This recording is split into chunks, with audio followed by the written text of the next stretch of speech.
All it takes is one dream. One dream that becomes a journey. To drive an ambition. Believing in yourself. Persevering challenges. Always focused on the dream. To grow aspirations. Having the will to keep going.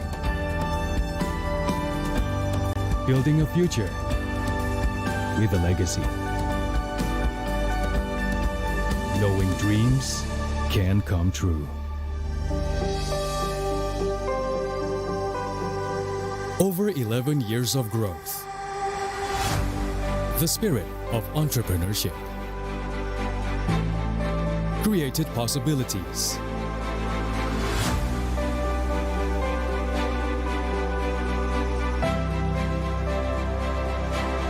Realized new potentials.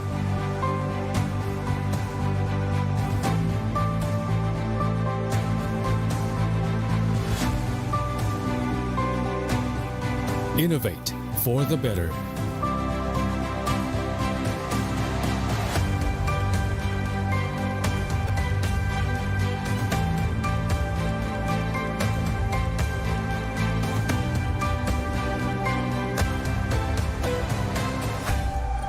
Expand horizons.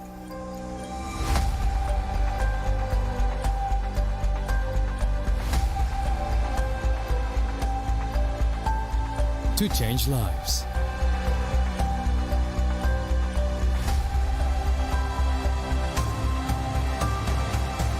To connect new ideas. To explore new grounds.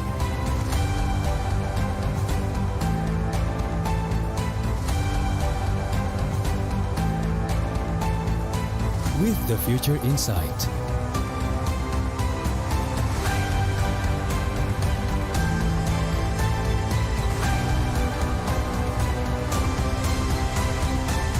Together.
Masih bingung cari jasa ekspedisi? Central Cargo hadir sebagai solusi pengiriman barang Anda dengan terus meningkatkan kualitas pelayanan. Sebagai komitmen kami, memberikan pelayanan terbaik untuk Anda. Kini kami telah dipercaya oleh ribuan customer. Di balik pertumbuhan Central Cargo yang pesat, kami memiliki ratusan drop point yang tersebar di seluruh Indonesia. Dalam membangun kepercayaan, kita tumbuh bersama. Energi selalu ada dimanapun itu, membawa yang baik menjadi hebat. karena tidak ada lagi batas. Kemanapun lintasan masa membawa, hingga ke masa depan. Sejauh mana kamu bisa bermimpi? Jawabannya, sejauh yang hati kamu inginkan. Dengan energi yang menggerakkan kamu Dan kamu. Pertamina, energizing you.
Iklan Popmi, stuck gitu-gitu aja. Popmi, ransel, Popmi. Biar seru nggak keputus, Popmi hidup. Topping cangki sama gurihnya itu sob. Beuh. Yuk sob, sikat Popmi. Seru terus kuy. Iklan Popmi, stuck gitu-gitu aja. Popmi, ransel, Popmi. Biar seru nggak keputus, Popmi hidup. Topping cangki sama gurihnya itu sob. Beuh. Yuk sob, sikat Popmi. Seru terus kuy. Hydro Coco. Why choose Hydro Coco? Healthy, taste good. Rasakan manfaat air kelapa asli untuk bantu jaga imun tubuh. We choose Hydro Coco. Real coconut water. Hydro Coco. Why choose Hydro Coco? Healthy, taste good. Rasakan manfaat air kelapa asli untuk bantu jaga imun tubuh. We choose Hydro Coco. Real coconut water.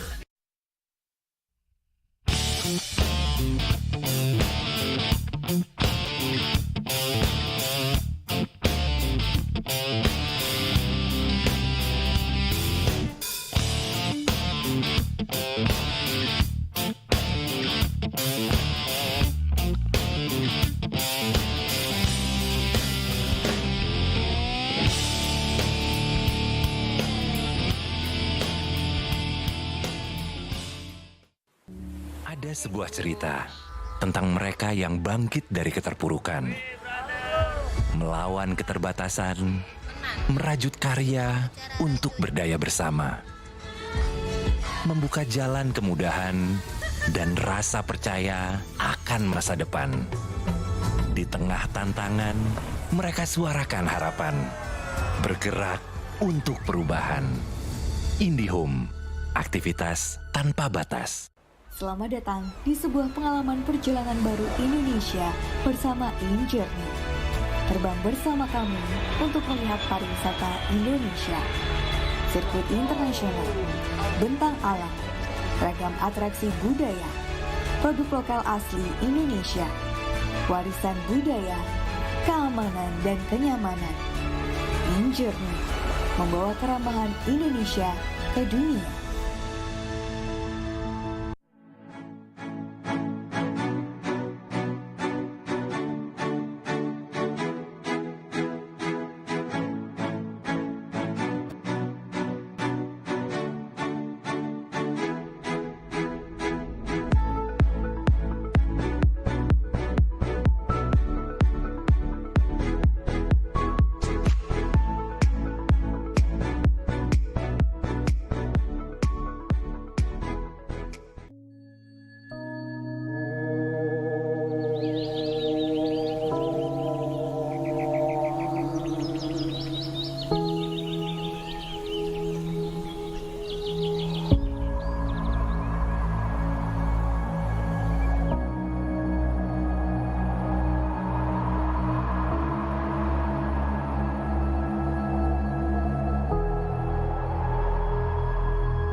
Indonesia's Next Top Model Cycle 3, Sabtu dan Minggu, jam 7 malam.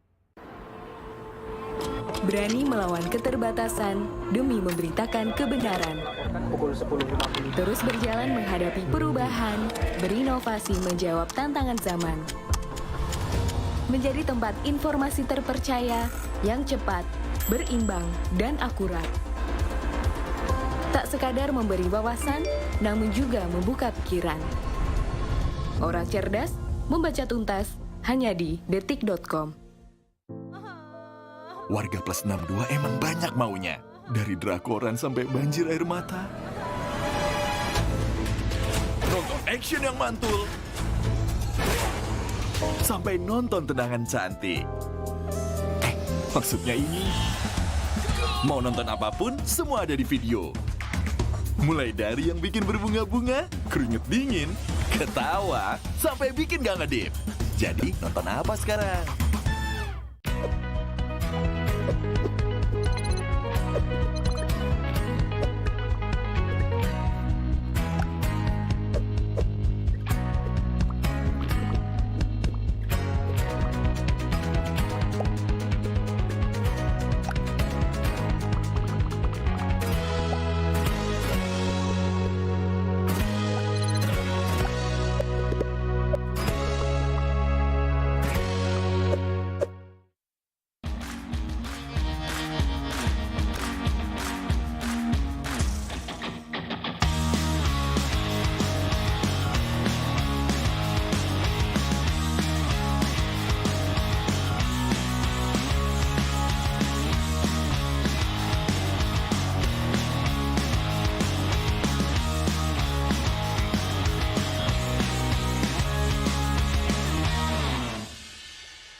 All it takes is one dream.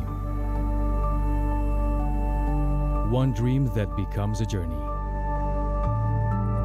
To drive an ambition. Believing in yourself. Persevering challenges. Always focused on the dream. To grow aspirations. Having the will to keep going. Building a future with a legacy. Knowing dreams can come true. Over 11 years of growth. The spirit of entrepreneurship. Created possibilities.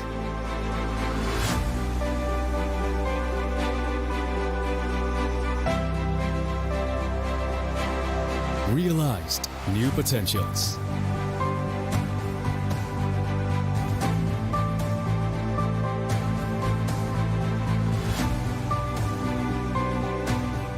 Innovate for the better.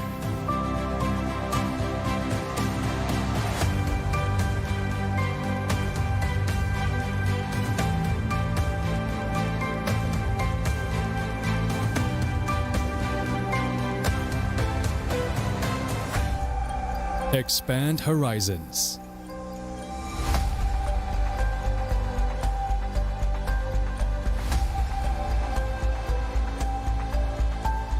To change lives.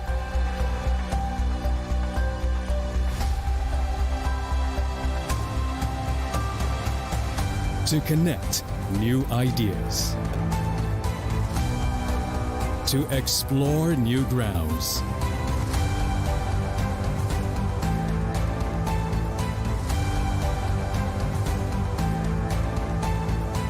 with the future in sight.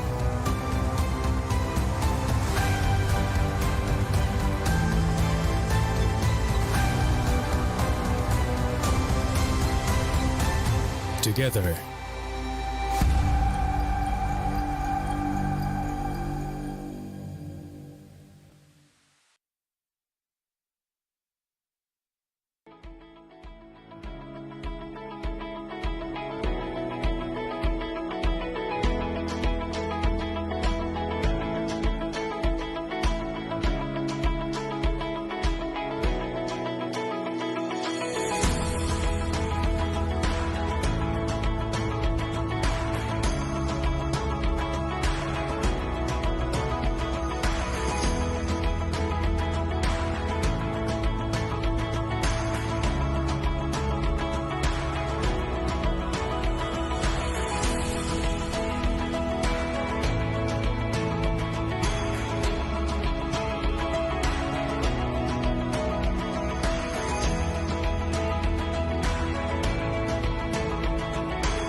Masih bingung cari jasa ekspedisi? Central Cargo hadir sebagai solusi pengiriman barang Anda dengan terus meningkatkan kualitas pelayanan. Sebagai komitmen kami, memberikan pelayanan terbaik untuk Anda. Kini kami telah dipercaya oleh ribuan customer. Di balik pertumbuhan Central Cargo yang pesat, kami memiliki ratusan drop point yang tersebar di seluruh Indonesia. Dalam membangun kepercayaan, kita tumbuh bersama.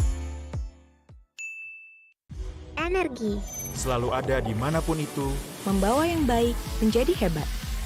karena tidak ada lagi batas. Kemanapun lintasan masa membawa, hingga ke masa depan. sejauh mana kamu bisa bermimpi? Jawabannya, sejauh yang hati kamu inginkan. Dengan energi yang menggerakkan kamu Dan kamu. Pertamina, energizingly.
iklan pop mie, stuck gitu-gitu aja. Pop mie, ransel, pop mie. Biar seru nggak terputus, pop mie dus. Topping cangki sama gurihnya itu sob. Beuh. Yuk sob, sikat pop mie. Seru terus kuy. Iklan pop mie, stuck gitu-gitu aja. Pop mie, ransel, pop mie. Biar seru nggak terputus, pop mie dus. Topping cangki sama gurihnya itu sob. Beuh. Yuk sob, sikat pop mie. Seru terus kuy. Hydro Coco. Why choose Hydro Coco? Healthy, taste good. Rasakan manfaat air kelapa asli untuk bantu jaga imun tubuh. We choose Hydro Coco. Real coconut water. Hydro Coco. Why choose Hydro Coco? Healthy, taste good. Rasakan manfaat air kelapa asli untuk bantu jaga imun tubuh. We choose Hydro Coco. Real coconut water.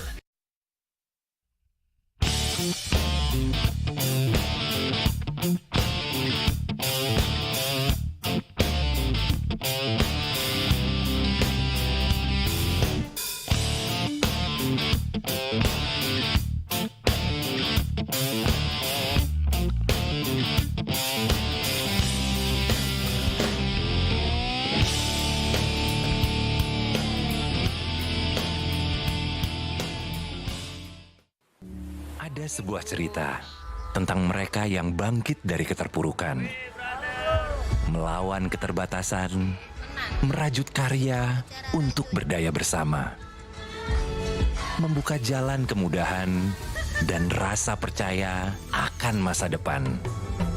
Di tengah tantangan, mereka suarakan harapan, bergerak untuk perubahan. IndiHome, aktivitas tanpa batas. Selamat datang di sebuah pengalaman perjalanan baru Indonesia bersama InJourney. Terbang bersama kami untuk melihat pariwisata Indonesia. Sirkuit internasional, bentang alam, ragam atraksi budaya, produk lokal asli Indonesia, warisan budaya, keamanan dan kenyamanan. InJourney membawa keramahan Indonesia ke dunia.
Indonesia's Next Top Model Cycle 3, Sabtu dan Minggu, jam 7 malam. Berani melawan keterbatasan demi memberitakan kebenaran. Terus berjalan menghadapi perubahan, berinovasi menjawab tantangan zaman. Menjadi tempat informasi terpercaya yang cepat, berimbang, dan akurat. Tak sekadar memberi wawasan, namun juga membuka pikiran. Orang cerdas membaca tuntas hanya di detik.com. Warga plus 62 emang banyak maunya. Dari drakoran sampai banjir air mata. Nonton action yang mantul. Sampai nonton tendangan cantik. Maksudnya ini. Mau nonton apapun, semua ada di video. Mulai dari yang bikin berbunga-bunga, keringet dingin, ketawa, sampai bikin gak ngedip. Jadi nonton apa sekarang?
it takes is one dream. One dream that becomes a journey. To drive an ambition. Believing in yourself. Persevering challenges. Always focused on the dream.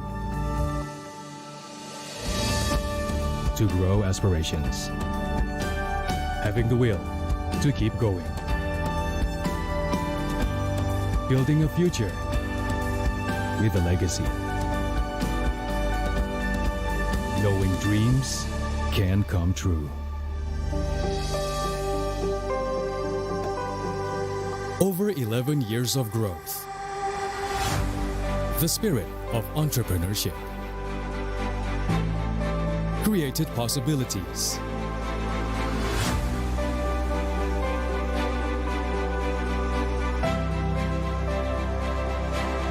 Realized new potentials.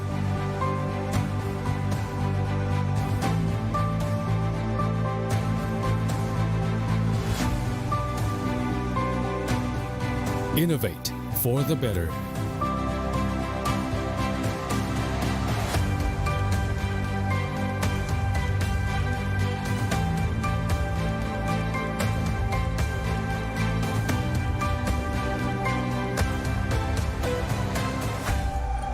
Expand horizons.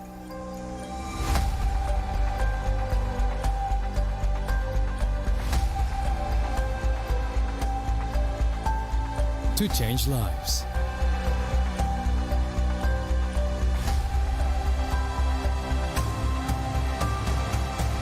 To connect new ideas.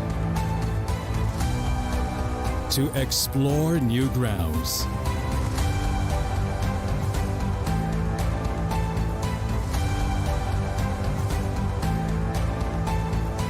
With the future in sight.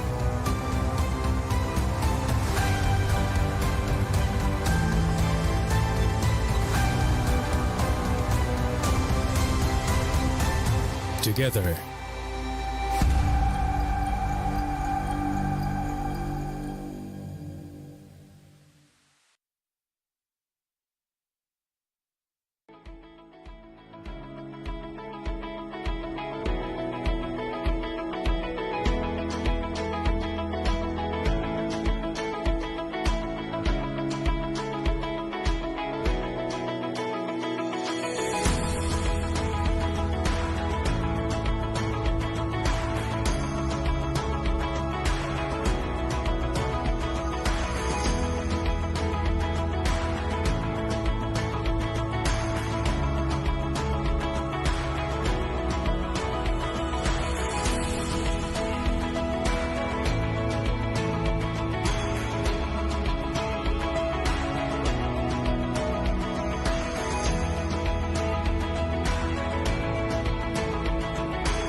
Masih bingung cari jasa ekspedisi? Central Cargo hadir sebagai solusi pengiriman barang Anda dengan terus meningkatkan kualitas pelayanan. Sebagai komitmen kami, memberikan pelayanan terbaik untuk Anda. Kini kami telah dipercaya oleh ribuan customer. Di balik pertumbuhan Central Cargo yang pesat, kami memiliki ratusan drop point yang tersebar di seluruh Indonesia. Dalam membangun kepercayaan, kita tumbuh bersama. Energi Selalu ada dimanapun itu, Membawa yang baik menjadi hebat. karena tidak ada lagi batas. Kemanapun lintasan masa membawa, hingga ke masa depan. Sejauh mana kamu bisa bermimpi? Jawabannya, sejauh yang hati kamu inginkan. Dengan energi yang menggerakkan kamu Dan kamu. Pertamina, energizing you.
Hello, welcome to wonderful Bali, Indonesia. We are here. We are very happy. I'm here with the legend, Mr. Guetza. Hi, how are you? A little bit tired to say the least. It's a very long trip to Bali, I'll have you know, but I'm very happy to be here all the same. But I'm really happy. Every minute was worth it because we're here at Island of Gods in a beautiful place for a beautiful tournament. Be ready for a very, very important tournament. We have the best games, we have the best players, and of course, you will know everything, every play, little by little, every detail will be here. But first, we have to thank the sponsors that make this tournament possible. Starting, of course, on the main sponsor, the GAL Group. Yeah, we're also sponsored by JHL Auto, Nusapay, DAS, Gudan Crypto, Taiwan Excellence, Pertamina, and Hydrococo. And the official telco partner is Telkomsel. And the official smartphone partner is the if I can get my words out, Samsung Galaxy A series. The internet service provide partner is IndiHome. The travel management partner is HIN. And the hotel partner is the Episode Hotel and the Merusaka Hotel from where we're staying. Yeah, and the eSport broadcast partners, you've got Mineski Global, you've got Indonesia Football, the E-League, and the ESID. The production partner is Lemonade. And the media partners, we've got TransJuju, we've got Deticom, eSport ID, Video.com, Dunia Games, Dens TV, Dens Play, Metaputia, we've got Bola Score, Kami Bajak, and then, of course, government support as well. We've got Kimen Pararakev, we've got Kemen Porta, Kony, NOC, and wonderful Indonesia. Thank you very much. We welcome you to this amazing tournament. And, of course, gamers, you always have some problem perhaps with your phone when you're playing the game. Sometimes it's a little bit slow responding. Well, I have you a smartphone which is amazing. It's a Galaxy A series 5G, A33 5G, A33 5G, of course, the Galaxy A53 5G, the Galaxy A73 5G with amazing specs, 8 gigabytes from RAM, 256 gigabytes memory, Super AMOLED Plus screen, fresh rate up to 120 Hz, and many more. Especially this smartphone already has 5G, so bye-bye to not responding, and welcome to best visual from Samsung Galaxy A series. And also, if you are waiting for the call, this is your call. Let's buy the smartphone and get cashback up to 600,000 rupees and get another awesome gift up to 360,000 rupiah, and also some e-voucher until 500,000 rupiah at Samsung.com. Because awesome is for everyone. So we are almost ready. We have a lot of match, but before, are you looking for an amazing fun game? Let me tell you, the return of Condor Heroes, an interesting gameplay and 1,000 characters that would like it in this game. So let's make your favorite warrior be the strongest in this warrior world and bring your clan and become unbeatable. Download now on Google Play Store or App Store. For more information, please visit us at condorheroes.duniagames.co.id. Other than that, for you who have Telkomsel point and want to get some awesome merchandise, free drinks, or want to join playing fun games to get more than millions rupiah every day, please visit our booth in Telkomsel and redeem your points. There is a lot of booths here. I don't know if you see them. There's a lot of them. You can also get a smartphone in point auction at Mini Stage Show. Let's check your Telkomsel point in Telkomsel and redeem right now. Okay, we are also done with our awesome sponsors, because this kind of tournament, these big tournaments cannot be done without sponsors. So we are really grateful for all of those who support esports, and of course it comes to Central Cargo.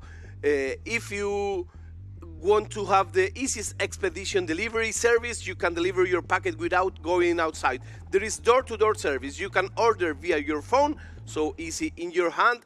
Central Cargo, download now on App Stores and Play Store.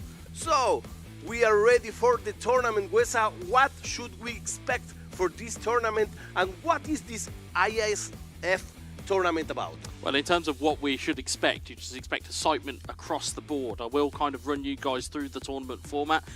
First of all game matches are played within the trial match mode, using official club partners, a very critical thing that you have to remember, and also with uniform overall ratings as well. So again, something that these gamers will need to remember. In terms of the sets of matches, you've got the playing qualifiers. The players have been seeded or will be seeded randomly. It's a round robin best of 2 amongst players in each group. So again, you'll see almost like a home and away, as you would normally see in real football. You've got a playing elimination stage. The top 32 players from the playing seeding, according to the placements from the playing single elimination. You've got the best of 3, of course, and if the matches are tied, we get our favourite, which is penalty kicks. And then the main event finals. And then in the main event finals, we've got 8 players to the host countries. You've got the host country plus top 2 regional winners, the top 5 in the elimination stage. The seeding is according to the placements in the tournament format. There's a double elimination, which is again is best of 3, again with penalty kicks if it's needed, if the matches are tied, and of course the grand final, which gets a little bit more narrative to it. It's a best of 5 this time. So with the upper bracket playing, or the person in the upper bracket playing 3 home games, so that might be critical. If you're trying to get in and you're trying to make the best of your advantage, you may want to be at home for more games than not. You'll start with kickoff. There'll be a little bit more that you'll have in your locker to be able to use. But as you can see on the graphics on your screen, there's a lot of detail. There is a lot of different things we're going to go through, but we will make sense of it all for you. Yes, the most important thing is that we have the best players in the world here, because this is the 14th World Esports Championships from the IESF, and will be a part of the Indonesia Esports Summit 2022. This is an annual celebration of the country's esports ecosystem initiated by ESF and PBESE. So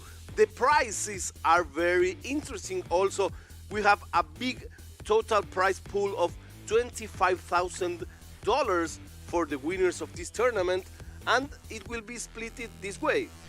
Yeah, and they say you don't get anything for playing video games. That's No. what they say.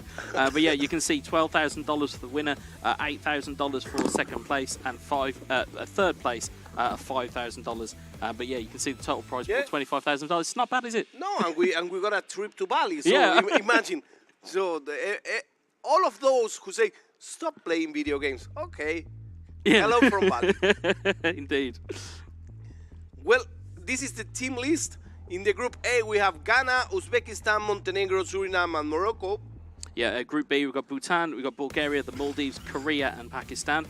On the Group C, we have Chad, Trinidad and Tobago, Tunisia, Iraq, and Portugal. Group D, you've got Bosnia and Herzegovina, you've got Brunei, Spain, Thailand, and Somalia. Some of these teams have renowned players. You will see, and some of them have newcomers. Very interesting. There's always the spot on the legends, but you never have to think that sometimes there is someone coming from behind that's gonna get you. Yeah. So we're ready. Yeah, I think we're ready. Okay, perfect. Be ready. You may watch this transmission over social media. You can share it with your friends. So you can also tweet at us. We will be reading between matches what happens. So these are the other groups. Group E comes with Iceland, Iran, North Macedonia, and Kyrgyzstan. Yeah, in Group F, we've got Wales, the United Arab Emirates, Namibia, and Djibouti. Group G has Tajikistan, Syria, Honduras, and Bahrain. In Group H, we've got Nigeria, Azerbaijan, Saudi Arabia, and Team IESF. That's it. Perfect. And in all of these teams are not all of them. So we have today we have 1, 2, 3, 4, 5, 6, 7, 8 matches, very interesting matches, and I plan to at least I know players from 2 or 3 that will be great clashes. Yeah, and I think that's the beauty of this tournament. Although, as you've said, there are some household names within the tournament, it can be a breakout tournament for a lot of teams. As we've seen, Group I, you've got Slovakia, Moldova, Hong Kong, and Myanmar. Group J has Italy, Czech Republic, Japan, and Japan. Okay, Group K, we've got Austria, Georgia, Sri Lanka, and Turkmenistan. Group L has Luxembourg, Turkey, Slovenia, and Lebanon. Yeah, and there's some big countries here, as we've said. Yes. You know, in terms of you talk about Turkey and in terms of their pedigree within esports. Group M, we've got Algeria, Vietnam, Argentina, and Senegal. Group N is New Zealand, Netherlands, Malaysia, and Brazil. Group O is Croatia, Laos, Ecuador, and Mongolia. And Group P, Kazakhstan, Armenia, India, and Guinea. Yeah, and as we said, this will be a kind of almost a platform for these countries to actually build upon in terms of their esport kind of visibility across the world. As you can see there, we've got our schedule for today. We've got Ghana versus Suriname, we've got Iceland versus Iran, we've got Slovakia versus Moldova, and Algeria versus Vietnam. Whoa, this is very, very interesting games coming up next. So you have to be hooked. You have to have a comfortable place to watch these matches because this is the start of what we'll have. Korea, Pakistan, Djibouti, United Arab Emirates, Kuwait, and Czech Republic, and Spain versus Thailand. All of these will happen, and you will see it live here at ESF / how do you say it's this? underscore. Underscore. I'm from Argentina. Yeah, you will have to. I'll let it go. So, Yeah. so you've got the IESF _ TV3 on Twitch. On YouTube, it's PBASI, and on YouTube, it's garudaku.esi. Perfect. You cannot say it better, Dia Wedza. So here we are in Bali, waiting for the best players in the world of this game that we love, that is called eFootball 2023. I wanna give a shout out to all of our old players like me that started with winning 11. It's a while ago on a very old Nintendo is where it started for me. But it's amazing. I mean, as I look around and as you guys can probably see behind us, in terms of the growth that it's had amazing. over the years and obviously through esports as well, and just how big it's become. It's, again, for some of these guys, it will be, playing in your living room or playing in your bedroom, and now all of a sudden you're in the World Esports Championships, and it's a completely different atmosphere. Yesterday we had the opening ceremony that was amazing. Nothing to miss from an Olympics kind of party. People from all over the world with their flags, with their shirts. And I was talking with some of the guys and some of the girls, and I say, have you ever been out of your country before this? They say, no, this first time. So this is amazing. You know what esports can do for you? Your hobby can take you places. So keep dreaming, keep playing, keep doing what you like. Of course, don't miss other things in life, but dream and work and put countless hours on your hobby, and it can take you places. Well, that's what it's become for a lot of these teams and a lot of these players. It will be practice makes perfect. It will be putting time in, and as I said to you before we went live, as a former player myself, you used to dream of being in places like this. Now I'm just happy to just come and watch this type of things. It's like going to watch heavyweight boxing. It's watching that type of fight that goes on in these games, and again, to know it from a player's standpoint and to know it from the abilities that we know that some of these guys can perform at, it's kind of almost heartwarming to see most of them here, because it's then going to be a case of, okay, as you said, it's going to be the best versus the best, and that's what anybody wants in esports or in any type of sport. But as you know, or as a UK saying is, you love a giant killing. You love to see an underdog, and I'm sure we will see a couple of them here today. Yeah, we did, and it also from time to time we get to discover new styles of playing. Sometime I remember I saw in Dominator last night here going around the great Eve, and when they started like the tiki-taka kind of play, and I remember these kind of players, Rey Molina from Argentina who has his own style, and Jose from Spain. We have all of those big names, big legends. I saw Alex Alguacil, who is not playing the tournament because he's just here for vibes. That's what he's here for. He's just here for vibes. He's a legend, Legend. It's like in the World Cup that you have there Batistuta going around. Here we have Alex Alguacil going around. Yeah, he's a legend, and and I want to thank also the athletes, the athletes committee. I was talking with most of them last night. There is a very nice vibe, a very nice atmosphere. Esports has something very nice that I see something that is coming and it's growing each year. People tend to be happy for the other guy's success. Yeah. So that's nice. It's a unique atmosphere. Yeah. It really is. Especially, I mean, again, you see it across sports, but especially across esports, it's everybody's just happy to be here. Yeah. Everybody just wants to have a good time. Of course, they obviously want to win, but in the back of their heads, that again, everyone's just having a good time. As you can see, everyone is kind of, we're kind of waiting on kind of gameplay, or at least the commencement of the first game. I believe, looking at the schedule, it's Ghana versus Suriname that we're just waiting on. So, but yeah, I mean, the atmosphere here is it's a as I used the word vibe earlier, it's a wonderful vibe. And for those of you that are thinking, so where are these guys now? We're at Nusa Dua in Bali, at the Merusaka Hotel, a beautiful place. The place is amazing.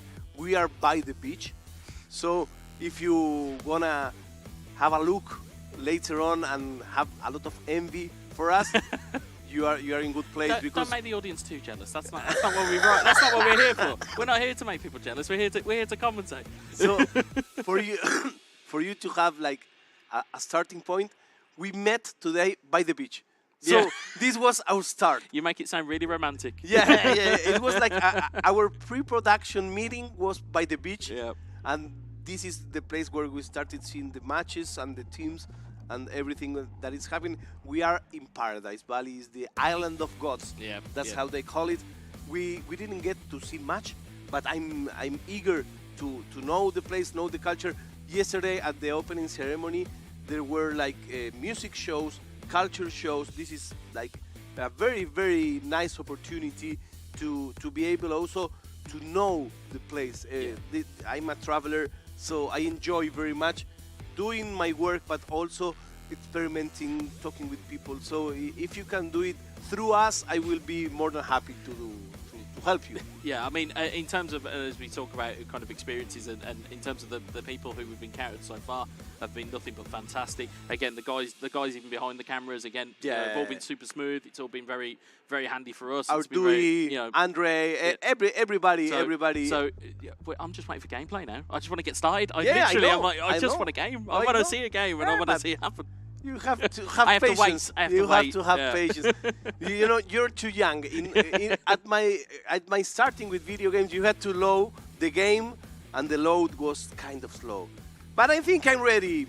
I'm ready for the first match. And we start.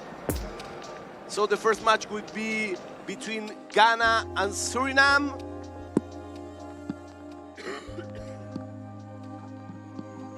As you can see, looking like a Bayern Munich versus Manchester United tie, as you can see from the intros here. It'll be interesting to see how both teams set up. Well, a very good evening to you wherever you are. I do hope that you can join me. So this is the commentary from the game, and this is the official play-by-play with the legend, with Mr. Guezza. A beautiful picture under the floodlights. Traffic and transport round here, not the kindest. Yeah, as you can see, both teams walking out here. There is a sense of hoping that I'm hoping the official commentary doesn't overlap us too much. So what a stage. It'll be interesting to see how both teams set up here, and you can see some of the notable faces amongst the Bayern Munich side and amongst the Manchester United side. We'll see Bayern Munich set up here. It's Manuel Neuer in goal, as you would expect. It's the back four of Alphonso Davies, De Ligt, Hernandez and Pavard. Then you've got Joshua Kimmich, Thomas Muller, Leon Goretzka, and Kingsley Coman, Sadio Mane and Serge Gnabry. As you can see, the substitutes on the bench just there, just in case these guys need fresh legs. And of course, from Manchester United side of things, it's David De Gea in goal. You've got Malacia, Martinez, Varane and Dalot. You've got Fred, Eriksen, Casemiro and Bruno Fernandes. And of course, Cristiano Ronaldo and Marcus Rashford. So interesting there to see two different sides of the game in terms of one side is 4-3-3. Manchester United setting up a little bit more conservatively in a 4-4-2. Yeah, they will play surely the counter-attack plays. Well, actually, I've just even misread that there. It's a 4-3-1-2, so you've got Eriksen just in behind the front two. So it'll be interesting to see how they get on. So be ready for the match. So it's away we go then. Okay, so we're ready. We are just a little more thing to adjust before the first match, because, you know, as you said before, every match is so important that we cannot have not a single line of doubt that, like, I don't know if this button is like, is this my controller? Are the settings correct? And even then, I think also from a mental side of things here, that slight false start. You know, if you've got yourself ready and you are ready to go, and then somebody goes, actually, wait, we've got to sort something out. Oh, you can just go, all the adrenaline can seep out of you, and then all of a sudden you're like... Oh. I remember speaking with Gui Ferra, the Brazilian champion, and he always wants to play with his controller. And I asked him, but why? I mean, it's a stock controller. And he said, because he used a Brazilian word, which is amolecido, that it means like softened. Yes. Yeah, it's not a stock controller. So if you've got a controller that is right out of the wrapper, and this is very much geeky side of things, ladies and gentlemen, might I add, right? If you've got a stock controller, it does not feel the same as something that you have worn in. So in terms of how do the analog sticks move? If there's a particular way that a button is pressed in, or it doesn't quite feel the same, you know, you even have things kind of like where you've got like kind of thumb aids on the actual analog sticks. There's grips that you can have so the controller doesn't fall out of your hands. There's loads of little different intricacies that players have, and of course Guifera, as we know, a superstar in his own right. If he's doing it, then I would imagine that the guys at home would be doing the exact same thing. I always like to taste him with, is this controller amolecido? He said, no, it's not amolecido enough. So a big shout out also to the Brazilian players, great fun with them. So I've met, like you do in this time, a lot of great people in this game. I remember like Luca from Italy, Etorito, a big shout out to all of them. So I think we are quite ready. I think they just had enough of the commentators over there. They wanted us instead. I think that's what it was, but it sounds like we're ready to go. Okay. So let's go to match time. And we can see we've already kicked off. We're 6 minutes in. Luckily, we've not missed a goal, thankfully. As we see here, it's Malacia onto Casemiro. Back to Malacia. See Suriname trying to get on the break and on the attack here, but it falls to Alphonso Davies, and Ghana will lead this away. Here is Coman. Pushed off by Dalot. Eriksson trying to move the ball through the gears for it quickly. Is Rashford to Ronaldo to Fred.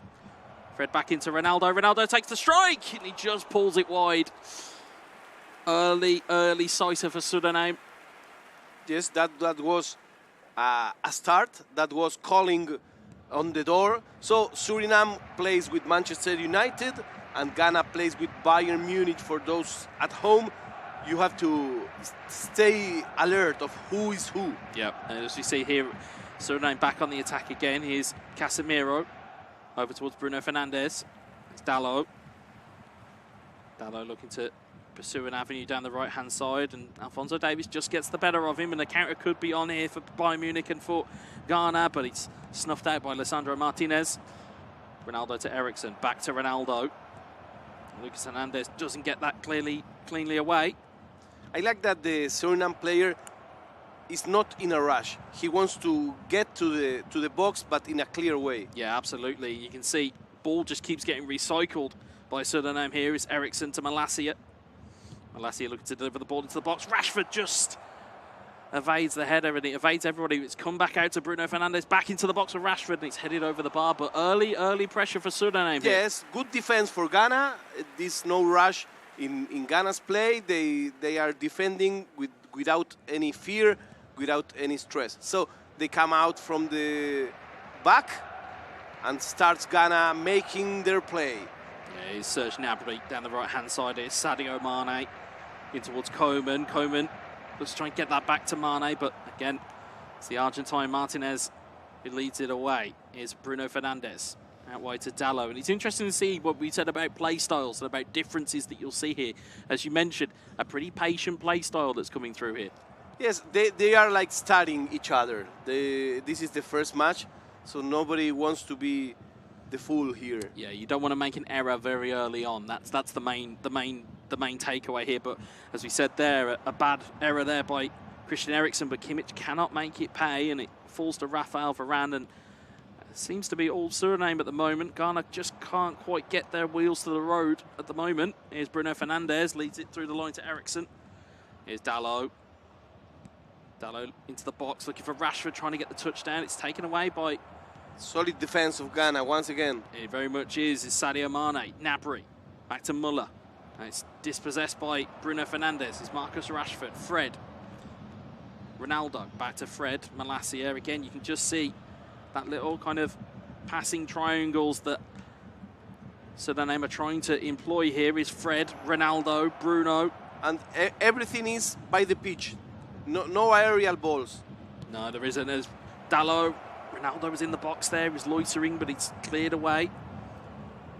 Serge Gnabry. Ghana really trying to get a foothold in this game. There's Muller. Dispossessed by Ronaldo. Ronaldo over to Bruno Fernandes. Fernandes through to Rashford. Dalot. There's a run inside there. Didn't quite spot that run from Fernandes. It's cleared away. But it's back in play again. Rashford. Ronaldo. Ronaldo takes a dummy. Takes a second dummy. Maybe tried a little bit too much there. Yes, he expected too much. He must release the ball earlier. And now comes Ghana. But Sadio Mane was not fast enough. It's Malacia with the ball. Bruno Fernandes. You can see Fred trying to lead it back on the attack here. I believe looking at the cameras below us, actually, or looking at it, they believe they've switched it over. So apologies to those watching at home. I believe to be Ghana in Manchester United's colours, and Suriname goes back to your point, Fredita, about making sure that you're keeping your eyes on target here. But I retract all of my previous statements. It appears to be Ghana that are fully in control of this game. Suriname just trying to clear their lines. Here's Eriksson. Gladly it's just 0-0, so that's not a problem. It's not too bad after that. Here's Eriksson. It happens in every tournament. So if you follow eFootball games, you know that these things happen. Yep. As you see the stats at half-time there, you can see just almost a domination there. Bayern Munich and Suriname just trying to clear their lines. Anytime it comes back to them, they're just looking to just get rid of the ball. So we had two teams. One trying to come from touching the ball, and the other one defending, waiting. So will we have a surprise on the second half? Will they wake up? We'll know. Yeah, you look at it, maybe Suriname just looking to just not lose, and that's a dangerous tactic to employ within esports. Going out there and trying not to lose is quite a dangerous thing to do, as we'll see here. Rashford through to Bruno Fernandes. Well, Alphonso Davies again. You'll be struggling to find a quicker player on eFootball than Alphonso Davies as he tries to get the ball clear, and it does go. So if you just tune in, Suriname is playing with Manchester United, Ghana is playing with Bayern Munich. No, it's the other way around. It's the other way around. It's just, I think they haven't flipped.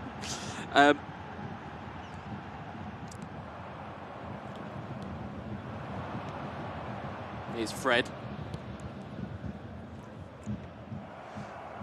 It's dispossessed by Pavard. Goretzka, Kimmich. Here's Casemiro. Here's Fred. Just trying to be patient here. Bruno, back to Casemiro, back to Bruno Fernandes. And he unlock a door. Dalot, Eriksson, Bruno Fernandes. Here's Casemiro. Casemiro out wide to Fred. Casemiro out to Malacia. Malacia looking to get the ball into the box, looking for Ronaldo's header. It's parried away by Neuer. Nobody could benefit from it, and Muller just trying to get the ball away. Here's Rafael Varane. Dalot. Bruno Fernandes. Here's Casemiro. Bruno Fernandes, Christian Eriksen, through to Rashford. Again, Matthias de Ligt just clears it away, and again, it's this stubborn Bayern Munich defence that just keeps getting the ball away here. But are they looking to maybe spring a surprise here? It's Thomas Muller. Yeah, this is like the typical opening match, you know. Everybody is very uptight. Everybody is like starting from keeping their goal in 0, and from there trying to build the game. I think that none of the players will be sad if this is a tie. Yeah. At least it looks this way right now. It looks this way, but Manchester United seeming to be the kind of almost the aggressors in this situation. Is Rashford onto Ronaldo, dispossessed, nothing given. Referee was given a look there, but nothing was given. There's Muller out wide to Gnabry. Gnabry's got a bit of real estate to move into. He's trailed by Malacia, who does get back and make the covering challenge. And it will be Manchester United to regain control of this. And again, there's not been too much to speak of from a Bayern Munich standpoint, but as the curse of the commentator may happen, is Muller. And it just gets led away again. But there's very much a cagey feel to this game. Yes, the goalies may ask for a chair because they're like spectators. Well, hold that thought as Marcus Rashford looks to get involved. And again, it's just led away once more by Alphonso Davies. If you were looking for a player of the match, you'd probably be looking for him at the moment. He's kept that Manchester United attack at bay. Yeah, I think he's the one that had most interactions with the ball, but also the play at the midfield. Casemiro was kind of good in this game. There's still time left, though. Could there be a hero in the last 15 minutes of the game? You've got Dalot. Back inside to Christian Eriksen, again looking for space to open up here. Again, it's patient build-up. It's what I like to see. I like to see a thinking player as we see it going forward here as Dalot to Eriksen. I like to see people shooting at target, you know. Well, hold that thought. You might get your wish, and it's de Ligt that just gets the challenge in. Again, Rashford looking to take it away, and here is Kingsley Coman. pause looks like it's happened here. As we'll just have a look at our tactics, or at least the changes that have been made here.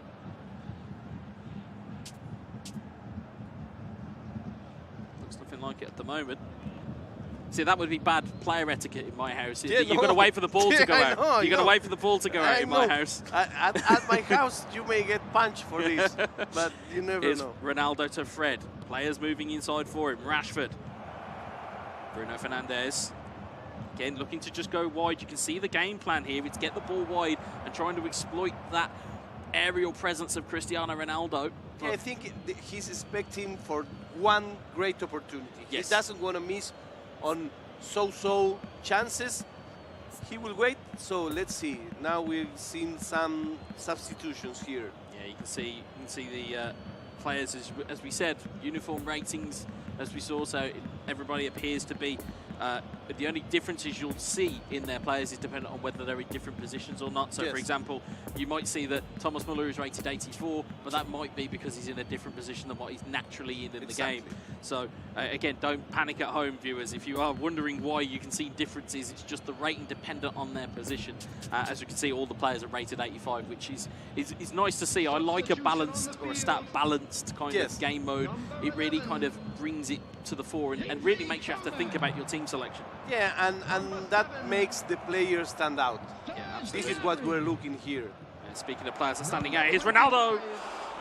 And it's saved into the hands of Manuel Neuer. Again, he's not had a lot to do. He's finally got off that deck chair. Coming on the field. It's Choupo-Moting Number 10. trying to get the ball away, but it's Casemiro. Wins it back. Fernandes.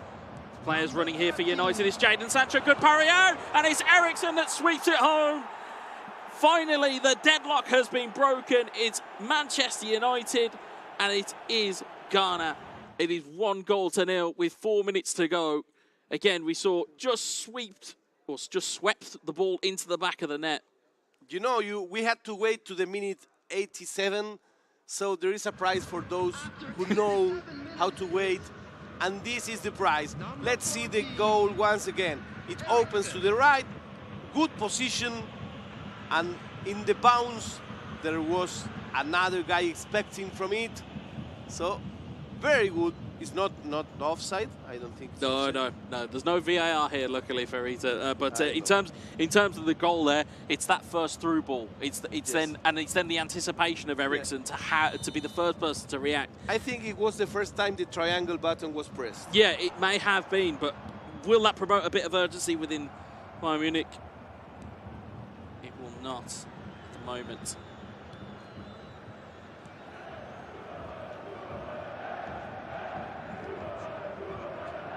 There will be 1 minute at a time. As you'll see here, just a little bit of...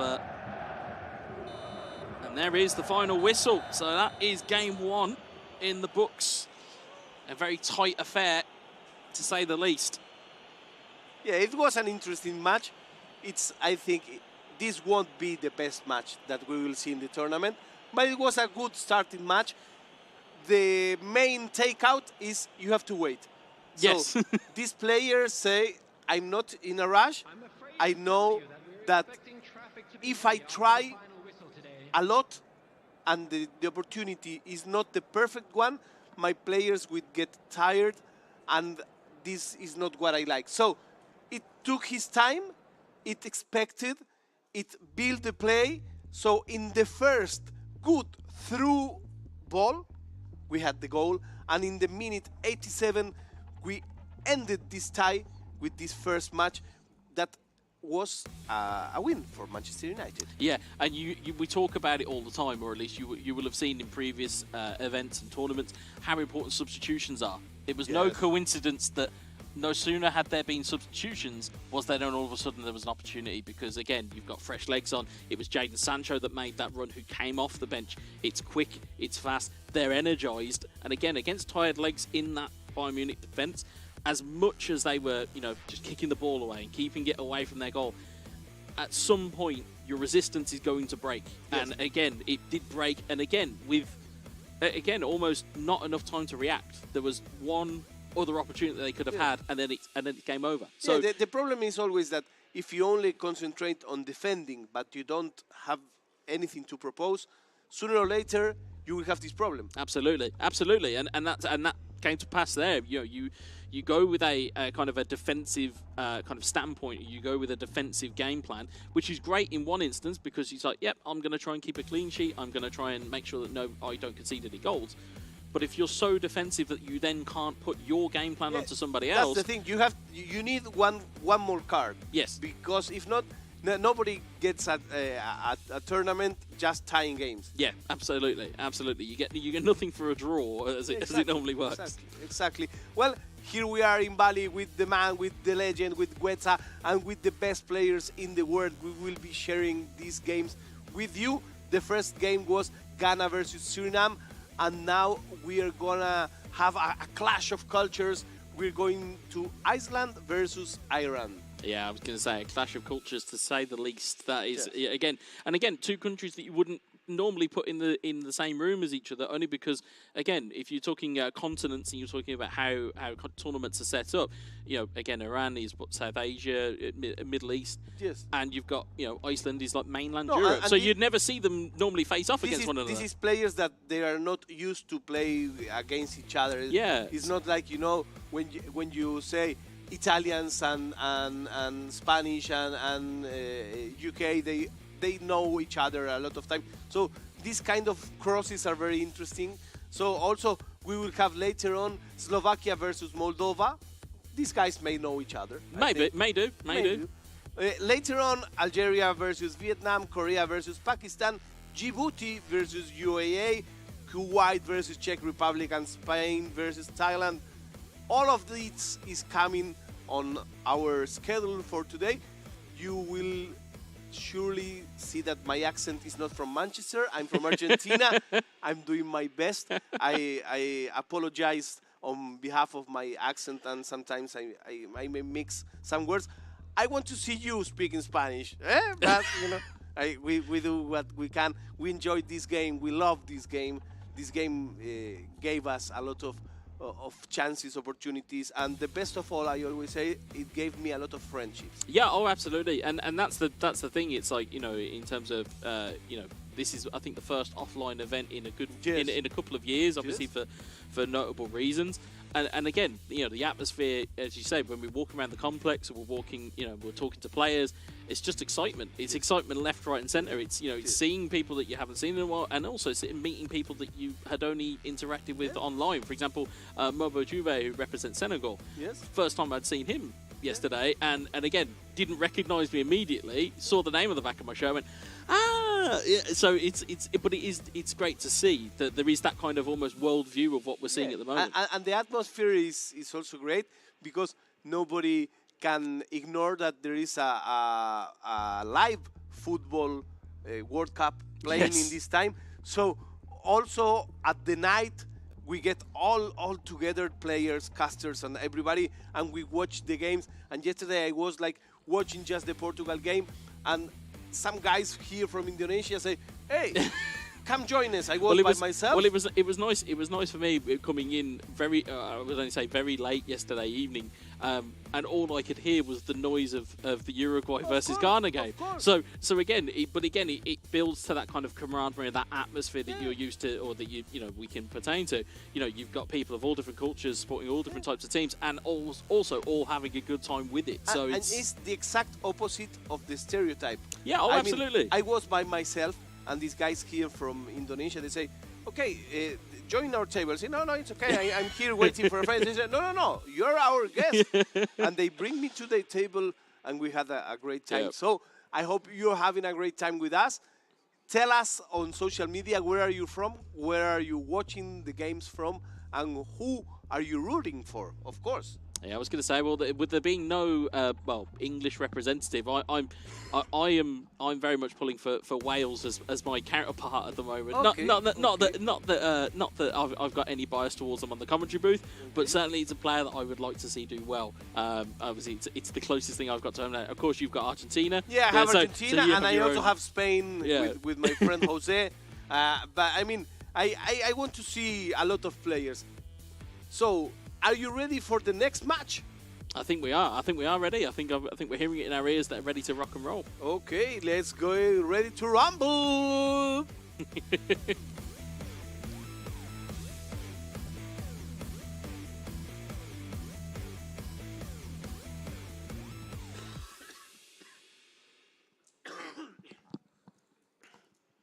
And we are ready for another match. In this case, it's Islands versus Iran. I think the chosen teams will be once again Manchester United. Yeah. So I think you forgot the format. You didn't listen to me. No, so it's best of two. It's best of two. That's true. so we are back and underway. I believe it is, as we can see at the bottom of your screen. We got Suriname, who are here as Man United, Ghana as Bayern Munich. As you can see, members leading off quite quickly here is Davis, forward to Choupo-Moting. You see, interestingly, some changes in the lineups already to try and adjust and get a bit more of attacking flair in there. I mean, that's not normally associated with Eric Choupo-Moting, but however, he has been in very much fine form for club and country at the moment. Is Martinez over to Varane. So let's see if the experience of the previous match makes he change something. Here's Bruno. This is not like, I don't know how he plays anymore. That card cannot be used anymore. Yeah, you've got 90 virtual minutes of information that you can use at your disposal now. Is Eric Choupo-Moting looking forward for Thomas Muller, but Rafael Varane intercepts it. It's Christian Eriksen to Bruno Fernandes. Marcus Rashford, Cristiano Ronaldo, onto Fred, back to Ronaldo, looking back into Fred. Fred takes a dummy, looks to turn the strike, it's deflected wide for a corner. It's early pressure though from Manchester United. This was the best play that we had. So far, absolutely. Touches, going front, back, coming and going. This is what we're gonna watch here. Let's have a look and see who we've got on the corner here. It's Christian Eriksen. Has to deliver one into the box. It's Lucas Hernandez with the clearance, only as far as Diego Dalot. It's back out wide, but it's intercepted by Koeman. Fred wins it back in a promising position here. Is Eriksen to Fred. Dalot, Fernandes, Casemiro. It's again just stolen away by the Bayern Munich defence, and it's Serge Gnabry looking to give it to Choupo-Moting. He's looking to just try and use him as a target man, just to hold up play, just to get those bodies forward. Yeah, but was I the only one that was screaming when Ghana started the counter-attack? Because that was kind of an opportunity. Ghana playing with Bayern Munich, Suriname playing with Manchester United. Manchester United had the best play in the game yet, but we haven't seen anything. 16 minutes, and this game for now, it's 0-0. Oh, and there's a poor giveaway there. It's Choupo-Moting. Oh, that's a golden opportunity. That is a golden opportunity that goes by the wayside for Bayern Munich. And for you guys at home, you won't see this, but me and Farid are both tapping screens where we can see passes going. Yes, it's like we've got the controls in our hands themselves. That's a golden opportunity for Bayern Munich, though. That's a really, really big opportunity that goes by the wayside. Will it come to pass that they'll be made to pay? Is De Ligt forward to Choupo-Moting. To Kingsley Coman, back to Choupo-Moting. On towards Thomas Muller, who takes the strike into the hands of David De Gea. More of a shot in anger rather than expectation. This match, I think it's more balanced than the other one. We don't see anymore a team just defending and a team just attacking. They take places. They're both attacking. They're both playing with nice touches, expecting for a good moment. But I think both are taking more risks than before. Well, I think if you've got it as a best of two format, you know you're a goal down, so you'll know you're having to chase the game. That's it. So again, it's almost the roles are now going to reverse. So we're going to see a really cagey defensive display just to hold the lead, or are they going to try and improve on it? As Choupo-Moting looks to get through there, but it's Fred who intercepts it. There's Ronaldo onto Rashford. Rashford to Bruno Fernandes, back to Eriksen. You can see just trying to keep control of the ball. Goes all the way through to Manuel Neuer. You can see the play that's trying to emerge. Sometimes the passes are going backwards rather than forwards, though. I'm not quite sure whether that's the right play, but I can see the idea. It's to try and open up a lane to just get your players into a position. And as the clock comes by, expectations are getting shorter. Here's Eriksen. Good save from Manuel Neuer. And it's cleared away by Benjamin Pavard. Is Gnabry looking to just clear it forward. It's not necessarily to anybody, it's more so just to get the ball clear. Here's Rafael Varane. Marcus Rashford. There's Ronaldo. Fred looking forward to Ronaldo. Ronaldo is onside here. He's got players in the box to help him out. But Manuel Neuer comes out and claims it. It should be longer. Should be longer, that ball. Yeah, it should just be a little bit more over the top, maybe. But ball coming back with Manchester United is Christian Eriksen. Bruno Fernandes back heel to Eriksen. Rashford. It's into the hands of Neuer. I love the back heel. I'm here for that kind of stuff. I love tiki-taka. Yeah, if we see a bicycle kick, I'll be very surprised as well. Here's Casemiro to Christian Eriksen. Marcus Rashford. Free kick given on the edge of the box. This is dangerous territory for any eFootball player on the planet. Who will you use to get that shot? What, for the free kick? Yeah. You're probably looking at Ronaldo. Okay. You're maybe looking at for almost a knuckleball, maybe a knuckleball free kick, or as we've seen sometimes, we'll see a short one as we do here. It's Bruno to Eriksen, back to Eriksen. Whoa! What a goal! Whoa, whoa, whoa, whoa, whoa, whoa. We have something here. What a strike by the Great Dane himself, Christian Eriksen. What a goal that is. And in true game of fashion, they skipped the replay. True game of fashion. What an absolute strike that was. I don't think this was the first time this player makes this goal. No, absolutely not. You can see there was. It looks a play made in heaven. Yeah, there was definite thought behind that. The little pass back into Eriksen from Bruno, and now you can see there they are back in and amongst the fray again. Yeah, it's sealing a nice match. Yeah, this could blow the game completely open though. Here's Fred, back to Malacia. So play for a throw. Malacia to Martinez. Eriksen. Malacia. Here's Varane. You see, just trying to take his time now. In terms of where he wants to go with this. Here's Bruno Fernandes. Dispossessed by Alphonso Davies. Now this is where Bayern Munich need to calm down. They've got options here. Thomas Muller is inside there. He will play the ball to Muller. There's Choupo-Moting there as well. Choupo-Moting top around the corner and forced the save from David De Gea. First real action. I will open it to the middle. There was a guy coming in the middle of the area, but you know it's easier. I was about to say it's very easy for you to sit here and go, I'm in front of a screen. I'm able to see this. This is what I would do, especially when you're in the passion of what you are doing. It's a very big skill to have, is to have that presence of mind. But as you can see there again, nearly 70% possession. Again, it's just picking your moments to attack, as you said. It's that patience to just find the right avenue to score. Yes, and I think that we will be losing that patience on the second half. Yeah, because, you know, this is, you have to do what you have to do, and sometimes the patience is a very big skill, but, you know, we lose it sometimes. There is a lot of people here. For people at home, there is a lot of players. I mean, we're looking at more of 100 people in this room. But this is what esports do to you. This is what it does. It's exactly what it does. It brings people into the fore. In terms of the excitement, as we can see here, it's nice to also have a live crowd, as we kind of mentioned earlier. You know, first offline event I think in quite some time. So it's nice to have a live interaction and a bit of a live audience with it. As Bruno Fernandes looks to get that ball back, he does so successfully. As Thomas Muller regains the ball. As Joshua Kimmich, Muller. Sadio Mane now been introduced. Mane takes the strike just over the bar.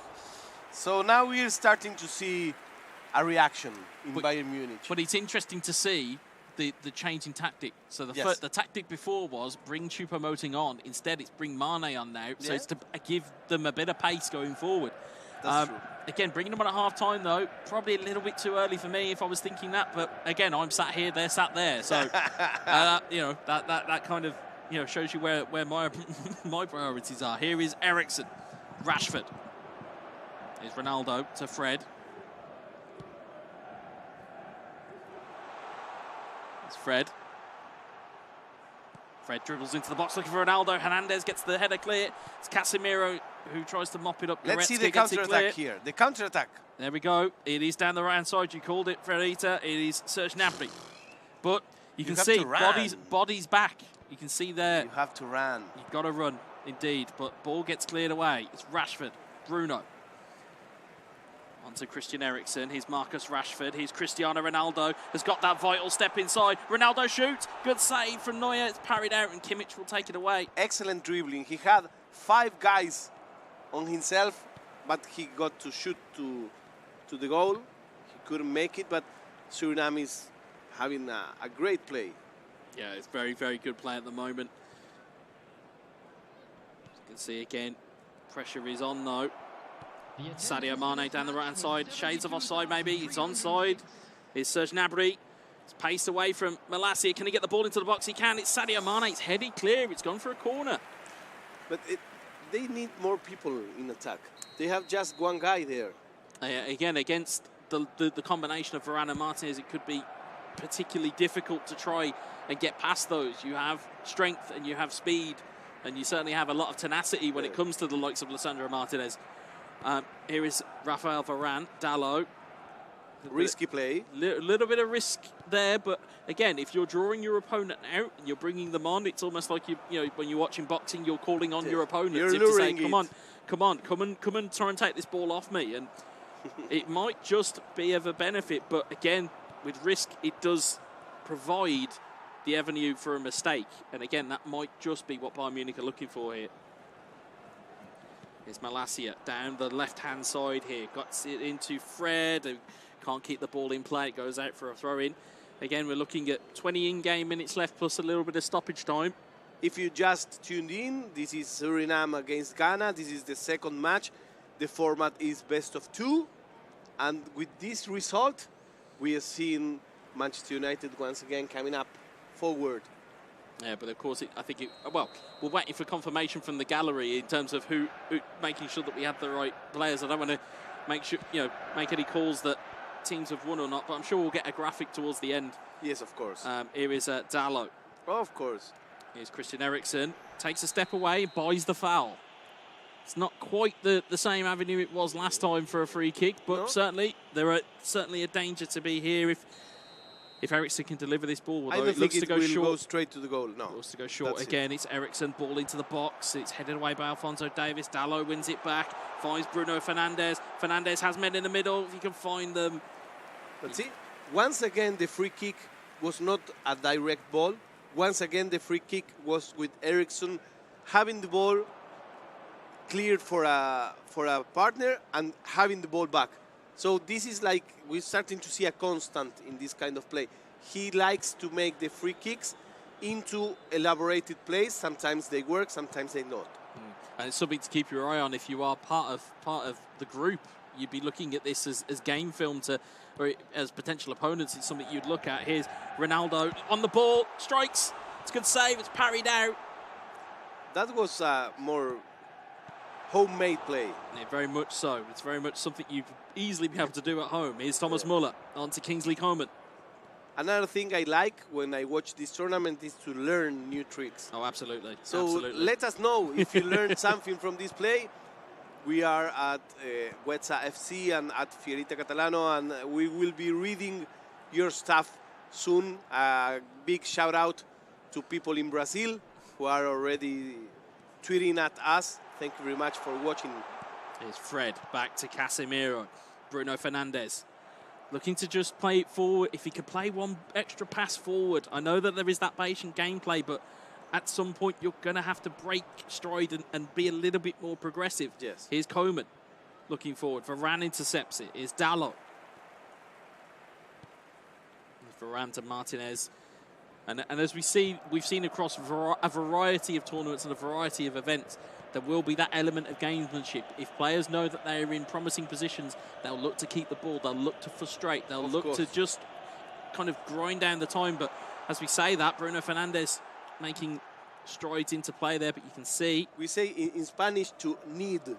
You're needing the game. Yeah, and that's definitely what it is here. Or as some of my previous co-hosts would say, it's game management, and that's what we're seeing here. It is just grinding out the game, and it looks like we're going to end up with a final whistle. And it is 1-0 to Manchester United. That's it. And that is the first game that's over there. Well, I think we have a very interesting game, a very different game. In the first game, we had, like you said, someone playing very cagey, very conservative, expecting to have a clean sheet. It wasn't what happened. And in this time, this was like more like of a homemade game. It was open. It was more open. It was definitely more open because, again, if you're looking at it from either side, you need, if you are, again, if I'm putting myself in the shoes of players, if I'm going into a best of 2 and I've got a goal lead, I would be looking at it and going, well, actually, I need to score another one to make sure that I've got that cushion. Whereas actually the mindset appeared to be, well, actually, I'm just going to try and hold it. And if anything, it kind of backfired because you look at the way that game went. Yes. And again, it was the complete opposite from the first game in the sense of you had the Ghanaian player that was very cagey second game, and Suriname came out of the blocks. Again, fantastic strike by Eriksson. Yeah, again, I love that play. That little play and that little... Again, I think it's more so to kind of almost fool the AI and fool the opposition. It kind of lures them out because, again, if you're a player at home and you've seen a free kick being passed in eFootball, you probably look at it and you'll probably go, why has he passed it? And then you start to panic. You'll start to press a load of buttons and you're trying to make sure you've got the right player. By the time you've realised the ball's in the back of the net and you're 1-0 down. Yes. That was something that he planned. He practiced a lot. So you can recognize when someone makes a play for the first time or that was like a clockwork. You know? Yeah. It was boom, boom, boom. And that's it. So let's see some highlights of this game. As we were talking, this Ghana versus Suriname gave us these big moments. Yeah, you could see, again, just trying to get those avenues to shoot. And again, with Ronaldo, if you're looking to just dummy and get a bit of a play in there, you see just those little margins of error where, Neuer just gets his hand to one, the ball drifts through players, doesn't quite get contact. Again, you'll see it here. Ronaldo, again, just straight into the hands of Neuer, but it was enough to, again, put a bit of kind of onus on there. As you can see, again, we talked about that through ball. We talked about Eriksson being responsive in the second phase. And again, it was smooth. But again, strangely, Eriksson in both games, both goal scorer. Yes, that was the play of the match, of course. And the use that the player make of Eriksson was really something important. Yeah, but it's interesting there to note that chance there where Fred makes that dummy. You will see that dummy a lot in eFootball because it opens up the space. It fools the defender into making an animation or making a judgment, and then it gives you far more room to move. And that was a golden opportunity. It was such a good opportunity. And again, we did say, are they going to be made to rue it? And rue it they did. Once more. It's a big save there from Eriksson, but he was key to a lot in that second game. Eriksson was a key to a lot of good things that were happening here. You see here that back heel that you loved so much.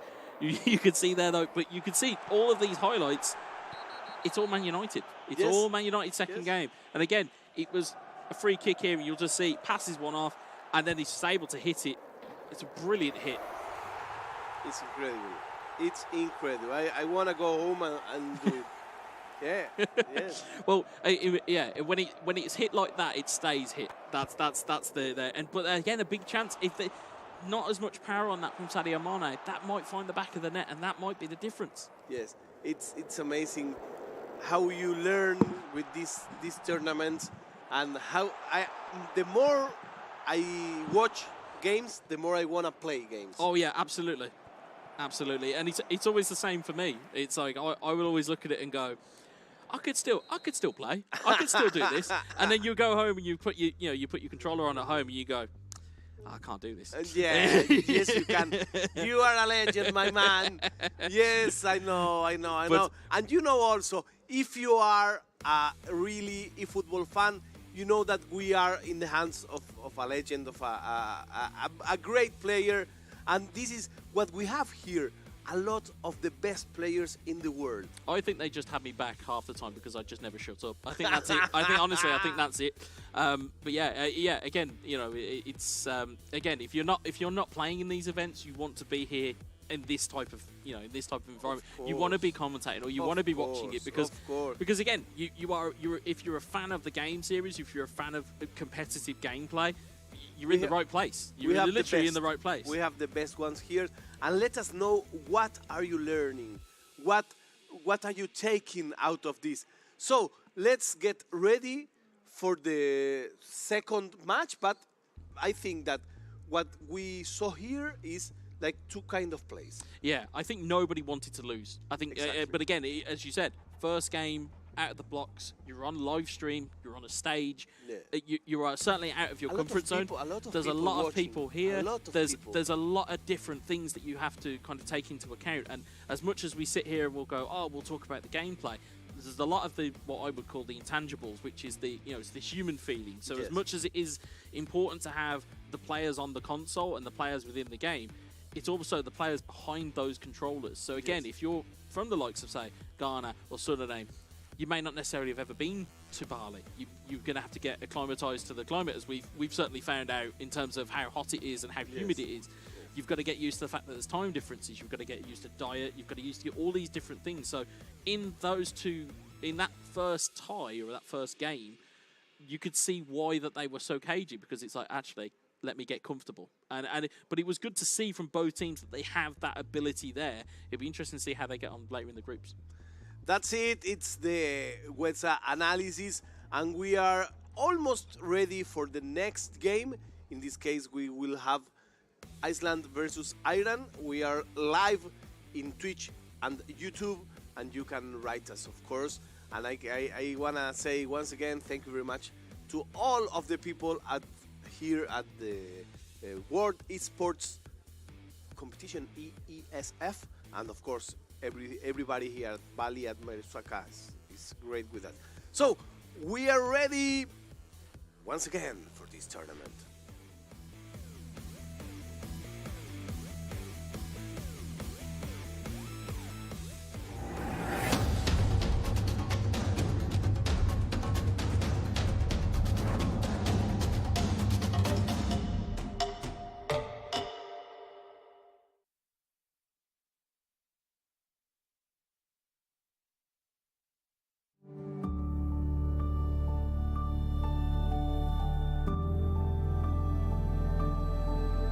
All it takes is one dream. One dream that becomes a journey. To drive an ambition. Believing in yourself.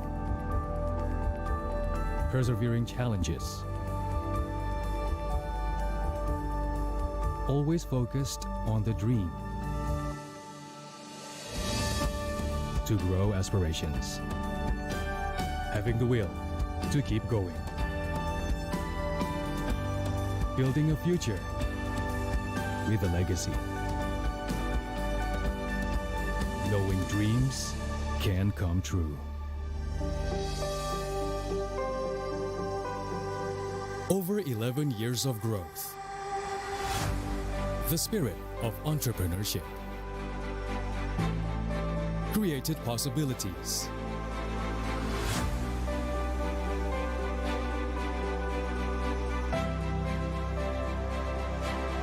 Realized new potentials.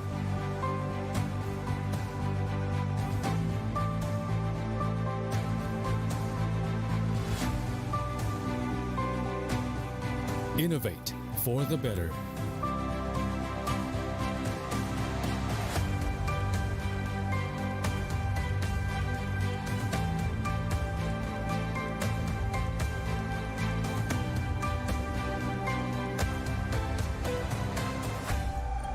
Expand horizons.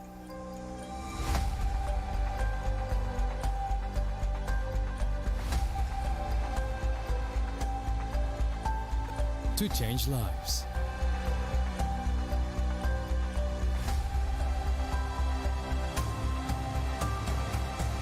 To connect new ideas. to explore new grounds.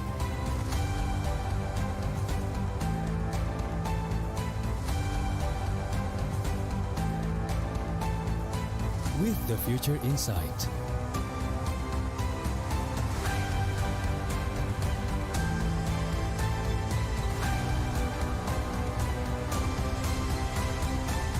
Together.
Get Galaxy A33 5G. Why? Because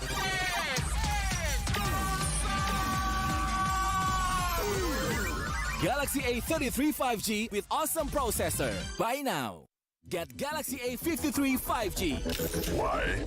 Because This is smooth. And this? Galaxy A53 5G with awesome smooth display. Buy now. Selamat datang di sebuah pengalaman perjalanan baru Indonesia bersama InJourney. Terbang bersama kami untuk melihat pariwisata Indonesia. Sirkuit internasional, bentang alam, ragam atraksi budaya, produk lokal asli Indonesia, warisan budaya, keamanan dan kenyamanan. InJourney membawa kerambahan Indonesia ke dunia. Warga plus 62 emang banyak maunya. Dari drakoran sampai banjir air mata. Nonton action yang mantul. Sampai nonton tendangan cantik. Maksudnya ini. Mau nonton apapun, semua ada di video. Mulai dari yang bikin berbunga-bunga, keringet dingin, ketawa, sampai bikin gak ngedip. Jadi nonton apa sekarang?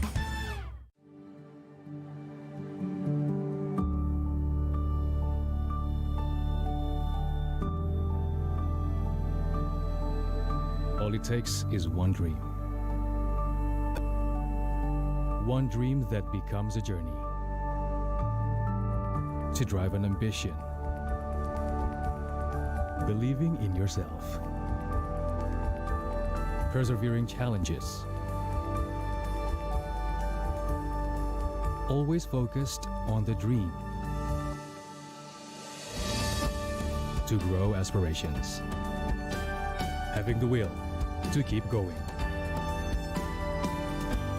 Building a future with a legacy.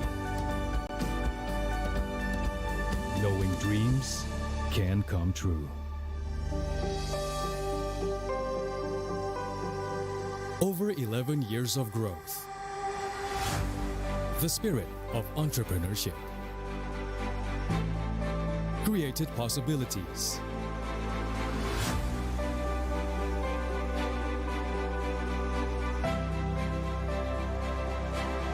Realized new potentials.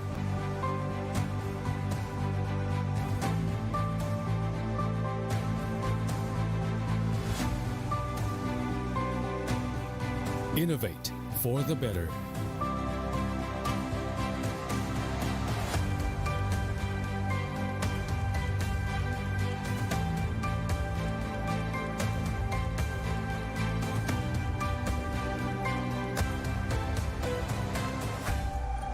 Expand horizons.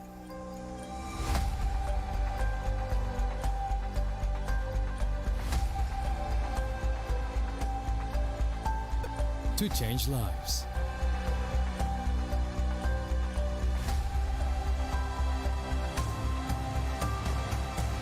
To connect new ideas. To explore new grounds.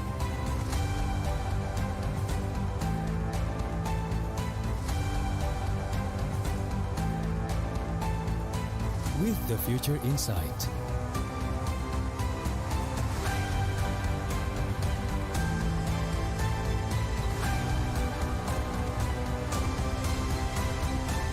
Together.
Get Galaxy A33 5G. Why? Because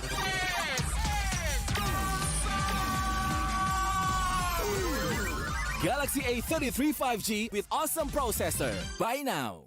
Get Galaxy A53 5G. Why? Because This is smooth. And this? Galaxy A53 5G with awesome smooth display. Buy now. Selamat datang di sebuah pengalaman perjalanan baru Indonesia bersama InJourney. Terbang bersama kami untuk melihat pariwisata Indonesia.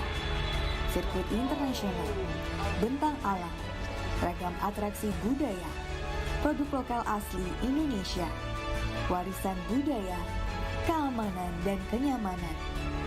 InJourney membawa kerambahan Indonesia ke dunia. Warga plus 62 emang banyak maunya. Dari drakoran sampai banjir air mata. Nonton action yang mantul. Sampai nonton tendangan cantik. Maksudnya ini. Mau nonton apapun, semua ada di video. Mulai dari yang bikin berbunga-bunga, keringet dingin, ketawa, sampai bikin gak ngedip. Jadi nonton apa sekarang?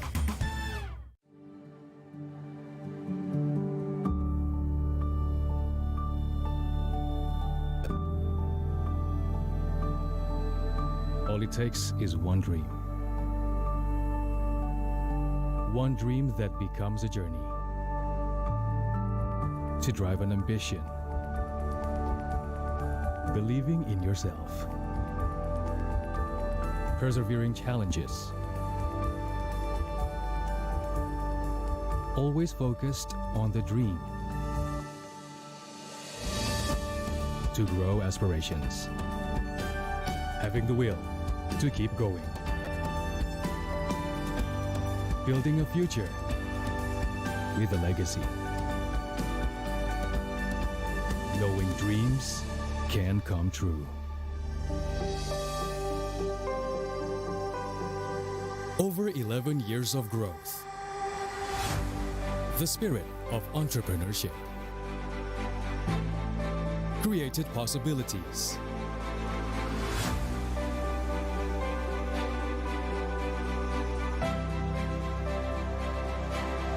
Realized new potentials.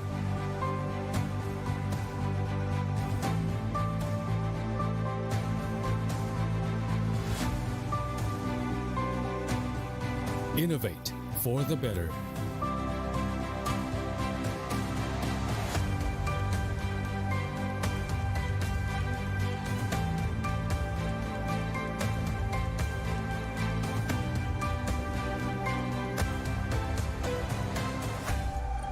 Expand horizons.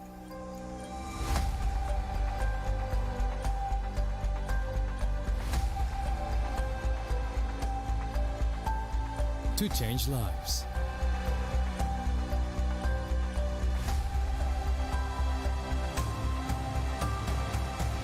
To connect new ideas. To explore new grounds.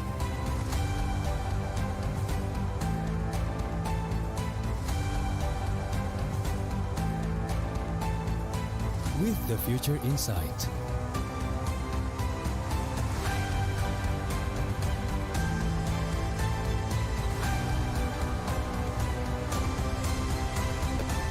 Together.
Get Galaxy A33 5G. Why?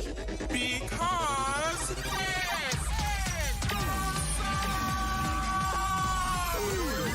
Galaxy A33 5G with awesome processor. Buy now. Get Galaxy A53 5G. Why? Because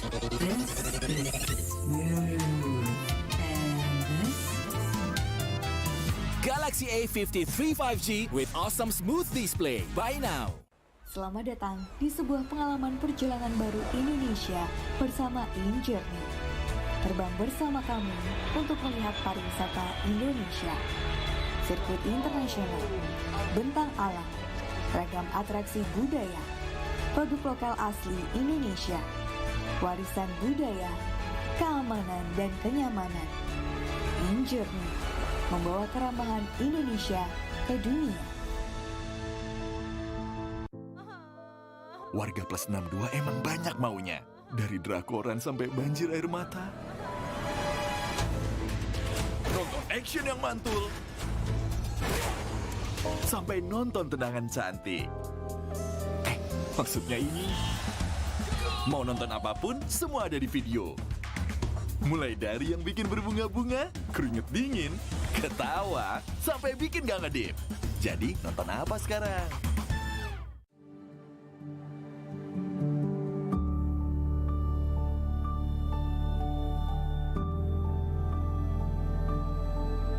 All it takes is one dream.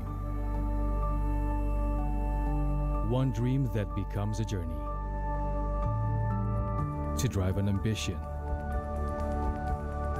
Believing in yourself. Persevering challenges. Always focused on the dream. To grow aspirations. Having the will to keep going. Building a future with a legacy. Knowing dreams can come true. Over 11 years of growth. The spirit of entrepreneurship. Created possibilities.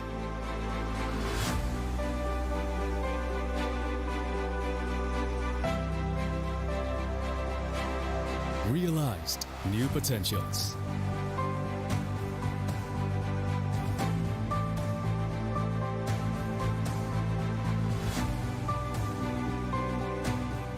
Innovate for the better.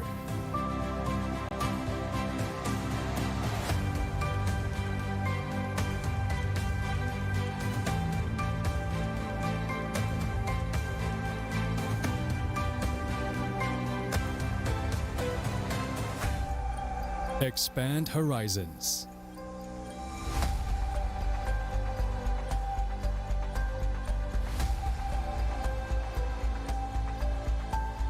To change lives.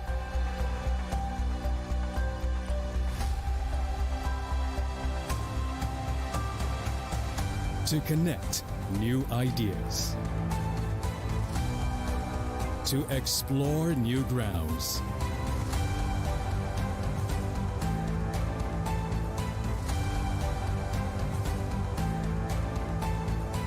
With the future in sight.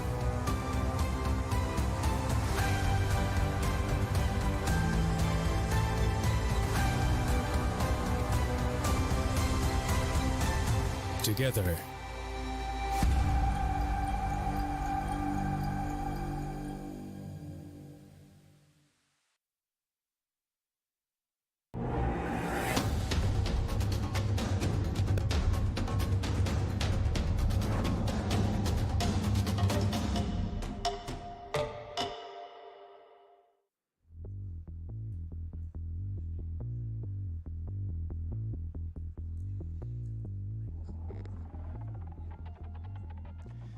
Well, here we are once again for the second match. We had our first match, our opening between Ghana and Suriname, and it was a win for Suriname. Yeah, we got confirmation during the break, as you could see on the graphic at home, that Suriname 2-0 over 2 games, which are very, very interesting to see.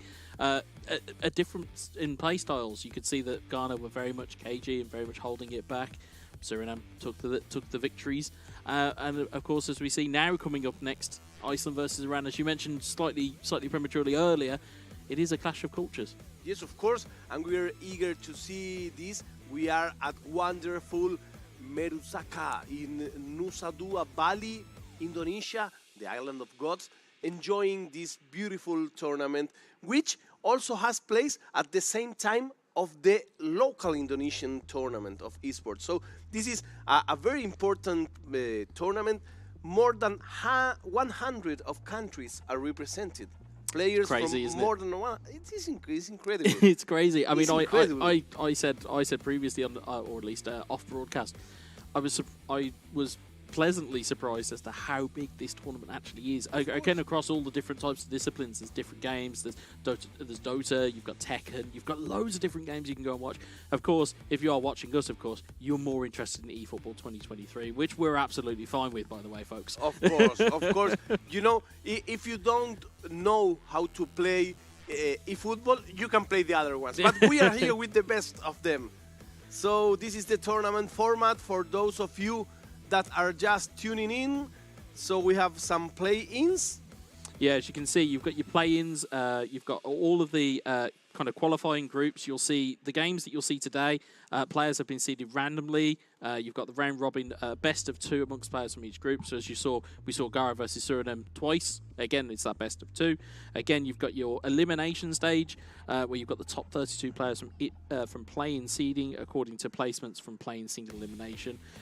You've got the best of 3 when it comes to that scenario. So again, you have to have a winner. So and again, the final best of 5 again must be a winner.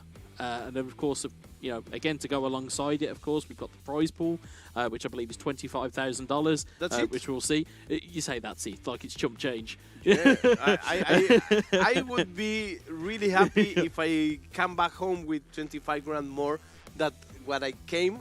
Yeah. If not, I'm happy anyway. You know, Yeah. it's a great. But it's very, very nice, nice money for, absolutely. for nowadays. Absolutely. $12,000 for the victor. Runner-up is $8,000, and the third place is $5,000. So, again, a lot of money on offer, but a lot of, I would say, bragging rights, as you'll see from some of the teams. Again, of course, Group A, you've got Ghana, Uzbekistan, Montenegro, Suriname, Morocco. The Group B is Bhutan, Bulgaria, Maldives, Korea, and Pakistan. Group C, you've got Chad, Trinidad, Tobago, Tunisia, Iraq, and Portugal. Group D, Bosnia and Herzegovina, Brunei, Spain, Thailand, and Somalia. And again, as we've said before, there's plenty of heavy hitters here from some of what we probably say traditionally the bigger nations. But again, as we saw in the first game, there's still some very good gameplay on offer. As in Group E, we can see Iceland, Iran, North Macedonia, and Kyrgyzstan. Group F with Wales, UAB, Namibia, and Djibouti. And then Group G, you've got Tajikistan, Syria, Honduras, and Bahrain. Group H, Nigeria, Azerbaijan, Saudi Arabia, and Team IESF. And again, in terms of these groups and in terms of how many groups there are, again, it probably helps nations that there's a lot of players involved here. I believe there's 72 players involved in eFootball. So again, it's the biggest kind of turnout, as you can see from the groups. Group I, Slovakia, Moldova, Hong Kong, and Myanmar. In Group G, Italy, Czech Republic, Japan, Kuwait. Group K is Austria, Georgia, Sri Lanka, and Turkmenistan. Group L, Luxembourg, Turkey, Slovenia, and Lebanon. Yeah, and in terms of how many teams there are, normally in a traditional football tournament, it stops at Group H, but instead we've got Group N. We've got Group M, which is Algeria, Vietnam, Argentina, and Senegal. Group N, New Zealand, Netherlands, Malaysia, and Brazil. Group O, you've got Croatia, Laos, Ecuador, and Mongolia. Group P, Kazakhstan, Armenia, India, and Guinea. Yeah, and again, there's just so many players and so many games on offer, but we will obviously, of course, take a look at the schedule. We have already saw Ghana versus Suriname. We will now see coming up Iceland versus Iran, Slovakia versus Moldova, and Algeria versus Vietnam. That's only part 1, by the way. Exactly. Felix. It's part 1. Exactly. And, you know, we already saw the victory of Suriname, and let's see what happens now with Iceland and Iran. You have here, like, the schedule, plan your day, choose your match. Of course, we are happy if you are with us the whole day, because there are very, very interesting games. Whoa. Korea, Pakistan, Djibouti, UAE, Kuwait, Czech Republic, Spain versus Thailand. That will be like our second it's almost like our main event. It's Yes, almost, exactly. It feels like that does. It almost does. Exactly. I was a little confused about the time zones because we have right now people in Europe are sleeping, people in South America are waking up. So we have like people from all over watching these beautiful games with us and giving us great company over social media.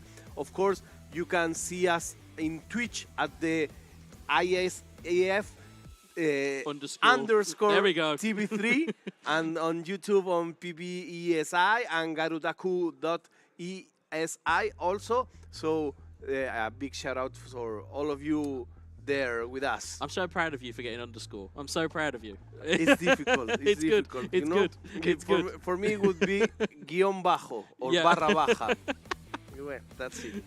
That's it, my friend. So here we are in wonderful Bali with the man, with Guetza, with a lot of people from around the world enjoying our passion for eFootball.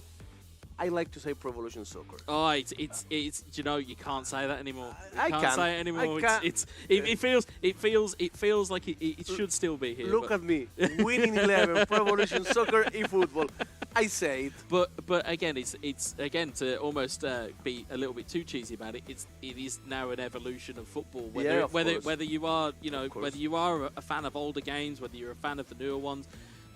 This is where the game is now, and of course, Yes, it's free to play. There's all of these different things that go alongside it, and again, as we mentioned earlier, the growth of the game, the growth of esports, it leads to things like this. It's incredible. Yeah. I'm still expecting the Master League. I must say that. I have no problem at all because we are here for the fans. This transmission only exists because of you guys. Watching at home, sharing this transmission. So I'm really thank you for all of your comments. You've won a lot of hearts and minds with that. As soon as you mentioned the words Master League, you've won a lot of hearts and minds with that. I'll tell you that for nothing. I know. I'm walking on fire. Okay, and now the match is starting. Let's see who plays with what. Manchester United against Manchester United. This would be fun. Well, it's the first matchup of its kind, and you've got Iceland in the home kit of Manchester United, Iran in the away kit of Manchester United. Again, might be slightly easier to keep a hold of as Rashford looks to get involved there. Victor Lindelof appears to clear it away. So again, our first matchup of its kind. They can be quite tricky to keep hold of at home or to keep your eyes on. But again, this will start off fast as you can see the differences in play styles already. It's Marcus Rashford looking to shake to shoot. Lindelof gets the block. It is a corner ball. Yeah, I see Iran playing fast, playing a very aggressive game. I like this kind of game. Yeah, it's certainly looked like it's going to be ball into the box there, headed away. It's Lindelof. It's down to Fred. The danger is still not clear here. It's Jadon Sancho. Nice little double touch outside of the foot shot, and De Gea makes the save. Again, if you're looking for that at home, you'll be seeing a lot of those today, I would imagine. Those double touches, they are very, very potent in the game of eFootball. But as you can see, it's Iceland looking to be back on the attack here. I'm liking this match more than the one before. They are playing very fast. They are playing nice game. Ball on the pitch. As you can see their ball into Marcus Rashford. Touching and touching. Looking to just find a gap. Finds it into Fred. Fred looking back for Bruno Fernandes. I like the Iranian kind of play. I like that. It's pressure early on, but Iceland get the ball away here. It's Fernandes down to Rashford. Rashford into Cristiano Ronaldo. Back to Bruno Fernandes. Into Fred. Fred in towards Ronaldo. Just gets cleared away, and counter may just be on here, but you may hear some other shouts of other games going on at the time, but this is the game that we're invested in. You may hear players getting slightly more animated as time goes on. Here's Sancho. And to deliver a driven ball into the box, it's Marcus Rashford! That is a stunning cross into a tap-in. And again, if you want a player in world football right now who is in form, it is Marcus Rashford inside the penalty box, inside the 6-yard box. It was harder to miss than it was to score. It was such an easy finish, but a wonderful ball in. I told you I like the Iranian playing style. For me, it seems very South American, very fast, very aggressive, very no hold, without any kind of preoccupation. Everything forward. We come forward. We have to make a goal. Never mind.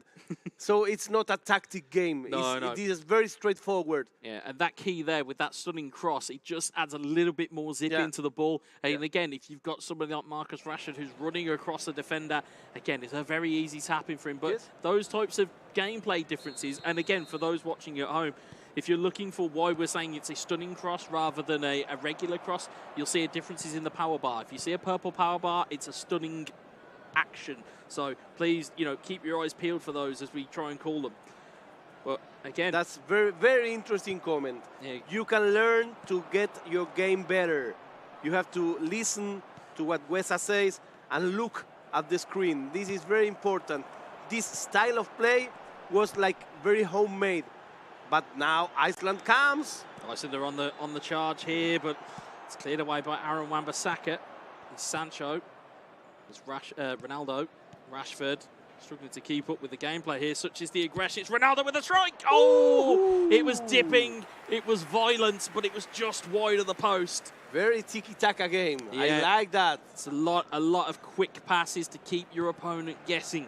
And again, we talk about stunning strikes. They may not have the accuracy of a regular strike, but they've got a lot more power behind them, and especially with Ronaldo under your control, could very much be there. It's Jadon Sancho. It's Ronaldo could save again from David De Gea. It's a corner ball. Iran having all of the party here. I don't want to be cocky, but this is my style of play. This is you. This is you. I play this way. Touching and luxury game. Bruno Fernandes, the play just gets snuffed out by David De Gea. Again, at the bottom of your screen, you may have noticed defensive line push from Iran, just to keep their players up at goal kicks and making sure that they've got enough pressure on the ball carriers. Here's Anthony Martial. Martial, stunning cross attempted, but Aaron Wan-Bissaka snuffs that out. It's back coming away again. Here's Fred. Notice at the bottom of your screen as well, Iran switched to a slightly blue mentality or a slightly defensive mentality. It's Fernandes. It doesn't matter, though. It doesn't matter if you've changed your mentality. If Bruno Fernandes is lurking, what a ball into the box. Iceland have their equaliser. That was very fast. That was very fast. You need just one fast ball to get your equaliser. You can never be confident in this game. It looked like it was a monologue from Iran, but on the first chance that Iceland got. Oh, and there's a kickoff coming here, maybe. It's 2-1. You've got to stay aware at kickoffs. I told you, you cannot be confident. You cannot be confident. The happiness for Iceland lasted seconds. You have to be switched on. Yeah. At kickoffs, at dead balls, you have to be confident and you have to be switched on. But what a great match. Again, it's a great match. It's great for us as neutrals. Yeah. It's great for us. But again, it comes from as the old sporting adage goes, you're always at your most vulnerable when you've just scored. Yeah, that's it. So you were it's okay, Iceland have just, stunning cross. It was a great header from Fernandes. They're up and all of a sudden there's an equaliser. You can't switch off, not for a second, especially with Iran playing the way like this. And again, of course, it's no one else than Ronaldo. The goalie here played a big part. He was like... He comes too far out and then as a result, he doesn't get his feet set. Exactly. Opa. I think I heard a C. I think that might be a Ronaldo goal in another game there. I'm not quite sure. Might have something to do with that. But as you can see, Lindelof back in amongst the game here. 35 minutes gone here. 2-1 for Iran. But Martial's coming back the other way for Iceland. Here's Bruno Fernandes. Fernandes back to Martial. Good save from the goalkeeper. Rashford. Can he get the ball back into the box? He can. He gets it to Fred. Bruno back to Fred. Martial. Martial looking to turn and strike. It's covered away, and it's covered by Aaron Wan-Bissaka. Malacia, though, danger is still not clear here for Iran. Malacia in towards Rashford. It's a beautiful back heel. Oh, it's a good strike. Whoa, and amazing. he beat the goalkeeper, but it was just the post. that denied Iceland from another equaliser, but the ball's coming back the other way. It's Bruno Fernandes, slides it across the box, he's looking for Rashford, tap in for Ronaldo! It's 3-1 to Iran, and as quick as that, if you think you're on the ascendancy, if you think you're on the attack, you have to be careful with how many numbers you commit, because that is the type of counter-attack that will leave you standing. I will say that this is the goal of the match and perhaps of the tournament so far. Yeah, of what we've seen so far. Incredible. It went from a post hit for Iceland, and it went down the other end. And it's a quick, it's an easy tap in. As we always, for gamers at home, you're always looking for the extra pass because you can leave the goalkeeper standing, and that's exactly what Iran did here. Superb and I mean, play. This was great playing by Iran, because I for sure will try to shoot. The minute I receive the ball, I will try to shoot. He made the extra pass, and that extra pass was the one that gave us the third goal. 3-1 for Iran against Iceland. And that's why you have to be switched on. You have to be present when you're playing this game, because, again, those opportunities, again, it's easy for us to sit here and tell you guys about what opportunities there are for these players. It's even more so important for them to recognise those chances that are there. But the action-packed first half, I need a rest. I need a rest. No, it's incredible. I need a week in Bali to recover from this game, What a wonderful start to a game here. And again, we talked about a culture clash. This is very much a clash of two very able and competitive players. As you can see, the tactics screen here, almost an identical setup for both teams in terms of their shaping, as we see almost the traditional 4-3-3 that we have seen in so many esports tournaments of years past. It seems to be that very close-knit 4-3-3 that can be, it's direct football, as we sometimes see. But as I often find, it's always about how you play that formation. You may play that formation, but you might not necessarily play direct. Exactly. And that's what we see.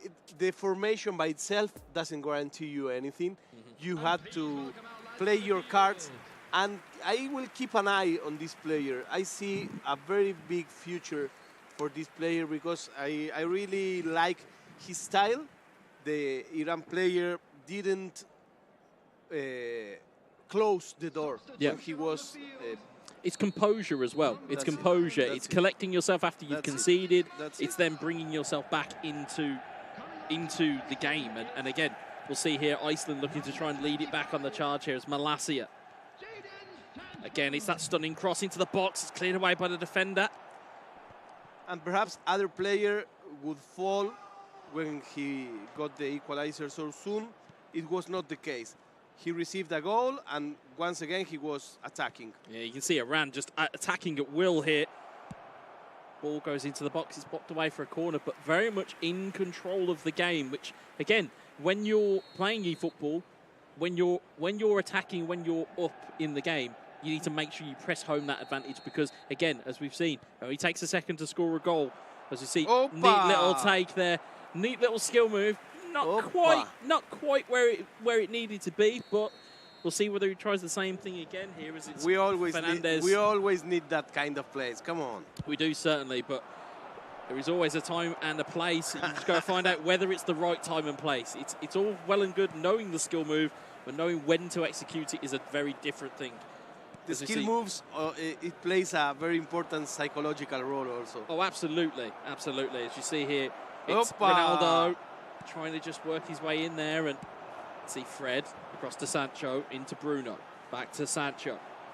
Sancho, neat little double touch, just try to take it away from the defender, give himself more of an angle of a pass. Again, just not quite there for him. Here's Sancho going the other way for Iran. You can probably hear that behind us as Bruno is there into Sancho. Sancho, neat little double touch again. Just a little bit too much. Still there though for Iran. Oh, he's hit the post.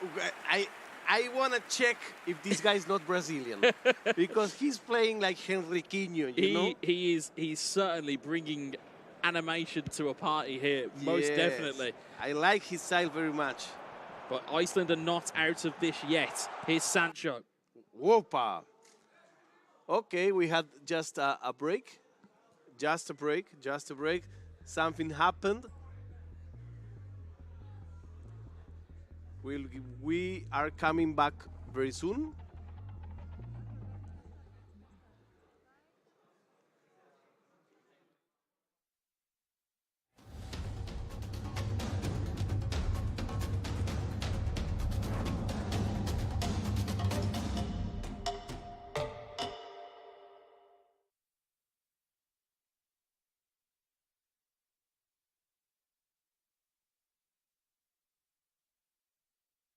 Pop mie, stuck gitu-gitu aja. Pop mie, ransel, pop mie. Biar seru nggak terputus, pop mie dus. Topping cangki sama gurihnya itu sob. Beuh. Yuk sob, sikat pop mie. Seru terus kuy. Iklan pop mie, stuck gitu-gitu aja. Pop mie, ransel, pop mie. Biar seru nggak terputus, pop mie dus. Topping cangki sama gurihnya itu sob. Beuh. Yuk sob, sikat pop mie. Seru terus kuy.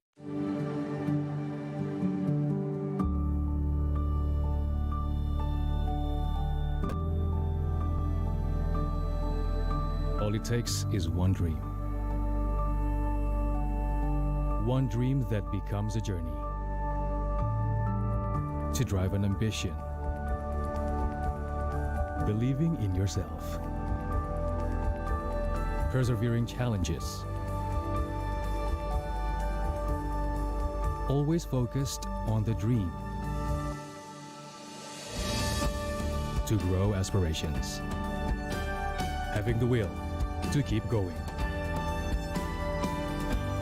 Building a future with a legacy. Knowing dreams can come true. Over 11 years of growth. The spirit of entrepreneurship. Created possibilities.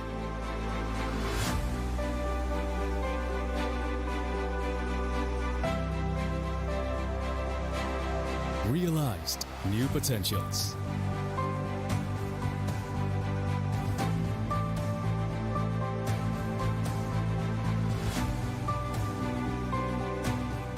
Innovate for the better.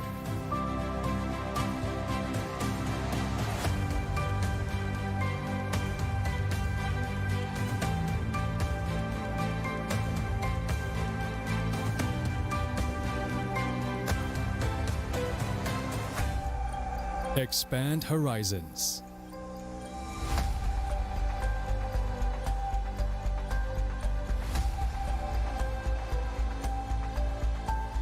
To change lives.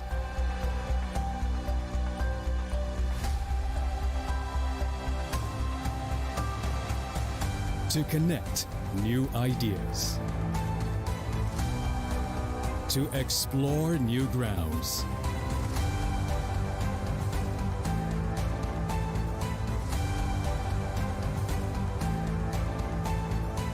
With the future in sight.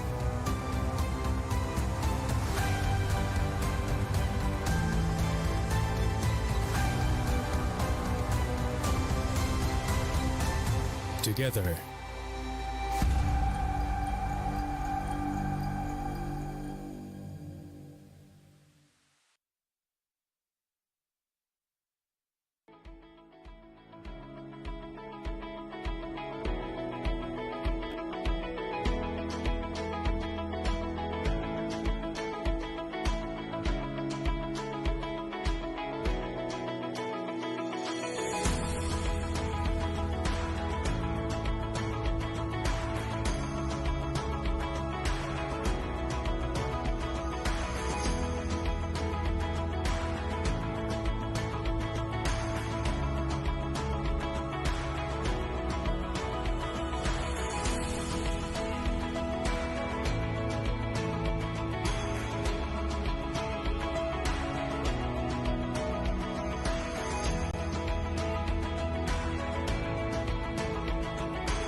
Get Galaxy A33 5G. Why? Because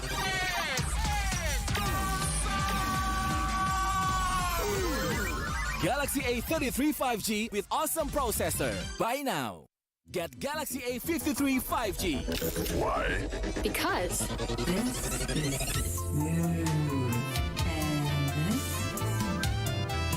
Galaxy A53 5G with awesome smooth display. Buy now. Selamat datang di sebuah pengalaman perjalanan baru Indonesia bersama InJourney.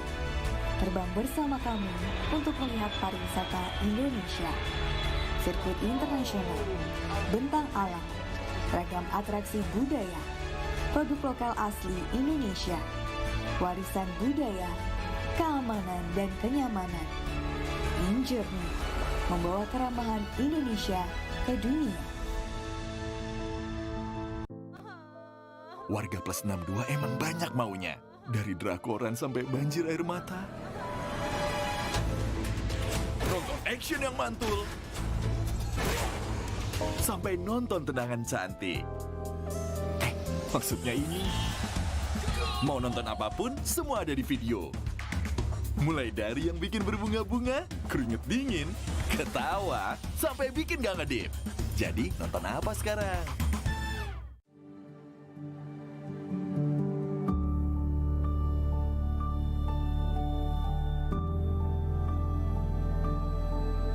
All it takes is one dream.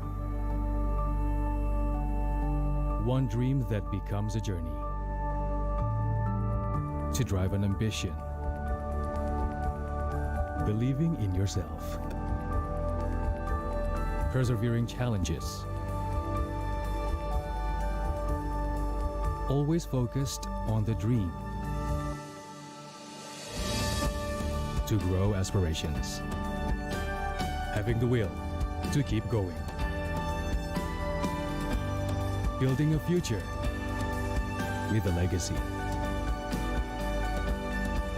Knowing dreams can come true. Over 11 years of growth. The spirit of entrepreneurship. Created possibilities.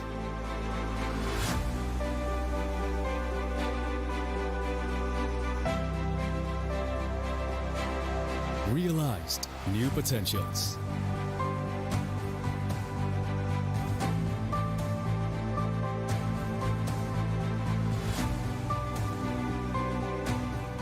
Innovate for the better.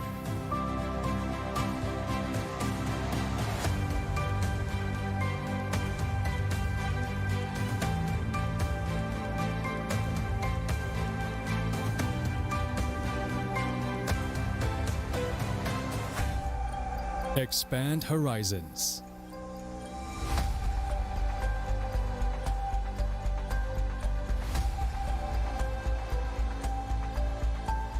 To change lives.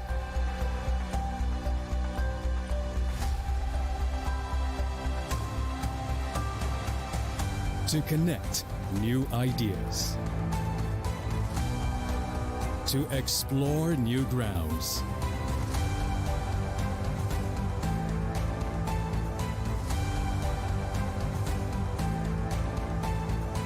With the future in sight.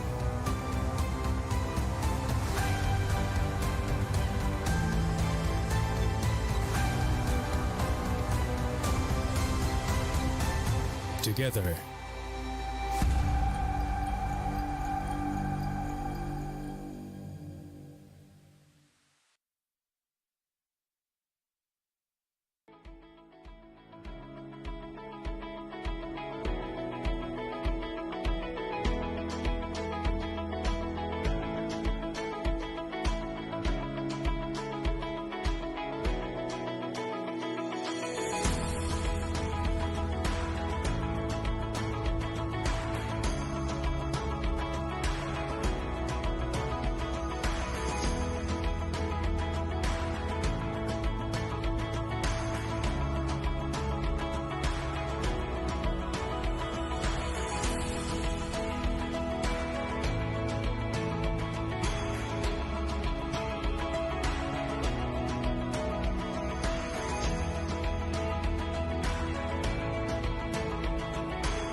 Get Galaxy A33 5G. Why?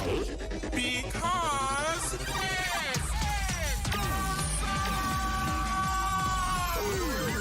Galaxy A33 5G with awesome processor. Buy now.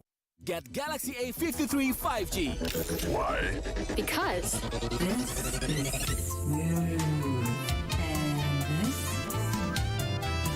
Galaxy A53 5G with awesome smooth display. Buy now. Selamat datang di sebuah pengalaman perjalanan baru Indonesia bersama InJourney. Terbang bersama kami untuk melihat pariwisata Indonesia. Sirkuit internasional, bentang alam, ragam atraksi budaya, produk lokal asli Indonesia, warisan budaya, keamanan dan kenyamanan. InJourney membawa keramahan Indonesia ke dunia. Warga plus 62 emang banyak maunya. Dari drakoran sampai banjir air mata. Nonton action yang mantul. Sampai nonton tendangan cantik. Maksudnya ini. Mau nonton apapun, semua ada di video. Mulai dari yang bikin berbunga-bunga, keringet dingin, ketawa, sampai bikin gak ngedip. Jadi nonton apa sekarang?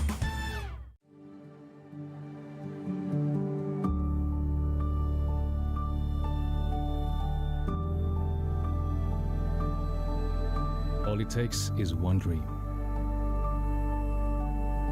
One dream that becomes a journey. To drive an ambition. Believing in yourself. Persevering challenges. Always focused on the dream. To grow aspirations. Having the will to keep going. Building a future with a legacy. Knowing dreams can come true. Over 11 years of growth. The spirit of entrepreneurship. Created possibilities.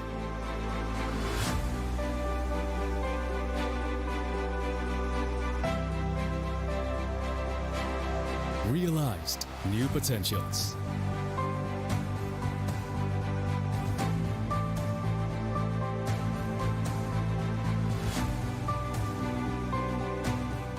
Innovate for the better.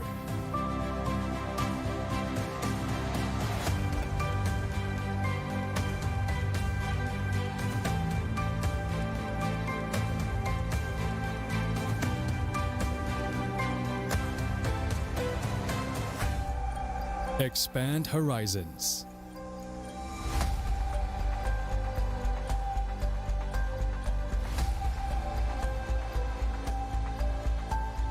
To change lives.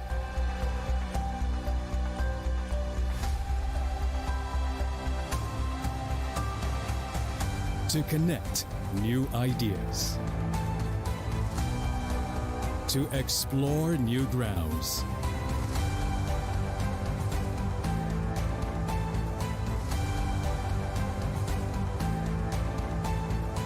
With the future in sight.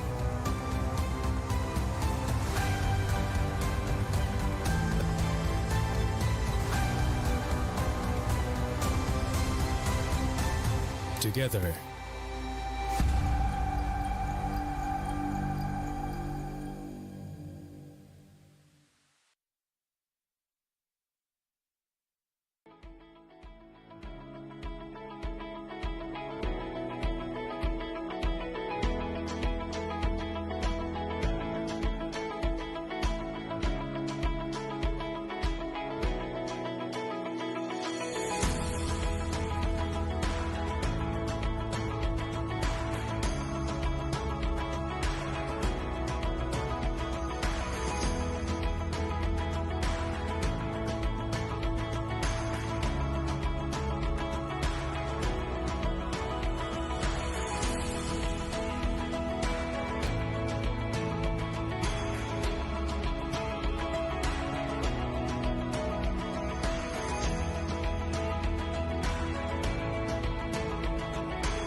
Get Galaxy A33 5G. Why? Because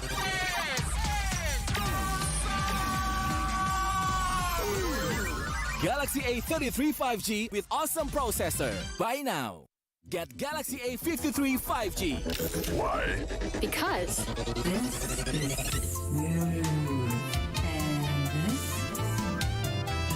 Galaxy A53 5G with awesome smooth display. Buy now.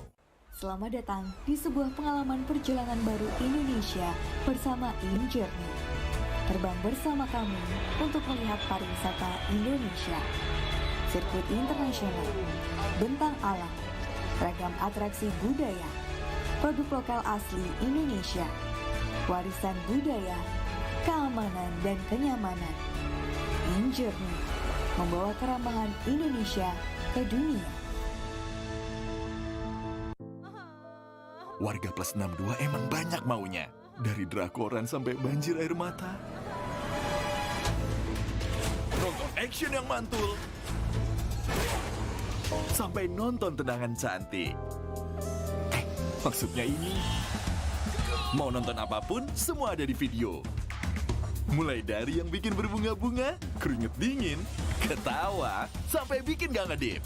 Jadi nonton apa sekarang?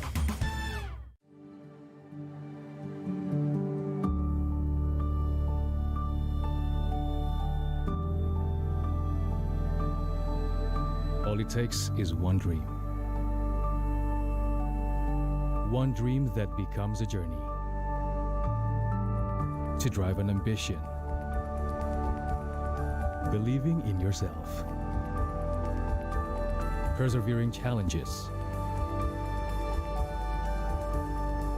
Always focused on the dream. To grow aspirations. Having the will to keep going. Building a future with a legacy.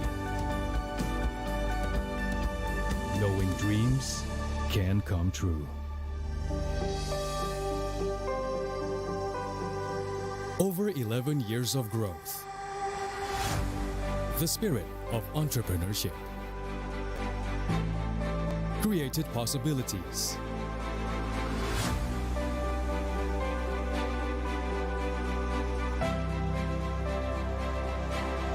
Realized new potentials.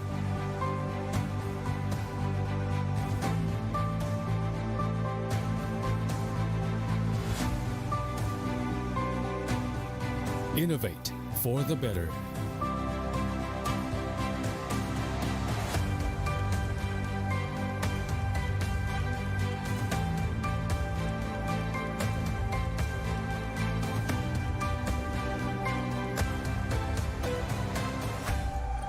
Expand horizons.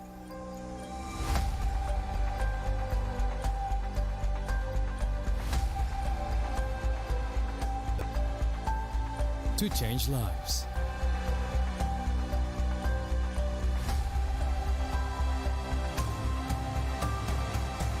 To connect new ideas. To explore new grounds.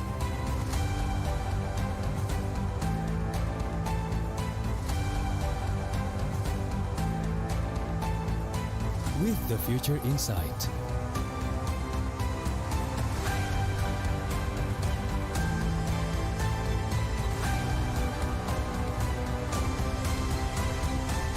Together.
Get Galaxy A33 5G.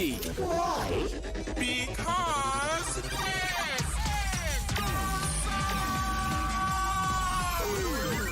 Galaxy A33 5G with awesome processor. Buy now. Get Galaxy A53 5G. Why? Because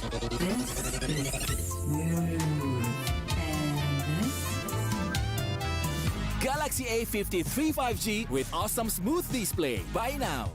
Selamat datang di sebuah pengalaman perjalanan baru Indonesia bersama InJourney. Terbang bersama kami untuk melihat pariwisata Indonesia. Sirkuit internasional, bentang alam, ragam atraksi budaya, produk lokal asli Indonesia, warisan budaya, keamanan dan kenyamanan. InJourney membawa keramahan Indonesia ke dunia. Warga plus 62 emang banyak maunya. Dari drakoran sampai banjir air mata. Nonton action yang mantul. Sampai nonton tendangan cantik. Maksudnya ini, mau nonton apapun, semua ada di video. Mulai dari yang bikin berbunga-bunga, keringet dingin, ketawa, sampai bikin gak ngedip. Jadi nonton apa sekarang?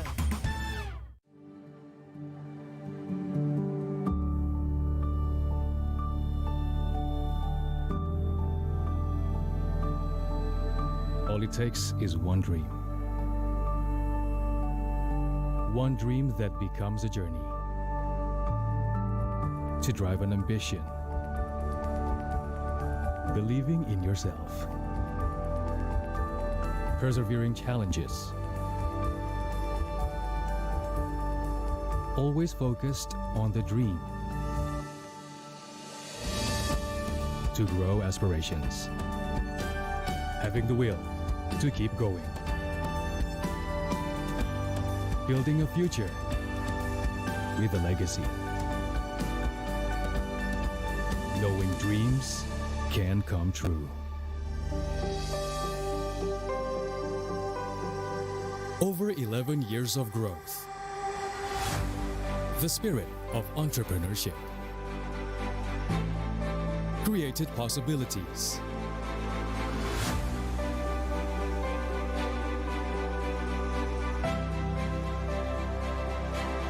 Realized new potentials.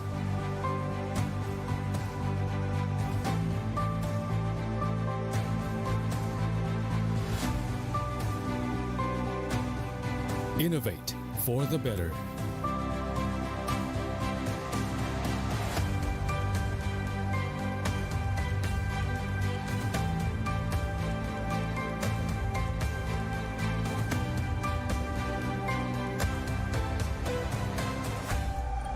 Expand horizons.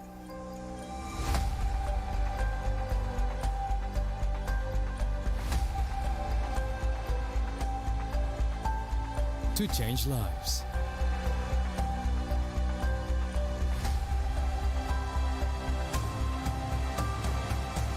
To connect new ideas.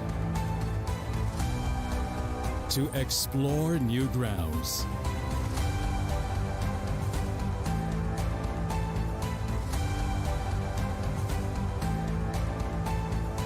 With the future in sight.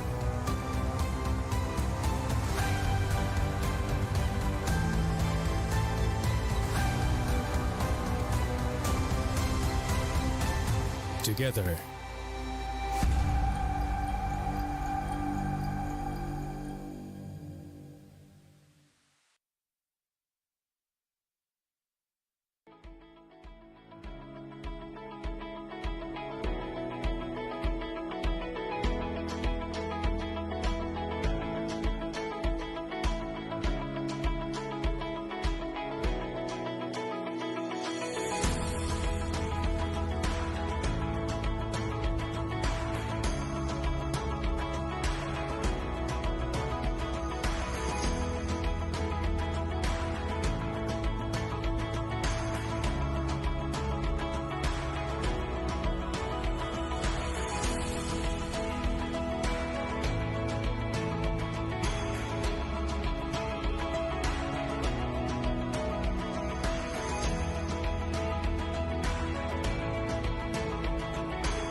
Get Galaxy A33 5G.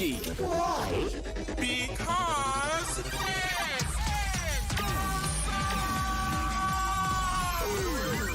Galaxy A33 5G with awesome processor. Buy now. Get Galaxy A53 5G. Why? Because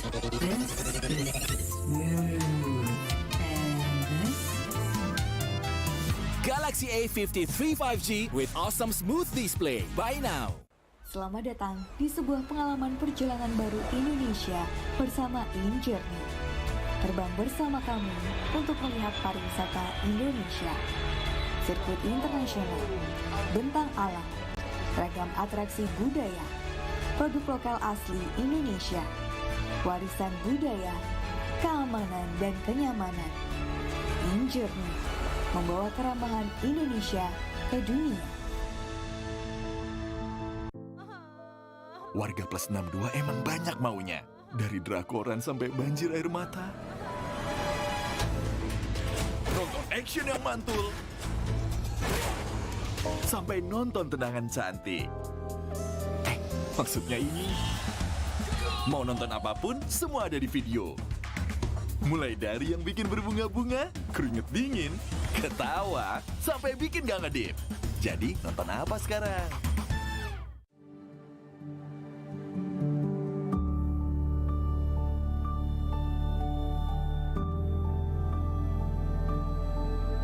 All it takes is one dream. One dream that becomes a journey. To drive an ambition. Believing in yourself. Persevering challenges. Always focused on the dream. To grow aspirations. Having the will to keep going. Building a future with a legacy. Knowing dreams can come true. Over 11 years of growth. The spirit of entrepreneurship. Created possibilities.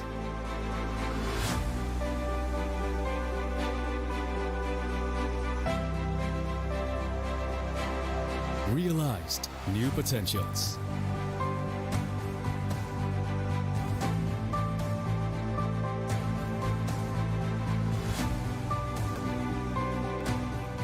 Innovate for the better.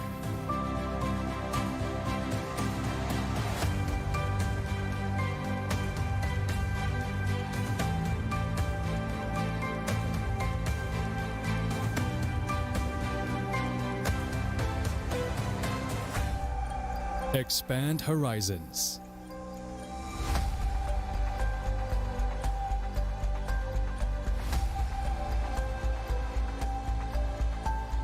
To change lives.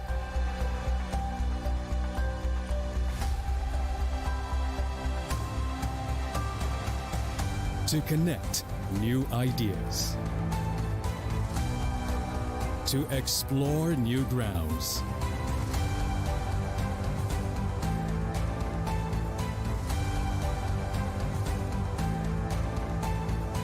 With the future in sight.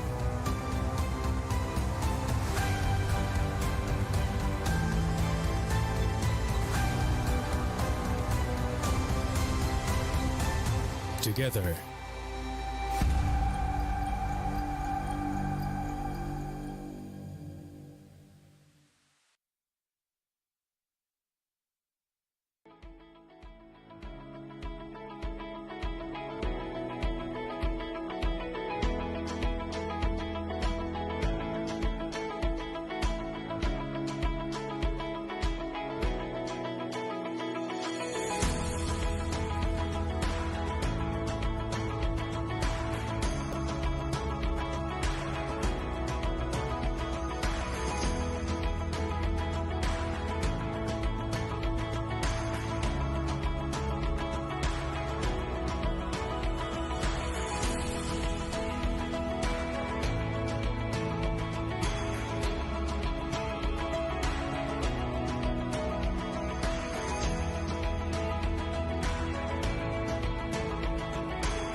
Get Galaxy A33 5G. Why? Because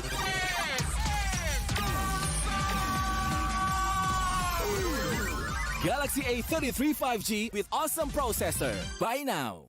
Get Galaxy A53 5G. Why? Because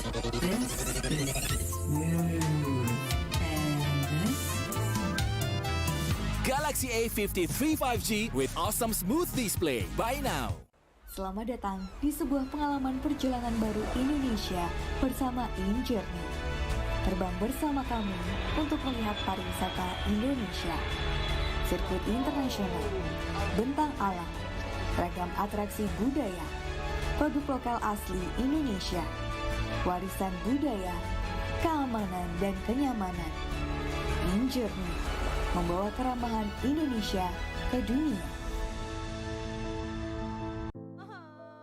Warga plus 62 emang banyak maunya. Dari drakoran sampai banjir air mata. Nonton action yang mantul. Sampai nonton tendangan cantik.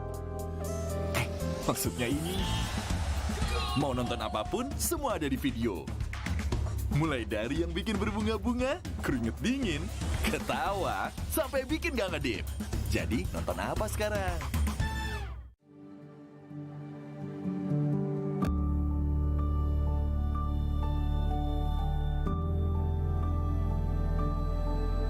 All it takes is one dream. One dream that becomes a journey. To drive an ambition. Believing in yourself. Persevering challenges. Always focused on the dream.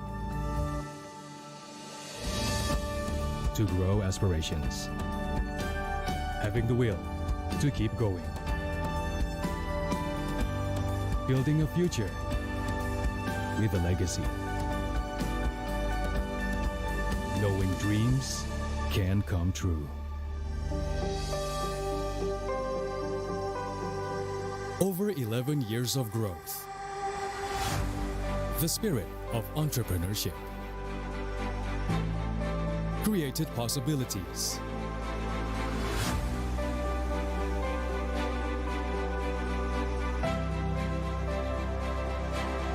Realized new potentials.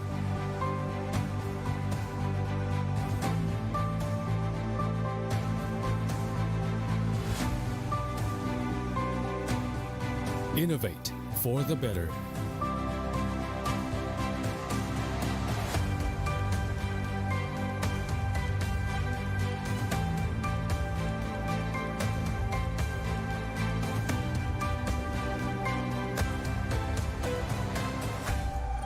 Expand horizons.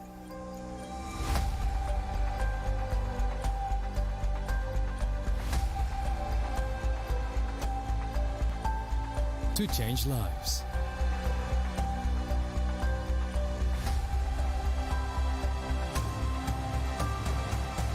To connect new ideas. To explore new grounds.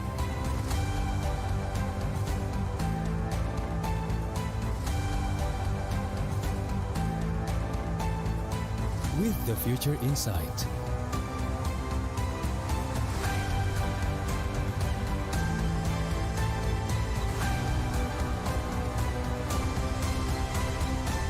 Together.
Get Galaxy A33 5G. Why? Because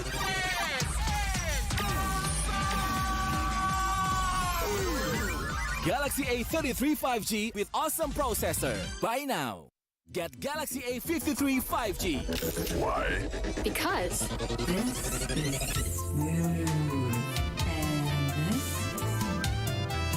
Galaxy A53 5G with awesome smooth display. Buy now. Selamat datang di sebuah pengalaman perjalanan baru Indonesia bersama InJourney. Terbang bersama kami untuk melihat pariwisata Indonesia. Sirkuit internasional, bentang alam, ragam atraksi budaya, produk lokal asli Indonesia, warisan budaya, keamanan dan kenyamanan. InJourney membawa keramahan Indonesia ke dunia. Warga plus 62 emang banyak maunya. Dari drakoran sampai banjir air mata. Nonton action yang mantul. Sampai nonton tendangan cantik. Maksudnya ini. Mau nonton apapun, semua ada di video. Mulai dari yang bikin berbunga-bunga, keringet dingin, ketawa, sampai bikin gak ngedip. Jadi nonton apa sekarang?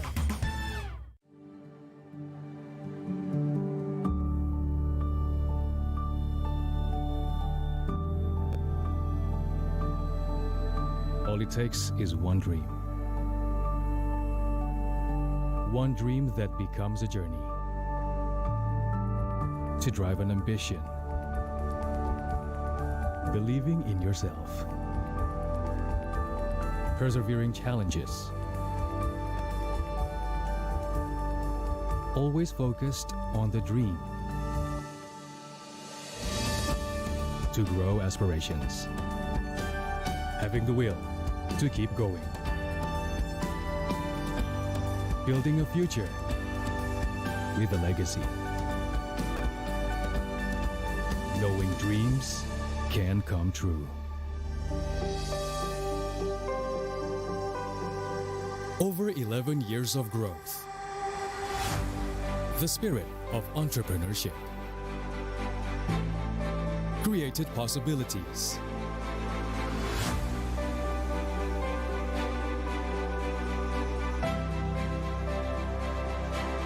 Realized new potentials.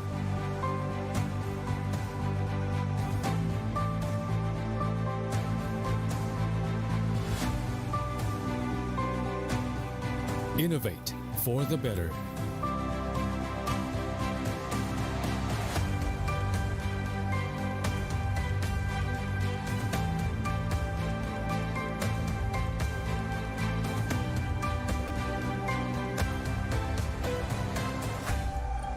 Expand horizons.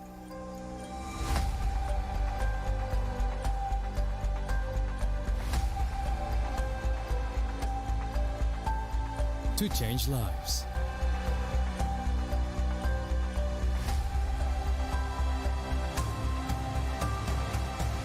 To connect new ideas. To explore new grounds.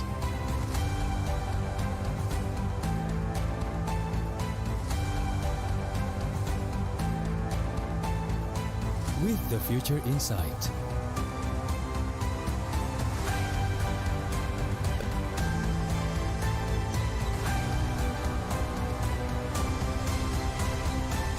Together.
Get Galaxy A33 5G. Why? Because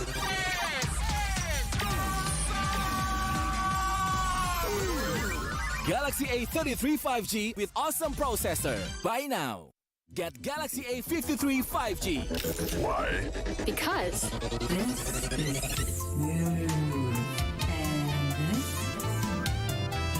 Galaxy A53 5G with awesome smooth display. Buy now. Selamat datang di sebuah pengalaman perjalanan baru Indonesia bersama InJourney. Terbang bersama kami untuk melihat pariwisata Indonesia. Sirkuit internasional, bentang alam, ragam atraksi budaya, produk lokal asli Indonesia, warisan budaya, keamanan dan kenyamanan.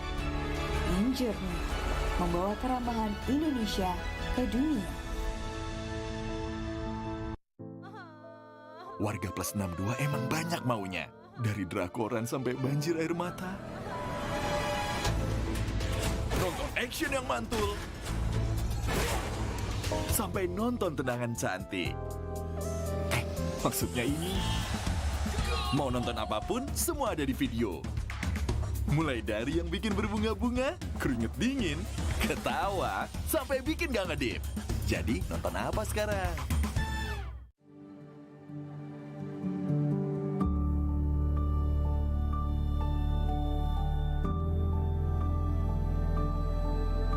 All it takes is one dream. One dream that becomes a journey. To drive an ambition. Believing in yourself. Persevering challenges. Always focused on the dream. To grow aspirations. Having the will to keep going. Building a future with a legacy. Knowing dreams can come true. Over 11 years of growth. The spirit of entrepreneurship.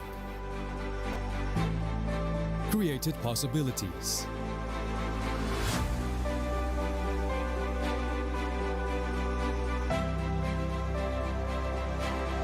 Realized new potentials.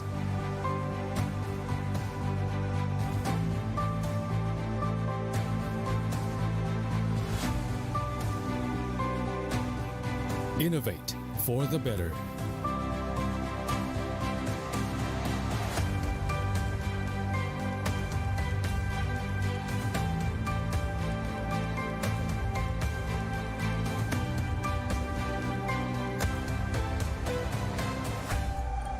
Expand horizons.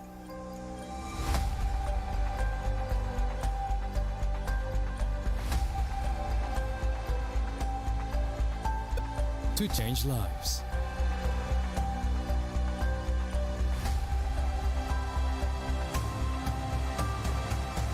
To connect new ideas. To explore new grounds.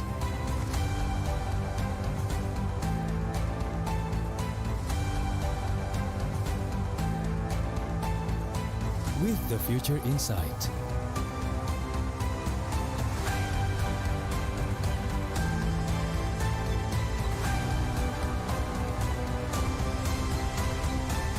Together.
Get Galaxy A33 5G. Why? Because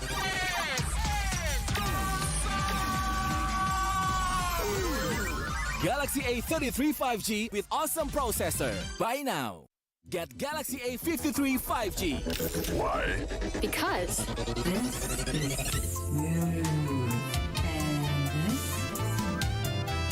Galaxy A53 5G with awesome smooth display. Buy now. Selamat datang di sebuah pengalaman perjalanan baru Indonesia bersama InJourney. Terbang bersama kami untuk melihat pariwisata Indonesia. Sirkuit internasional, bentang alam, ragam atraksi budaya, produk lokal asli Indonesia, warisan budaya, keamanan dan kenyamanan. InJourney membawa keramahan Indonesia ke dunia. Warga plus 62 emang banyak maunya. Dari drakoran sampai banjir air mata. Nonton action yang mantul. Sampai nonton tendangan cantik. Maksudnya ini. Mau nonton apapun, semua ada di video. Mulai dari yang bikin berbunga-bunga, keringet dingin, ketawa, sampai bikin gak ngedip.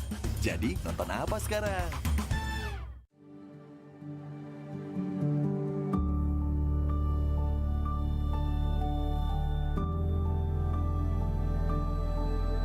All it takes is one dream.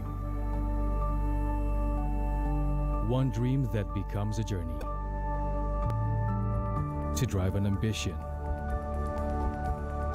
Believing in yourself. Persevering challenges. Always focused on the dream. To grow aspirations. Having the will to keep going. Building a future with a legacy. Knowing dreams can come true. Over 11 years of growth. The spirit of entrepreneurship. Created possibilities.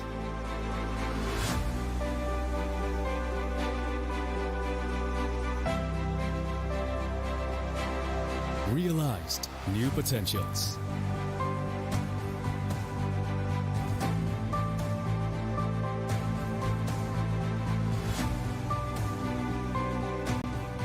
Innovate for the better.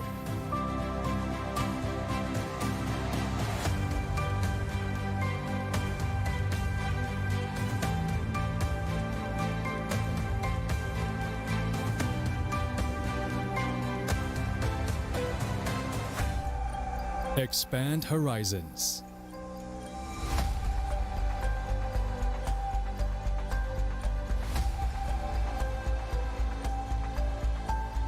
To change lives.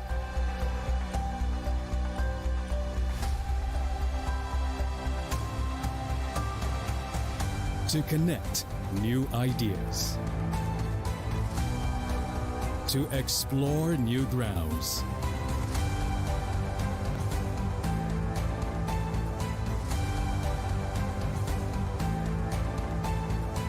With the future in sight.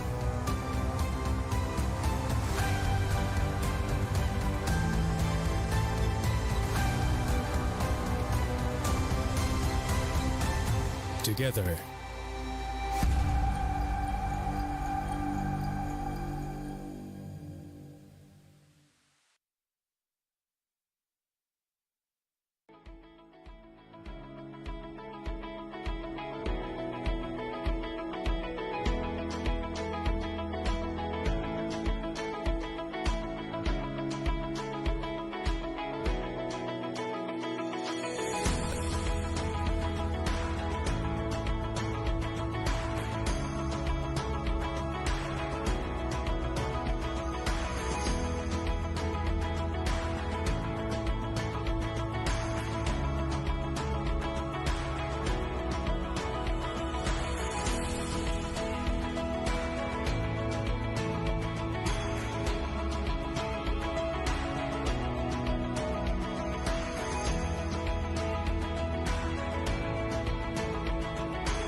Get Galaxy A33 5G. Why? Because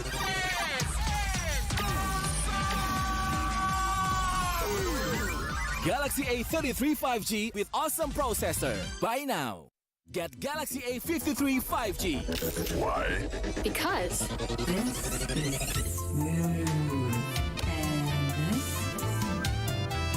Galaxy A53 5G with awesome smooth display. Buy now.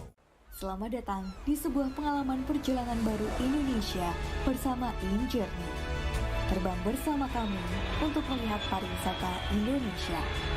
Sirkuit internasional, bentang alam, ragam atraksi budaya, produk lokal asli Indonesia, warisan budaya, keamanan dan kenyamanan. InJourney membawa keramahan Indonesia ke dunia. Warga plus 62 emang banyak maunya. Dari drakoran sampai banjir air mata. Nonton action yang mantul. Sampai nonton tendangan cantik. Maksudnya ini. Mau nonton apapun, semua ada di video. Mulai dari yang bikin berbunga-bunga, keringet dingin, ketawa, sampai bikin gak ngedip. Jadi nonton apa sekarang?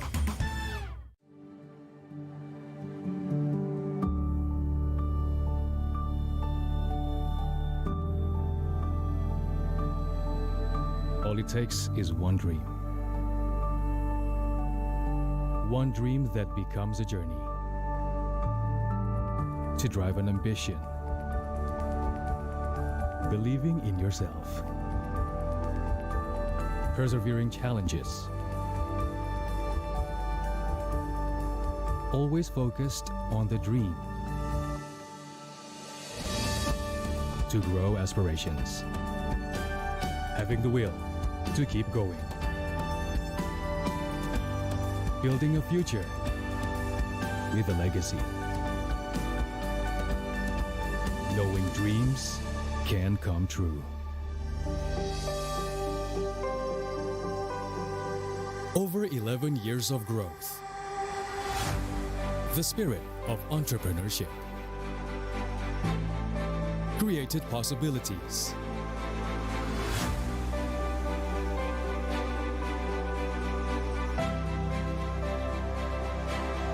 Realized new potentials.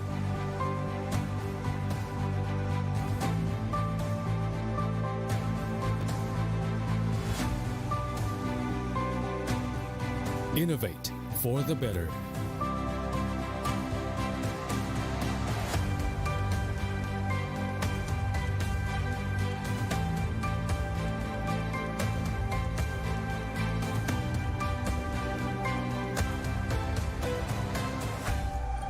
Expand horizons.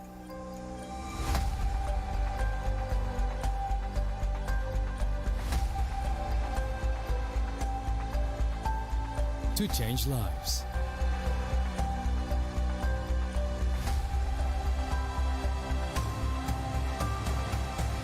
To connect new ideas. To explore new grounds.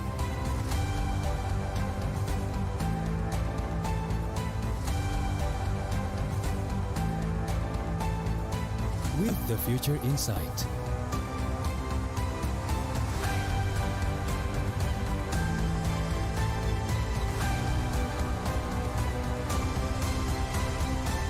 Together.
Get Galaxy A33 5G. Why?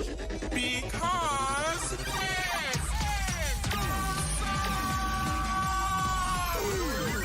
Galaxy A33 5G with awesome processor. Buy now. Get Galaxy A53 5G. Why? Because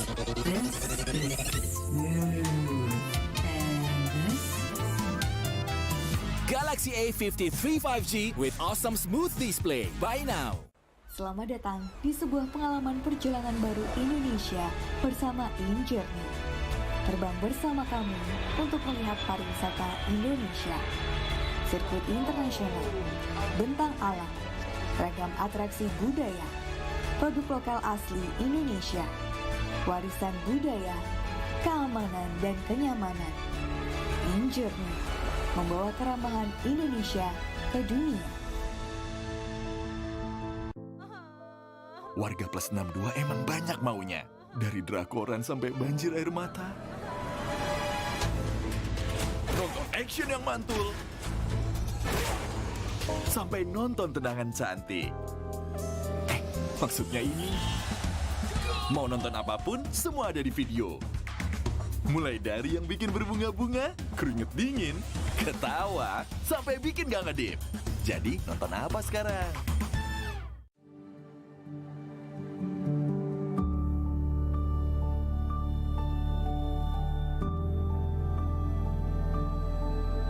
All it takes is one dream. One dream that becomes a journey. To drive an ambition. Believing in yourself. Persevering challenges. Always focused on the dream.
It's my game.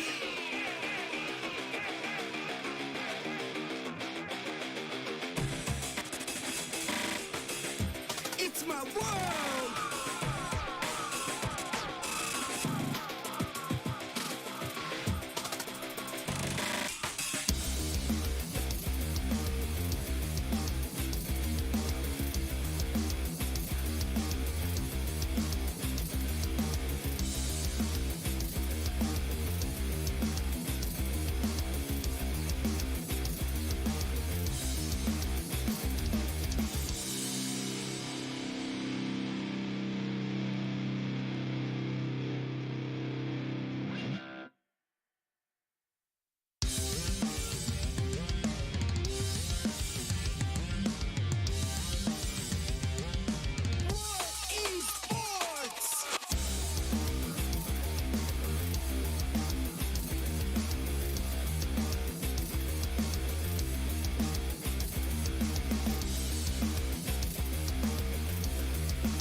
It's my game.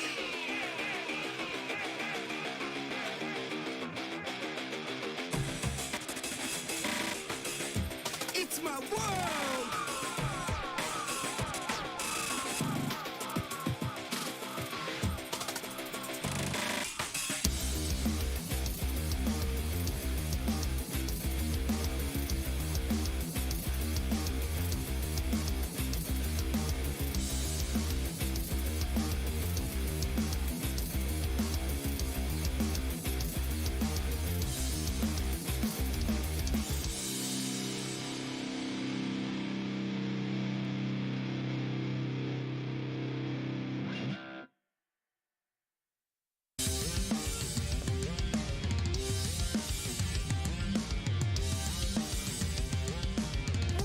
Esports.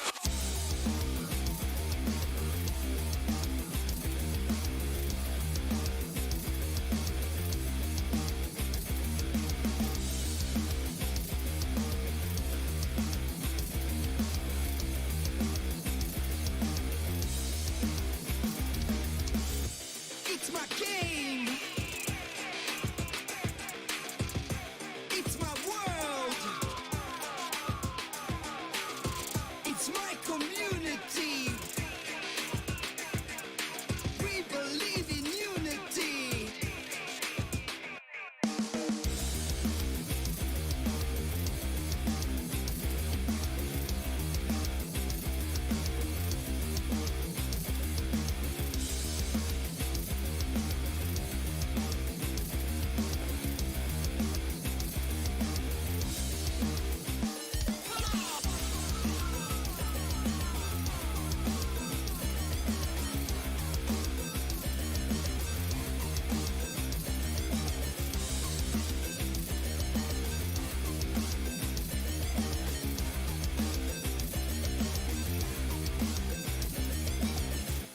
It's my game.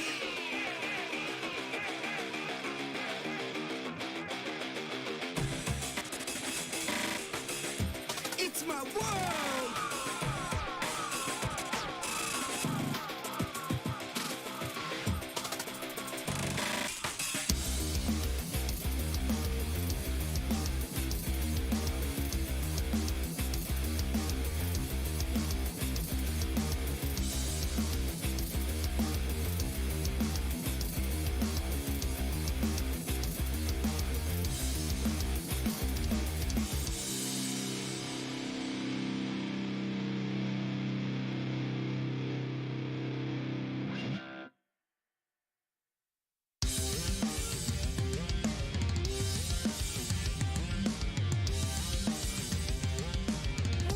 Esports.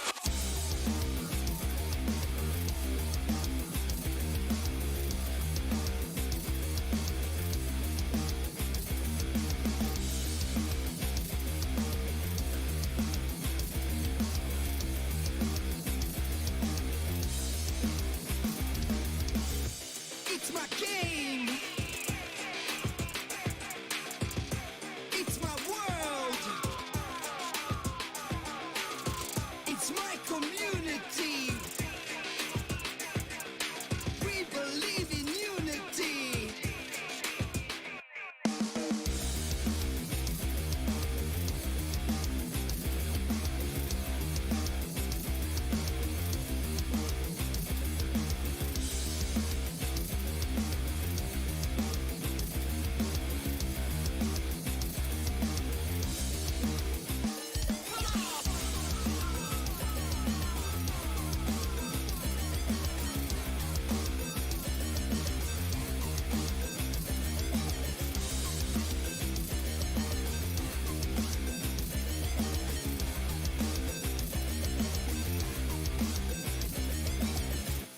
It's my game.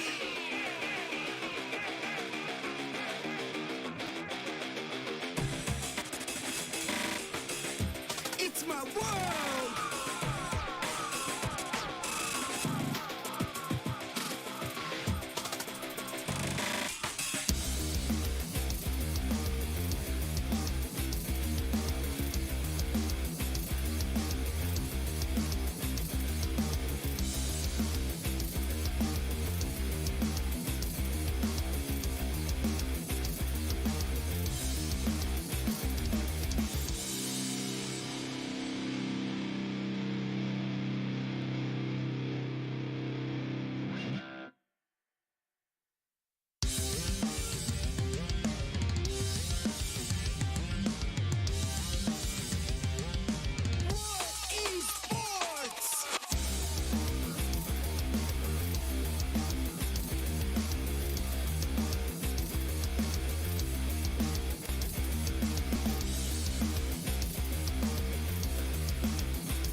my game.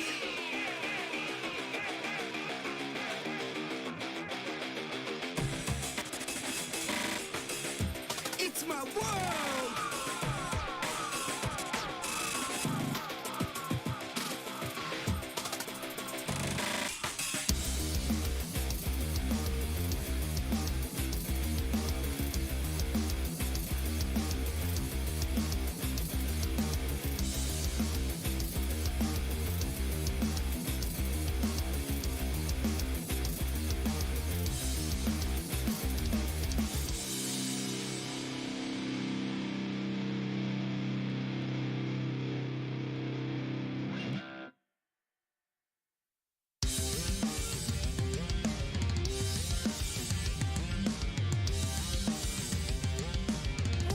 Esports.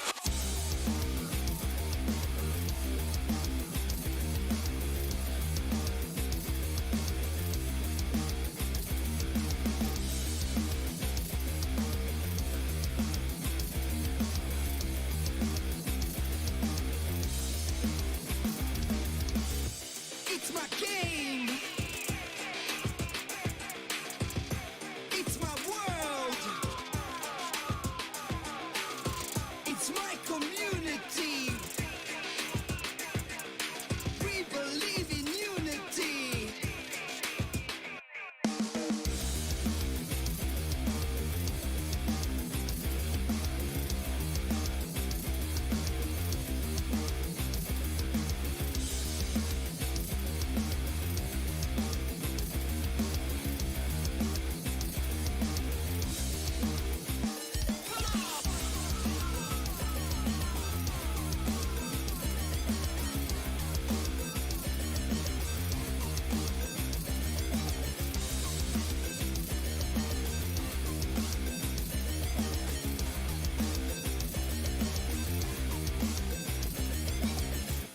It's my game.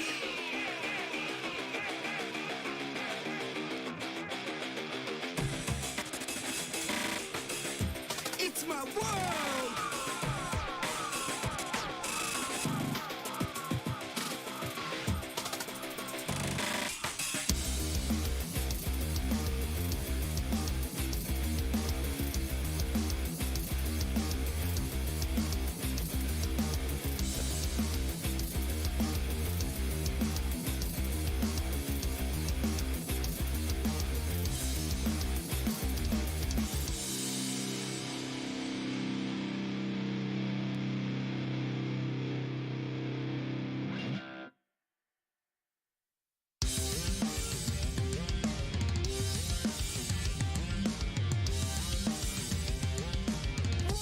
Esports.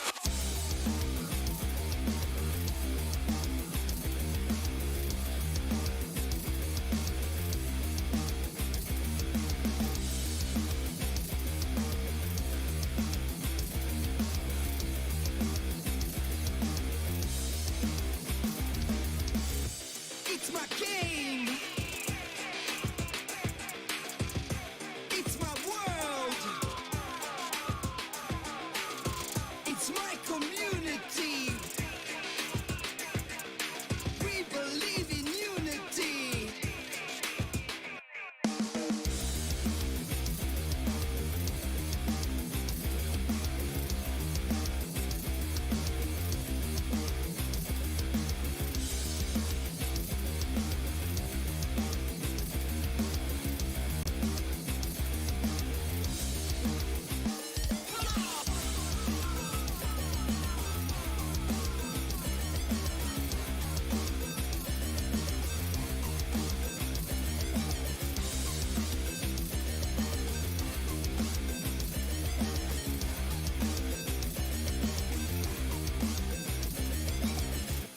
It's my game.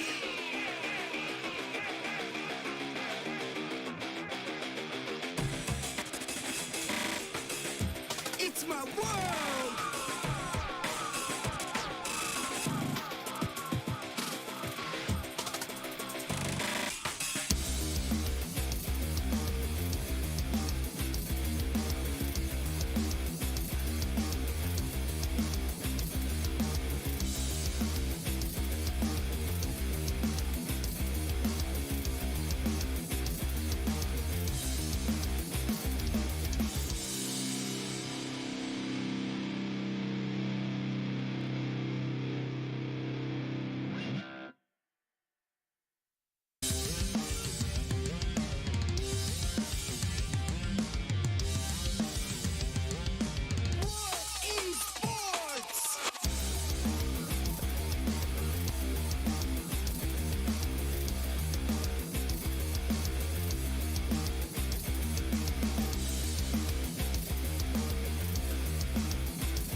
my game.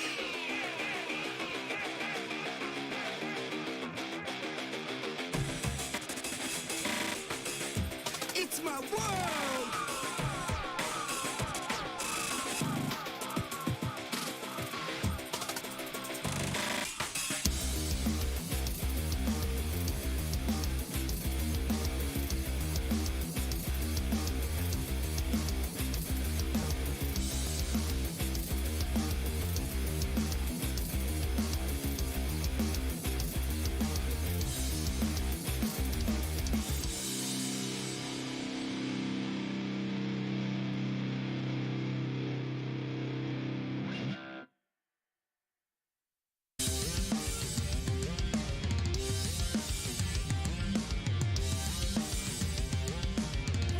Esports.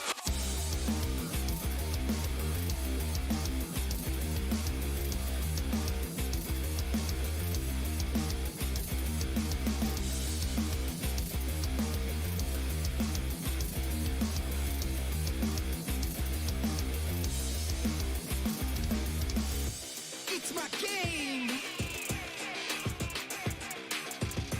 It's my world. It's my community. We believe in unity.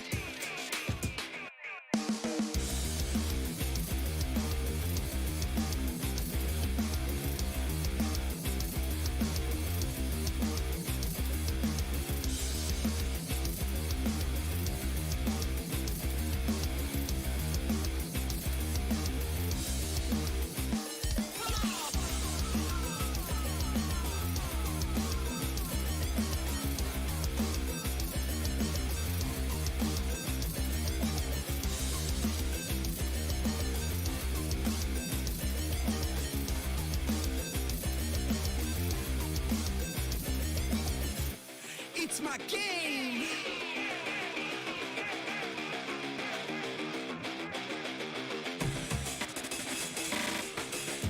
It's my world.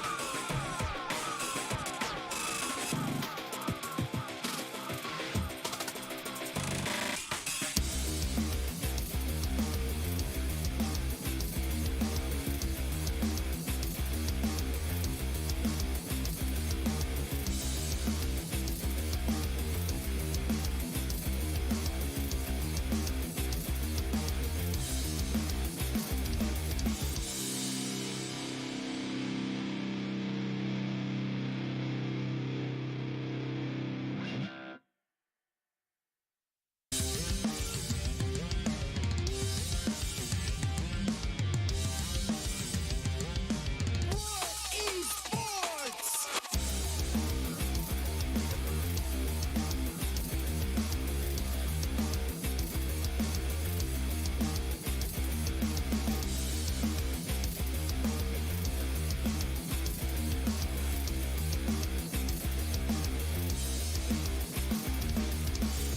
It's my game. It's my world. It's my community. We believe in unity.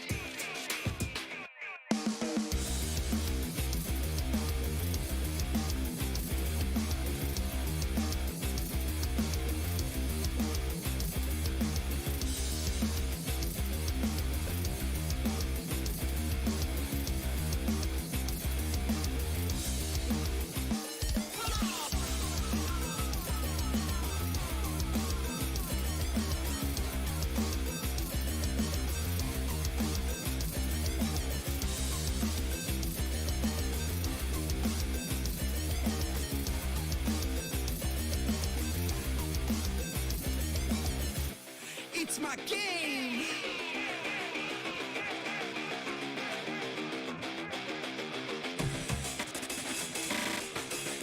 It's my world.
my game.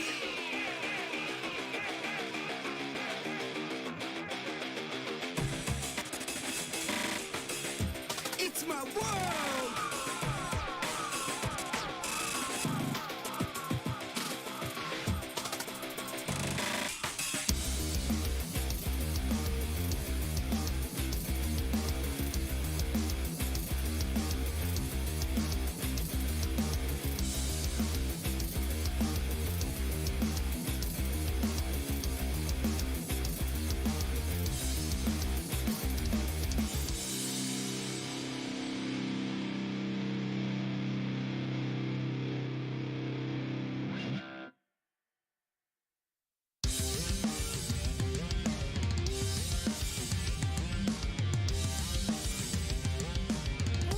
Esports.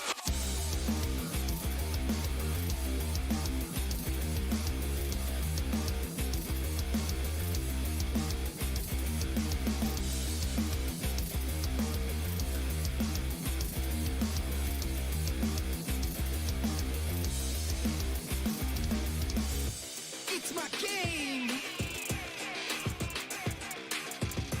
It's my world. It's my community. We believe in unity.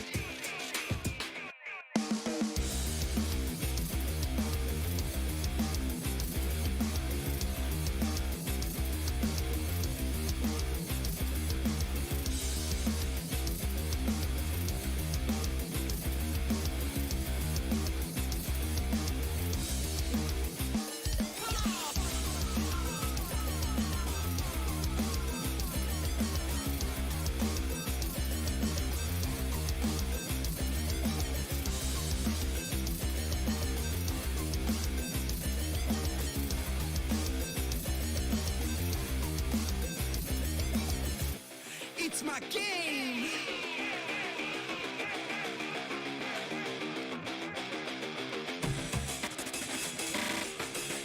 It's my world.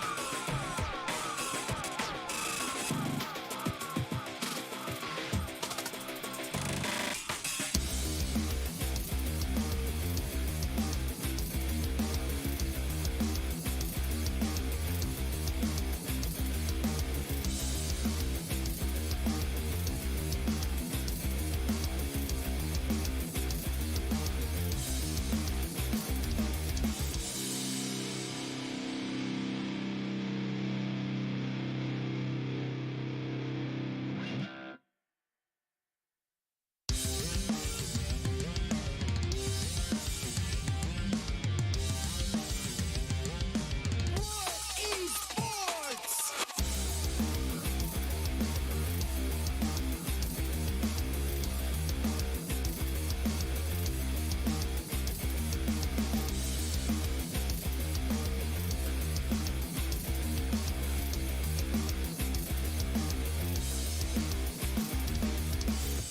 It's my game. It's my world. It's my community. We believe in unity.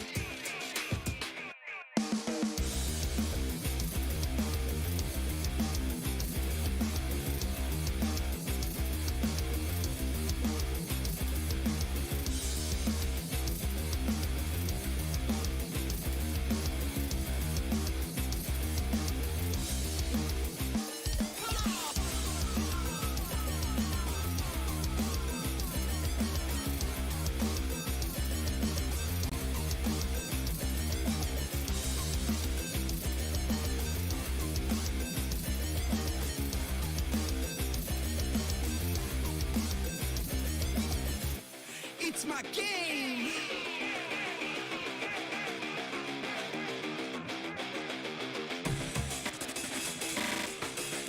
It's my world.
my game.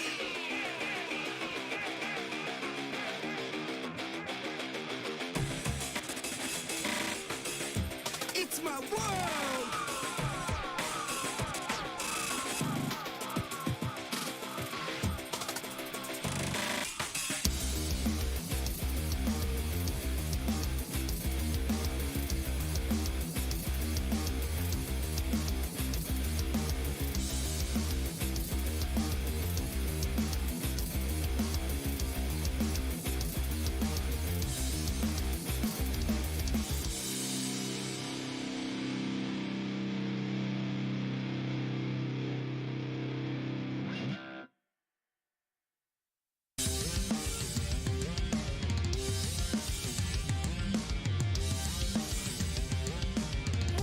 Esports.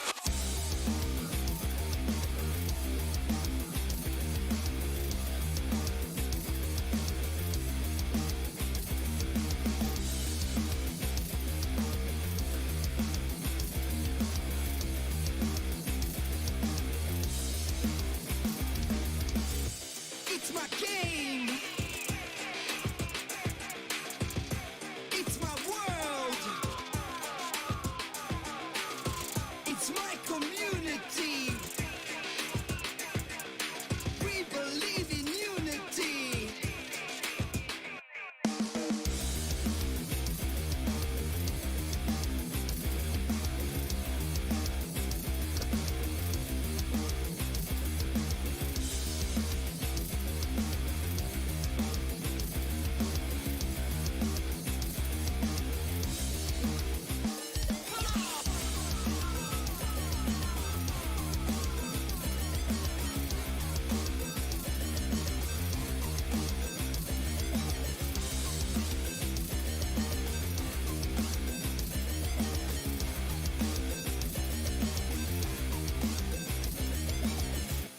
It's my game.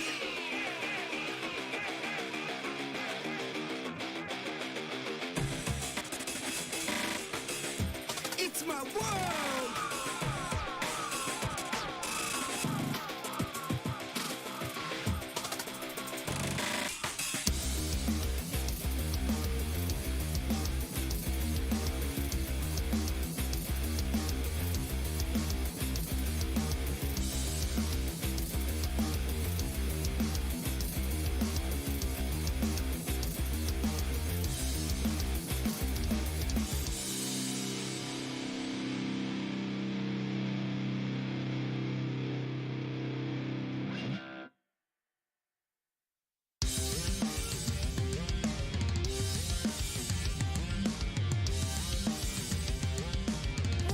Esports.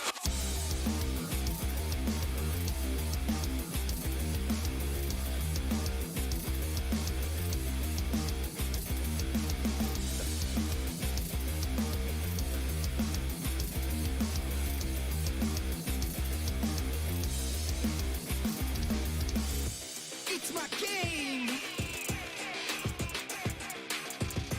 It's my world. It's my community. We believe in unity.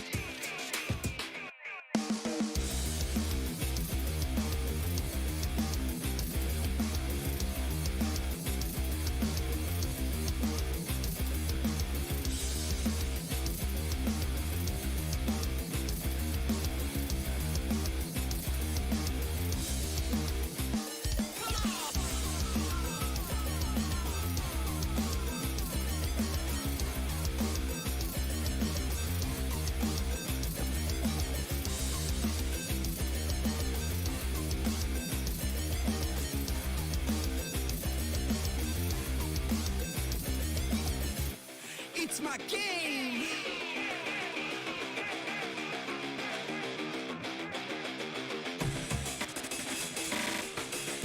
It's my world.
It's my game.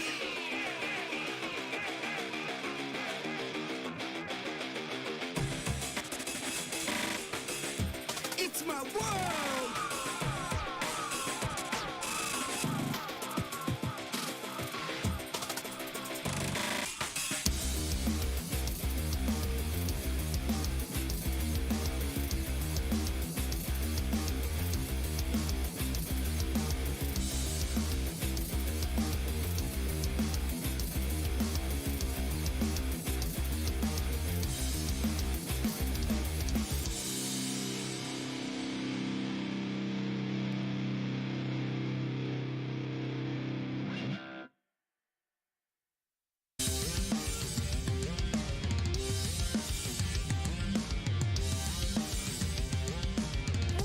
Esports.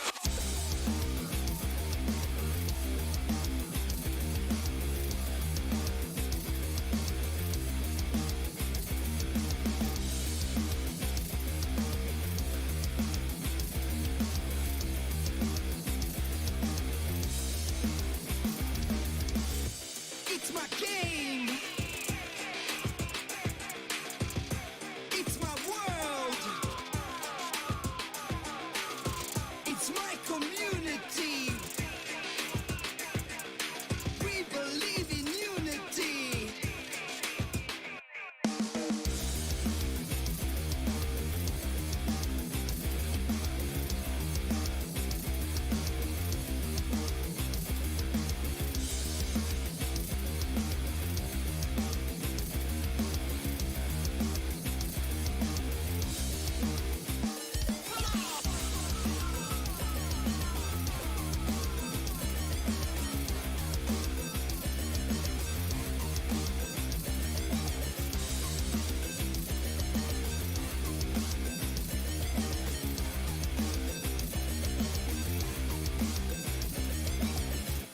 It's my game.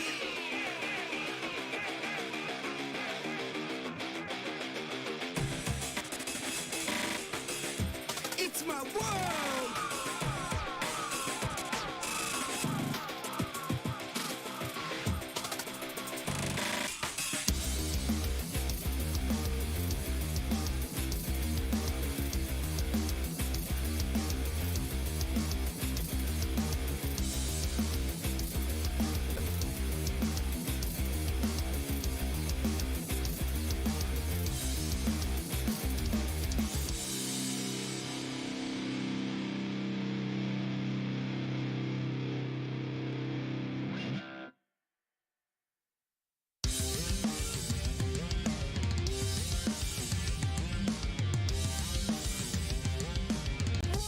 Esports.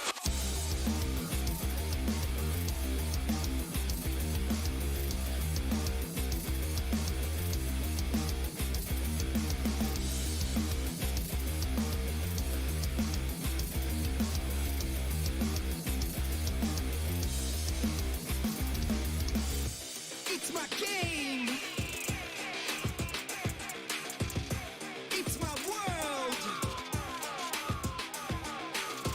It's my community. We believe in unity.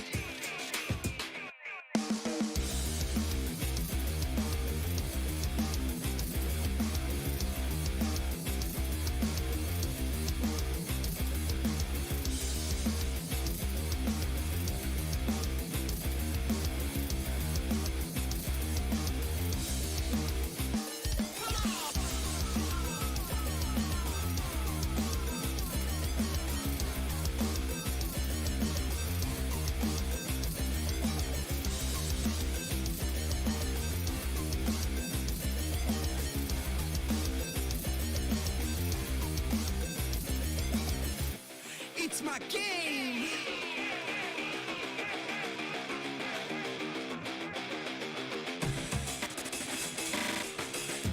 It's my world.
It's my game.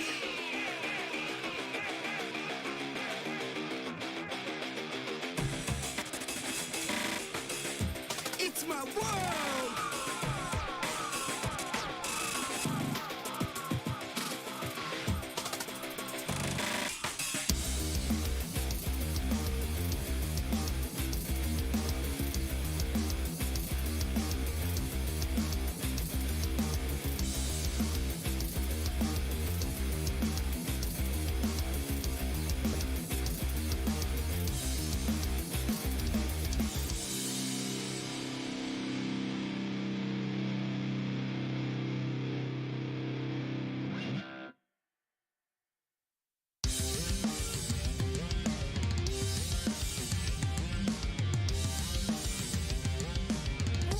Esports.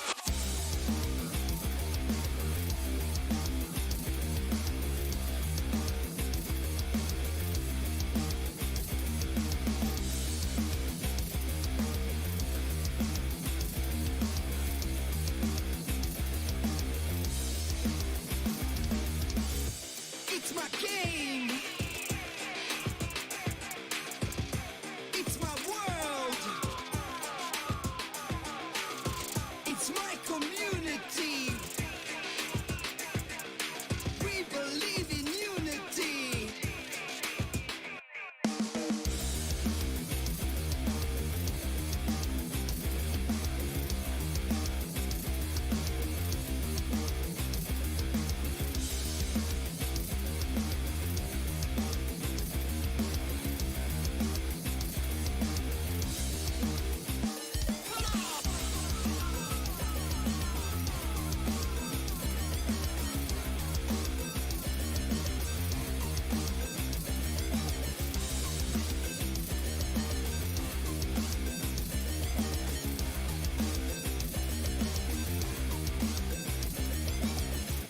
It's my game.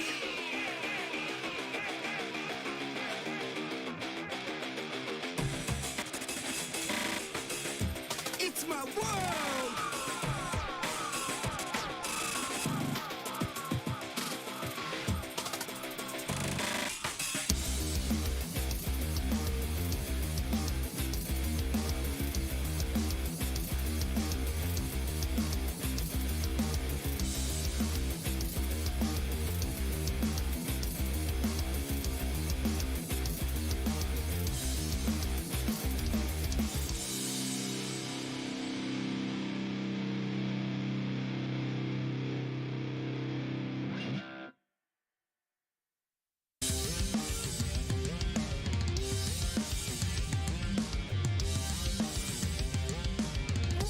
Esports.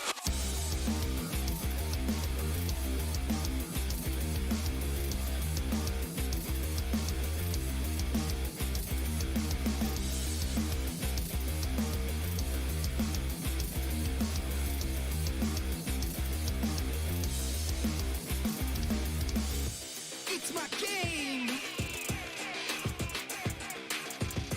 It's my world. It's my community. We believe in unity.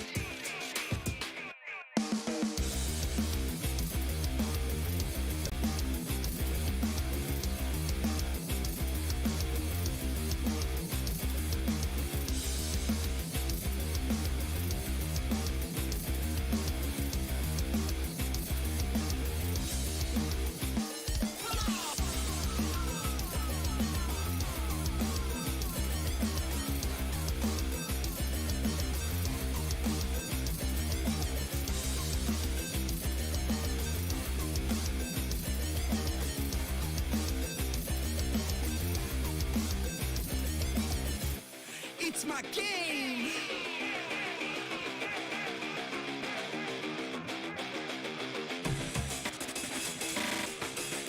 It's my world.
my game.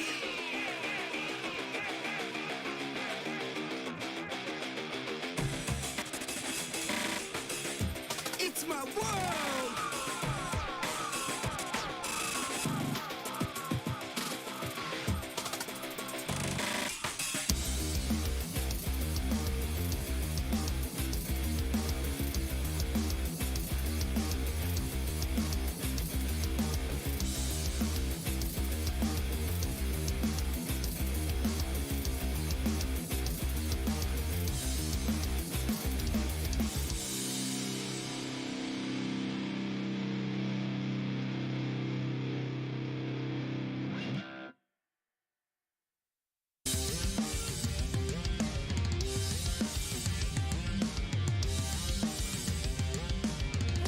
Esports.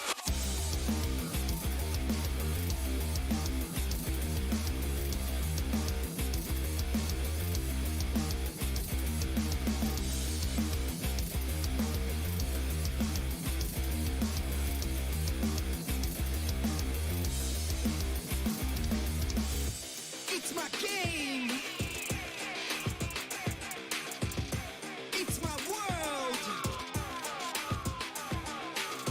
It's my community. We believe in unity.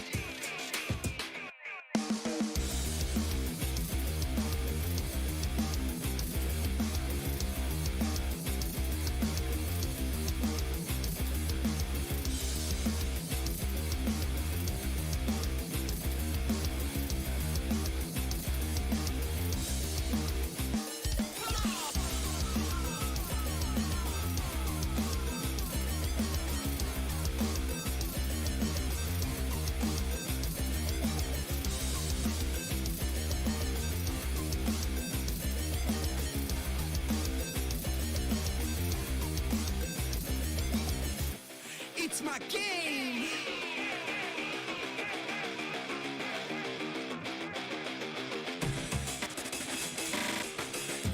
It's my world.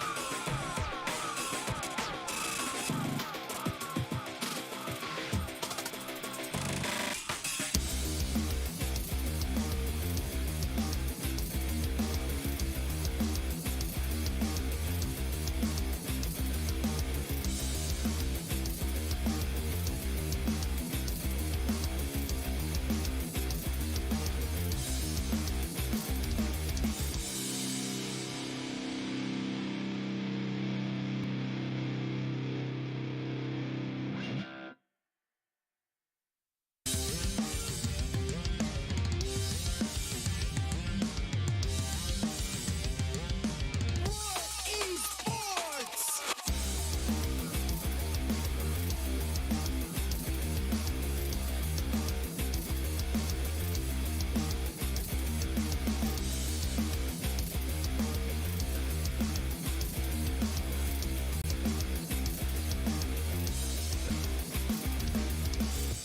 It's my game.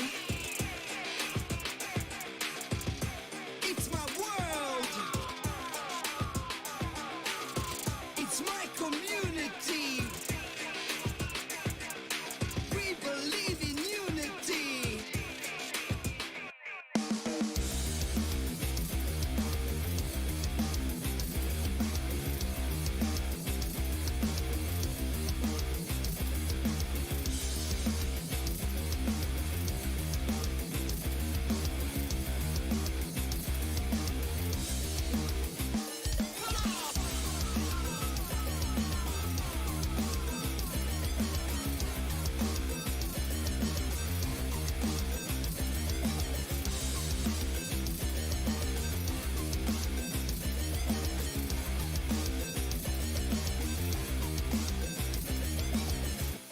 It's my game.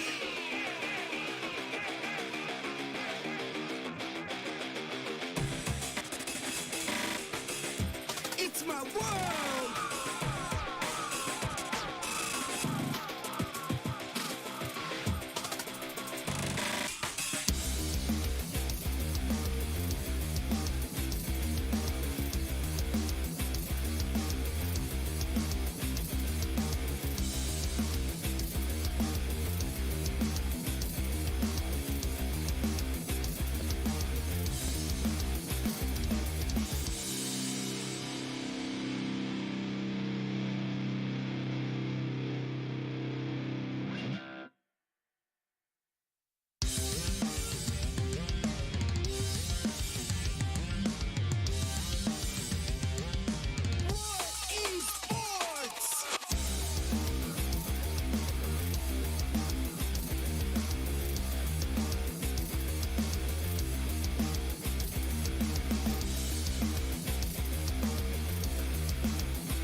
my game.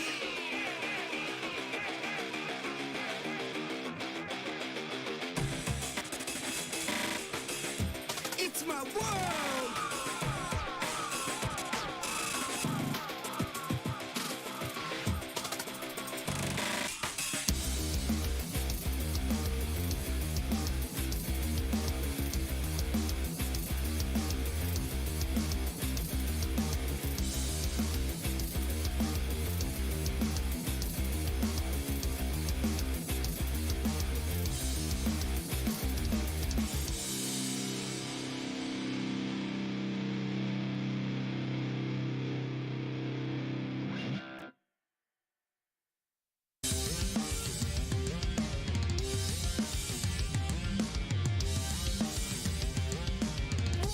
Esports.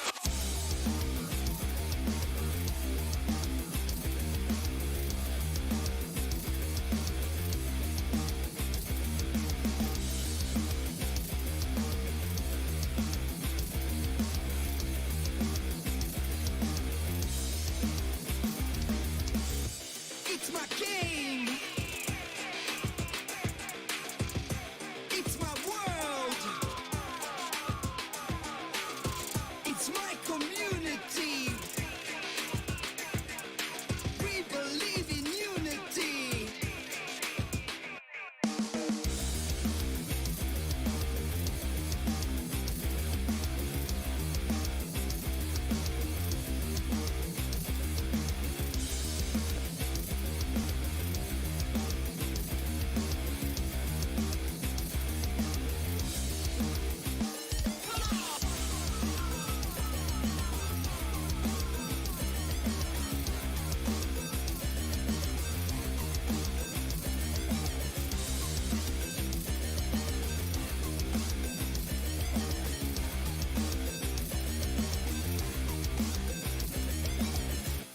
It's my game.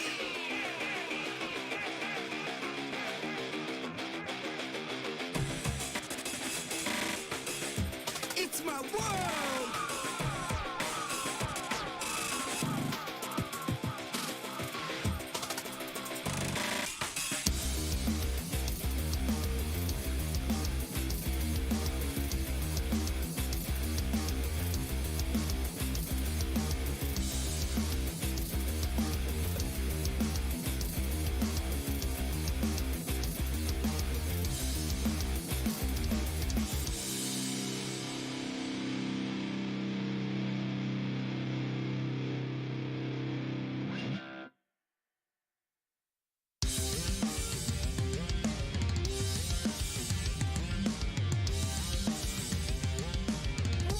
Esports.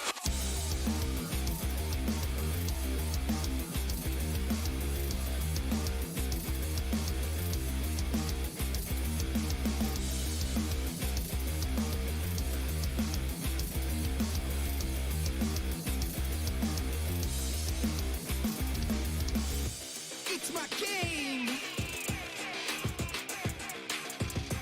It's my world.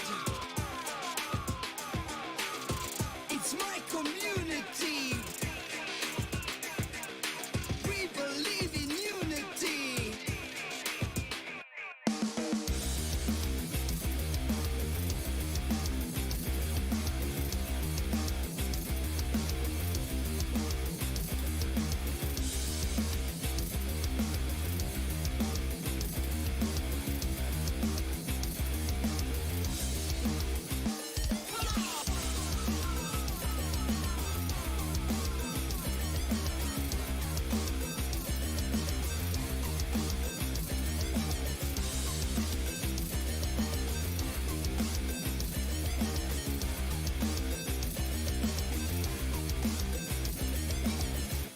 It's my game.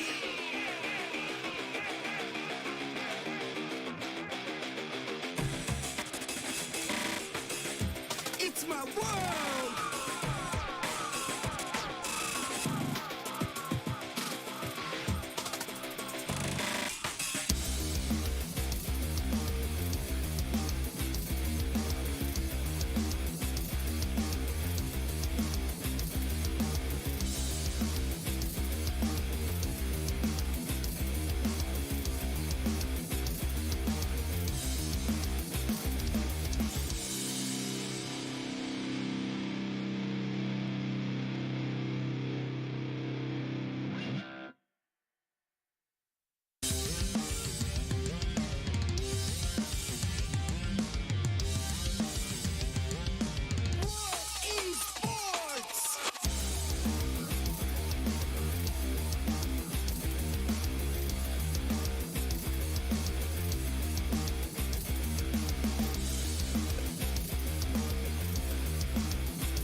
my game.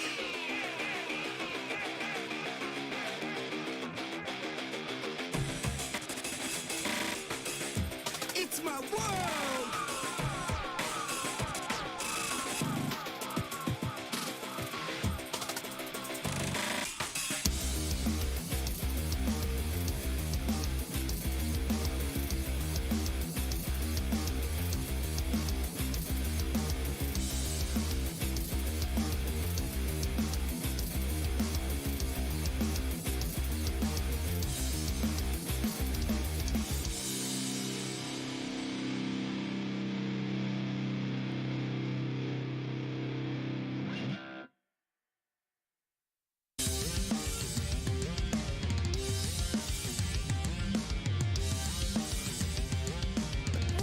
Esports.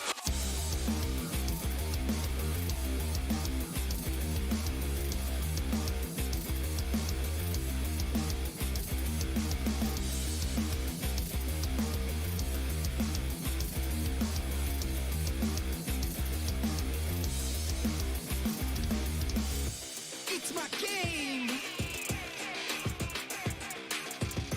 It's my world. It's my community. We believe in unity.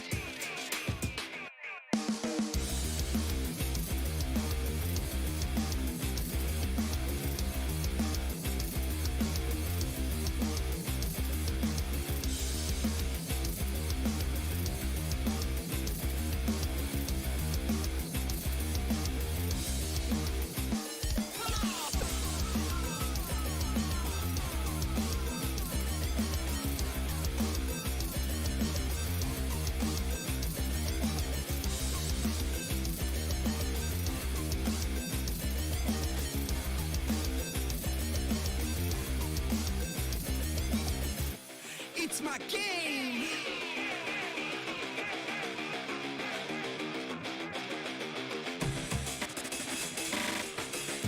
It's my world.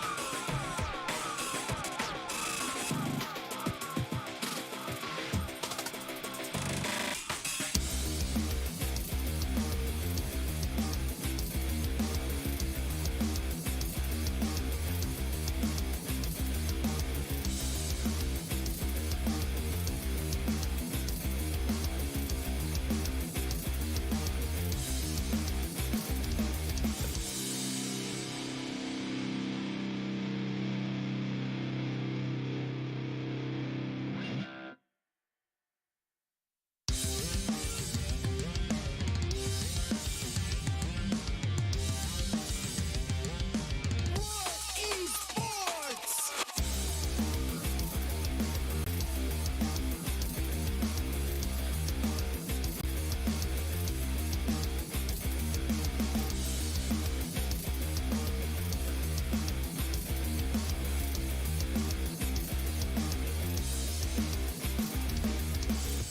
It's my game.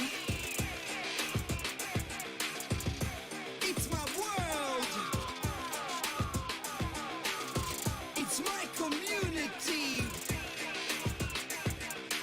We believe in unity.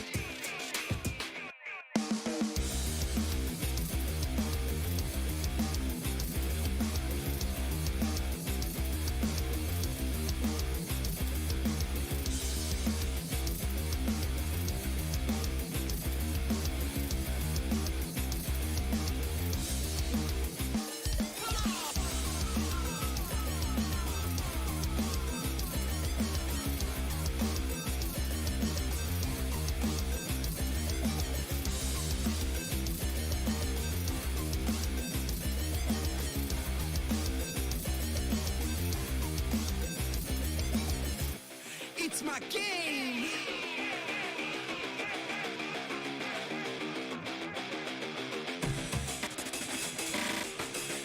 It's my world.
It's my game. It's my world. It's my community. We believe in unity.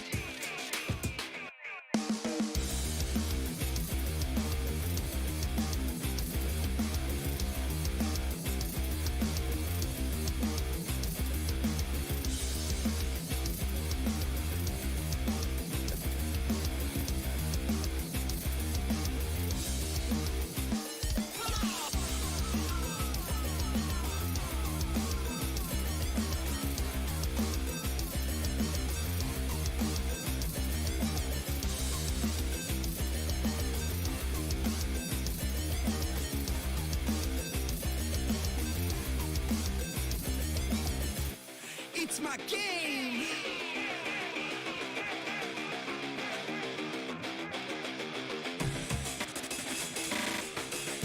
It's my world.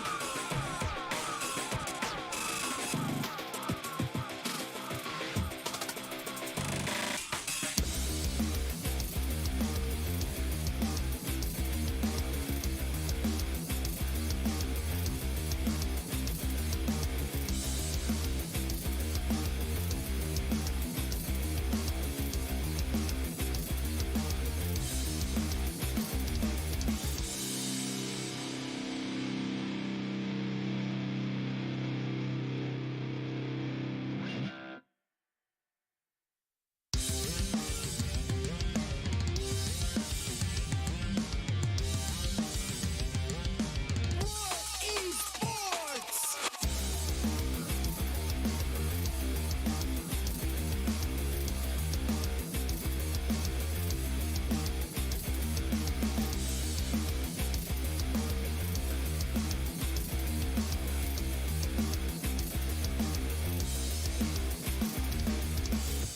It's my game. It's my world. It's my community. We believe in unity.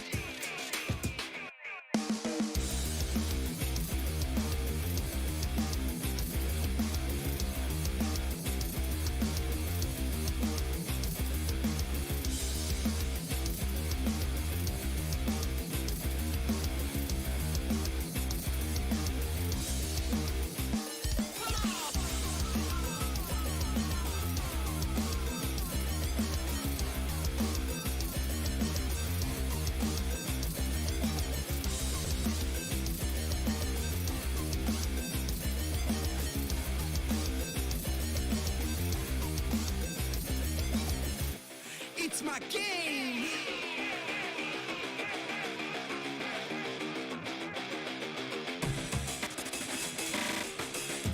It's my world.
And welcome once again. We are live from Bali, Indonesia for the IESF tournament. We had a sudden stop, but we are ready to roll again. Yeah, unfortunately, the power just could not handle the heat of what was going on in that Iceland versus Iran game.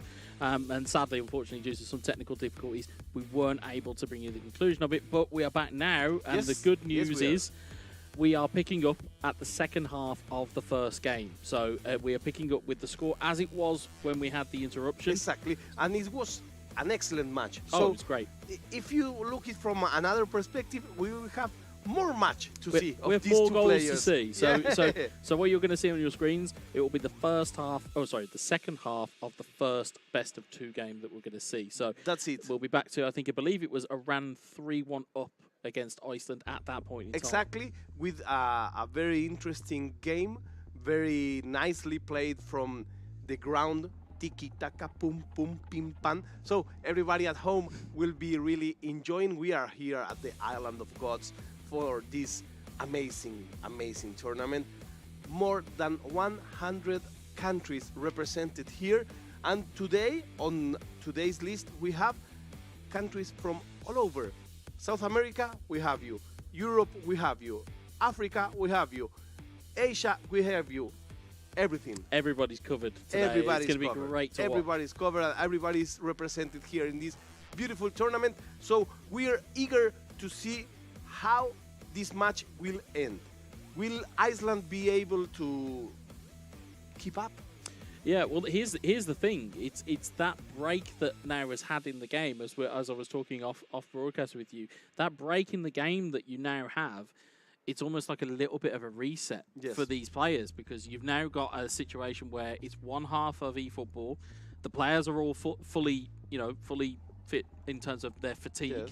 And it's almost like a mental reset as well, because, if there's been a substantial break in the game, you also need to have your hands warm on the controller. I know that sounds like a bit of a silly thing, but if you're a video game, if you play video games, you'll understand having cold hands on a console and you've only played maybe one or two games, you need to keep yourself warm. It's almost as in real football. And also it's a mental thing, It's not the same. The match was almost being on the final minutes. It's not the same to have a full half. So it may be better for one, for the other it may be the same. We'll never know. We'll see what happens now. We are here live. You can watch, of course, if you're watching this on Twitch, you should know that you can also watch it on YouTube. The other way around, of course. We are on the IESF _TV3 in Twitch, and in YouTube it's PBESI or garudaku.esi. You get much better at those. You get much better at those as time goes on. You're getting a lot better. I like to say Garudaku. You're getting a lot better at these. Garudaku.esi. I use my Japanese accent, but this is not Japanese. I know. No, it's in Indonesia. Yeah. Well, we have a whole host of games on kind of deck today, and I think, once we kind of get the go-ahead that everybody's ready to go, I think this second half will prove to be very interesting between these two teams. Yes, of course. There's people here going to the beach, but we are very near from the beach, but we're here with you. We will be with you. Let us know over social media, where are you watching from? Who are you rooting for? Who do you think may win this tournament? And I don't know if you know this, WhatsApp, that the final game of this tournament, of the eFootball, will be played on another stage, even bigger than this one. What, bigger than this? Yes, this is amazing. Expect for the final. I'm just you see, that's a teaser. That's a teaser. I'm for just these guys letting at you home. know, and get Santan. Yeah, Remember, most definitely, definitely. Be sure to get some lotion, because there gonna be a lot of heat. So here we are live. Look at this. This is a really amazing setup, amazing place. We are enjoying very much with everybody. I'm picking up all chats, as Wetza said. There's a lot of time in which we didn't have this kind of tournament in person, so it's really special for us to be here, to be greeting players, to be able to give a hug to a friend that we don't see for a long time. and it's very nice. The people, the atmosphere, the vibe. You know. Yeah, it's a real family feel. Yeah, almost. It's a celebration. It's like it is like seeing, you know, like kind of like your relatives that you haven't seen in a while. It's that type of vibe. I saw Jose from Spain, who I've not seen for 3 or 4 years, and seeing Alex Alguacil, seeing Indominator, seeing a lot of other people who we've never met before. Mujahid from Turkey. There's a whole host of players, and you know, it's that feel that you have of everybody's connected. Yes, that's true, and that's our lovely game of eFootball. Well, get ready, grab a water, grab a coffee, grab a beer if you're old enough, grab a soft drink. We are ready to rumble. We are ready to play again here live from Bali, Indonesia, at the Merusaka Hotel here at Nusa Dua. That's how this beach, this part of the island is called. We are live with Guetza, and we are preparing for this amazing match that will start from the second half, because we had a light out on the second half, and the score will be the one that was before the game stopped. So I think I'm ready. I think we are looking for the game. There, the guys. Have you seen? I will just point you. So if you're at home looking, so this is like some people playing here, some people playing here, some people playing here, and some people commenting here, and you know, and we have some screens here. I didn't saw that before. That's very nice. It's an amazing setup. I want to thank again all of our sponsors, because this kind of tournament cannot be made if we don't have people that support esports, and that includes you, because if there's nobody watching, there was no tournament. So these tournaments can be done because of people like you that support esports, that love video games as much as we do, and enjoy sharing this. So if you have a friend that doesn't know that this exists, because there's a lot of people that even now don't know how big these things are, that don't know that there are people whose main occupation is playing video games as a profession. So I try, and I always say, share it with someone that may enjoy it. So we are ready to rumble, my friends. Are you ready? Did you bring your controller? No, I didn't. I'm letting the pros do it. Well, I did. Let's roll. I did, man. I have mine. I have a special one, which is red. That's my lucky controller. I will bring it next time. Yeah, luckily for me, I've retired my controller for a little bit, just while I rest up. But again, as we said before, it does give you the bug to go and play this again. Okay. Why not? Tell me, what do you think? If you have a favorite controller or not, you can find that as social media. So let's see. Okay, we are close. There is just some little details. Players are fixing their hair. You know that nowadays. Now they're on camera. Nowadays, nowadays, it's a part of it that they've got to make sure that it's very top important notch at that point. Yes, and it's like if this was a racing, it's like false start. You know. Yep. Okay, so ladies and gentlemen, let's get ready to play. It's Iran versus Iceland. Second half, we can see the players right now. And we are starting. They both play with Manchester United. The score we are taking is our virtual score. So you will see here at screen probably just a new game. But remember that we are taking the score from before. Yeah, and the score from before, as I mentioned, was 3-1 to Iran when the outage happened. As we'll see the lineups coming in here as it kind of, interestingly, bit of a 4-3-3 potentially there, or at least a deploying of 3 forwards. We'll find out which side is which once the graphics come on and once we're past the lineup stage. But they you used can see the to play Iran with the white shirt and Iceland with the red shirt. Oh, perfect. Oh, well, there we go then. That's an expert giving you expert time there. So we can see that was on the match before. Let's see. I'm sure it will be the same. Looking at the lineups, again, not too dissimilar in terms of their formations, player selections as well. It looks to be almost mirror images of themselves. As we see, we are ready to go here. And do bear in mind, it is only 45 minutes, so expect there to be fireworks. Yes, of course. Yeah, and just to confirm, bottom of your screens there, Iran are in white and Iceland are in red. Exactly. Again, we'll just have to see just how much that affects both teams. Yeah, you've got Fred. Here's Casemiro. Casemiro looking to try and roll it through. Twanzebe gets it clear. Bruno Fernandes to Casemiro, back to it. Ball down the right-hand side to Jadon Sancho. Victor Lindelof intercepts that ball. And again, if you're around and you've got the lead here, you're probably thinking, I don't need to do too much to keep hold of this game. Yeah, but I think that the Iran player, it's very aggressive, wants to give us a big spectacle. So I think he will continue going forward. That's what my intuition says. Well, you'd like to think so, as Marcus Rashford looks to get the ball back on the edge of the box. Here's Fred, Bruno Fernandes, Ronaldo back to Bruno Fernandes. Looking back in for Ronaldo! And Iran pick up exactly where they left off, in control of the game. It's Cristiano Ronaldo. It is only one man, at least in the virtual world, for Manchester United.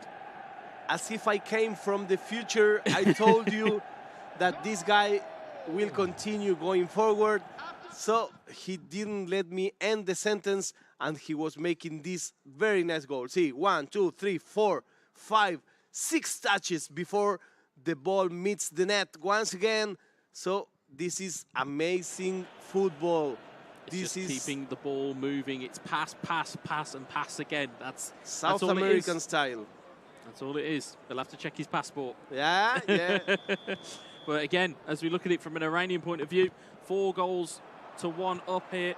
Iceland are looking to be at least not necessarily coming off that break. Yes. In a particularly kind of positive fashion here. It's important to remember that we play to the best of 2 games, so results add. So it's very important, each goal. But nothing has ended. There's still time, you know? Yeah, absolutely, and that's the thing as well. If you're looking at it from an Iranian point of view, you're 4-1 up. That means you've got a +3 on your goal difference at the very least at the moment. As Wan-Bissaka looks to try and get involved here, is Jadon Sancho onto Fred.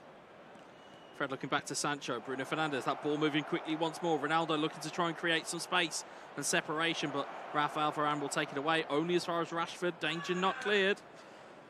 It's Casemiro, again blocked off by the other Casemiro. See there, foul given the other way, and Iceland. Oh no, it's given to Iran there. And there's a quick free kick taken.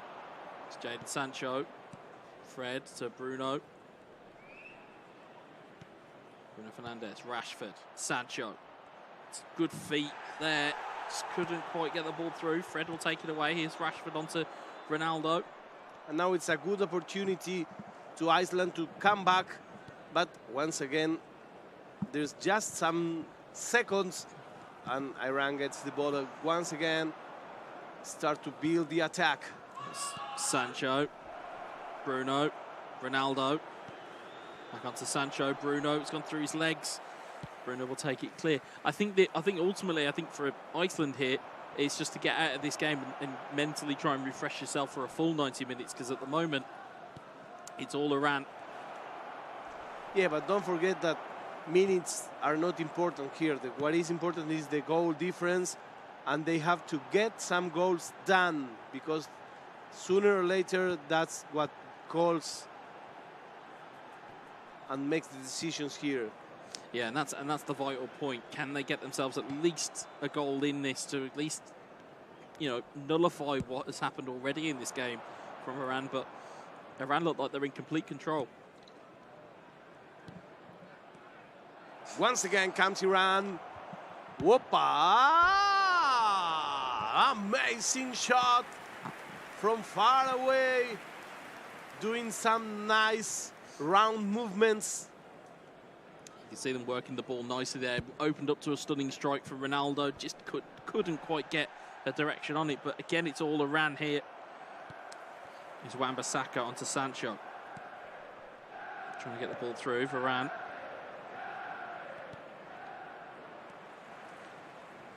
Casemiro rolls it out to Wan-Bissaka. It's Sancho. Fred intercepts it. Let's try and play infield again. It's Rashford. Tries to knock it through the lane there, but Lindelof will take it away. And the minutes got rolling. We're just 10 virtual minutes away of this match end. You'd be surprised how quickly these games can go away from you, especially when you're in this type of environment and competing. It can really get away from you quite quickly. Here's Fred. Iceland looks to roll in Ronaldo, but Varane will clear it away. Good defense. Here's Fred. Bruno Fernandes. The counter-attack looks on here. Sancho. He's got Ronaldo and Rashford in the middle. It's just cleared away, though. The light is here once again. And it's Iran going from behind. Woohoo! I was going to say, it was a good double touch. Took it into a stunning strike. Just didn't quite get a clean strike away there. Here's Bruno Fernandes. Rashford. Giving away to Rafael Varane. Fred. Casemiro. Bruno Fernandes. Onto Sancho. What can be done here? Ronaldo. Bruno. Twanzebe will clear it away. One that should not be made. One in excess. Yeah, it's just trying to find the right pass at the right time is what's needed here. And there you have it. So, in terms of the overall result, it is 4-1 to Iran. Yes, that's it. It's a very interesting, I think it's very interesting result for one. It's a good advantage to go to the second match. So I think that Iceland should or may change the game plan for the second game. What do you think? I think they have to. I think they have to at this point. I think if you look at the game and as it was before the outage, Iran were in complete control. But it was more so from a counter-attack. It's who can counter-attack better. I mean, we saw, if you remember and cast your minds back, I know it was quite a bit of time ago, but in that first game, or the first period of that game, the third goal that came in from Iran came from a counter-attack of Iceland, where it had hit the post and the ball goes out wide. So it's those little margins that, as we've spoken about, in terms of people being aware of where they are, people being aware of how that what they have at their disposal. It's that being that awareness, and again we saw that awareness with Iran for their third goal, which was, as you said at the time, one of the better goals that we have seen so far, which was well worked, and then it was a cutback, which again, it's the easiest goal you can kind of score in eFootball, but it's also the most effective, because so long as the ball ends up in the back of the net, I don't think anybody cares how it does. It's easy, especially if you don't have the controller. Yes. Oh, absolutely. Yeah. But, when the game catch up and we had this one more half, we say, okay, he will perhaps just control. No. He went full mode.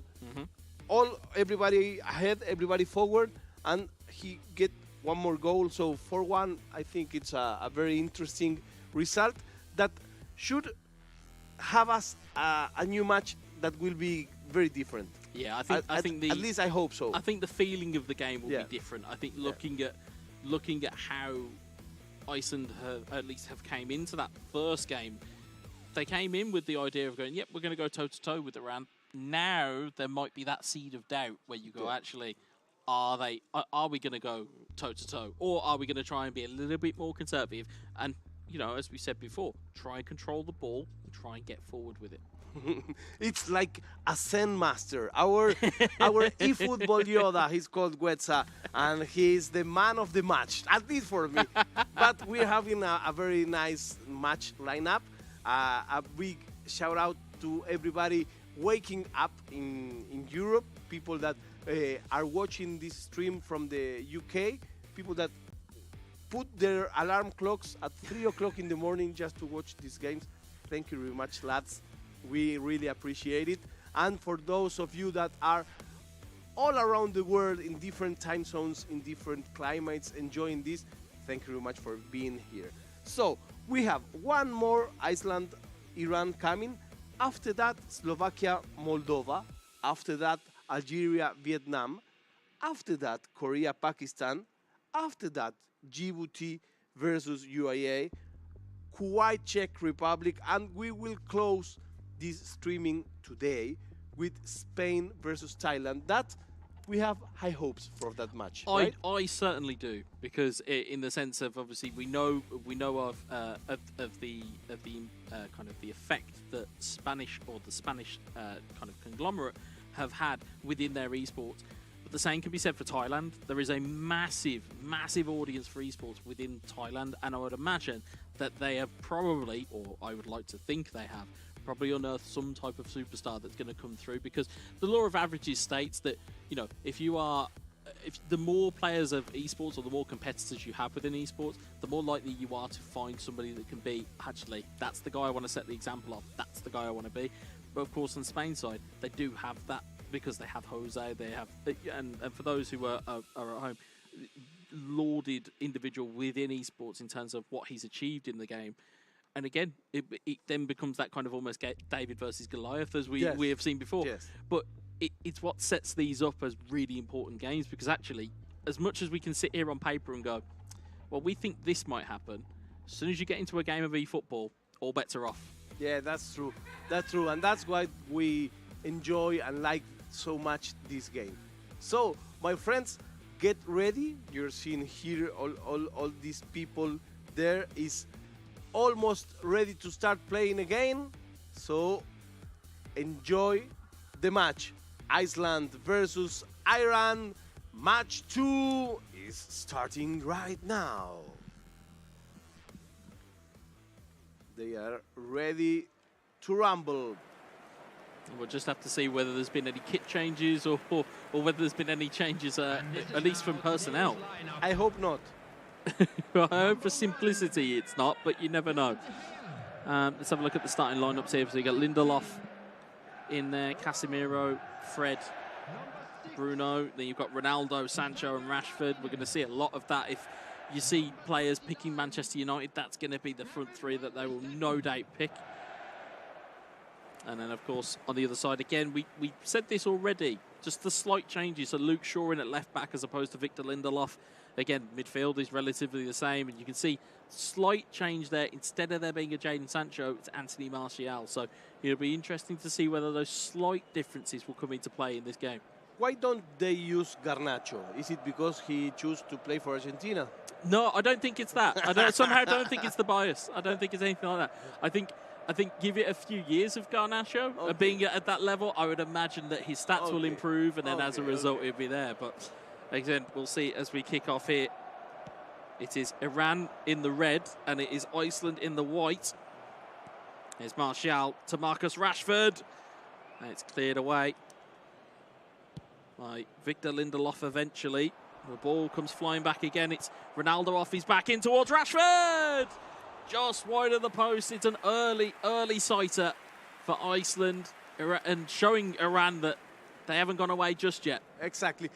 If you were playing this game, what would you change from the first one to the second one? If you were on Iceland players' shoes? I think if I'm in Iceland's shoes, you've got to change the shape of your team to try and counteract what you're seeing, because playing almost a mirror image of what you're playing against, it doesn't always work in your favour.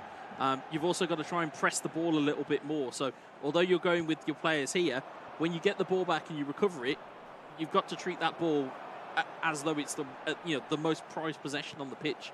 You've got to take care of it. So for these guys, as we can see here, it's Martial in towards Bruno Fernandes. Just gets the wrong side of him, and Lindelof can clear it.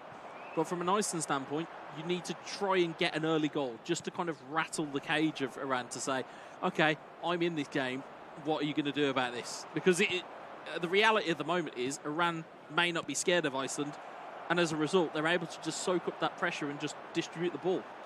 So that's the opinion of our experienced guy from the UK, Mr. Guetza. Very interesting words. And you watching at home, if you were in Iceland's shoes, what will you do in order to win this game? I know what I would do. I would get a better English accent than the one I have. Just forgive me for that. But I think I will put more people on the middle. Well, if you see here, there's 3 up front here for Iceland, but it's a back 4 that he's up against. You're going to have to try and push an extra person from midfield just to cause a little bit of chaos. He's losing the mid. Yeah, I mean, you can see here Ronaldo, though, making space. Is Bruno looking wide for Rashford. It's just snuffed out. It's that man again, Martinez. Here's Shaw, though, wins it back for Iceland. Here's Fred. Yes, Iceland needs a goal before the end of the half, because if not, it would be very difficult. Here's Bruno Fernandes into roll to Ronaldo. Lindelof doesn't quite cleanly clear it. It's in towards Ronaldo. It's over the bar. It's not necessary, and for me, just to go back to that point, it's not necessarily that he needs a goal before the half. He needs a goal before Iran score. Yeah, that's the critical bit. You need almost you need some type of fear factor in and against the opponent, because again, for Iran, they can sit here now and kind of just take this at a leisurely pace and kind of keep the ball, don't do anything silly. But as I say that, here's Ronaldo in towards Bruno Fernandes, looking for Sancho, but Luke Shaw will snuff it out. It's Fred down the line here. You can see here, 3v3. Martial's got a pass in the middle. It's Bruno Fernandes. Oh, it's just gone wide. Yeah. These are the kind of opportunities that you cannot miss, especially in this condition. To use the little Spanish that I know, no me gusta, no me gusta. No me gusta nada, hombre. It's so close. It's such an opportunity, and again, just to get themselves back in the game is what's required. But here comes Iran, and it's snuffed out again. All of those chances, though, the good news for Iceland, they're still creating chances. That's the main bit. Yes. You've just got to work on the conversion. But now what the Iran player is showing us is that he's a very fierce attacker, but he can defend as well. Yeah, he can. So you can see what Iran are trying to do. Iran are trying to just do a couple of little things that aren't expected, just to create a little bit of space, because as you can see here, Rashford, double touch, looks down the line for Ronaldo. Ronaldo back into the box for Rashford. It's blocked away. No offside given to Ronaldo. Ronaldo looking to just try and figure out where his players are going here. It's Bruno Fernandes into the box. It's almost a little bit too many passes, as you've said before, just too many. Here's Rashford, though, leading on the attack. I mean, that's something you can do when you are so ahead in the marker, you know? You can start playing some magic plays. This is the moment. This is the best moment to watch this kind of game, because the one that is so ahead in the score can do silly things, and we enjoy silly things. Well, yeah, I mean, but also if you're Iran's representative or an Iranian supporter, you've got to figure out what he's doing here. It's a brilliant header backwards. That creates so much space for Bruno. Just couldn't get it under his spell. And Rashford will lead it away once more. It's a good through ball there to Bruno Fernandes, who's looking in field for Anthony Martial. Just doesn't get there out of the hands of David De Gea.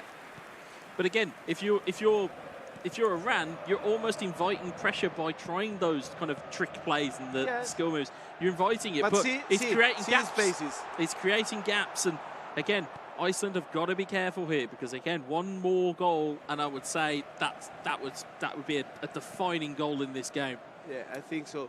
But you know, whoa, Sancho, two double touches. Looked to go for a third one past Casemiro, but he was too wise to it. I like this kind of play. Here's Rashford, Ronaldo, Bruno. Back heel.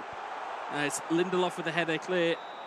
And that's about as an intriguing, as an enthralling 0-0 as we've seen so far. Yeah, but very nice match, very interesting match. So we will have just one half of virtual time to make 3 goals. It's very difficult what Ireland had ahead. It is. It's a very, very tall order. But if you're Iceland, you don't want to aim for 3. You want 4. You want to beat him. That's the aim. The aim is to win these games. But in order to make 4 goals, you have to start by 1. I think Iceland are gonna have to score very, very early here. And I'm hoping they do, because again, from a standpoint of a neutral, you'd love to see something like that happen as Martial tries to find his way through. And Fred will lead it away. You can see from Iran's perspective, just making sure they were on ultra defensive there, just to protect themselves at kickoffs, as we've said before. Bruno finds a lovely ball through. It's Marcus Rashford. Drag back. Little double touch. Doesn't find his way through Lindelof, though. So this is a good point from Iceland. He's not going crazy. He needs to do what he needs to do, but he keeps defending. He keeps firm on the back. Yeah, but there's the errors. The errors are seeping in, and that's where you've got to be careful. As much as you say, keep your head and keep everything going, you've still got to do the basics. You've still got to clear your lines. You've still got to make sure that you've got everybody behind the ball and defending well. But you've also got to make sure that you can attack properly as well. But Ronaldo gives away the ball. It's Sancho looking forward, but Luke Shaw takes it away. There's Wan-Bissaka, though. Final third, Fred. Fred on the edge of the game. It's a dummy. And it's just about bundled clear. Varane looks to be fouled. Ref didn't give it. And De Gea forced into a save. It is a corner ball. Yeah, this was something that surprised me. Because if you told me on the first half that Iran will have a ball that clear in the middle of the box and don't make a goal, I would say you're crazy. As Rashford heads it but wide. It happened. Yeah, and this is it.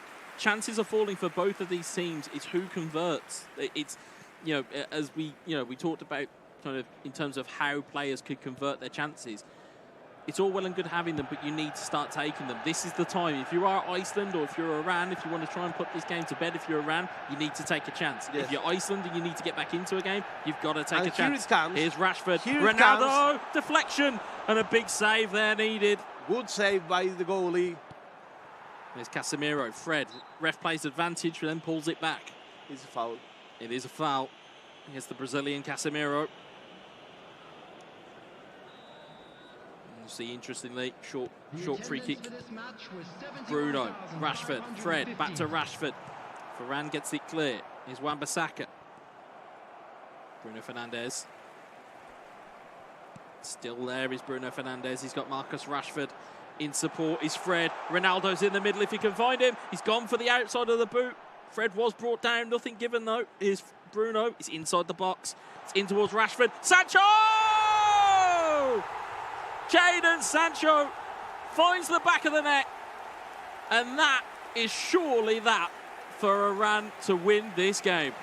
Ladran Sancho, señal que cabalgamos. That's a famous Spanish say. It means Sancho, the dogs are barking. That means we're walking. This comes from the seed. So but you could see that coming in the last couple of passages of play. You could see it from Iran. You could see that there were these passing moves that they were just trying to get going. You see there, brought down in the middle, nothing was given.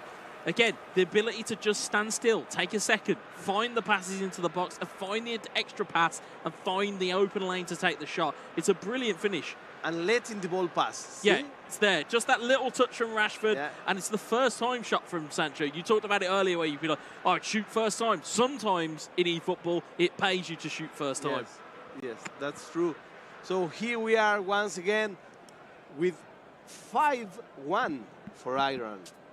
Yeah, and that looks to be, I would say, looks to be curtains here. I mean, you see as well. Is this the time to change the controller? I mean, at this point, I don't know whether that has played any part in what we've seen, but I don't think, you know, again, if you were a player and you're sat down, the criticism for me there as a former player is, you make sure your settings are set before you even get into a game. Yeah. So, again, you'd make sure that, you know, your shoulder charge is the correct button, that your slide tackle is the correct button. You wouldn't wait until you've just conceded to go, oh, okay, well, I need to change my buttons. Which is, you know, that's one man's opinion, of course. But you can see on the business side of things, now? What's happening you can see now? tactics that are being changed. You can see that defensively, but or should I say defensive? Isn't it late for all of this? No, from an Iran standpoint, which is where we saw those changes coming in, you're putting defensive on your fullbacks, which is telling them to stay back. Don't get forward. Let's keep four at the back. And you'll see it again here. You'll see that Wan-Bissaka and Shaw won't run forward, and as a result, it will make it so it's far harder here. But here's Bruno Fernandes. Oh, it's off the post. Yeah. You just start to feel that this is not Iceland's day. Perhaps this is what Ireland should do when the match started. Well, sometimes it does take a goal to spring into life. That's a it's a well-versed thing, but that's normally for a team that's losing is normally, it's normally where it springs them into life. Yeah, And I think with Iceland, at the moment they're just trying to keep themselves to the game. But Donny van der Beek tries to find a through ball to Jadon Sancho, and it's not there. It's Rafael Varane, Donny van der Beek, Casemiro, Eriksen. Van der Beek, Ronaldo takes a dummy away, has got space, finds Sancho, double touch, round the corner! It's Sancho again! Sancho makes it 2. The double touch, and then a controlled strike into the corner is exactly what the doctor ordered. And this is the first set, is 6-1 for Iran. Yeah, it's a big, big statement from Iran. Wonderful bit of skill, though, as we said, open up the lane. You could see earlier in the game he was looking for outside of the foot shots. As you'll see here again, it's this neat little double touch, takes it away from the defender, makes its way through a body of players, finds the back of the net. 6-1 for Iran against Iceland. I think this match, it's already over. I think at this point, I think you're playing for pride. If you're Iceland, you want to try and get a goal. You want to at least kind of come away with something out of this game. You don't want to kind of leave it where you've not got anything out of it. At least go, actually, we've managed to score, we've managed to put something down that's our play. But of course, Iran, they can happily just sit back here and manage the game out of Iceland's control. But they don't look satisfied. Here's Sancho. Malacia wins it back. Here's Ronaldo. Blocked off by Rafael Varane. Here's Adam Wan-Bissaka.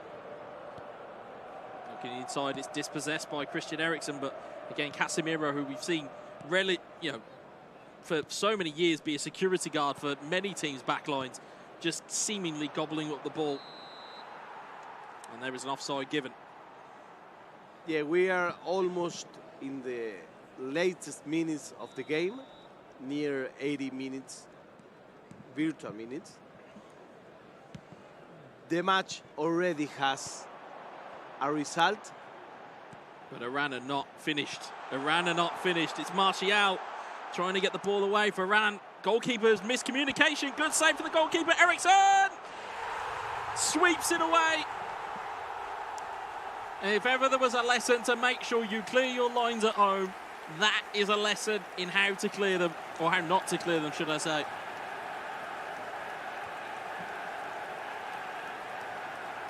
Yeah, again, you could just see, and we'll see it from the replay as well. We'll see it from the replay here. De Gea not happy, but it's Varane.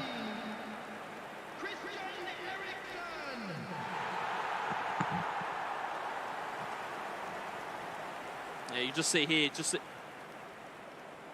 just see there, it was the parry out again. We've seen it before. We've seen it before from Eriksen, again, in previous games. Just being there at the right time. And again, it's profiting from a mistake. It's profiting from a miscommunication. Goalkeeper doesn't clear it at all. Neither does the defender. It comes back for the save, and it's Eriksen to sweep it home. I think that this guy may be making goals until midnight. I think we could leave him here all day, genuinely. But in terms of the statement here, it's a fantastic statement from Iran of intent. Again, if you're looking at this as somebody in Iran's group, you wouldn't want to come against this as a play style for one, but the effectiveness as a second. Here's Rashford though, trying to salvage something of a consolation for Iceland, but Rafael Varane will clear it away. It's going to be Ronaldo wins it back though. Bruno Fernandes, and it's Aaron Wan-Bissaka who will clear it away. You can just see there's a little bit more in the Iranian tank than there is in the Iceland tank. Here's Ronaldo. And he goes out with the goalie. Eriksen trying to be dispossessed. Casemiro again just wins it back repeatedly for Iran. Donny van der Beek has wrestled off the ball. Here's Ronaldo. It's cleared away by Rafael Varane. We are into injury time here. It's going to be a very convincing Iranian victory over Iceland. You see time ticking down here. Rashford, though, Bruno Fernandes, he's got 2 players over. If Iceland can just salvage a consolation here, they might be able to. It's Martial, he looked for the extra pass. And nothing will come out today for this team. Just not their day by the looks of things. It's a brilliant victory for Iran. And again, as we said, convincing in terms of their strike rate almost. The ability to find finishes, the ability to find goals, and as we said, converting the chances that they were creating. They were creating at will. And this was the second match that we saw, the second show match that we saw. And I think, of course, it's just the second, but it was by far the best. Yeah, I think so far, I think in terms of if you took the games in isolation, I think, we looked at Ghana versus Suriname earlier, but there was far more action within this one. Yes. But again, that kind of goes to what we normally say at home, is that there's multiple ways to play this game, and there are multiple ways to be effective. You can go and be incredibly attacking and incredibly aggressive, as Iran were, or, in the Suriname's case, you can be conservative, you can hold the ball, you can try and find a way through. And you respect your time. Yeah, and respect your time, exactly. So there's many different ways to combat how players are effective. But we've seen 2 fantastic games there with Iceland v Iran.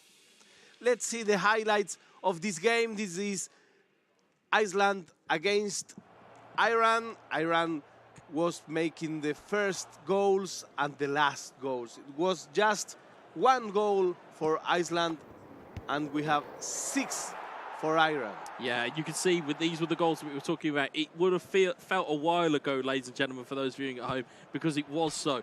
But the stunning crosses were paramount to Iran getting in front. The stunning strikes that we could see. And you'll see on the flip side here, brilliant ball into Bruno. And again, it was a stunning cross that opened up the gap. I think what's then happened was Iceland kind of almost fell asleep at the wheel. They didn't get behind the ball at the kickoff, and they kind of completely switched off. But that lasted just seconds, because later on they keep once again control of the game. Yeah, and this is where this was that passage of play. It was the opportunity for Iceland to take or to get level, and it instead led to an Iranian goal. So again, we talk about counter-attacking, we talk about the abilities of how to convert your chances, and again, we saw them here as well. I mean, in terms of the chances that we see, we're seeing them in the highlights package now, but there wasn't that kind of cutting edge, I'd say, to the Iceland attack. I'm hoping that changes. Obviously, they're for their fortunes in their group stage, but you can see there's 2 or 3 really big opportunities, and it just didn't go their way, and instead it then went the way of Iran. Again, they were wasteful in their own opportunities as well, but they converted. It just goes to show how much more chances they had, because when they did convert, they took home the most goals that we have seen so far. So this is the analysis of the match of Wetza. We are here at Bali, Indonesia, the island of gods. And we are ready for the next match. In this case, would be Slovakia against Moldova. Yeah, and that'll be an interesting one for me. I in terms of other tournaments that or that I've commentated on, I've seen a little bit of Slovakia and Moldova, but in terms of just other players that represent these nations. So it'd be interesting to see whether their play styles, it's like a universal thing for players from those countries, or whether we see something completely different. That will be coming up next. Stay there. We're coming just back in some minutes for more games from here, Bali, Indonesia, for the IESF tournament.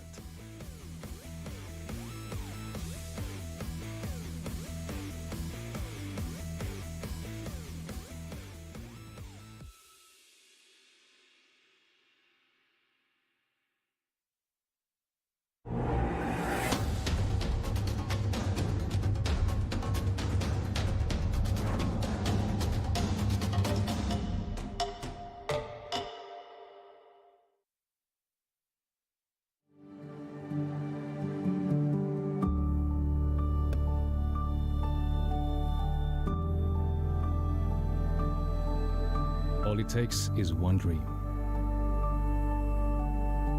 one dream that becomes a journey. To drive an ambition. Believing in yourself. Persevering challenges. Always focused on the dream. To grow aspirations. Having the will to keep going. Building a future with a legacy. Knowing dreams can come true. Over 11 years of growth. The spirit of entrepreneurship. Created possibilities.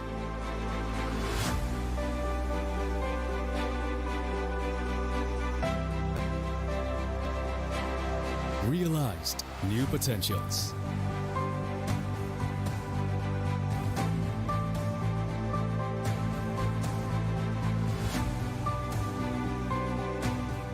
Innovate for the better.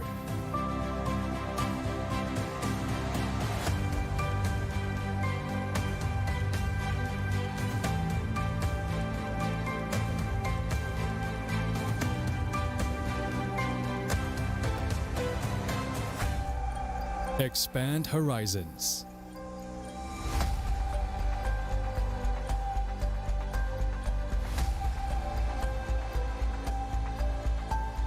To change lives.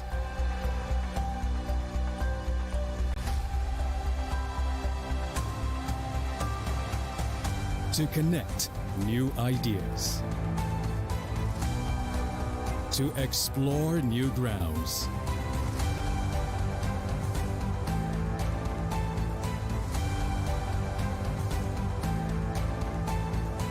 With the future in sight.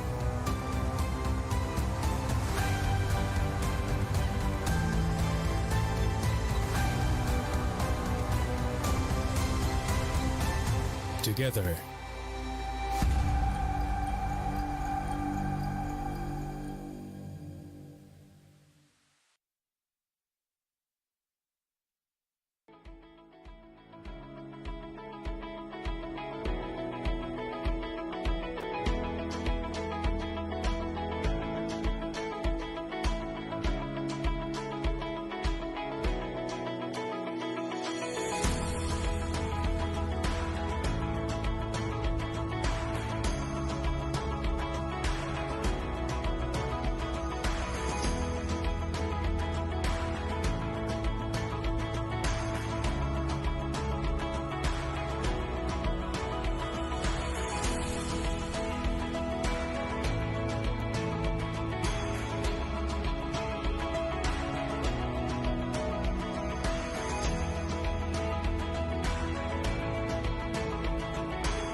Get Galaxy A33 5G. Why? Because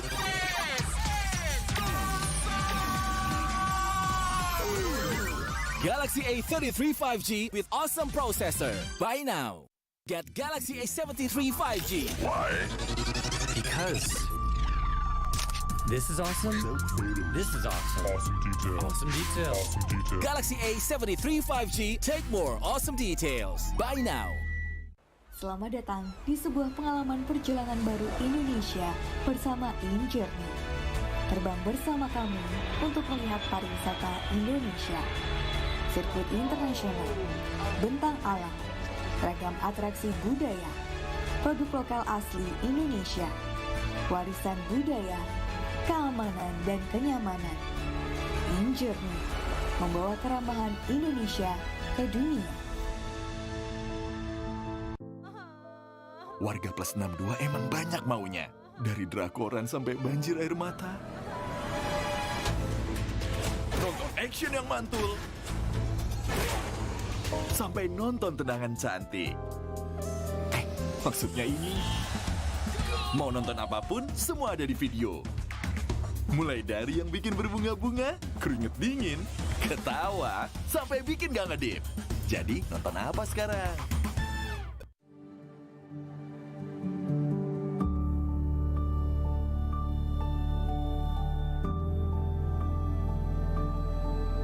All it takes is one dream.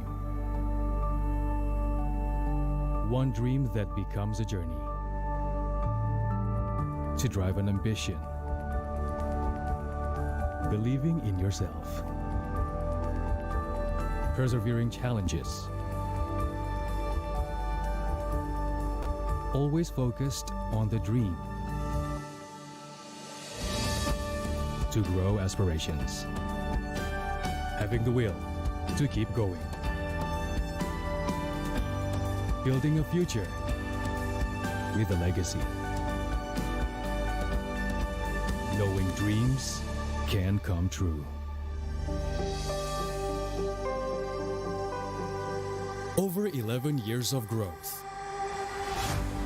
The spirit of entrepreneurship. Created possibilities.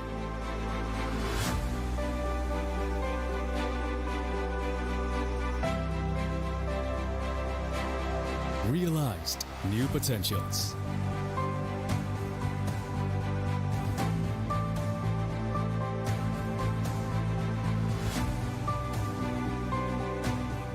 Innovate for the better.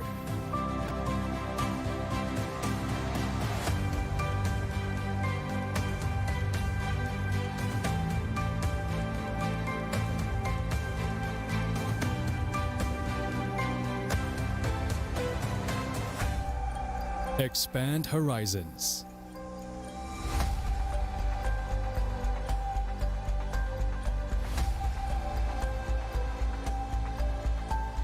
To change lives.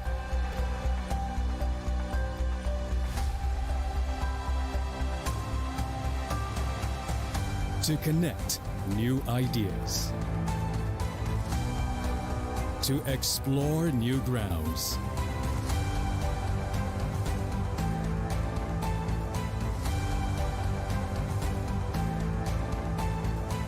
With the future in sight.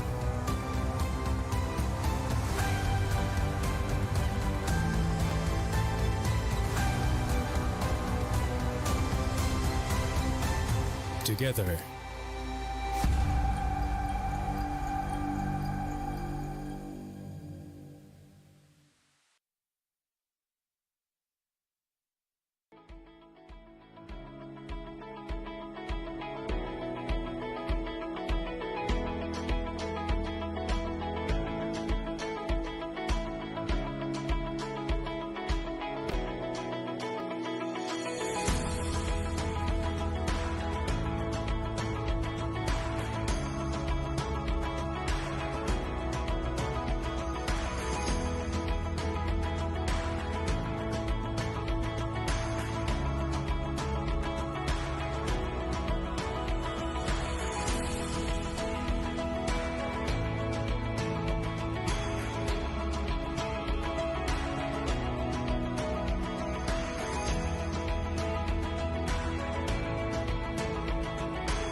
Get Galaxy A33 5G.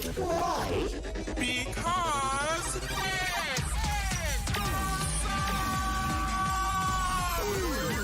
Galaxy A33 5G with awesome processor. Buy now.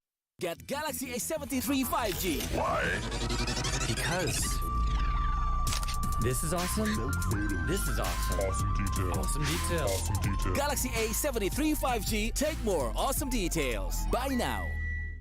Selamat datang di sebuah pengalaman perjalanan baru Indonesia bersama InJourney. Terbang bersama kami untuk melihat pariwisata Indonesia. Sirkuit internasional, bentang alam, ragam atraksi budaya, produk lokal asli Indonesia, warisan budaya, keamanan dan kenyamanan. InJourney membawa keramahan Indonesia ke dunia. Warga plus 62 emang banyak maunya. Dari drakoran sampai banjir air mata. Nonton action yang mantul. Sampai nonton tendangan cantik. Maksudnya ini. Mau nonton apapun, semua ada di video. Mulai dari yang bikin berbunga-bunga, keringet dingin, ketawa, sampai bikin gak ngedip. Jadi, nonton apa sekarang?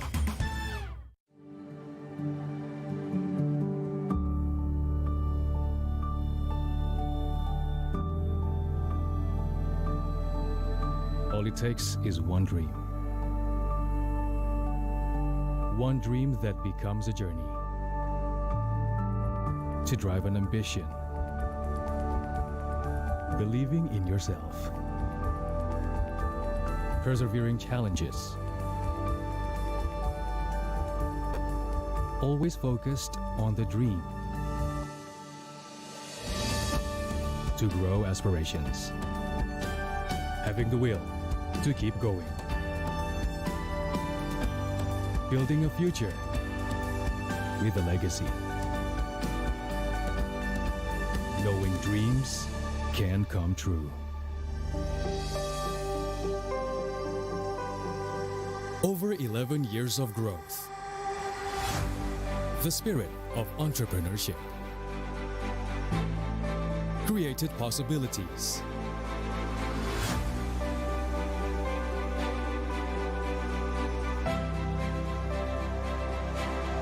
Realized new potentials.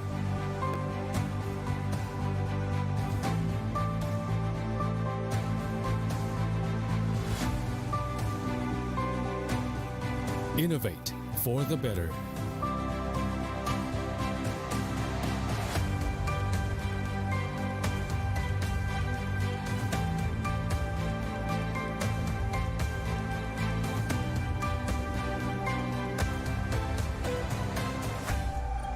Expand horizons.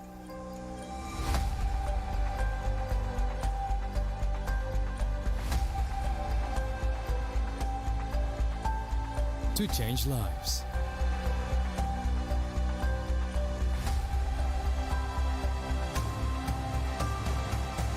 To connect new ideas.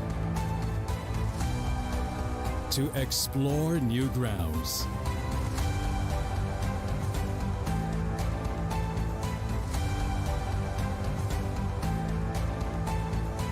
With the future in sight.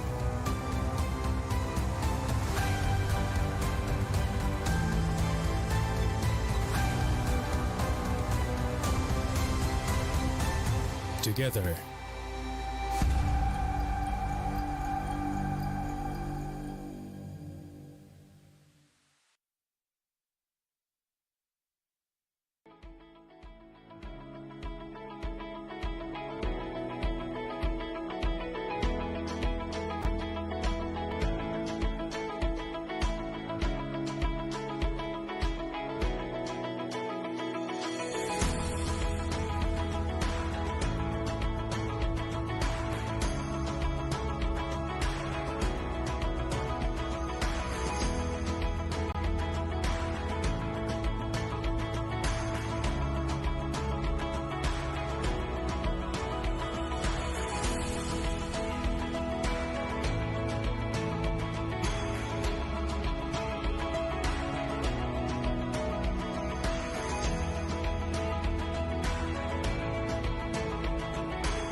And here we are once again from Bali, the island of gods. So we are looking forward for our third match, which would be Slovakia versus Moldova. But first, I want to ask you, why are we seeing so much Manchester United against Manchester United? It's an interesting one from a commentary standpoint when you have to go, there's Bruno Fernandes and there's the other Bruno Fernandes. It's very simple. In the stat balancing mode, or at least with uniform ratings as it now is, there's certain traits that you look for within players. So, for example, you know, if you are a player with Manchester United, you're looking at the players that they have at their disposal. As we've seen already, the likes of Jadon Sancho, the likes of Christian Eriksen, Cristiano Ronaldo, as it is at the moment. But it's the physicality side of things. It's always having that physical attribute. You look at Lindelof and Varane at the back, they're quite physical to go up against. And as we've seen in years gone by in previous tournaments and previous events, physicality is a massive, massive trait to have within eFootball. So I think that's what we're starting to see. I'm hoping to see some other people maybe branch out and try and do something a little bit different, because, again, from my stance, I'd love to see Bayern Munich, or I'd like to see somebody else. Well, that's the reason why we have so many Man United versus Man United. This is once again the team list, in case you don't remember it. We have the Group A with Ghana, Uzbekistan, Montenegro, Suriname, and Morocco. Yeah, we've got Group B, Bhutan, Bulgaria, Maldives, Korea, and Pakistan. In the Group C, Chad, Trinidad, Tobago, Tunisia, Iraq, and Portugal. And in Group D, we've got Bosnia and Herzegovina, Brunei, Spain, Thailand, and Somalia. And this is the first part. Remember that we have groups until the letter O. I think it's O at least, it feels like. It feels like. There's so many teams here. It's the alphabet tournament. In the Group E, we have Iceland, Iran, North Macedonia, and Kyrgyzstan. Yeah, Group F, we have Wales, United Arab Emirates, Namibia, and Djibouti. Tajikistan, Syria, Honduras, and Bahrain for Group G. And then in Group H, we've got Nigeria, Azerbaijan, Saudi Arabia, and Team IESF. Well, that's amazing, interesting groups, but there are still more. In the Group I, Slovakia, Moldova, which will open this part, Hong Kong and Myanmar. Yeah, in Group J, we've got Italy, the Czech Republic, Japan, and Kuwait. Group K, Austria, Georgia, Sri Lanka, and Turkmenistan. And in Group L, we've got Luxembourg, Turkey, Slovenia, and Lebanon. That's 4 groups more, but we still have more. We still have more. Group M, Algeria, Vietnam, Argentina, and Senegal. Yeah, Group N, we've got New Zealand, the Netherlands, Malaysia, and Brazil. Group O is Croatia, Laos, Ecuador, and Mongolia. And to round us out, last but not least, Group B, which is Kazakhstan, Armenia, India, and Guinea. So, what does this mean? This means that eFootball is played all around the world. Yeah, and there's a lot of games for us to cover today and throughout this tournament. Yes. But yeah, it just shows, in terms of video games and just gaming in general, just how much of a universal game it really is. Yeah, that's amazing. So you may think that athletes, esports athletes, comes from so different parts of the world, and their day-to-day lives are so different, and the climate is so different, the food is so different, but there is something that is the same for all of us. When we plug the console on the TV and we start to play, we enjoy a moment, because this is all about having fun, meeting friends, and this is the magic of the esports, that it was able, as this hobby became so big, it was able to be this important, with rules, with referees, with an association, with athletes committee. So this is all that happens, that you perhaps will not even imagine how serious this kind of tournament are. Yeah, but don't get it twisted. They may be friends outside of here, but the minute those consoles go on, the minute those controllers go on, as we said earlier, all bets are off, all friendships are put aside, and it's rivalries renewed. So that's I would say, as much as they are friends off of it, they will be fearsome competitors on it. That's true. Here we are from Bali in Nusa Dua. This is the place. If you wanna search a little bit, you've seen some beautiful videos.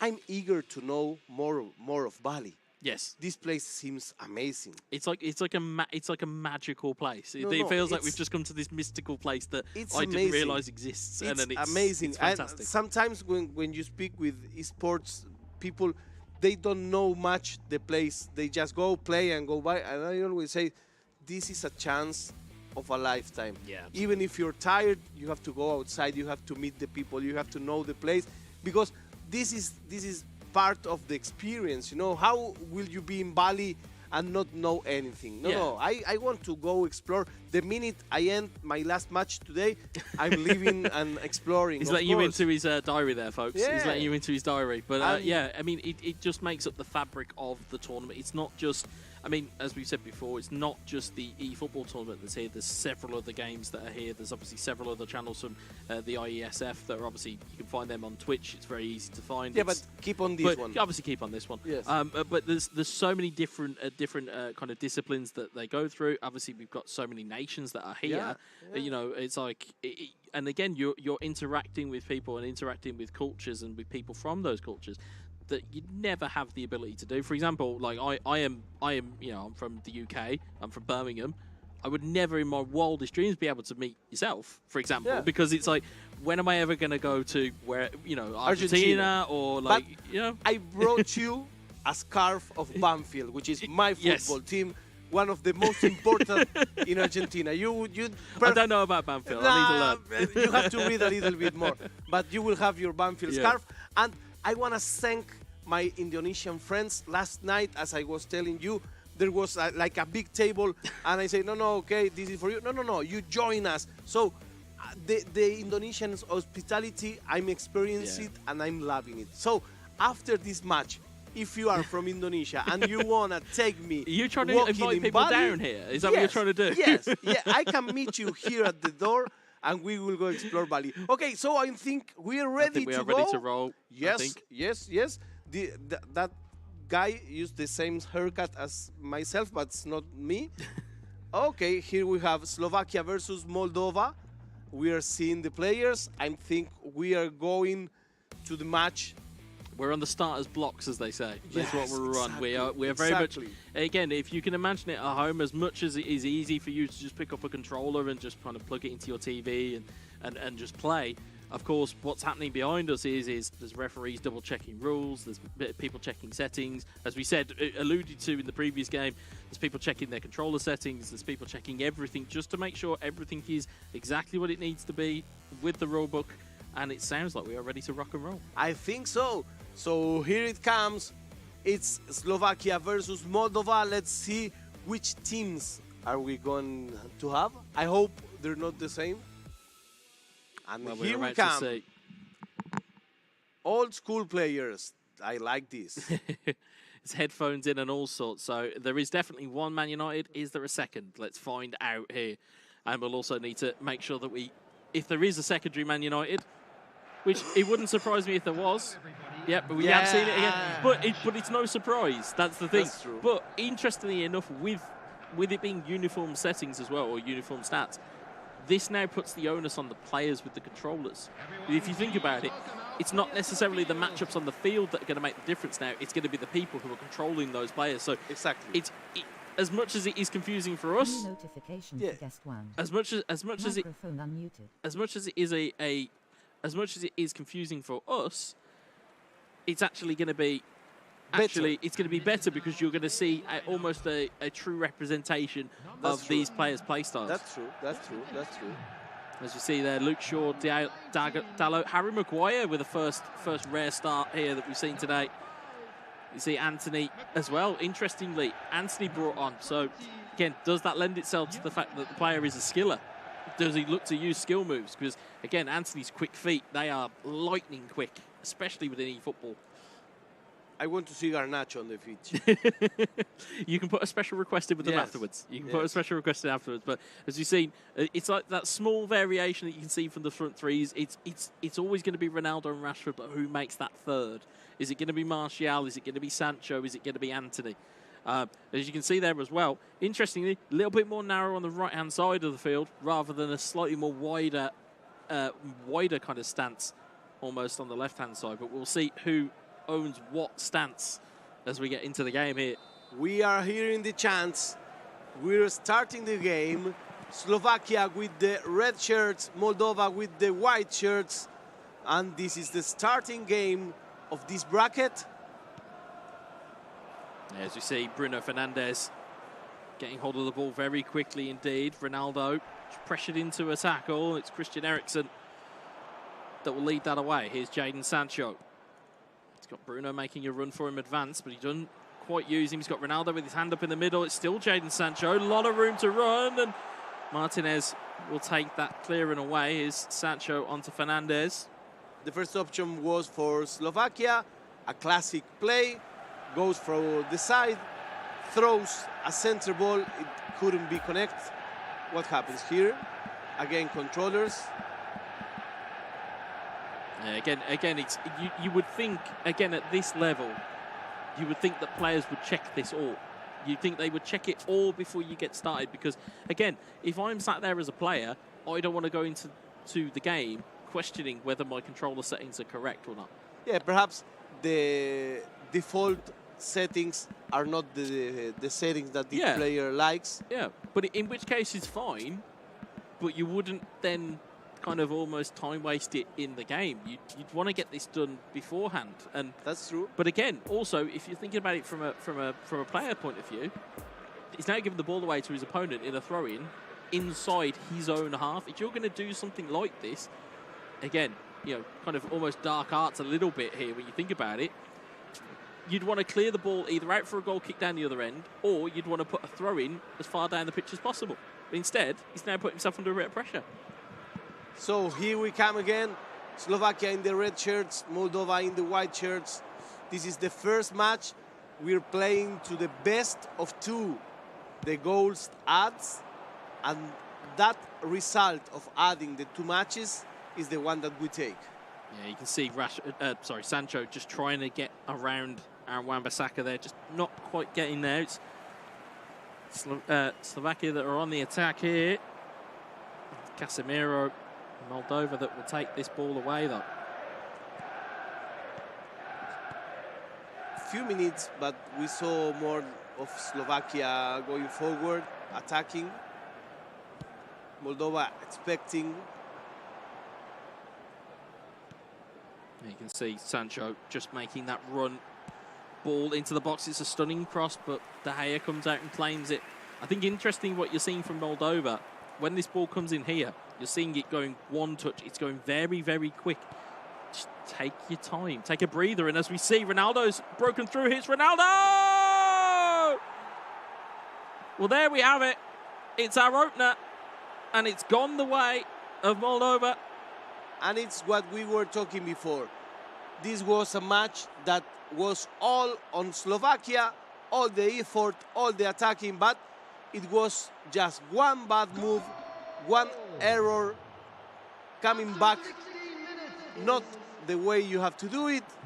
They lost a ball and they are losing the match. Yeah, it's one thing to create the pressure, it's another thing to capitalize on it. And from what we've just seen there, it was one little giveaway. It was one little giveaway. It was one read of a pass that was there, and Moldova were in. And it's a great start for them. In fact, it took us by surprise because we were still commenting the Slovakia play, but it was just a bad movement, and here we are, 1-0 for Moldova. But now comes Slovakia. Goal!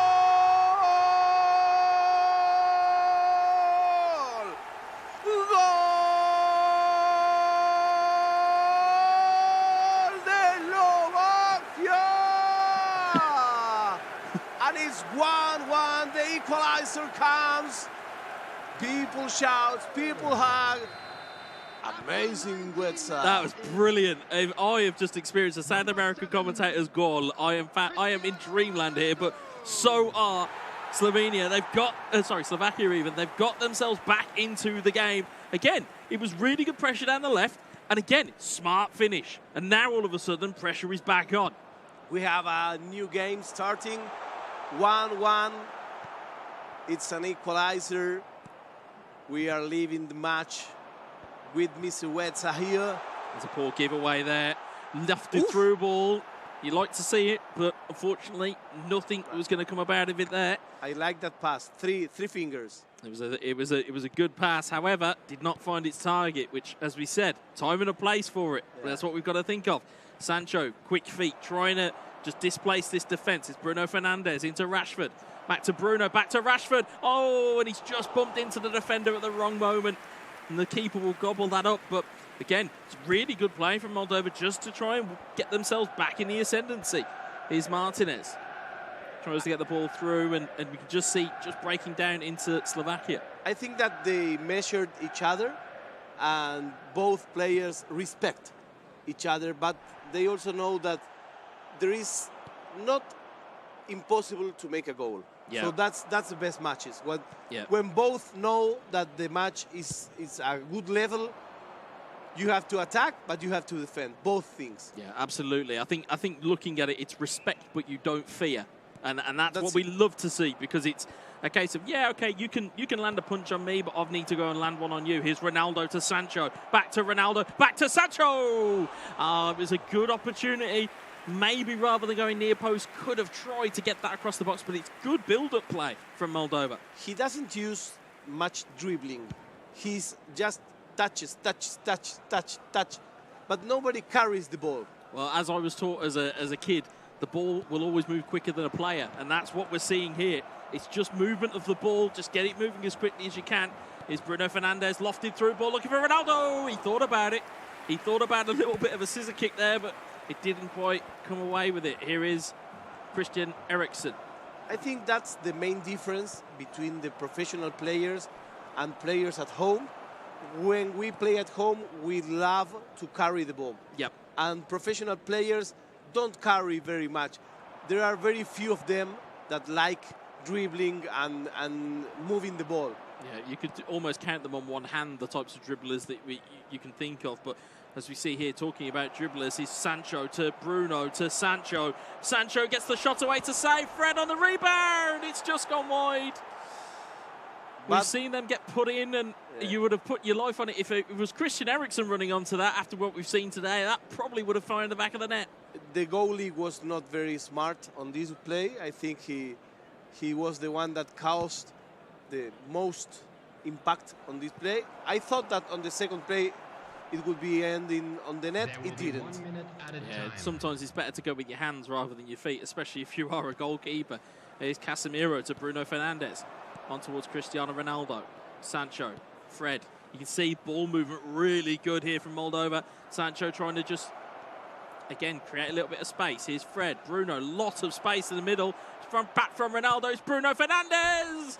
And it's wide at half-time. But, again, creating the space. I can smell the last second trying to aim the exact spot. It was very, very smart move, very thinking, reflection.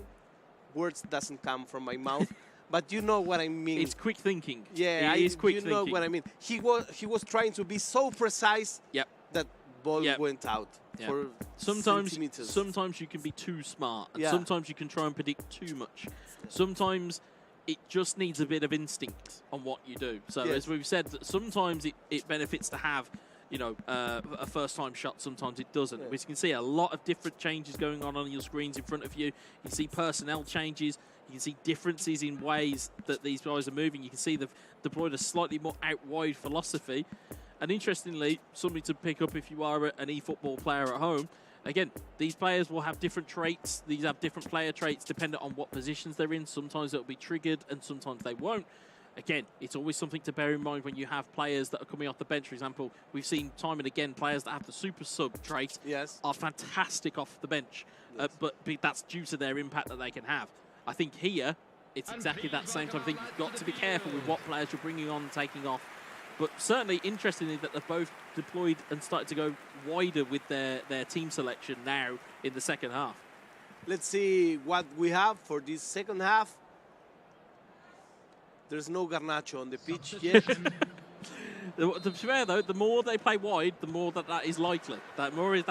If you can manifest it, it may just happen. But as you can see from the kickoff there,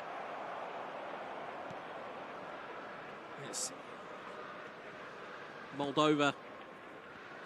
It's Moldova just trying to win that ball back, and you can see there, if you look here, Moldova is in the red, Slovakia is in the white. You've got Martial who's coming on. You can see there, if you look here as well, just the subtle changes in the way that these players are moving as well. So, for example, having a second striker or a shadow striker role, it sometimes benefits Ronaldo because his main trait won't be triggered because he's not playing at centre forward. But you can see they're going very narrow, then they're going very wide, then they're going very narrow. He must be seeing something on the screens that he must not like. So as a result, he's now making those changes. Yes, it's always important to see the pitch, the small pitch in the middle of the screen, because that gives you a tactical view.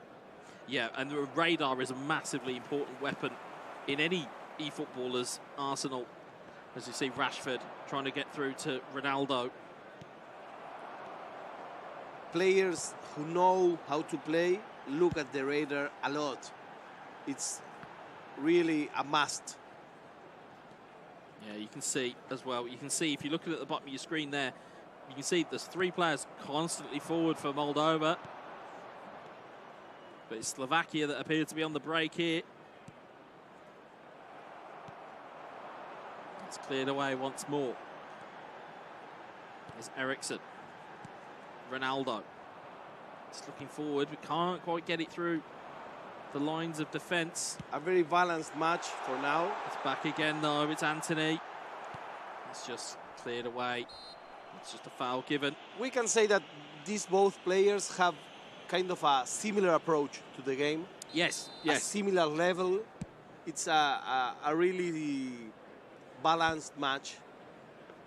Yeah, oh, absolutely. Unlike the match that we saw before. Yeah, and this is it. We're seeing play styles and we're seeing the kind of controlled nature of some players actually be the undoing of players that are trying to push the kind of the issue and push the game on players. Sometimes you can just be a little bit more considerate, a little bit more conservative. It may just get you a bit of a benefit. Here's Sancho though, and Sarah Wan-Bissaka and Fred that will go away and deal with it and just about gets it away from Ronaldo's grasp. Here's Fred. Fred to Casemiro. Casemiro looking forward for Ronaldo. You can see there numerous runners. As you can see there, it's just a case of which one do you want to try and pick out here. Here's Fred looking to maybe wait for Ronaldo to break into some space. Is Martial back to Fred. Forces the foul. It's a really soft foul, might I add. It's a very soft one, but it is a free kick. And it looks like it's in prime real estate for Slovakia. Once again, we have modifications. Yeah, we can. You see differences of players coming on. And again, it depends on what these players are seeing. So as great as we can be, or as good as we can be trying to predict and explain why these guys are using certain players, only these guys will know what works for them. Yeah. You know, for what works for me and you may not necessarily work for them. So I love this part because I try to get it, to understand, to learn as much as I can. But it goes so fast that you have to get just one thing and later see if you got it. Well, this is it. This is it. Such is their how well that these players are drilled on how these players are drilled. Video is paused. We have some technical difficulties. We're coming back. Yeah. But yes, as you were telling, they do it so quick. Because they are so used. They're so well versed in what they need to do and what players they bring on and how that they go about it. They're so dialed in that, again, for players of a slightly different vintage of myself and yourself, we may be looking at it going, can you slow down a minute? Can you just slow down? Just let us figure this out. But as we see, we are back on screen. And interestingly, Scott McTominay coming onto the field on one side, which again is a more of a defensive stance. As you can see here, McTominay's come on that right-hand side, but you can see Van der Beek's on the other. And you've got your wish, as there is I've spotted a wild Alejandro Garnacho. So you have your wish. Now we'll have to see whether he can be put to good use. I told you. There was a lot of expectation about this guy, because someone said that he may end playing for Argentina national team because he was born in Spain. Oh, wow. But he has an Argentinian nationality. Oh, fantastic. Oh, well, that's good news for you. That's good news for you. let's say. So we have some slight pause in the technical side, and we're coming back just in seconds.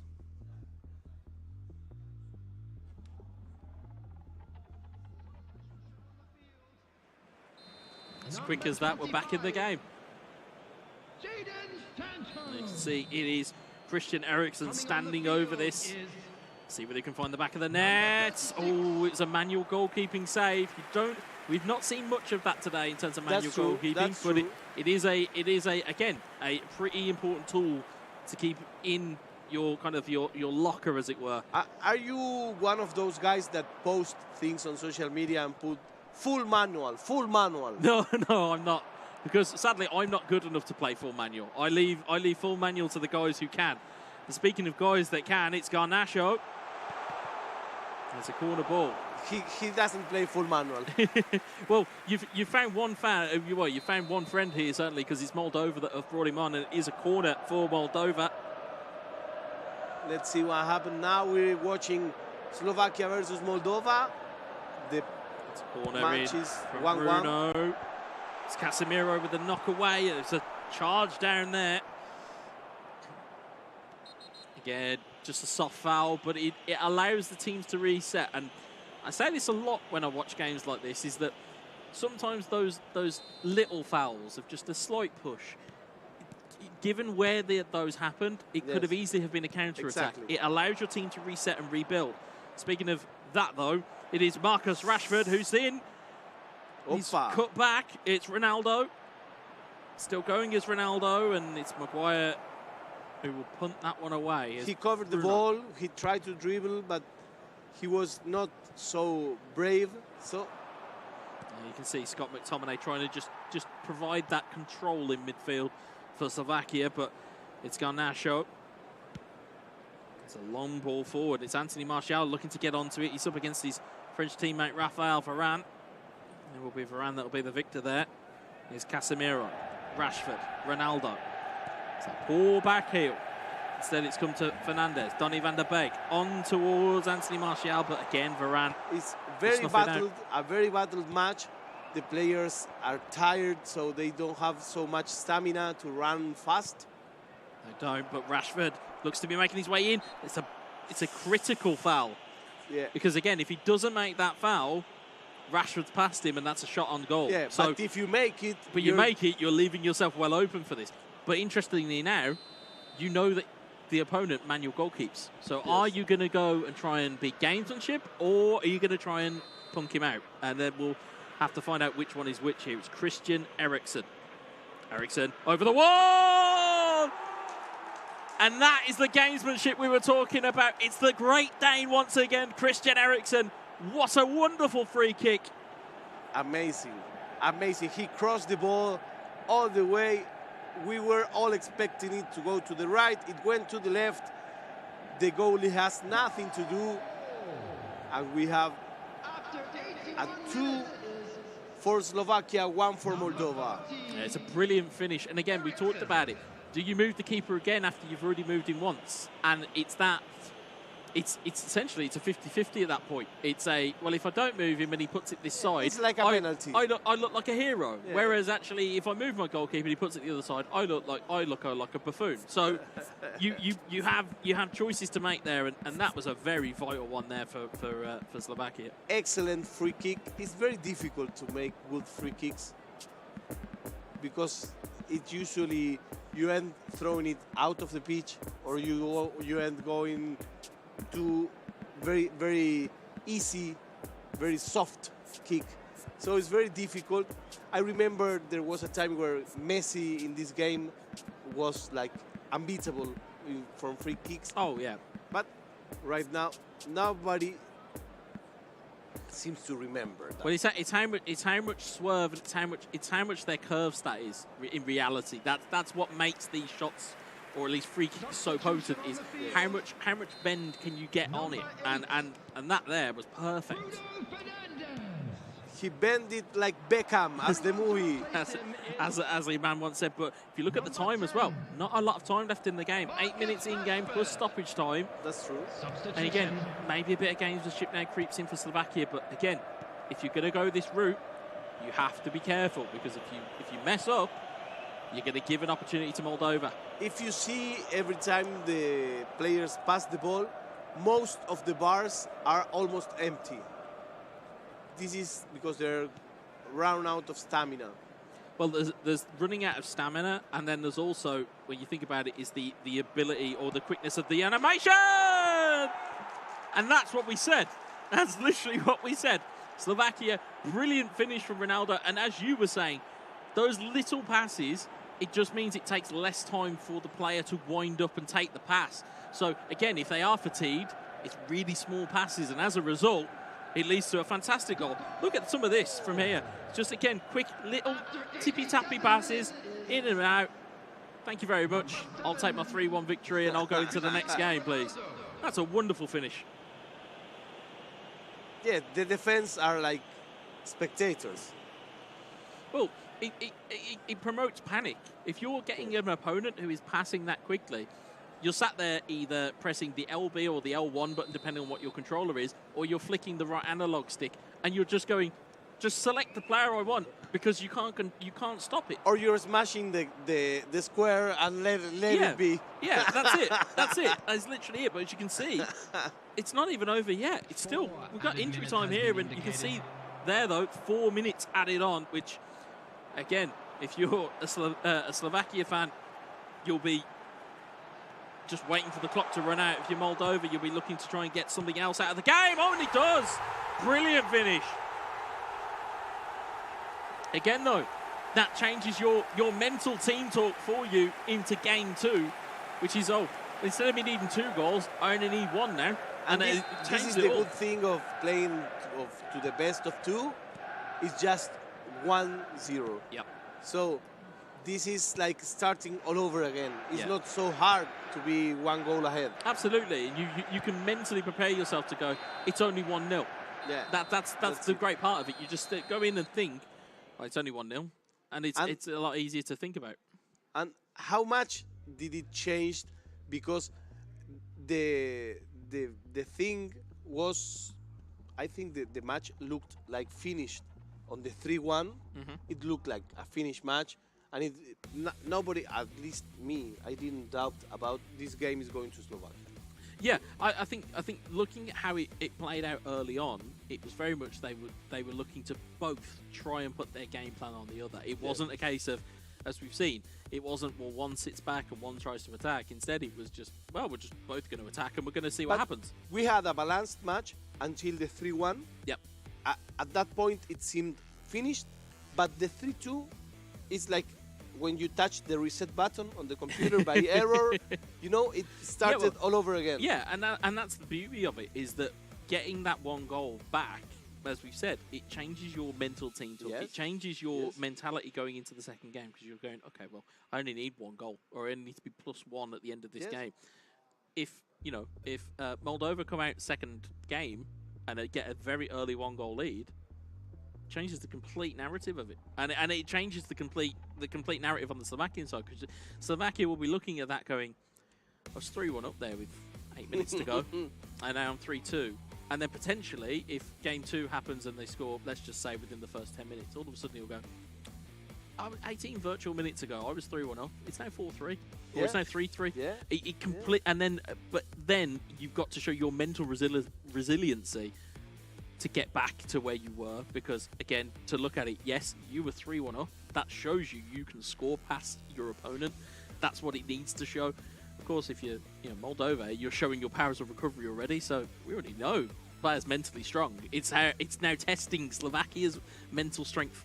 And you're watching it here live with us from Bali, Indonesia. We are live at the IESF tournament. This is incredible. This is incredible. You have to be here. You have to be with us. We have a lot of matches coming back. Right now, we're going to see the rematch, the match number 2 between Slovakia and Moldova. Very nice style of play. Very interesting. None of both players are keeping up. They want to go forward. Both of them are attacking. After that, we have Algeria, Vietnam.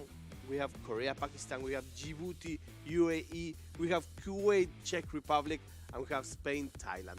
All of that will be coming up on this live stream from here, from Bali, from Nusa Dua Merusaka.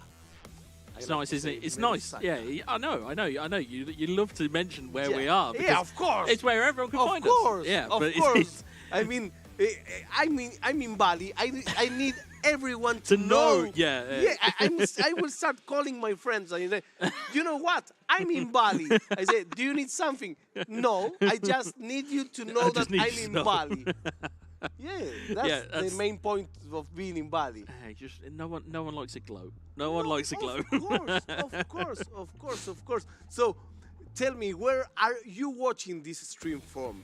Yes, let us know. We will be reading the social media. We will be reading the chats, of course, also in Twitch. I will be logging in just in seconds to the Twitch to see what you have to say about this game.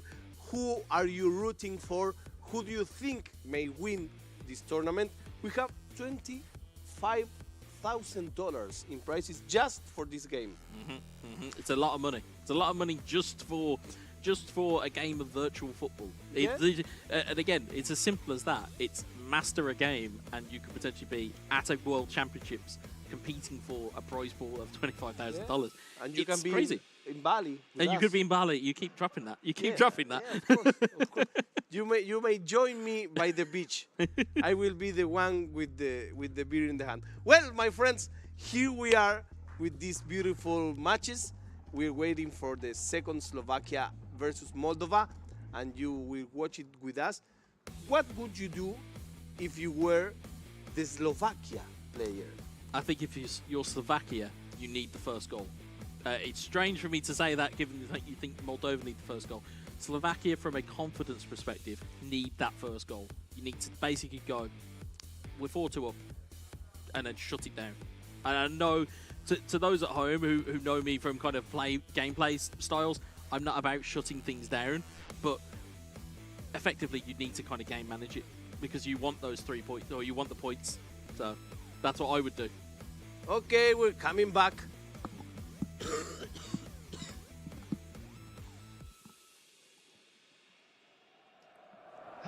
Game number 2, Slovakia versus Moldova. Yeah, you can see it's a Man United affair once more. Again, we'll just double check and make sure we know who's playing in what kit before we start judging on where players are applying their trade. We don't want to make any assertions that we know what kits players are in, because of course the last thing we want to do is tell you that either Slovakia have scored and it's Moldova, or Moldova have scored and it's Slovakia. They surprised us last match, changing kits between matches. Yeah, but we will see from the graphics on screen again. Oh, interesting. 5 at the back. A 5 at the back setup. We've not seen one of those today. But again, that will tell you a lot about mentally where you were at. If you were playing, that's the bus. It's known as the bus. Parking It's the handbrake. It's the handbrake on the bus that could potentially be here. Meanwhile, of course, and we get to see Man United's alternate kit. Green shirts. It's green shirts, but you can see there as well, it's relatively the same lineup. Yeah, that's true. The interesting part now is, if you go to play 5 at the back, are you going to be in a worse position than when you were playing your regular tactic? More importantly, are you well versed in playing 5 at the back? Because it's a very specific and a very kind of direct formation in terms of, once you are in a 5 at the back, it's very hard to come out of one. Yeah, that's true. So let's see what the mentality is looking like, as we see it's Moldova from left to right, I believe, and it is Slovakia from right to left. So it's Moldova, the one playing with 5 in the back. Which is even more interesting. Whoa. As you can see, ball into the box, looking for a header. It's Martinez. It's nearly cleared away by Maguire. It looks like it's been adjudged to have been a foul here. So this is amazing, because when I saw 5 in the back, I assumed that this was Slovakia. That was the... Well, mentally, that's where I would go, because you'd go, well, he's just trying to protect the lead. Instead, actually, maybe it's a case that you're looking to overload the flanks. Maybe it's a case you're looking to try and just be very direct.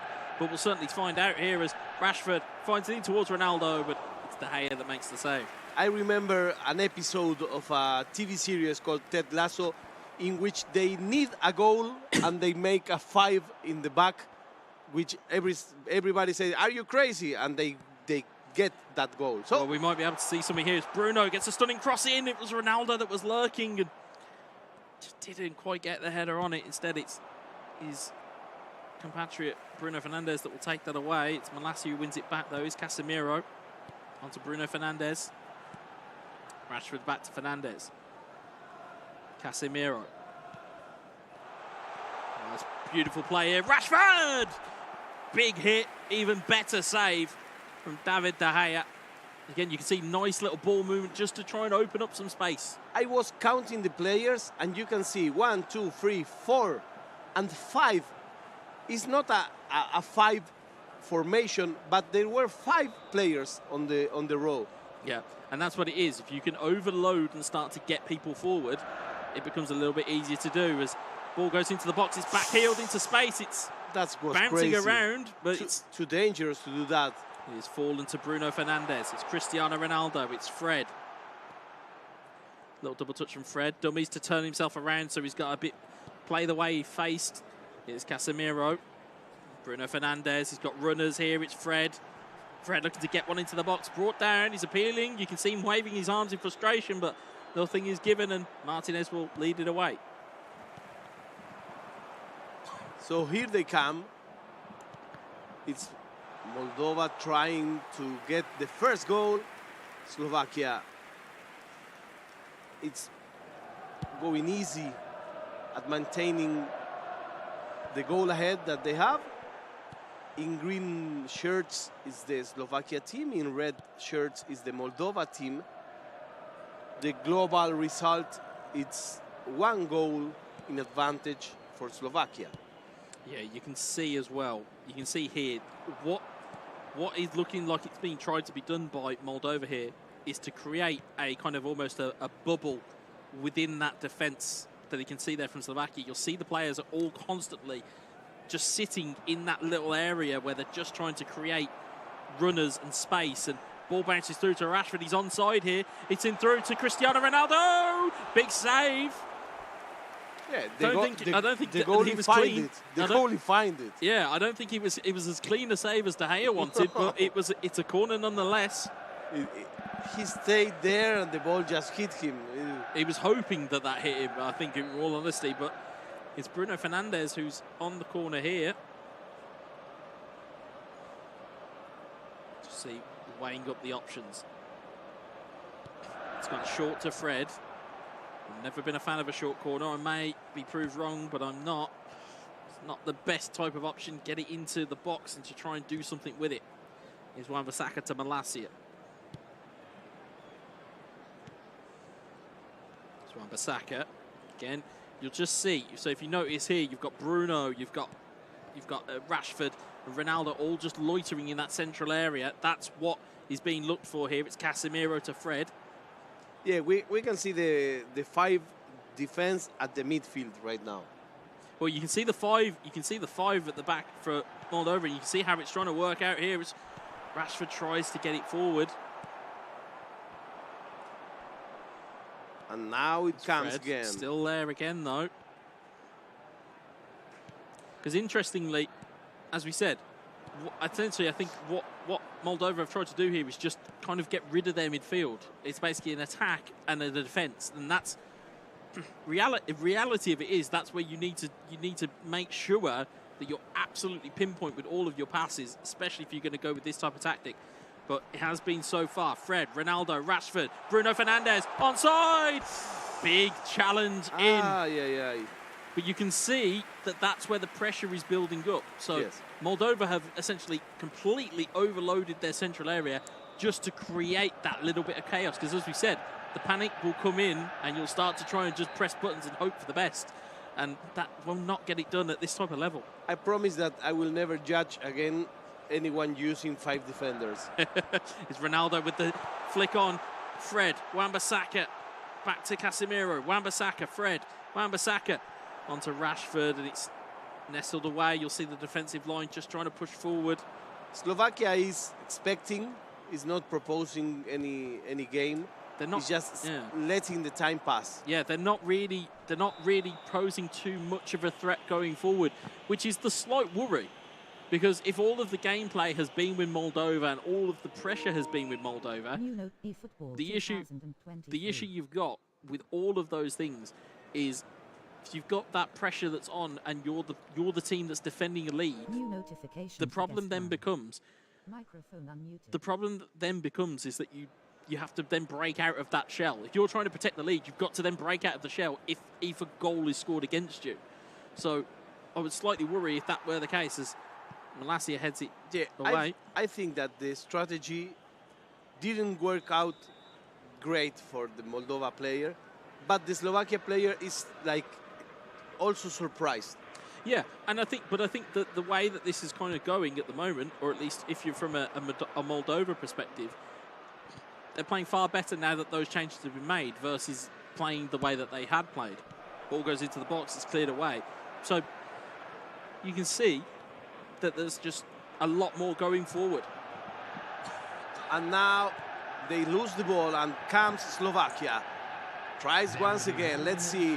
One goal may seal the deal, and it's a center. The ball gets outside. He couldn't complete the play. It was a good chance. It's a corner kick. He knows he's just one goal. I think one goal for Slovakia puts them out of sight. Yeah, he knows that both of them, that there are just one goal ahead of their main interest, the main goal. Certainly. As Maguire interestingly heads one out. Would have gone for a corner had it not been blown up for half-time. Half-time here. So Slovakia keeps the goal ahead, but there is a difference, a big difference in possession, right? Massive difference. But again, that comes with having a different shape, having 5 at the back. It comes with that desire to keep the ball. But you'll see just in the tactic alone here, if you look at the left side of your screen, and I don't want you guys at home to ignore the right-hand side, if you take a look at the left-hand side, you'll see how narrow it is in attack. But that's to put pressure on. When you look at the right-hand side, it's to put pressure on Varane, it's to put pressure on Martinez, it's to put pressure on Casemiro. It's to create movement where those players have got to go and track players that are coming from deep. And now he's moving once again his players again a narrower team, right? Yeah, exactly. And that's what it's causing. It's causing there to be almost a congestion of players. Everything in the middle. Yeah, everything in the middle.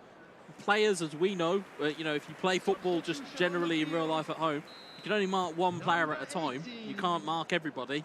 So at one point, somebody's going to break through here. It's just whether a case of whether they can find the back of the net or not.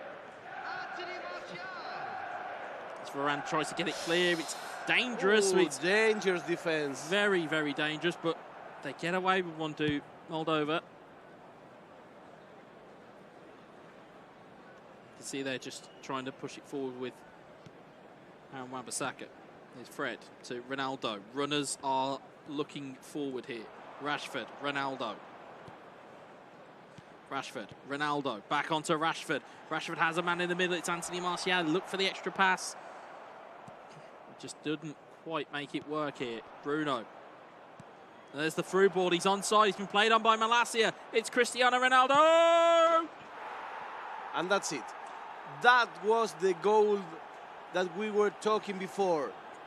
Slovakia had patience. Slovakia didn't run, didn't burn the bridges. They say, okay, I will let this happen. You can come as much as you want, but if I have one, I will make this goal. Yep, and the interesting part there was, as we saw the defensive line come up, the defensive line was pushed up by Moldova to just try and congest some space. The issue with it, of course, is that when you push them forward, the players are not paying attention to the players they should be marking. So the pass that happened through to Ronaldo was actually the pass that I think that Moldova were looking at first. The problem is if you play a sideways pass and you're trying to mark a completely different pass, again, all of a sudden you go, wait a minute, that ball's not gone where I've expected. And all of a sudden then you're left with a golden opportunity. And when you have one attacker which is fast, which is still has stamina, you know that this is one play. This is all or nothing.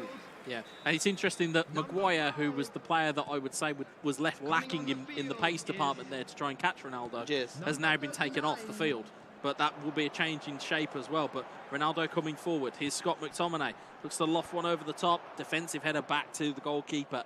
I would not be surprised now if we see almost a game kill from Slovakia. I think it will just be a case of potentially even look to really kill the game off, as it's Anthony looking to drive his way into the box. The Brazilian slides it across! And it is Cristiano Ronaldo. It's that man again, as you said, still got fitness, still got stamina, and still has the killer touch in front of goal. And now things are almost going in one direction, and that direction is Slovakia. Yeah. Once again, it breaks the line. Once again, one player can go ahead, and if you can pass, you know, this line, this iron line works as good as nobody crosses.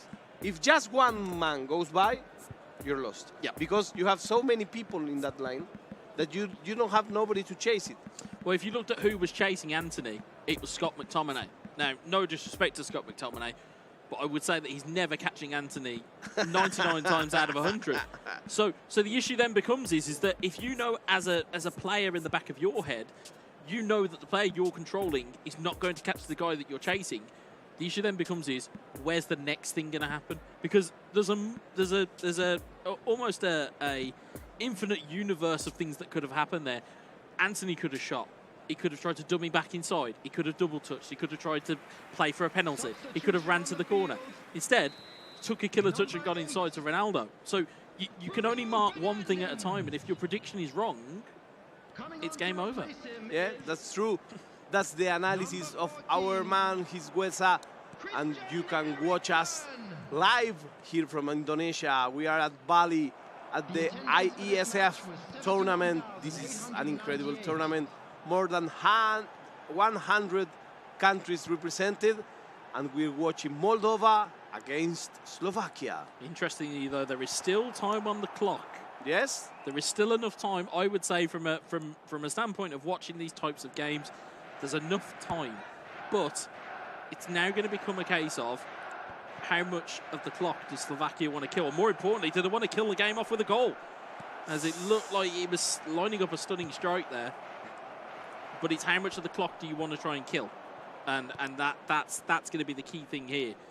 Because at the moment, Moldova are just going to keep trying to play, keep trying to play, keep trying to play, which is what you should do in these types of environments. You should always look to try and keep playing your natural game. Of course, the issue is you try and play your natural game, you'll give the ball away, and then Slovakia retain it, and then Slovakia could try and kill it off. What do you do? I don't know. What do you do? I don't know, but what I know is that I don't move from my chair because I'm seeing this match, which is amazing. I'm not messing with charging my phone. I'm not doing anything. I'm just watching the screen because I cannot have enough of this match, which by now it's Slovakia. And here it comes again. It's for Moldova. Palo! It's the post that says, no, this time, my friend. You have to wait.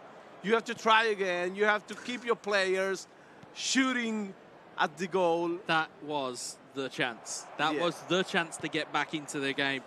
Again, there's not a lot of time left here. But again, from a Moldova perspective, you are looking to just try and keep yourself going here. Again, though, the more that clock ticks down, the less opportunity they're going to have to be able to put their stamp back on this game. as it looks to be cleared away once more. It's Marcus Rashford. You can see the switching, just slight switching defensive mentality. Again, naturally makes your players want to be a little bit more hesitant about going forward. And again, at this point of the stage of the game, if you're Slovakia, why would you want to go forward? Yeah, I think that by now the match is almost, I don't say easy, I don't like to say that word. It's not an easy match, but it's not a hard match for Slovakia. It's not, and all they have to do is as we said, manage it. That's again, at high level games of eFootball, that's what a lot of players you'll see do. They will look to manage the game. They'll look to try and make sure that, you know, they are able to close a game out.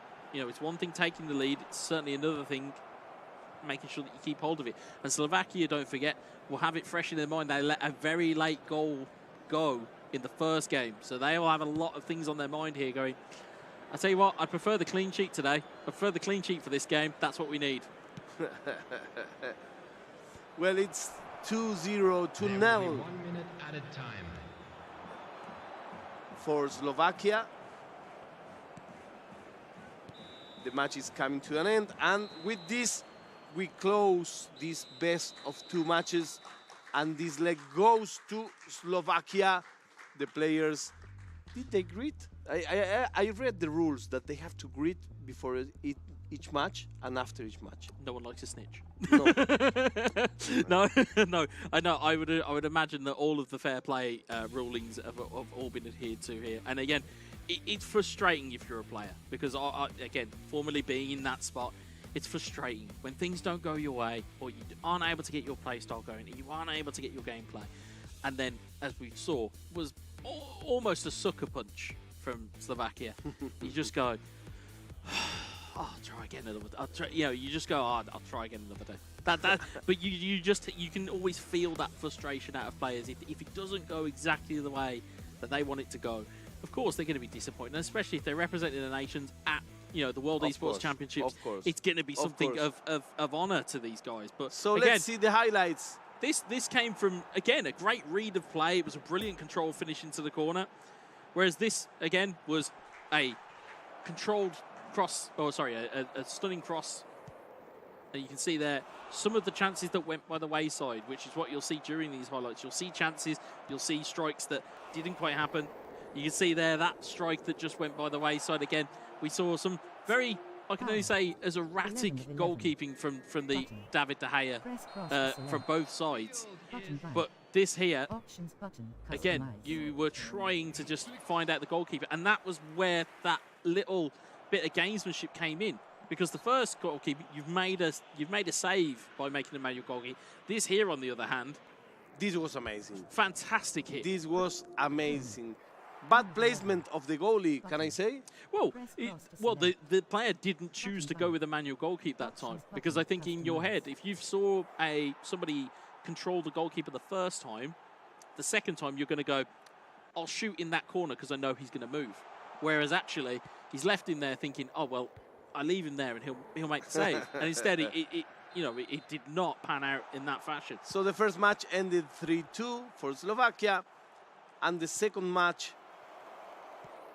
started with Moldova making the calls, trying to strike, but with no luck. Yeah, I mean, we saw the 5 at the back was actually quite well worked in that first half. Until that goal. Until this. And it was this little break here. You'll see here, you've got Malacia, who, again, you can see the panic. You can see the red icon being flicked left, right, and centre, because the player is trying to get a hold of the player that he wants.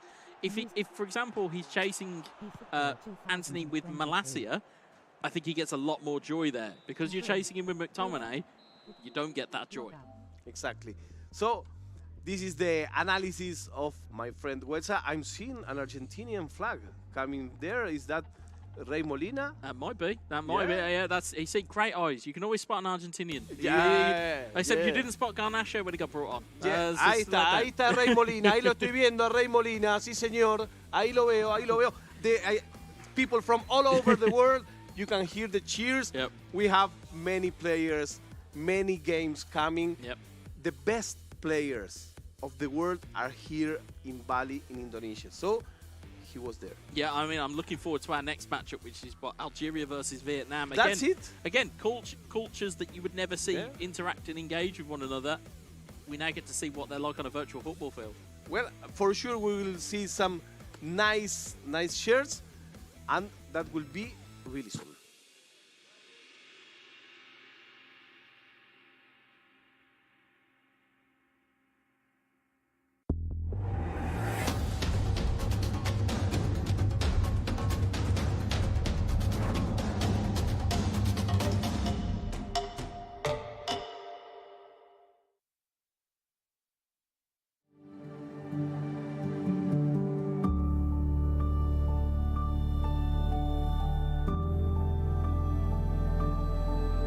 All it takes is one dream. One dream that becomes a journey. To drive an ambition. Believing in yourself. Persevering challenges. Always focused on the dream. To grow aspirations. Having the will to keep going. Building a future with a legacy. Knowing dreams can come true. Over 11 years of growth. The spirit of entrepreneurship. Created possibilities.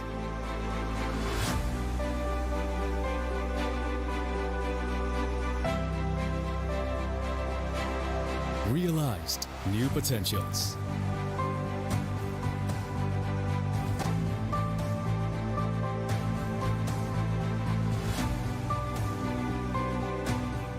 Innovate for the better.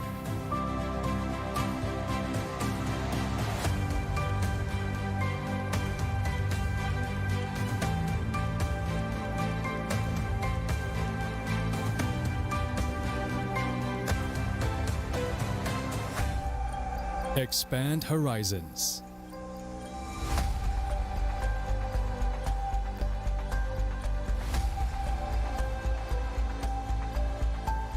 To change lives.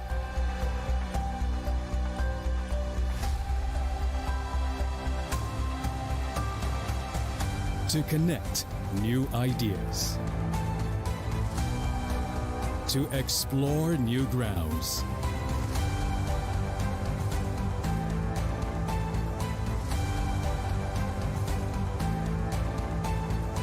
With the future in sight.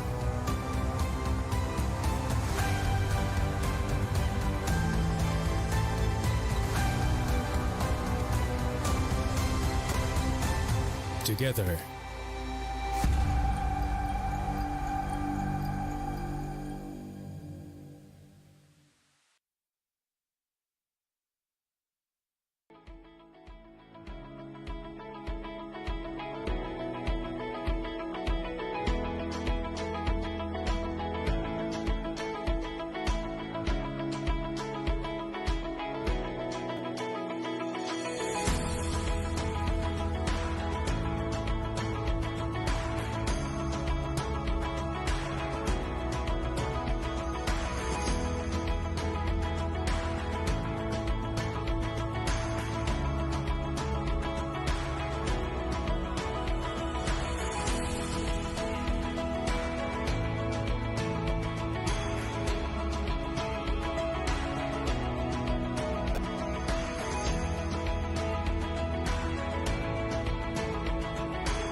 Get Galaxy A33 5G.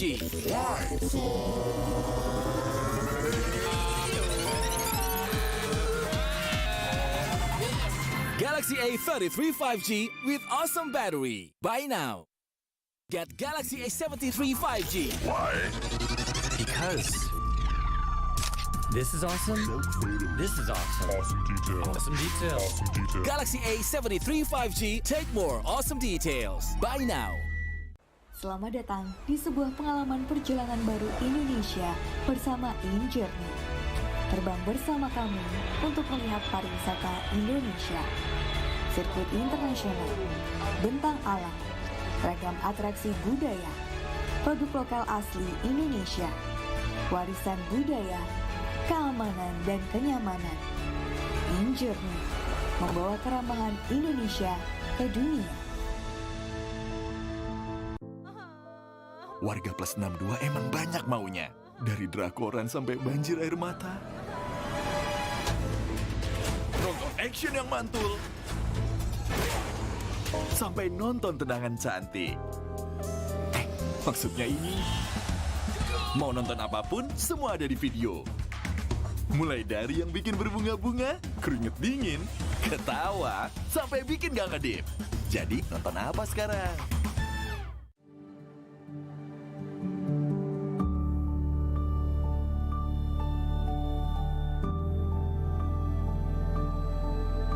All it takes is one dream. One dream that becomes a journey. To drive an ambition. Believing in yourself. Persevering challenges. Always focused on the dream. To grow aspirations. Having the will to keep going. Building a future with a legacy. Knowing dreams can come true. Over 11 years of growth. The spirit of entrepreneurship created possibilities.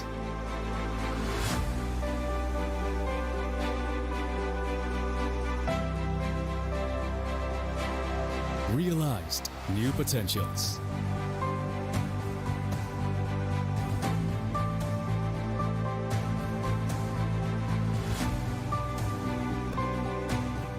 Innovate for the better.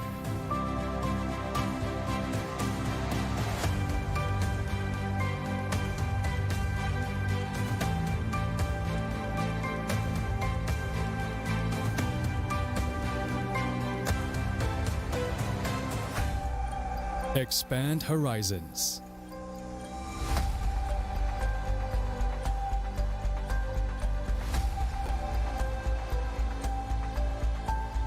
To change lives.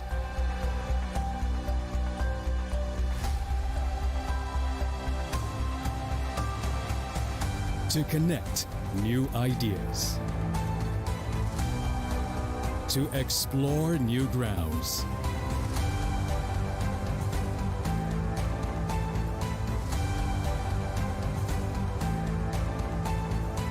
With the future in sight.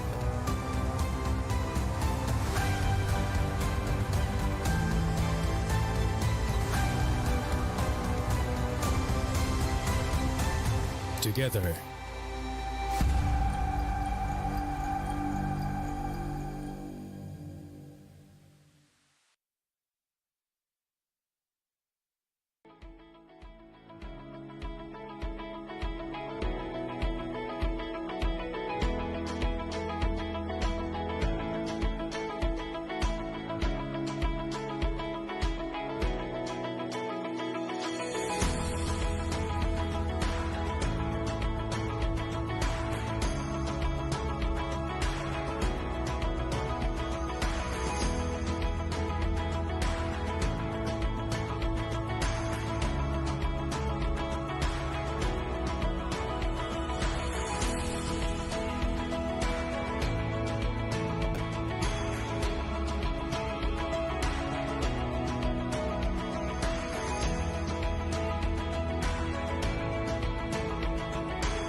Well, here we are once again for a new match of eFootball 2023 at the IESF tournament in Bali, Island of Gods, Indonesia. So, how are you seeing the matches so far? They've all been entertaining. In one form or fashion, they've all been entertaining. They've all had something to talk about. If it was Suriname's ability to break through a really stubborn Ghanaian defence, whether it be Iran just being free scoring against Iceland, or whether it was how tight the last game was in terms of Slovakia and Moldova, there's always been something to talk about. And of course, I'm sure we've got plenty more to talk about, especially with our next game coming up. We have Algeria versus Vietnam, and I don't know, it's pure intuition. I think that Vietnam will win this game. I have no interest, no special interest. I was going to say, yeah, you've got no interest. I'm smelling a Vietnamese triumph. What do you think? I expect Vietnam to be strong, but I don't think that Algeria. I think Algeria will have a little bit too much for them. I personally feel Algeria will take this. Whoa, that's amazing. That's important. So we will come to our predictions later.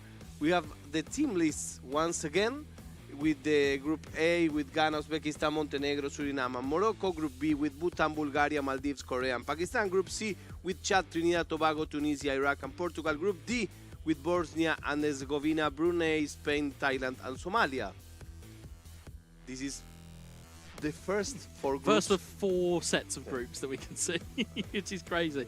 Again, in Group E, you've got Iceland, Iran, North Macedonia, and Kyrgyzstan. You've got Group F, which is Wales, the United Arab Emirates, Namibia, and Djibouti. You've got Group G of Tajikistan, Syria, Honduras, and Bahrain. Group H, you've got Nigeria, Azerbaijan, Saudi Arabia, and Team IESF. And of course, this is not all, because we have more groups. In this case, Group I, Slovakia, Moldova, Hong Kong, and Myanmar. Group J, Italy, Czech Republic, Japan, Kuwait. Group K, Austria, Georgia, Sri Lanka, Turkmenistan. Group L, Luxembourg, Turkey, Slovenia, and Lebanon. All of this is happening here, but we have still more. Yeah, we talk about how many nations are competing at these championships. You talk about how many are involved in eFootball. I think it's 71 or 72 by my total. Group M, you've got Algeria, Vietnam, Argentina, and Senegal. You've got Group N of New Zealand, Netherlands, Malaysia, Brazil. And Group O, Croatia, Laos, Ecuador, and Mongolia. Group P, you've got Kazakhstan and Armenia. And there's just a lot of teams to go. So much so that we've run out of graphic. No problem. So all these noises because Argentina is playing. Is that what against Senegal? And this in the same group as Algeria, Vietnam, which is the game we got now, yeah. Having on the main broadcast. We made our predictions. I said Vietnam. Yeah, Algeria. I think Algeria have just a little bit too much for them. Let's see if we know. We can predict. It's very difficult because these are all top players. Yeah. The level is really a tray. So here we have our predictions. The Vietnamese flag for me, the Algerian flag for you. Let's see what happens next. I think they'll just have a little bit too much. I just feel as though that there's just a little bit there for Algeria to have. And as you pointed out, the importance of this game, you're going to need to win, especially with, as you said, with Argentina and Senegal in the same group as well as you guys. You're going to need to make sure you win here. And I think it's just going to be, I normally use the phrase wonderful chaos. Yes, it's going to be chaos. Of course. The Senegal player, it's a very good player. People are saying that group is one of the toughest groups because it has also Rey Molina from Argentina, who is also very talented. So we will have a very interesting match because these two, the one that wins is the one that continues I think, with chance. It's important to win the first match in the group. Absolutely, absolutely. Always. If you put your best foot forward, especially in the scenario best of 2 as well, you need to get that first leg under your belt. Yes. And you need to make sure that that's a resounding victory. Exactly. And then at least then you've got a little bit of a cushion. Especially as we saw last game with Slovakia and Moldova. You've got a bit of room to breathe, and you can, as you said, you can invite pressure and then you can counter. That would be the aim of the game. Of course, in the first game, we want all-out attack. That's what we want here. We want goals, we want thrills, we want spills, we want all of it. I want a little bit of tiki-taka also. And which is your prediction? I want to know, what do you think is going to happen in this game? Remember that these games doesn't have penalty kicks because we are at the group stage. Yeah, not We're yet. at the group stage. So we may have a draw. We may even have a draw here. Yeah, I That's mean, a we haven't seen one yet, but we come. Saying that we don't have the intel of what's been happening off of the stream game. But I would say when we do get to the exciting part, the very exciting part, which is extra time and penalties, you will see a whole heap of drama that you've never seen before. Of course. Well, my friends, we are here. We are near the start of the match. We will be having here on the main stream the Algeria versus Vietnam. If you just tuned in, because people in Europe are just waking up, it's 8 o'clock in Spain, 7 in the UK. In the UK. So we are starting to have people from Europe joining. Where have you been? Where have you been? That's my question. Where have you been? Don't sleep so much. Don't sleep so much. Whoa.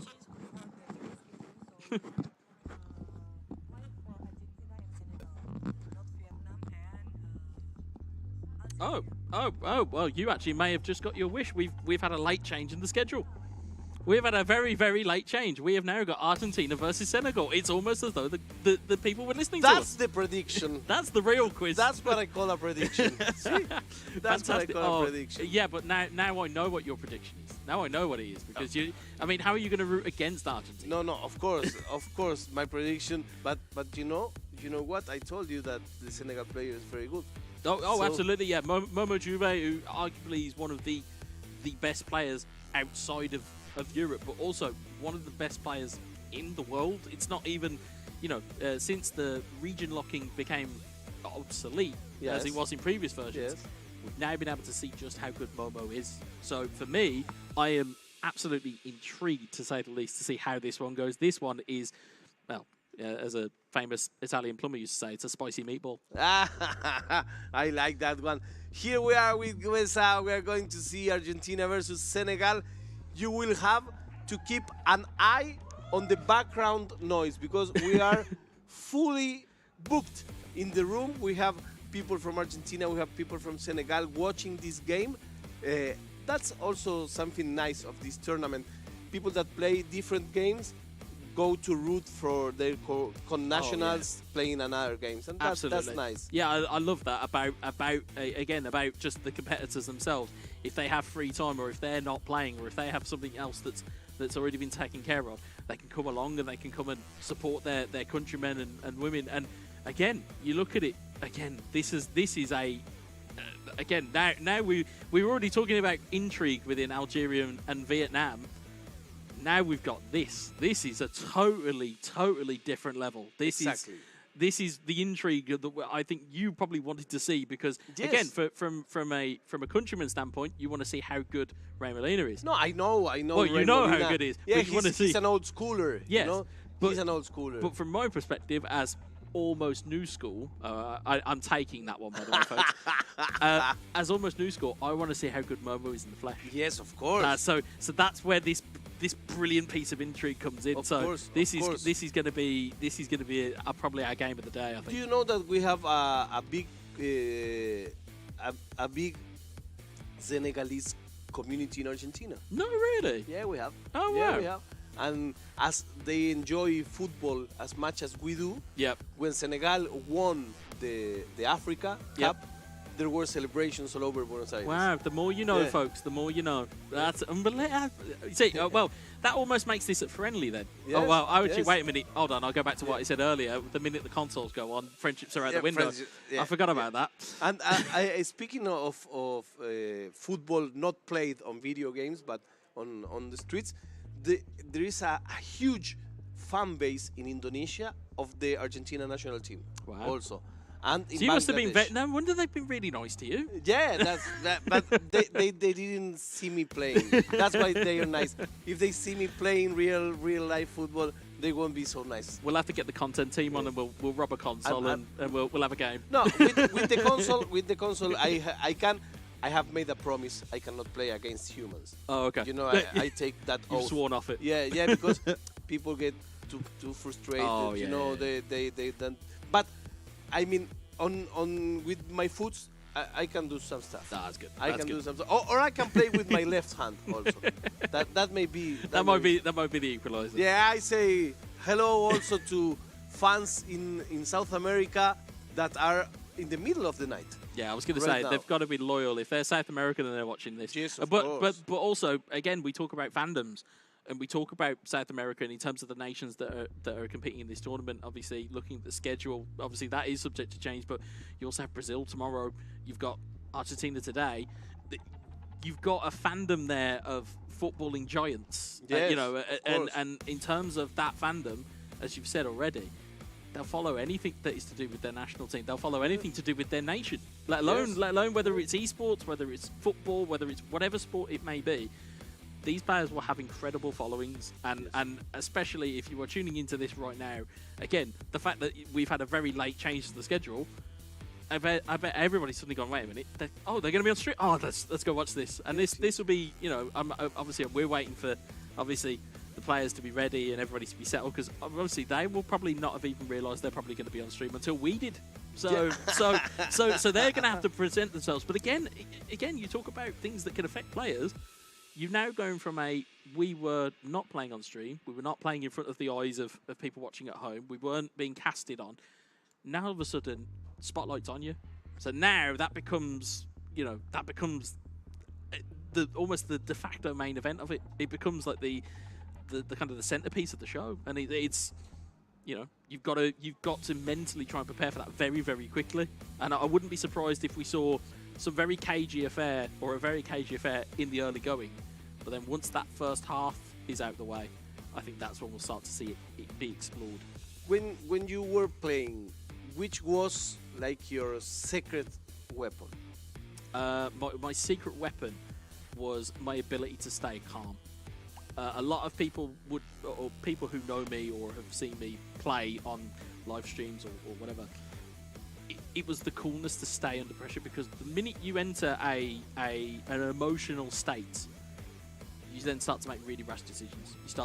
You overcommit, or you play a pass that you don't mean to make, or you do something that is completely out of the ordinary.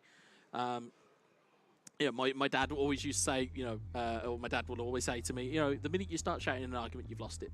And that's exactly how I tried to do it in eFootball. Is once you go a goal down, okay, that's fine, it's 0-0.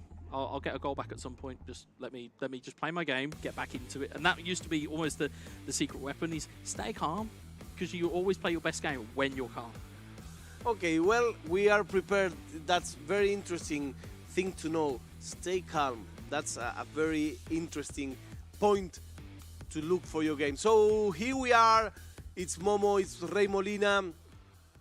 It's Senegal versus Argentina. You can hear the atmosphere already, and it's not just virtually either. There's chanting. The guys behind the cameras have got giant smiles on their faces. Everyone's looking forward to this. Yes, of course, sir. And we will have these matches on the pitch. Bayern Munich. Oh, interesting. Okay, that's another sighting of a Bayern Munich side. You can see there as well, Thomas Muller in midfield, Leo Goretzka and Joshua Kimmich. Choupo-Moting starts. Sadio Mane starts. Interesting that Alphonso Davies on the bench. Interesting. Very interesting. Now this is a very rare sighting. AC Milan. Wow. Yes, this is the type of game we want. AC Milan coming to the party. Newly partners of eFootball 2023. But again, have a wonderful roster that they can call on. You have the almost evergreen Zlatan Ibrahimovic. You have Olivier Giroud. You have all of these types of characters to call on, not to mention Rafael Ante Rebic. There's so many good players to call on. This should be a cracker. Let's see who uses who. We will find out shortly. The anticipation has built and we are off and underway. It appears to be Argentina playing with Bayern Munich, and it's Senegal with AC Milan. As you can see Goretzka into Thomas Muller. It's early. It's Kalulu that will take it clear though. It's Theo up to Junior Maceis. There's Brahim Diaz trying to get the ball back in midfield. This one looks like it's going to go early, folks. It's Sadio Mane. Double touch in towards Eric Choupo-Moting. It's deflected clear. It's bouncing around in the box. It needs to be cleared. It's Tomori. It's Theo. It's there! Hugo!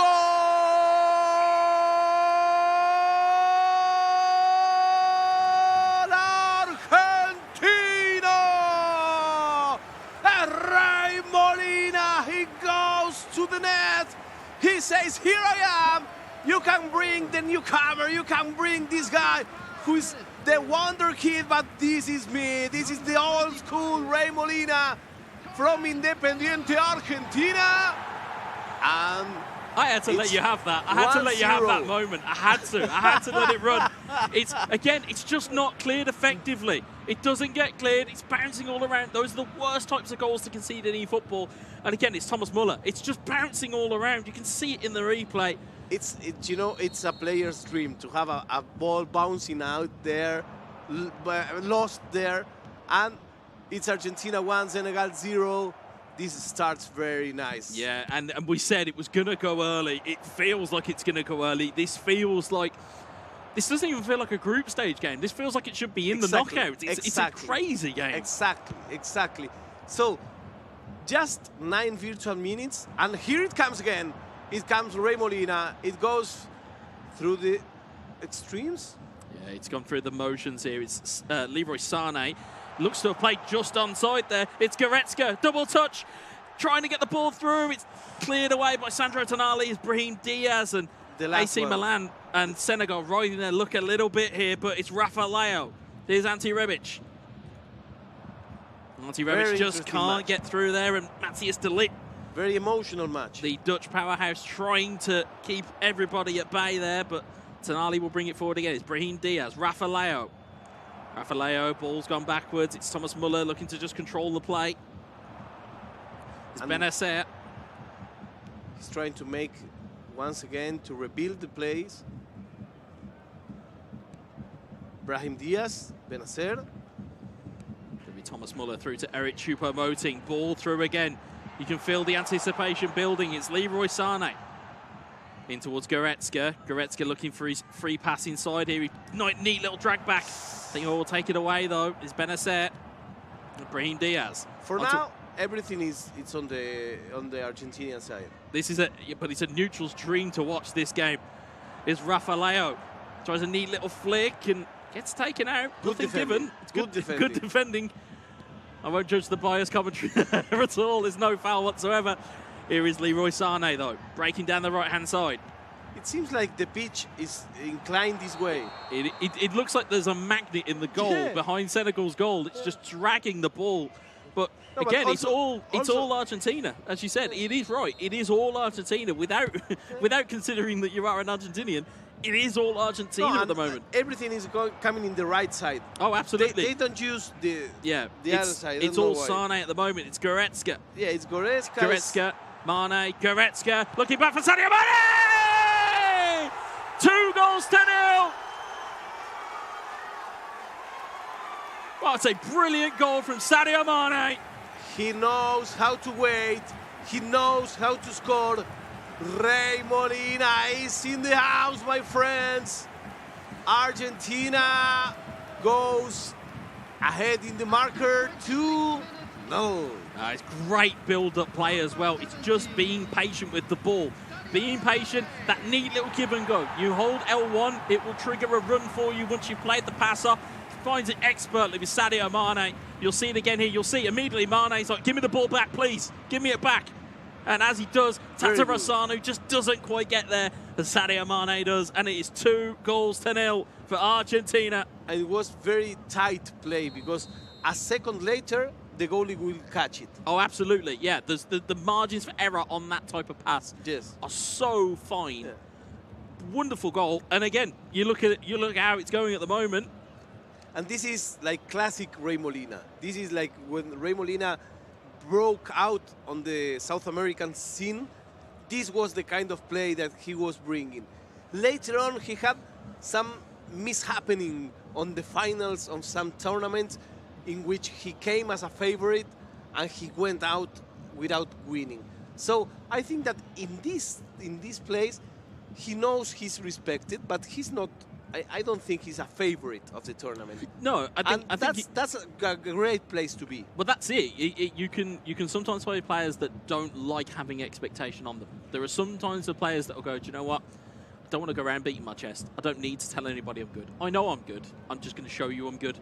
Certainly, from the 26 minutes that I've experienced of Ray Molina's gameplay, which I have never done before, but might I add, he's managed to just completely... Let's see what's happening. It's the referee checking something. Yeah, there's like a technical request from a Senegal player. Ray Molina opens his arms, saying, "I don't understand." Yeah, hoping his phone. But in that instance, that's what Ray would need to do.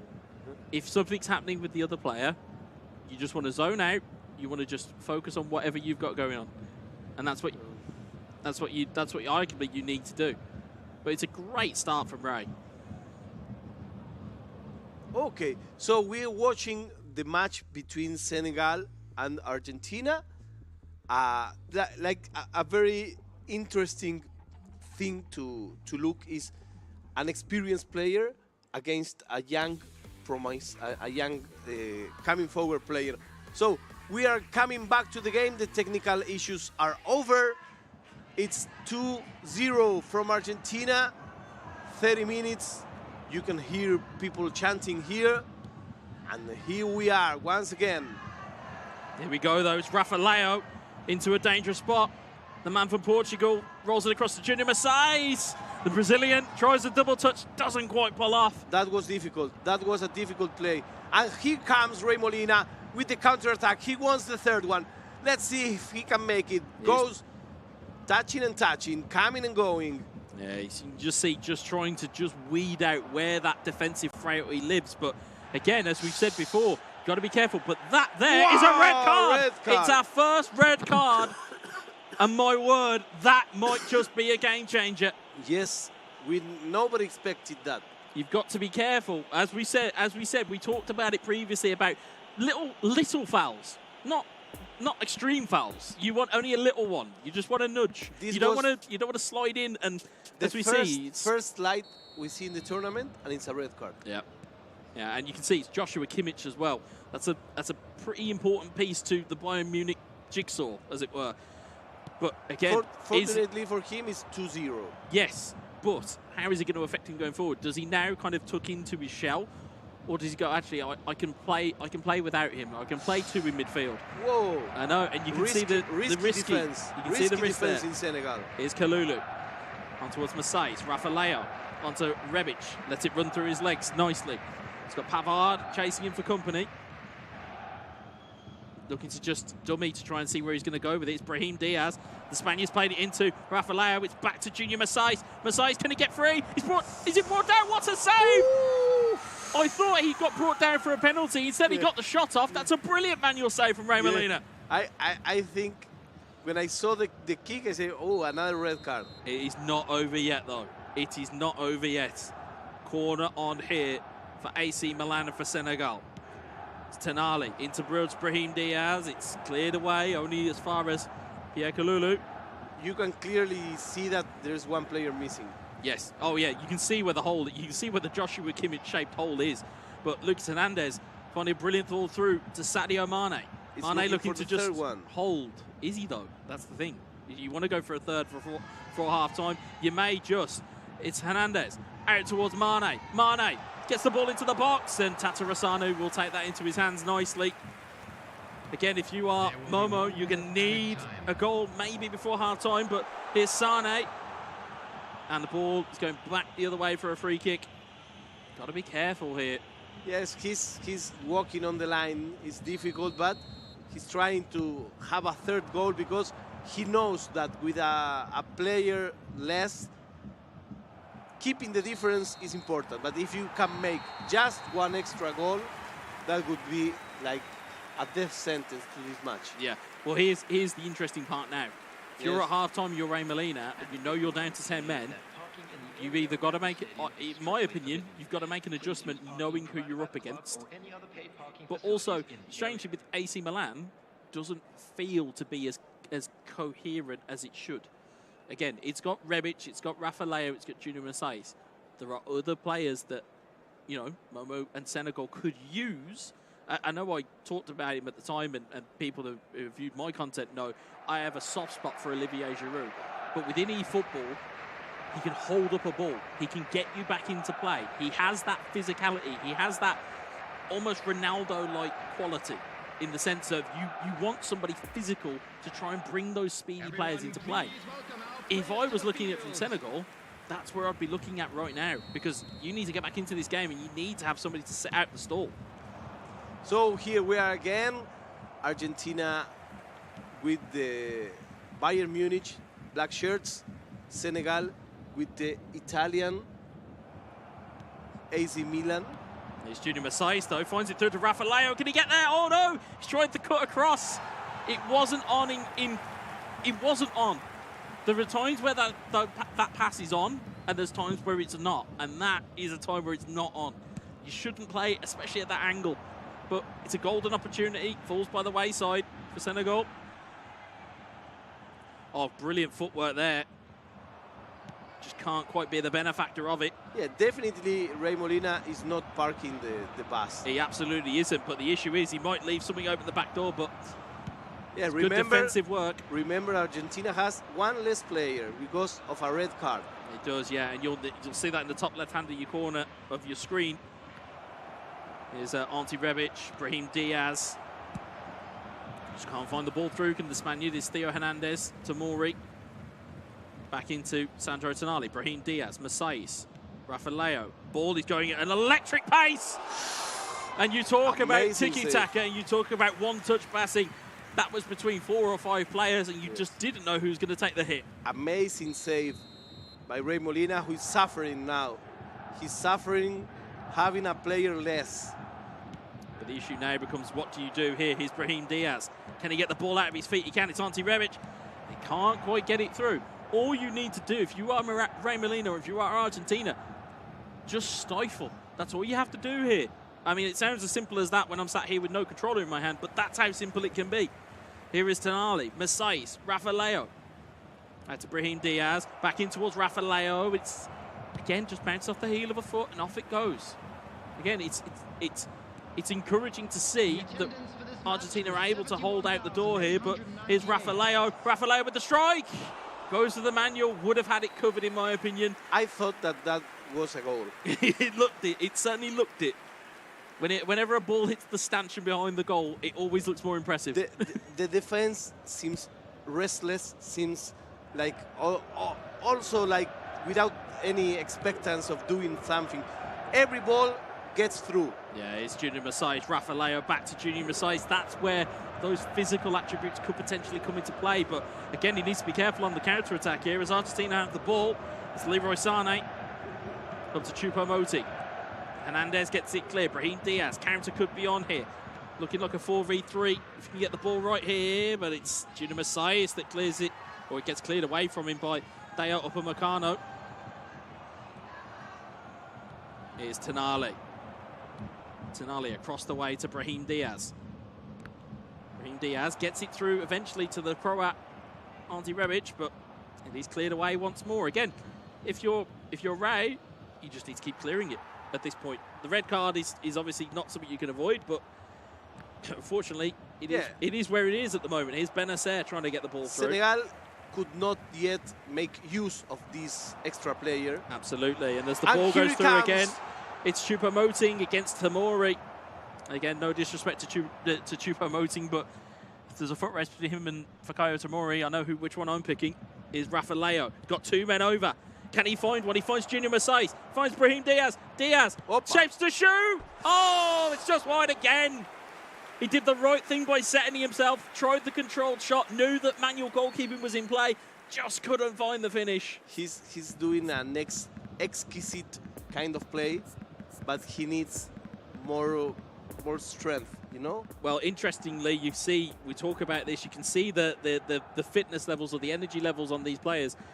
You can see now the likes of, we can see here who's been brought on. You've got Gala, who's one of the youngsters at AC Milan. You also have Divock Origi, who we know he likes a goal or two. He's pushing people on the forward. Exactly, and you see, now you're learning way more in the game plan. Like you said you were going to. You can see exactly what's happening here.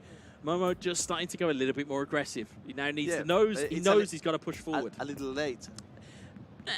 If you can get one goal, and you can rattle a player's confidence, or you can shake it and go, actually, I found a way through you, that can sometimes cause a bit of doubt. So how long have we got on the clock? We'll see it when it comes out. I think we're around about 60 to 65 minutes. This is around about the perfect time in eFootball to make substitutions, because as we saw to great effect, I think it was in the Suriname game and also in the Iran game, substitutes are paramount. Deal breaker. Yeah, it breaks it. So looking at it here, what, 73 on the clock? So yeah, a little bit late.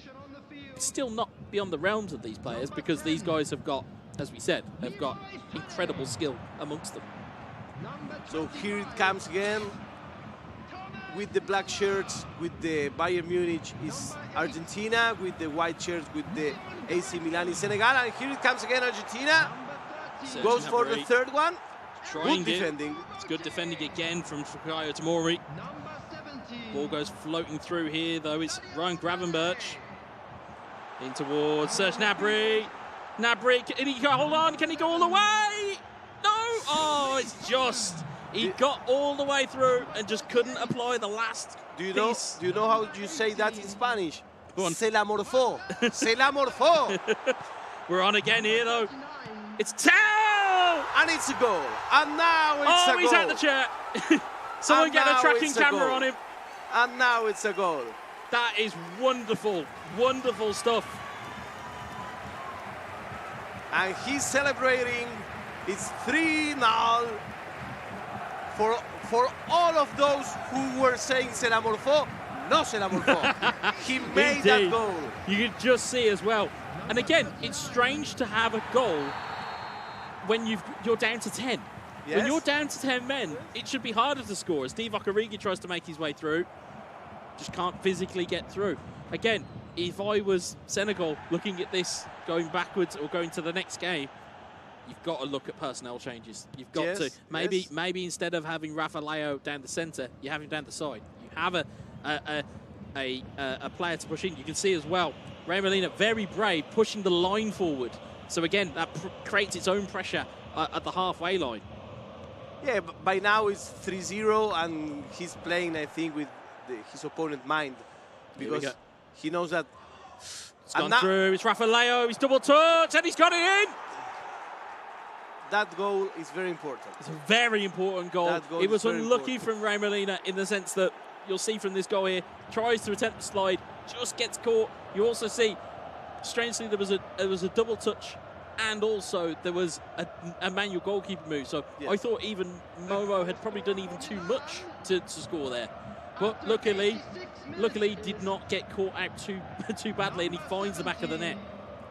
Yes, the goalkeeper didn't make what he needs to do.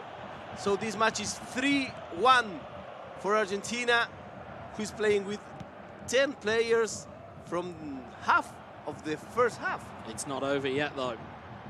Neat footwork from Argentina, and ball comes back again. It's Gnabry up to Tel, up to Sabitzer. It's cleared away again once more. It's Gala. Can they find one more consolation down the right-hand side here? It's Divock Origi to Rafa Leao. Back to Divock Origi. This one is very important. It's last chance saloon, at least in this game. It's Gala.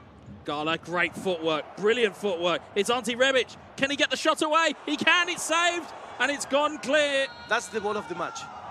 That's the ball of the match. Now, you can hear. I know we can say a lot about passionate Argentinians. I know we can because I've got one sat next to me. However, that's only one game. That's one game. You've still got another one to go. Calm. In the group stage. Calma. In the group stage. Calma. That's what we need to do. Just relax. In the group stage. That's the group. Yeah, as well, guys. That's the group. But honestly, it's a great performance from Ray.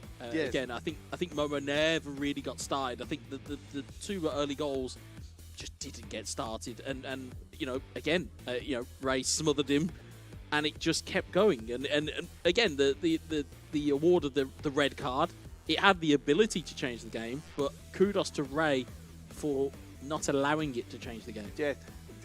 Now the next match will be really interesting because they will start once again 11 versus 11. That may change everything. Ray was very confident, but he had the last goal was scored by Senegal. So this will make a new start on this game. The last ball was very important. Yes. Because if that ended 3-2, this will be another completely. Well, we've seen the effect. We've seen the effect that we've seen the effect that it can have on, as we saw with Slovakia v Moldova. Exactly. We saw the effect that it can have. What Senegal now need to do is they need to galvanise themselves here. They need to go, okay, it's gone. Whatever has gone on, whatever has affected me, or whatever has affected my gameplay, it's gone. You need to get back to zero, and you need to get back into your gameplay. It's not easy. It is not easy. But as you said about what I would do in my scenario, just stay calm. I know it's frustrating. I know that sometimes when game plans don't come off and game plans don't work the way that they should, it's frustrating. Yes. But you have to keep your cool, because if you keep your cool, you can then put your plan A back into action. You can put your game plan onto somebody else. That's what Senegal need to do here. They need to basically not allow Argentina to play. They need to get hold of the ball, and they just need to smother. If you're Ray, of course, you're sitting pretty with a 3-1 lead. What do? Do you sit back and take the pressure? Can you handle the heat that Senegal are going to do? I would play counter-attack. Yeah. I will stay at my pitch, but, that's not his style. No, and that's why it. People who support him like him. Yes. Because he goes to the front and he goes forward all the time. Yeah, and that is a brilliant trait to have. Don't get me wrong, but from a standpoint of a player and the standpoint of I'm in a group stage, it's probably not the right one to have. Yeah. If it's a knockout, by all means, fill your boots and go as hard as you need to go. If it's a group stage though, and you're like, I need the points to make sure I qualify, that's a different question entirely. So it'll be interesting to see what tactic Ray employs. Interestingly, though, of course, as we keep saying, it's going to be interesting to see what tactic Momo deploys. Yes. Do we see changes in personnel? Do we see changes in tactics? Do we see changes across the board? It needs to not just be a change in personnel. It needs to be a change in mentality. Because, again, being frustrated is one thing, but allowing it to affect your gameplay is another. And how important is to use different teams, to use different strategies, because you surprise your rival. Oh, and absolutely. That's very important, because they say, in this case, if I were Ray Molina, I say, why is this guy playing with AC Milan? What trick does he has on his sleeve? And that in itself is almost like, I would imagine that Ray has probably not game planned to play AC Milan. I would imagine he's probably looked at it and gone, okay, I might need to slightly adjust what I'm doing here. But these players are completely different than what we've seen, and as we've said before, play styles and players and formations, they don't always benefit everybody. So as much as I'm sitting here going, get Giroud on, get Ibrahimovic on, get somebody on that's a physical presence, that might not suit Momo. Momo may be a case of, actually, I prefer my skill moves, I prefer my double touch, I prefer all of these things, and that's not me. In fact, I was surprised that we didn't saw Zlatan. Yeah, it could be either one of those two players can be your physical presence, especially in stat balancing mode as well. Or it's in uniform stats mode. It's vital that physicality is there at the top end of the pitch. Okay, it's time for game number 2 between Senegal and Argentina, between Momo and Ray Molina, and this is the one that will define this bracket. Argentina versus Senegal. The first match was 3 Argentina, 1 Senegal with 10 players. Let's go to the game. The players are there. They switch sides. It looks like they've swapped sides. Yeah, interesting. But at least it's a lot easier to follow in the second leg as opposed to a Manchester United versus Manchester United. At least we know who is who. And we have, of course, Bayern Munich, controlled by Argentina and Real Molina. And we have AC Milan, controlled by Momo Juve and Senegal. And again, it's going to be now a tactical deployment of who do you put in. Let's have a look and see, lineups-wise, what we've got here for AC Milan. 4-2-1-3. It's 4-2-1-3. And again, though, similar formation and no change in personnel. So either Senegal back their play style and they think we can get at Argentina, or they're a little bit foolhardy and they think too much of their game plan. Bayern Munich also 4-2-1-3. Yeah, but you can see there as well. Again, Choupo-Moting, again, different than what you would see. You know, in years gone by, that's a Robert Lewandowski in that role. Exactly. Whereas here, and is what I appreciate from Argentina, is they understand that actually they have a player there that has a similar kind of stature to players that should be available to them. It's always about finding what is the key part of those players and of those teams. And if you can make it work, as we've seen already, it could be, you know, it could be a very bad day at the office for Senegal. Here is Sane looking to get down the right-hand side early. Tomori plays it back. And again, as we remind our viewers at home that it is a best of 2. There is a 2-goal deficit at the moment for Senegal. And it is Argentina that are back on the attack. Ball into the box looking for that man. It's Choupo-Moting across the box. And it's Sadio Mane to tuck it away. So it starts like in a dream for Real Molina, who expands his difference to 3 goals. Unbelievable start from Argentina. And how apt that against Senegal, it's a Senegalese player that's doing the damage. It's Sadio Mane. It's how apt it is. It's almost poetic. It's wonderful. But if you look at this here, this is the type of ball that I'm talking about. If you've got a small player there who's not very physical, he doesn't get to that ball that Choupo-Moting does. And again, Choupo-Moting kept that alive. Argentina kept it alive, found the man across the box. So that's so what easy. It's the difference between the best players in the world and all of us fans of the game. And we get to learn. These tournaments are very important for us to learn how to play better. So if you enjoy playing eFootball, listen to what Guesa says. He has a great eye for the analysis. Whoa, free kick given. Whoa, I think it won't. I don't think it'll amount to a card, but it is a free kick given. But it's what you said when you're talking about what's the difference between players at home and the players at tournaments and these things. They will analyse these things to the absolute hill. As you see, goal on again! Goal! Argentina are running away with it. Es terrible. It's amazing, my friend. It's amazing. We have some close-ups of the players. We'll just see it again here. It was Thomas Muller, which benefited again from a short free kick. And again, you know, you can see what damage that is doing. And again, 2 goals after 9 minutes. What a start here for We'll have Molina. more. We'll have more. Are you sure he's an underdog? Are you sure? Because he's not. He's definitely not playing like one. I'll tell you that for nothing. I didn't say underdog. I say he's not one of the favorites for the tournament. Well, if he wasn't before now, he certainly should be. This is a great wonderful player. performance. Yeah, he's a great player. But there is plenty of time on the clock. I will hasten to add. There's plenty of time on the clock. There is still damage to be done here. It's Junior Masais tries to get the ball through. It's cleared away. Sadio Mane trying to head it down. It's like Momo never find his place in the game. He's struggling to import his game plan to where it is now. But Junior Masais trying to shake off defenders, but it's Joshua Kimmich that's there again, and he'll be glad to be back on the virtual pitch for this game because although Argentina came away with that victory, still looked a little bit shaky at the back. That's a perfectly fine tackle. He's got the ball. Another slide. That's dangerous. It's Rafael who's tried to play the ball through to Masai. I think that's where the key is. That's where the key is if you are Senegal, is that Masai isn't good enough to be in that role.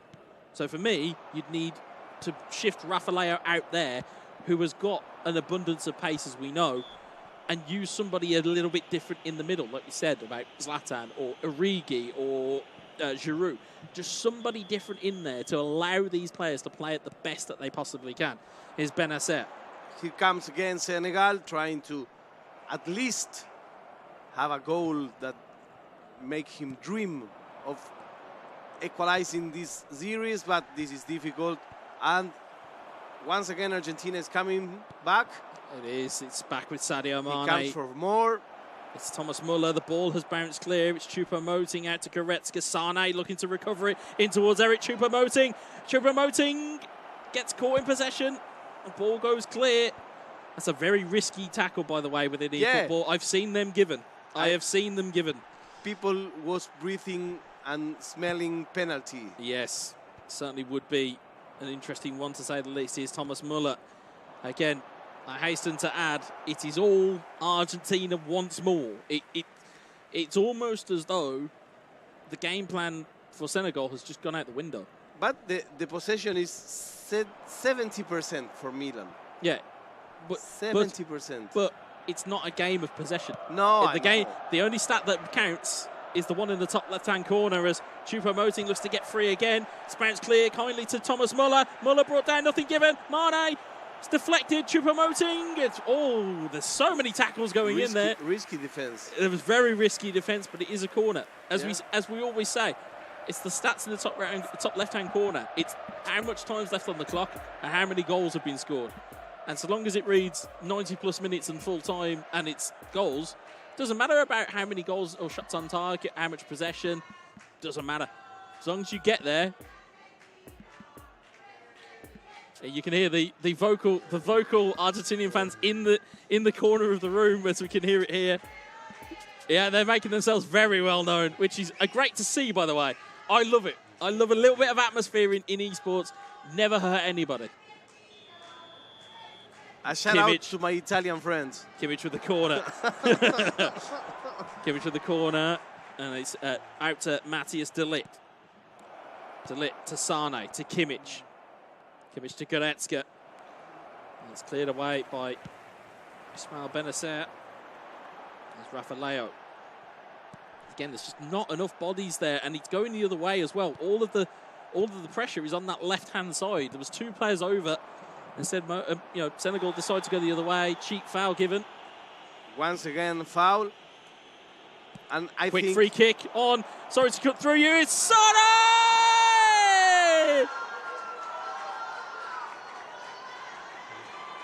He seems angry. This is well, I'll be honest. There's a fine line between passion and what's the word I'm looking for? Anger. There's passion and aggression. There's a line in between.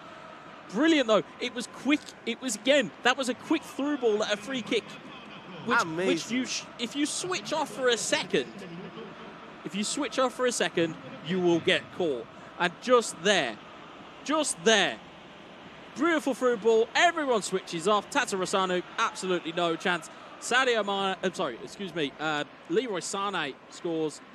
And we have a 5-goal difference. Yeah, so it's 6-1 on aggregate, which is unbelievable. And again, we're only halfway through the first half. Yes. We're not even there yet, and we've still got chances on here. It's Rafael, ball rolls across him. If you're tuning out just now, we are live from Bali, Indonesia. The IESF tournament. This match is Argentina versus Senegal. And here comes Argentina once again. He wants one more. Will he get it? That's the question. It's Thomas Muller. Muller trying to outside of the boot pass. A little bit Hollywood for my liking, but it still worked out in the end. It's Sadio Mane. Good spin move. It's Choupo-Moting trying to get the ball through to take a shot, but it's Benacer that will get it clear once more. Is Rafael. Rebic. Can he get one back before the half? No, he can't. It's Again, cleared away, and still time on the clock here. Last chance will probably go to Argentina here. Last chance of the half. Choupo-Moting. Choupo-Moting got pressure on him. Nice, brilliant through ball. Choupo-Moting into the box. And it's cleared away. And it is all Argentina. This was like a monologue, you know? This match was... It's an incredible performance so far. Yeah. I'm trying to remember, but I think that Milan didn't shoot once. Yeah, well, you'll see the stats on the screen. No shots, none on target. And it's, again, if you are attacking or if you are trying to chase a game, and I know it's only because of my own personal play style, I'm a very big believer in having an attacking focal point. Yeah. There is a reason why when you look at, say, the French national team, let's just take them as an example, it's great having Mbappe and Koeman and all those speedy players, but it doesn't work unless you've got Benzema. It doesn't work if you've not got Giroud. So you have to have a focal point. And I don't feel as though AC Milan have got one at the moment, but Ante Rebic making his way into the box, in towards Brahim Diaz. The Spaniard takes it too wide, and it is scrambled clear. And the ball is on the counter-attack here. It's 4v4 if the right passes are picked out here. It's Leroy Sané. Sané's got Mane at the back post. It's a neat little body feint, but it's Theo Hernandez that takes that clear. Is Rebic looking forward, looks for Rafael. He's got a man over in Junior Macias, but again, Manuel Neuer with his offensive goalkeeper trait just coming straight out of goal and taking that away. And it's a good moment in the match because we know that with the 5 goals, it's very difficult to come behind 5 goals too much. But I don't think this result is the final result. I don't think so. I think, strangely, I think there's more goals in it for Argentina. Because at the moment, there isn't... I mean, you can see there's a ball on there for Brahim Diaz. There's Rafael taken down and free kick given. He likes the slice too much. Well, he's only got a talking to by the ref that time. So luckily he's okay. But again, it's those smaller fouls that you need to have just to allow yourself the time to be able to get your team back on onside. Here's Tonali. It's a short free kick. Tonali chips one towards the back post. It's cleared away here, and it's cleared, but it's not convincing. It's Benacer. It's cleared again. It's Theo. It's Kalulu, blocked off by the pressure. And again, for those wondering, if you're wondering what you're seeing where the players, in terms of you see the 2 dashes. If you're wondering what's happening with the 2 dashes, that's the teammate press. So the minute that's pressed by a player, it's going to call players on. It's going to cause space. Goretzka, it's at the back post. It's Mane again. And you said it, my friend. You said it. You say, I expect more goals from Argentina, and more goal came. Look at his smiles. Look at his smile. Unbelievable performance. Unbelievable performance. And also, just a point for slightly older gamers or of older veterans of the game, just goes to show it doesn't matter how old you are when you play this game. If you've still got the ability to play it, you can still play it and still be damaging with it. Here's Sandro Tonali. Tonali into Rafael. Again, just snuffed out by Matthias de Ligt. We talked, or as I keep constantly talking about, is physicality. Matthias de Ligt is a brick wall to get past. You're going to need something more. And I'm surprised that this hasn't been seen yet, because we're 66 minutes in, there's no real changes that have come on, and as such, I understand having confidence in your game plan, but if you're not executing, then you need to get there. Rebic takes a hit, it's deflected, corner ball. Today, you just haven't got enough here. One of those days where you wake up and nothing goes well. This is the day for this guy from Senegal, unfortunately for him, because that was a good opportunity, a good position to take that shot, but that shot ended on a corner kick. And the interesting bit I would say here as well, we talked about why do people pick Manchester United? The reason why you can pick Bayern Munich as an example, their depth chart of players across the field is actually brilliant because of their real world recruitment. it makes playing them within esports so much easier. You see it in other tournaments where people represent Bayern Munich. You see how much joy they have when playing with them. It's because they've got the ability to change their team at will. You know, if it's not Kimmich in midfield, it's Sabitzer. If it's not Goretzka in midfield, it's Gravenberch. If it's not, if it's not Gnabry on the wing, it's Sane. If it's not Sane, it's Koeman. There's so many options. You don't depend on one player. Whereas I think at least with AC Milan and what we're seeing at the moment is it's not quite understanding what type of game plan you need to play with AC Milan. I'll be totally honest. Yeah, I was expecting some surprise, some like Easter egg that nobody saw before. Yeah, and I think looking at it as well, this also proves, as we said earlier, no formation is cookie cutter. As we see, Divock Origi, good save for the goalkeeper and cleared away. First real chance that we've seen in this second game. He must get better at the definition. Yeah, I think looking at choices of shot and types of shot, I think got to get a little bit more solid on that. It's Rafael pulls the ball through to Origi. It's off the post. As I told you today, still alive though. It's Origi. It's not a good luck take for Momo, I think. Yeah, I think it's just, again, we talk about when games have just gone away from you and things don't quite happen right. Unfortunately, it appears to be one of those games as Tonali looks to try and break forward and at least give something for Senegalese fans to cheer for. It's Sandro Tonali. Tonali goes for the lob. Oh, brilliant save. Clawed it out of the net, practically. He couldn't take advantage when he had one more player. He could not take advantage of the situations that occurred on the box with straight shots at target. It's difficult game for Senegal. I think with the time, just 10 virtual minutes ago, the result is closed. Yeah. But as you said earlier, he needs a goal for his own ease of mind. Yeah, you need something for confidence going into other group games. You need something that's okay. I've at least scored. It hasn't been a shutout or it hasn't been a clean sheet.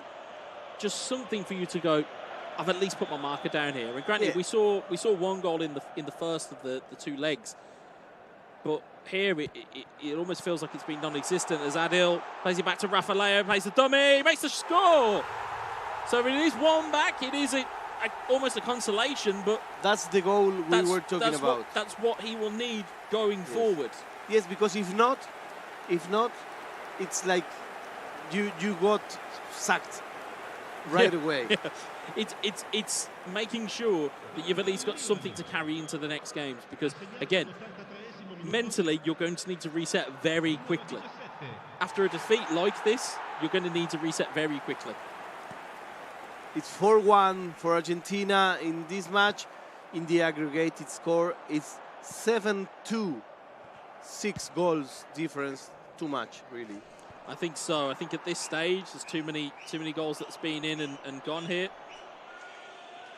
You can hear the whistles for, can we have the final whistle, ref? I'm sure that we'll hear an explosion of noise if it's not picked up on the microphones. But Sabitzer plays it short. Rolled it out. Kingsley Coman. Good block by the defender. It's still alive, though. Tell tries to play it on. Here's Pobega.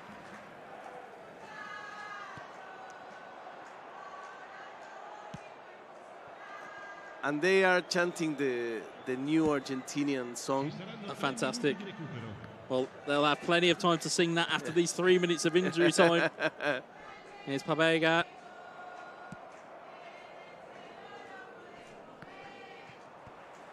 It's not long left. It's going to be the final whistle. It's all but academic. Could there be a cherry on top of the Argentinian cake here? It's Tell. One more. Oh, it's not there. The cameramen behind it, even they were trying to will it in. And there is the final whistle. It is a fantastic result for Argentina. The handshake, as we were asking. Great to see. Great to see. Great sportsmanship. A big triumph for Argentina. Amazing display. Result. Yeah. This is the Ray Molina that I knew. Yep. Yeah, certainly. And it's the Ray Molina I've now come to know. Within 2 games, he has a fan. Because I've looked at that gameplay and gone, Do you know what? You can beat somebody with 10 men. Yeah. Yeah, fine. Yeah, why not? Yeah, why not? Yeah, you want to go to the second game and go 2-0 up after 10 minutes? Yeah, sure, I'll do that too. Like, unbelievable. But again, we kind of, again, that game was sprung on us as a broadcast because again, it was originally meant to be Algeria versus Vietnam, was changed last minute. I'm very glad they did because that is a wonderful game to watch. And again, it's a great advert for how progressive eFootball gameplay can be.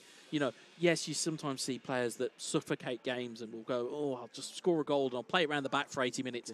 Not them two. No, They will go hell for leather as long as possible. And again, for Senegal, you need to see something more now in the future games. Argentina, that's a hell of a result. Do you want to see the highlights? Oh, I think I do. Okay, let's see this collection of goals. I mean, some of these were absolutely fantastic. 9 goals we had in this match. I mean, this was the scrappy one that we said if we conceded it, we'd probably be annoyed. And if you were playing for it, it's a dream. Exactly. Because it's just bouncing around the box. Meanwhile, though, these types of goals. Sadio Mane, brilliant little give and go. And again, that was the foundation. But, of course, a rash challenge goes in. And at the time, we thought, how's this going to affect things? And again, we looked at it, and again, this little ball movement from AC Milan. Again, there was this fantastic manual save, and I've got to shout that out for a manual save because we always, have a laugh and a joke about how bad sometimes manual goalkeeping can be. That's when it's done properly. It's a fantastic save. But there were so many things that were there. There was chances and half chances for Senegal. And again, it came to that finishing moment. It's there's 2 shots there back-to-back that we saw that have just gone past the post. Meanwhile, of course, on the other end of things, clinical as ever was Ray Molina. Fantastic work. And again, even here, we saw, tucked it away, consolation. We thought, there might be something in it. There might be something in it for them. And there was that final chance, which you said at the time, could have easily have changed it to being 3-2. And instead, though, we got this. We got 4 minutes in. And it just became a demolition from there. And again, this here, again, good play to try and get in the space. Fantastic finish. Again, we talk about making sure you take your opportunities when they're there. But my personal favourite was the quick free kick. That was my personal favourite because, again, it caught everybody cold. We were still talking about something when the foul had been given. And by the time we'd looked up and realised what was going on, there is Leroy Sané to just roll it into the back of the net. It was all one-way traffic. A full lecture by Ray Molina from Argentina with the match with most goals that we have broadcasted today. Yep. We still have 4 more games for you, so you have plenty of time to get the better eFootball players in the world are here in Bali with us. And this was the last one. Yeah. You could see that the quick free kick that was trying to be gotten there, and you could see that big chance that was there. That was the one that you were shouting for, going one more. One more. It was greedy. It was greedy. But all in all, a fantastic all-round performance from Ray Molina and from Argentina. Fantastic result. Will you write Ray Molina's name on your candidates now? Oh, he's certainly on the one to watch list. Absolutely. Yes. Especially, how could he not be? How could he not be at that point? I'm asking. Yeah, I know. And you're asking for analysis. I'm looking at it going, how is he not on the list of ones to watch? How is he not on that?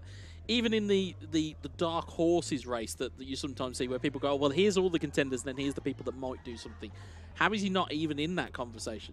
That's my expectation. Having seen the 2 games, I'm looking at it, especially with who he was up against. Yes. You look at it and go, well, how is he not being spoken about? Yeah, everybody was saying, no, look for Momo. Yeah. Even I. He was like a shadow on this game. Well, my friends, we are just coming by to get some more games for you. We have 4 more, and this is just the beginning. Yeah, I can't wait.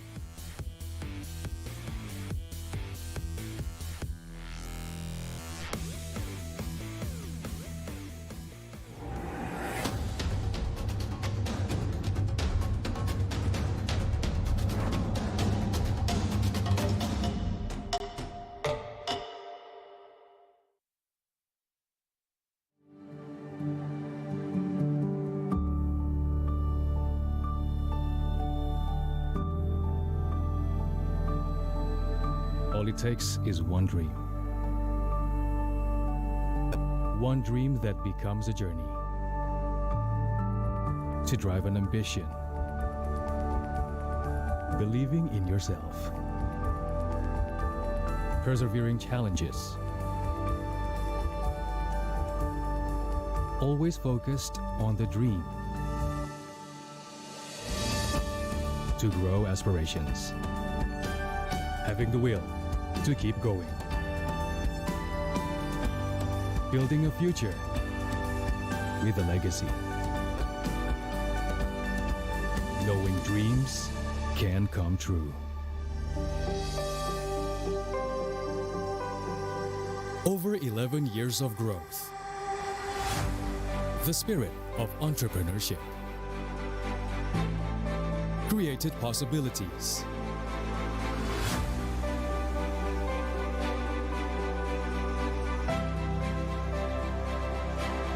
Realized new potentials.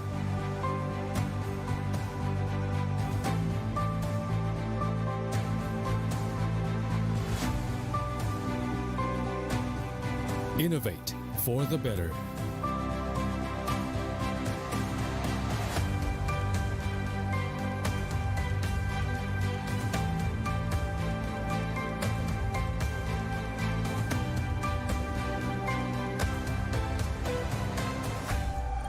Expand horizons.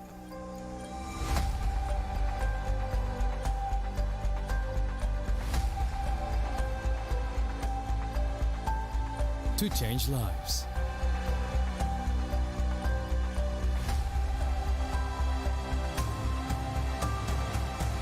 To connect new ideas. To explore new grounds.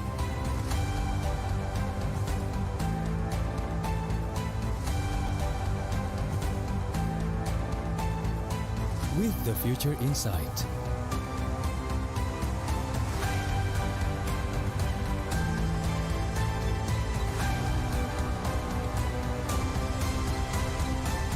Together.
Get Galaxy A33 5G.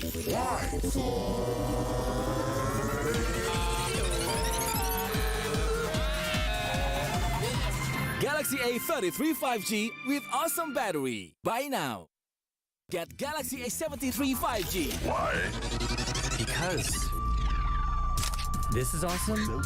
This is awesome. Awesome details. Awesome details. Awesome details. Galaxy A73 5G. Take more awesome details. Buy now. Selamat datang di sebuah pengalaman perjalanan baru Indonesia bersama InJourney. Terbang bersama kami untuk melihat pariwisata Indonesia. Sirkuit internasional, bentang alam, ragam atraksi budaya, produk lokal asli Indonesia, warisan budaya, keamanan dan kenyamanan. InJourney membawa keramahan Indonesia ke dunia. Warga plus 62 emang banyak maunya. Dari drakoran sampai banjir air mata. Nonton action yang mantul. Sampai nonton tendangan cantik. Maksudnya ini. Mau nonton apapun, semua ada di video. Mulai dari yang bikin berbunga-bunga, keringet dingin, ketawa, sampai bikin gak ngedip. Jadi, nonton apa sekarang?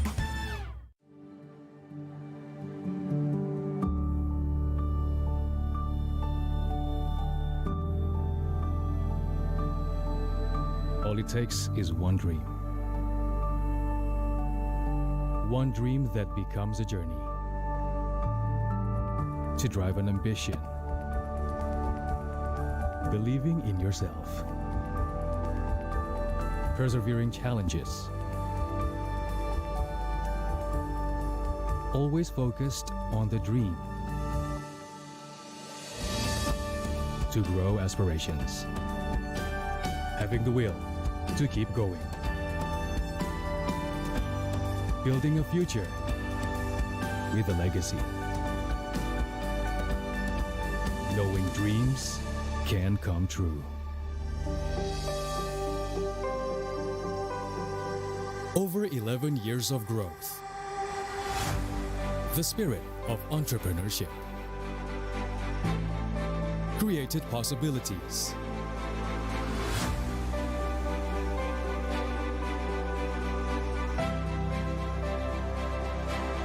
Realized new potentials.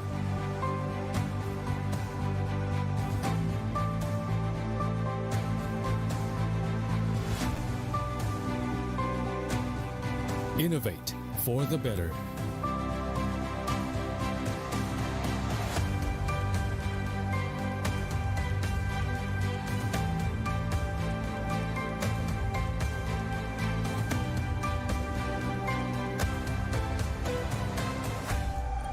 Expand horizons.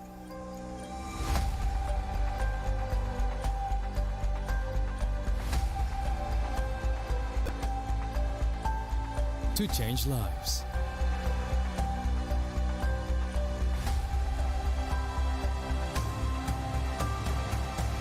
To connect new ideas. To explore new grounds.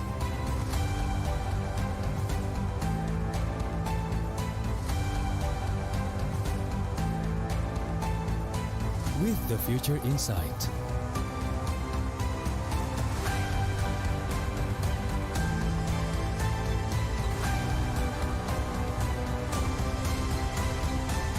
Together.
And here we are again, live from Bali, Indonesia, in the IESF tournament. I'm with my man, Wetza. We are here for a great games. Yeah, absolutely. We've seen a lot of excellent games, and I think that it's like we're going up a mountain. Each game is getting better than the one before. It's almost like these players are going out and going, after they've come off the games, they go, okay, we know you're up next, you top that. That's how it feels. It feels like they're just like, yeah, we're on stream, we'll make it work. And to be fair, we've had some absolute game-changing games today. Again, we've just come off the back of Argentina versus Senegal. What a game that was. But again, I think that this together with Iceland, Iran was the best too. Oh yeah, absolutely. Again for goals, for entertainment, but also for almost the narrative of what we saw. Yes, exactly. It's fantastic. I mean, and of course we've got two other nations, should I say, that we've got coming in Korea versus Pakistan. Again, two nations that you wouldn't necessarily associate too much with the eFootball side of things in terms of competitive gameplay. But as we said, but they are, of course, especially Korea, a strong esports nation. Which is where I was exactly going to go to that point, is that both nations have that pedigree of we can create players, or we have players who are good in terms of across esports in general. So again, if that's the rule of thumb that we're going by, or if that's the rule, are we going to get a really good game here? Okay, so we are going to check once again the team list for the groups. We have seen more of them coming and going. So the group A is Ghana, Uzbekistan, Montenegro, Suriname, Morocco. Group B, Bhutan, Bulgaria, Maldives, Korea, Pakistan. Group C for Chad, Trinidad, Tobago, Tunisia, Iraq, Portugal. Group D, Bosnia and Herzegovina, Brunei, Spain, Thailand, and Somalia. And that's not all, No, as we constantly say. Of course. There's another 12 groups. In Group E, you've got Iceland, Iran, North Macedonia, and Kyrgyzstan. You've got in Group F, it's Wales, United Arab Emirates, Namibia, and Djibouti. In Group G, you have Tajikistan, Syria, Honduras, and Bahrain. And Group H, you have Nigeria, Azerbaijan, Saudi Arabia, and Team IESF. But that's not all. As we said before, we have plenty more of groups, plenty more of nations represented here in this competition. And this go with the Group I, with Slovakia, Moldova, Hong Kong, Myanmar. Group J with Italy, Czech Republic, Japan, and Kuwait. Group K with Austria, Georgia, Sri Lanka, Turkmenistan. Group L, Luxembourg, Turkey, Slovenia, and Lebanon. I've met some of the players of some of these countries, and I want to ask them for their telephone because I want to visit their countries. Well, you've got plenty more nations to look at here. Group M, Algeria, Vietnam, Argentina, and Senegal, as you just saw play that game out. Group N, New Zealand, the Netherlands, Malaysia, and Brazil. Group O is Croatia, Laos, Ecuador, and Mongolia. And in Group P, it's Kazakhstan, Armenia, India, and Guinea. Okay, we have a lot of groups, and this is the schedule for today. We are looking forward to Korea, Pakistan. Then we are seeing Djibouti versus United Arab Emirates, Kuwait, Czech Republic, and Spain, Thailand. Whoa, we are gonna end late. Yeah, I was going to say, I mean, we talked about how many games that are on the roster and how much energy that we have seen pumped out into the de facto arena at the moment. Still got 4 more games to go. But the good news is we are halfway there. Yes, we are halfway. That's true. That's true. But that is only day 1. We've got so many more days to come yet. It's very nice for you at home to watch these games, to share it with us. We're very happy to be here with the best players in the world. And for that, we have the next game, as we say, is Korea versus Pakistan. 2 different styles of playing, 2 different styles of looking at the game. And I don't know if I have a prediction, because before I had, and later on we had the best match. So I think I will have a prediction, not on the graphic, just here. Just here. I think I will go with Korea. Yeah, I mean, I'm easy. Easy. Yeah, and again, I would happily take my wooden fence and sit on it at this point, because I am, especially with these 2 nations, I'd probably be looking to see how their games first form up. I think, again, if you looked at it just from a lineage point of view in terms of esports, you're probably edging towards Korea as the team to take it on. But that's not to say that Pakistan can't come here and prove a performance. But ultimately, as well, you've got to think about is that this is a brand new stage for some of these guys. Yes, so that's true. In reality, this is a place and a time to make almost yourself kind of infamous or famous. You want to put your kind of flag in the ground to go, yep, I represent Korea, or I represent Pakistan, and this is what we've done. And I think both teams are going to be capable of doing it. It's just going to be a case of who adjusts to this the most. Okay, well, my friend, it's time to go to the match. Let's see, what do we have? Whoa, different ages. The Pakistan player is a more senior player, the Korea is younger. Yeah, and interestingly, first sight of Barcelona today. That's true, that's true. And again, we mentioned him earlier about Robert Lewandowski, about how he could be a weapon in years gone by for Bayern Munich. He is now that weapon for Barcelona. It's Korea going left to right and Pakistan going right to left. It's Korea with Barcelona. With Barcelona is Frankie de Jong. Nice little double touch out of the feet there. Memphis Depay, Sergi Busquets. It's in towards Robert Lewandowski! It's the Polish powerhouse that makes it 1-0. It's a fantastic start from Korea. Just that neat, intricate play that you will often see, just tapped into the back of the net. It was one attack, one goal. That's what I call efficiency. That is efficiency in its purest form. Incredible. Fantastic start for Korea. Only 2 or 3 minutes into the game. Incredible, my friend. Incredible. And again, you can see already the switches in mentality just to defend the kind of the kick-off areas of the game. You can see here, it's Robert Lewandowski once more in towards Memphis Depay. Here's Pedri. Can he find the finish? He passes it across. It's Lewandowski! And be prepared. I think we are here for a huge score. Be prepared. Do you take anybody in world football in that area of the box other than Robert Lewandowski? No, I don't. It's apex predatory, but it was the bait and the timing. He could have took the shot with Pedri, took a time, realised where the pass was, realised what was going to happen, waited to see if there was a manual goal kick. Nothing happened. He was like, well, we'll play it across and we'll tap it in for 2-0. Wonderful start. 5 minutes, 2-0. Shock and awe is what's happened here. I say, with due respect for the Pakistan player, we are here for a more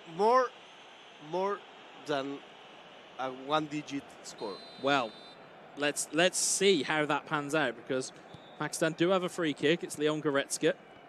It's Jamal Musiala. Lucas Hernandez given away to Frank Kessie. He's Pedri. Musiala once more wins it back. Lucas Hernandez takes a heavy touch. Does marginally get away with it, but Koundé will bring that forward. Here's Kessie to Sergio Busquets, Robert Lewandowski, Memphis Depay. There's overloads happening all over the field. It's Frankie de Jong closing in on goal! And it's the Dutchman to make it 3-0. 3-0 in 11 first half minutes. And Korea look like they're on course to be an absolute wrecking ball. And they are dancing. You know, for these matches, we will need a rule like on table tennis, that if you reach 11-0, the match ends. Well, this is the thing. And also, from a perspective of looking on it as a caster or as a commentator, as an analyst, how much of it is Korea being good and how much of it is Pakistan not quite having their level? Is it a case now, actually, Pakistan do have their level, it's just they're getting, as we said, counter-attacked, overloaded at will? Or is it a case that Korea were actually very good here, as we see Pedri in on goal once more. He's got players across in the middle. One of them is Memphis Depay. He's gone for the cheeky lob. Now, I will point out to those at home who may look at that and go, that's a rather odd shot to take. That's a well-known, very good opportunity within esports, in the sense that you'll sometimes find that the goalkeeper will not quite react in the same way. And that's why you sometimes go for that lob into the opposite corner. Very interesting analysis of our man Wesa, and you know, it's a match that has just started. We are 3-0. Korea has a great opportunity for this match. Could be more here. It's Robert Lewandowski. Super cancelled at the wrong time there. If he'd have followed through potentially with the driven shot or with the stunning strike, might have not found the back of the net anyway. But again, takes you a heavy touch when you do super cancel. Do you think super cancel is something easy to master for a newcomer to the game? Very easy, in the sense of you can tap R2 when the power gauge is on. You can tap R2 and it will cancel any of your inputs. The only issue you have with that, of course, as we've just seen there, it does sometimes take a heavy touch because your player may be mid-animation and then your player just kind of has to do something else. So it's right there for it as Lewandowski's in again. He's gone for the driven strike. Do you know what's happening now? I think that the Korean player is trying to start making show shots. Hey, if there's a highlight reel on offer, you're going to take it. Maybe, and again, I can only surmise this from a Korean standpoint, he might be looking at it as Manuel Neuer is always going to be off his line because of that offensive goalkeeper trait. So he might be thinking, well, if I take a shot early, I'll catch him out, which has happened. We've seen in notable tournaments where Neuer's been beaten with halfway line goals. He's been beaten in places where he shouldn't have been. But if I was him now, I will concentrate on making more goals, and he has plenty of time to make the special Absolutely, ones. He's found another one. It's quick, it's decisive, it's Robert Lewandowski once more. I told you this game will not end with one digit. 4 goals in 28 in-game minutes. And Korea, if you want about statement making, there's no greater time to make one. Unstoppable.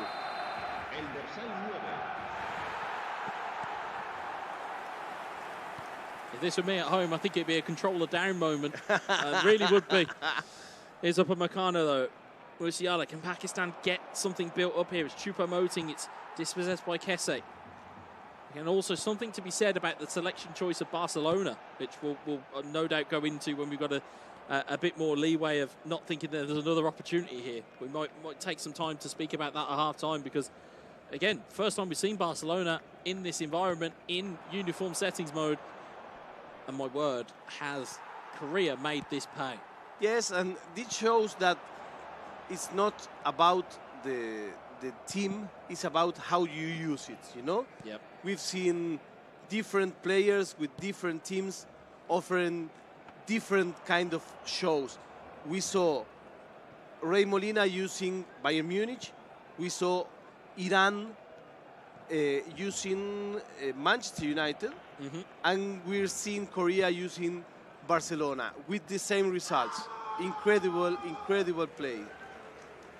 Yeah, as you can hear, you may or may not be able to pick up over the microphones the animations in other games that are going on at the moment. Such is the passion and emotion that goes into these games that it's just pouring out of everybody. It's Kimmich though, tries to kind of hold of the ball. It's Memphis Depay. Went for the early strike there. I'm not too sure if he was meaning to go for that or not. We are 40 minutes into the game. Barcelona in the hands of a Korean player is 4. And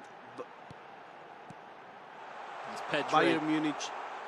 Brilliant play, interplay, goes for the lob once more. I'm starting to believe you might be right about that show reel or show goals that we're looking for. I think certainly there's opportunities for Korea to really kind of put this game properly to bed. And they're just not quite taking them. But maybe that's a confidence level. Maybe that's an arrogance level. As we said, there's a line between arrogance and confidence. But if you have like this level of playing, you know. Absolutely. Would he be doing this against Ray Molina? Or would he be doing this against Mo Wajube? No. I don't think so. No. And that's no discrediting to the Pakistan representative. One shot on goal, and I think even at the time we saw the shot go and the player looked at his controller as if to be like, I didn't mean to do that. So I think looking at it, we've got to see a reaction now from Pakistan. We've got to see a reaction. Is it going to be something where we look at it and go, well, actually, you know, it was just Korea just came out of the blocks really quickly? Or are we going to see, well, actually, Pakistan aren't finding this level here? Because at the moment, Korea are absolutely in control. I think that the answer will come in this half. This half will paint the reality of these two players together. I think so. I think so. Look at it, quick free kick there. Kessie, Depay, double touch, goes for the controlled shot. And Neuer will grab that one into play. It's Benjamin Pavard. Now towards Goretzka. Sane, back to Goretzka. Musiala. Coman, back to Musiala. Dispossessed once more. We talk about physicality in midfield. I'll point one out to you in just a moment as Depay goes through again. It's Robert Lewandowski back to Memphis Depay. It's 5. And I want to point out, and we will go back to him, I want to point out Frank Kessie in this environment. It is a great finish. It's great work from Korea, but it all comes from a dispossession. We talk about physicality in moments. You've got Jamal Musiala against Frank Kessie. And in terms of physicality, it's night and day. You don't have to lose the ball when you have a player like him in front. And here comes again. He's in again. It's to Depay. say 5, say 6. It's unbelievable gameplay here from Korea, but Pakistan looking to just, again, try and get something into this game is Gnabry. Gnabry, he's got Christensen for company. Frankie de Jong doing his defensive duties. So, yeah, and we were talking about, or we were going to talk about the stats and talking about players that you would bring into the game here. Having Frankie de Jong and having Frank Kessie, it provides that balance. It's skill, and it's steel. You have that physicality, but you also have that player that's going to drive your team forward. You look at Memphis Depay, is the perfect little man to a Robert Lewandowski big man. There's so many different things you can do here, and it's just all one-way traffic. Here's Coman, goes for a shot. Well, a little bit wide of the post. And people are really enjoying this broadcast from IESF. We are live from Bali. Opa! It's the skill moves are coming in here. The confidence is there. It's Kessie to Koundé into the box. Ricochets off Lewandowski. Goes into the hands of Manuel Neuer. If you just tuned in, I'm Firita Catalano from Argentina. And here's my partner Gueza from the UK. Ball's going in again. It's really, really good. It's high-level eFootball being played by Korea. And this kind of answers my question in terms of pedigree. Yes. May not know the Korean representative now, or if you don't know him now, you certainly will now. It's putting statements in there to let people know who you are. And certainly he'll be able to pump his chest after this and say, yep, I've got my team on the board here. Yeah, and he has some strong plays, strong 88% of passes go by. And you see there Frank Kessie picking the ball up once more. Kessie back out to Koundé. So Rougeau, De Jong, Depay, De Jong! They are the masters of tiki-taka for a reason. Incredible, my friend. This is a superb result. It is 6 of the best. And bearing in mind, ladies and gentlemen, we are only 70 minutes in game, or 67 minutes in game. Still 20 minutes to go.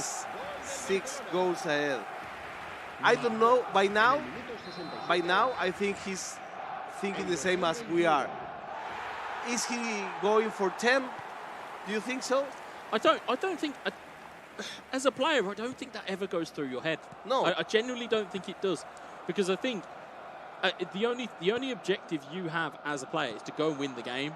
It doesn't matter whether it's by 1 goal or by 10 goals. The reality is the points all weigh the same, you know, in the sense of, if I beat you by 1 goal or I beat you by 3, I've still beat you. It doesn't matter how it goes. Yeah, but in the group stage it may make some difference in regards to goal difference, most certainly.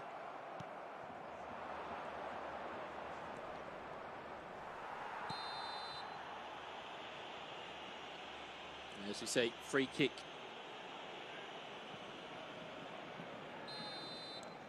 Going the way of Barcelona. Rougeau plays it short. Kessie to Busquets, to Depay. Lewandowski to Depay. It's that perfect give and go. It's Robert Lewandowski once more. Pavard will take it away. Here's Upamecano. Musiala. And that's where I think the physicality part of this comes in. Musiala, as skillful as Musiala is, when you're looking at matchups and who you're playing against, because these guys will see what teams have been selected beforehand. Yes, of course. You need the physical presence. You'll need Goretzka. You'll need Kimmich. You'll need Muller.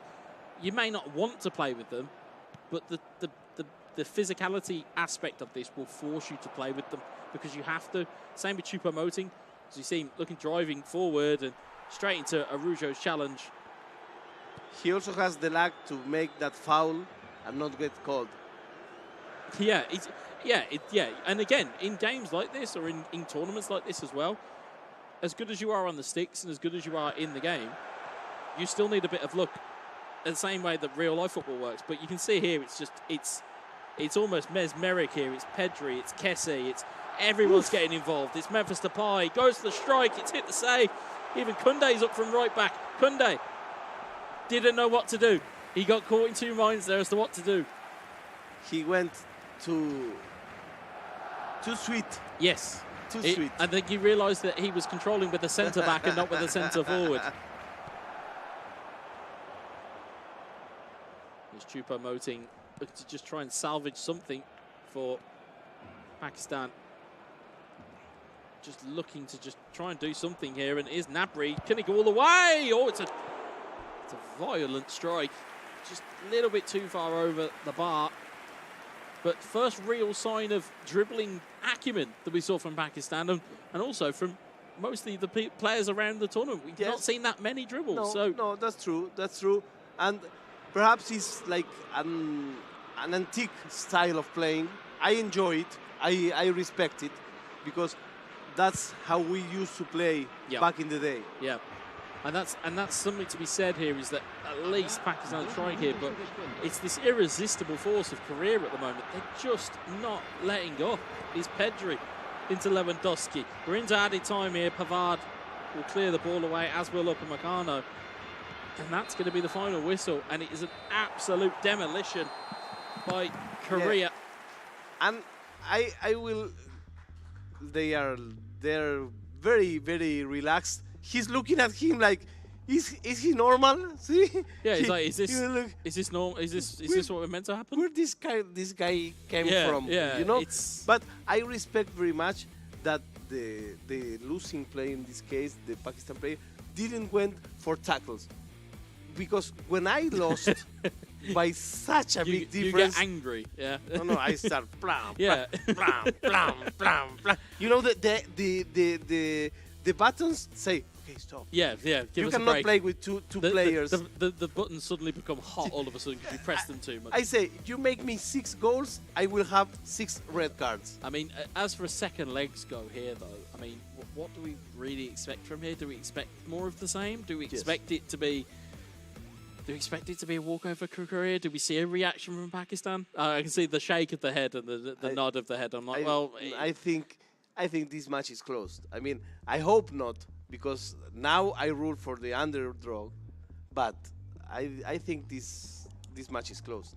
Yeah, I think looking at it, it would have to be a hell of a response. It would have to be something of the likes that we've not seen before for him to get 6 goals in a game. I mean, the only, I would say, plus point for Pakistan to look at now is to go, well, if he scored 6 goals in the game, I can score 6. That's true. That's the only. That's true. But that's the only kind of golden thread that you can hold on to. It's very difficult. It's difficult when you've been, lack of a better word, battered. When you've been battered 6-0. He was smiling, like saying, yeah, okay, yeah. I understand. Yeah, I understand. But it's like, it's very hard. It would be very hard to take, even if you had a relaxed manner. Like if I got beat 6-0, I would look at it and go, this is rough. I've got to go play him again. You just have the doubts. You would have, I don't think I want to do this. Yeah. But it's a credit to, again, you look at the game style that we saw from Korea. It was one-touch passing. It was skill moves. It was knowing your team's DNA. It was like robot playing, because everything was very, very effective, very like object-minded, until it started trying to make some luxury shots. You said it yourself. It's efficiency. It's efficiency of movement. It's efficiency of the economy of having the ball. So every time that Korea had the ball, there was danger. It didn't matter how. It didn't matter where it was on the pitch. It didn't matter if it was with Kunde. It didn't matter if it was with Kese. Any of those guys, you knew full well that there was danger on the horizon. And it was for something. I mean, there was always a purpose. Yes, yeah, Always. absolutely.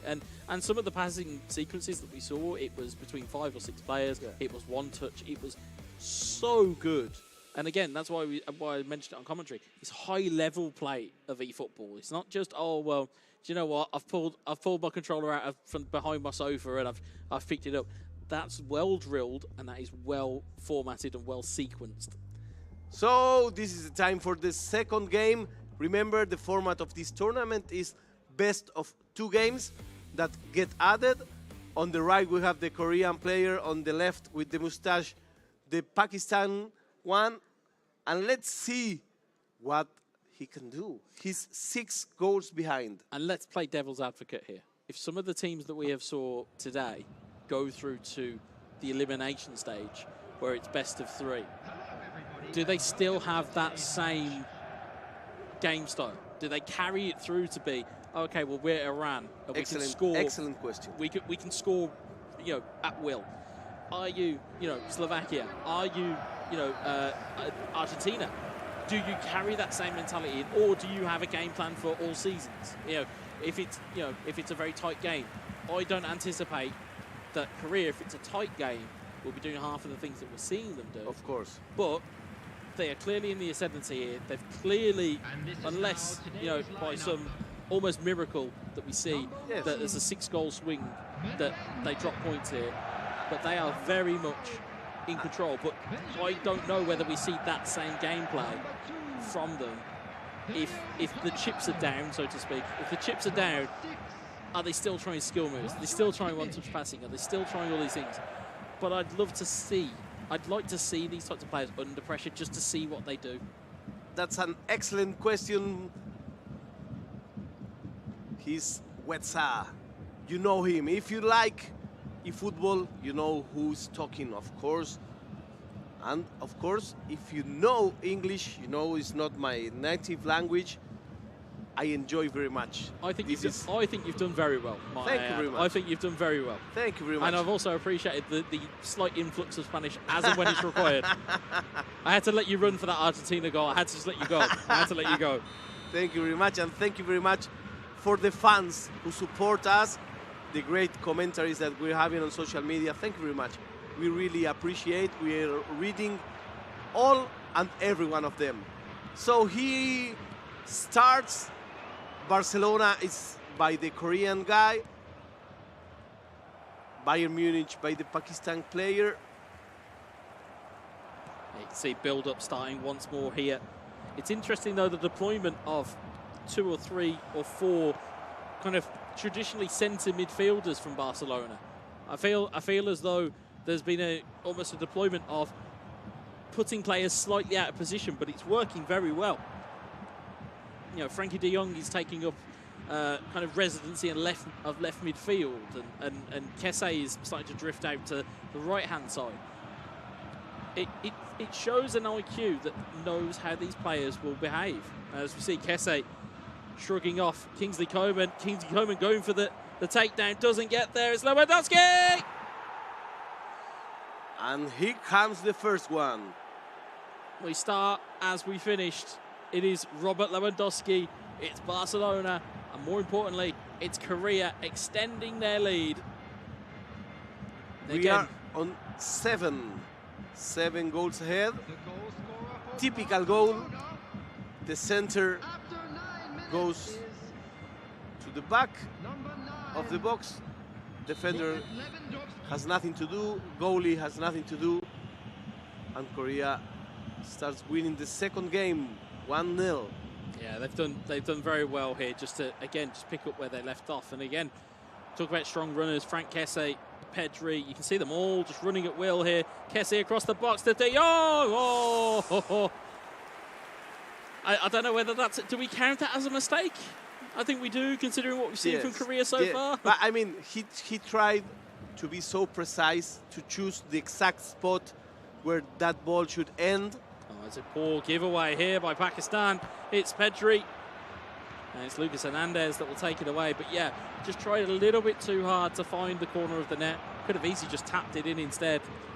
Instead, it will come this way forward. And Rougeau will just win that back. It's Pedri. Lewandowski on towards Kessie, but Upamecano takes it away once more. Again, that seems to be the same old story of just attack from Barcelona, and it's attack, attack, attack again. Here's Christensen to De Jong. Here's Depay. Upamecano takes it away. Here's Kimmich. Sane. Let's get.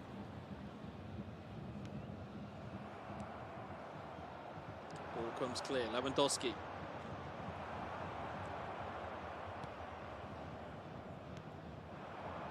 There's Choupo-Moting though. Recovers it. Here's Coman. Musiala. Goretzka. Choupo-Moting. Can we see something from Pakistan? Here's Musiala. Back to Coman. Koundé intercepts it, finds Rougeau. Here's Christensen. Busquets. Pedri. Lewandowski to Depay. Onto De Jong. Now Korea is going for one more. Stopped in the way by a former teammate was Lewandowski. Is Sane forwards Choupo-Moting. Just doesn't have the numbers there though to really put an attack down. Here's Busquets. Lewandowski to Depay. You know, for a minute, I hear it as a lullaby because it was just Barcelona players being called. Yeah, but that's it. It's all Barcelona here, and it doesn't appear to be turning anytime soon. Here's Pedri. It's a one-man show, this match. Very much so. Memphis Depay, Kessie looking inside. Upamecano will turn it away though. Here's Goretzka. Pedri intercepts it. Pedri to De Jong. Let's see what happens now. De Jong to Depay. Takes it out of his feet. Does well. There's challenges going in there from Bayern Munich. May need to just be careful there, does Pakistan. He was searching for a penalty. Yeah, I'm hoping not. Yeah, he was searching for a penalty. Here's Pedri. Kessie. Lewandowski. Depay. Depay baits and shoots. Good save from the goalkeeper. Corner ball. This game looks like, you know, when you played the old arcades and you have like the difficult, it's A, easy, B, normal. A, B. It's A, B and a joystick against the villain of the game. It's Depay. It's off the foot of the post. It's like the boss. Like this is the hard boss. Yeah, this is the hard level. This certainly is the hard level, especially with the way that Korea are playing. Again, if you are onlookers, or if you are, as we see, the notable, people that are still in the room here, if you're onlookers looking at this, you don't really want Korea at any point.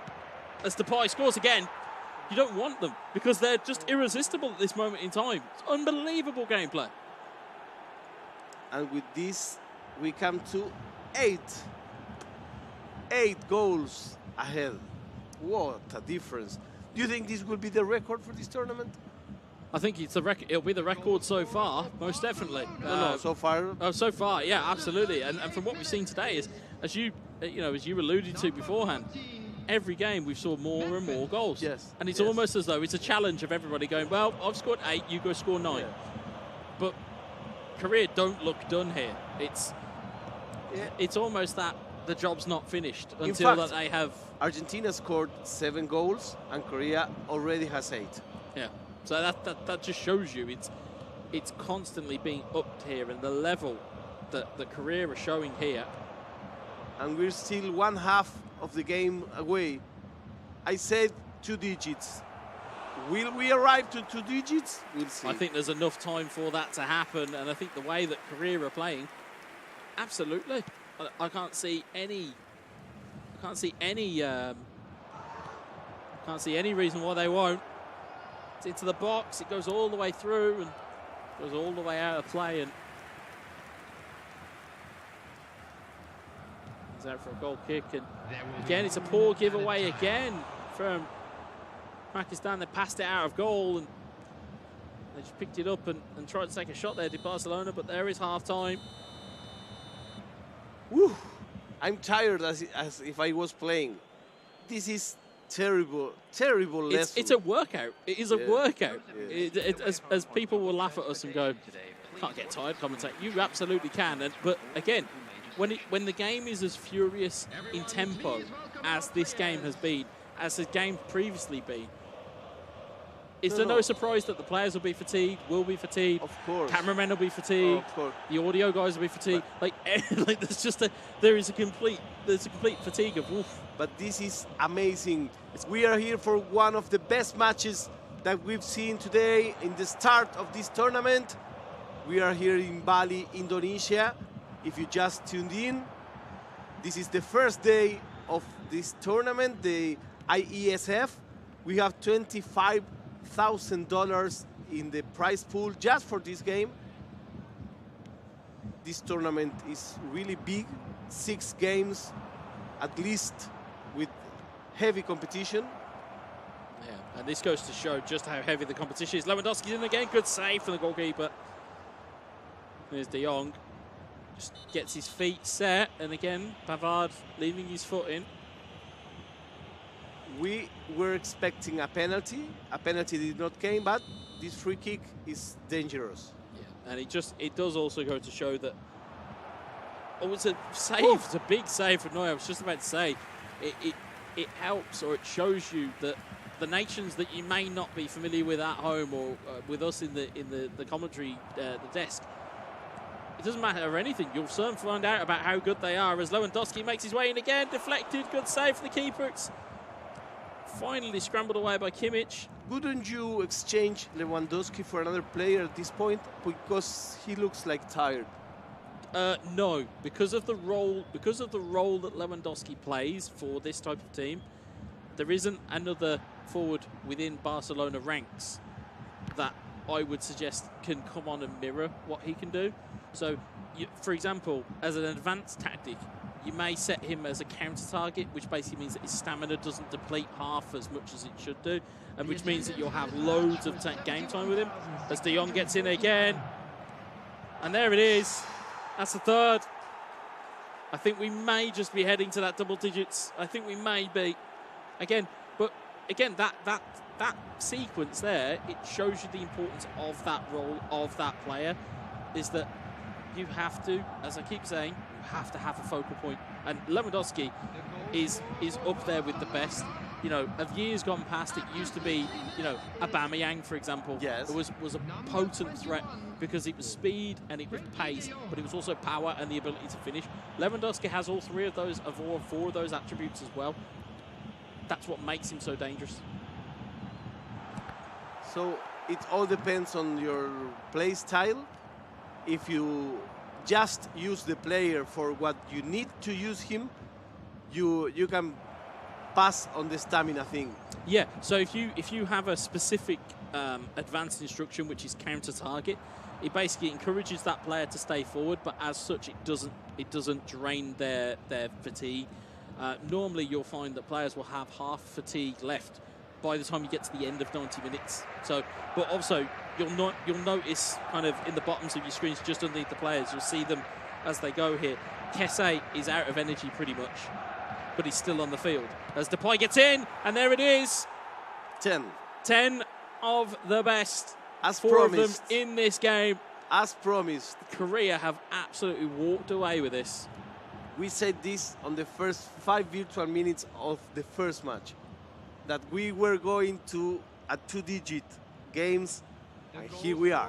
It's a great call from you. You can take all the credit in the world for that one. No, I don't think so. I just thought we would see a reaction from Pakistan. I just thought we might see something where it will be, oh, actually, we've got a bit of something behind us, but in effect, it just seems to have just been more of the same for Pakistan. A big shout out to Birmingham, all our friends watching at home.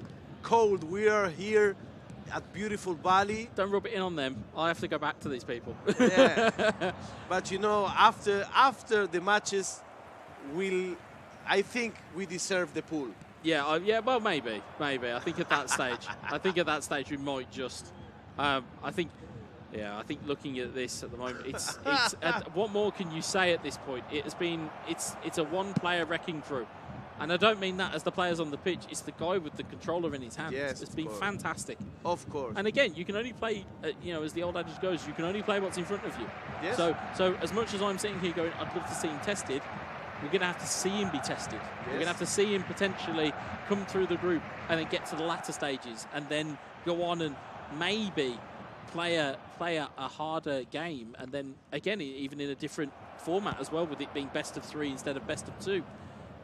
Will we see that different style of play? But fantastic performance, and again you save it for the big occasions. 10 more virtual minutes to come. Until now, Korea is 10 goals ahead of Pakistan. The most amazing match.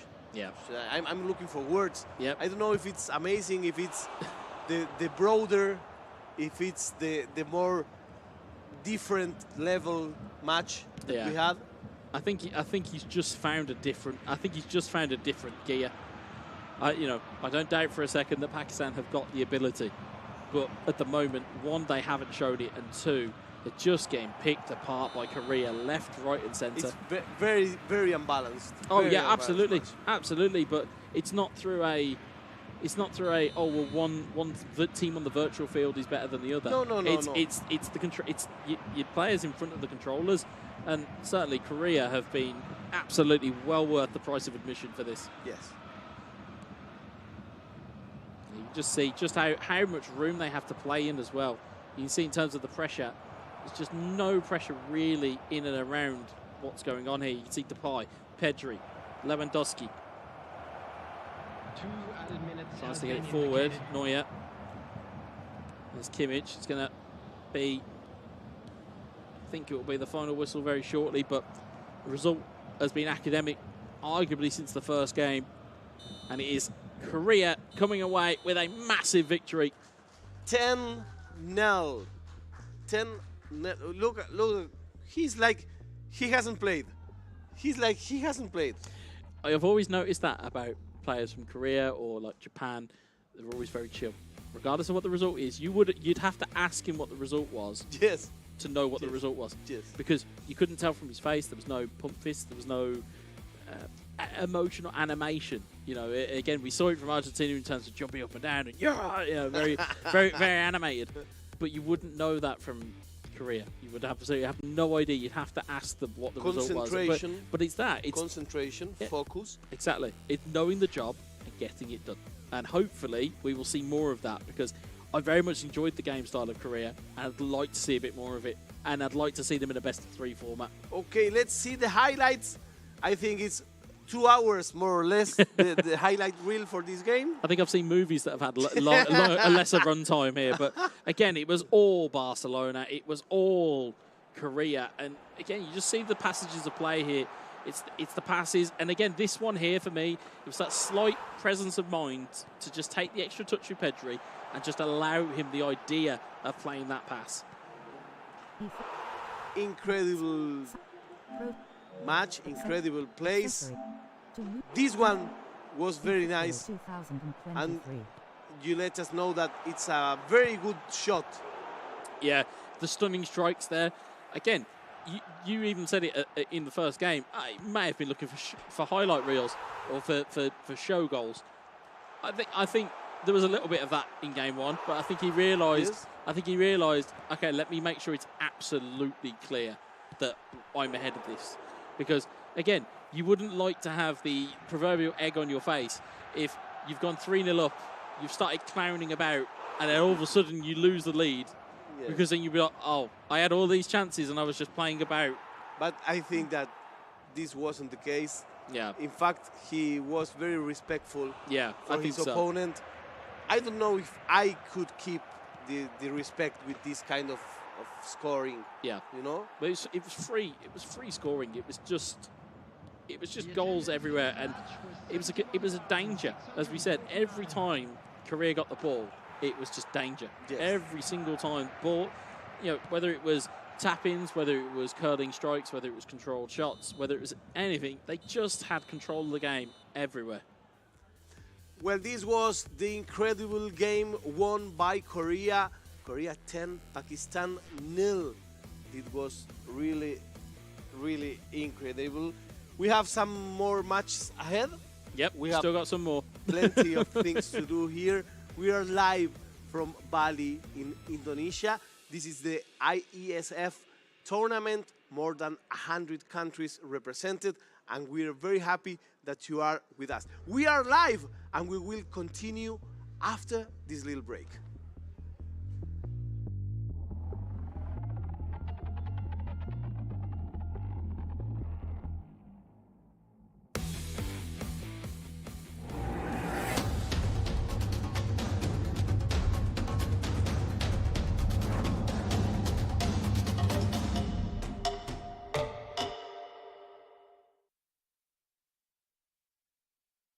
Get Galaxy A33 5G.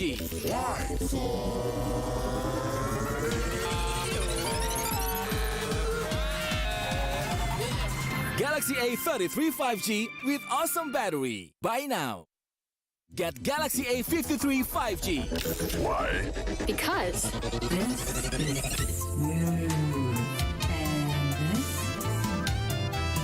Galaxy A53 5G with awesome smooth display. Buy now. Selamat datang di sebuah pengalaman perjalanan baru Indonesia bersama InJourney. Terbang bersama kami untuk melihat pariwisata Indonesia. Sirkuit internasional, bentang alam, ragam atraksi budaya, produk lokal asli Indonesia, warisan budaya, keamanan dan kenyamanan. InJourney membawa keramahan Indonesia ke dunia. Warga plus 62 emang banyak maunya. Dari drakoran sampai banjir air mata. Nonton action yang mantul. Sampai nonton tendangan cantik. Maksudnya ini. Mau nonton apapun, semua ada di video. Mulai dari yang bikin berbunga-bunga, keringet dingin, ketawa, sampai bikin gak ngedip. Jadi nonton apa sekarang?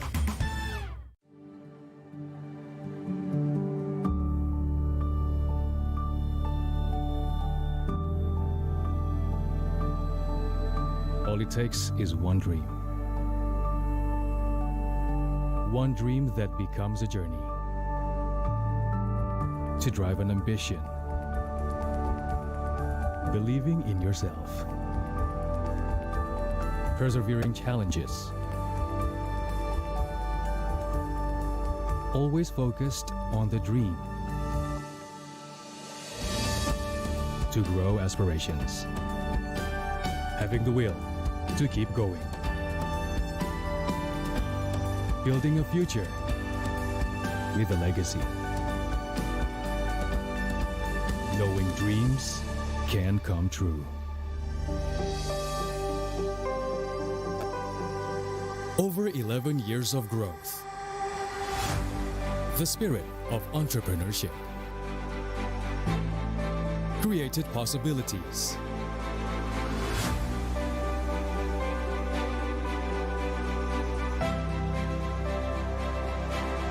Realized new potentials.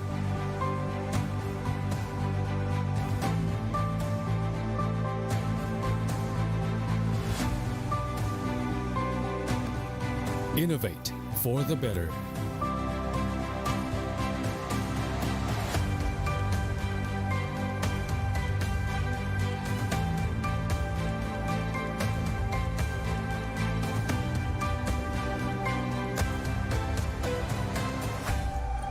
Expand horizons.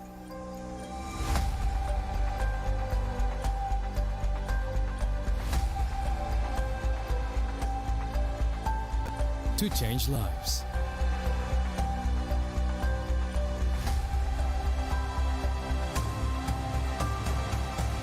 To connect new ideas. To explore new grounds.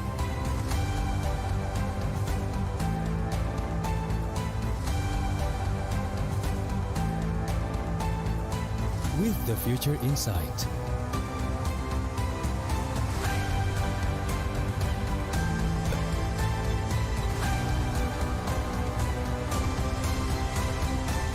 together.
Get Galaxy A33 5G.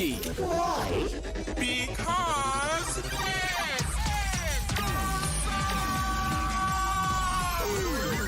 Galaxy A33 5G with awesome processor. Buy now. Get Galaxy A53 5G. Why? Because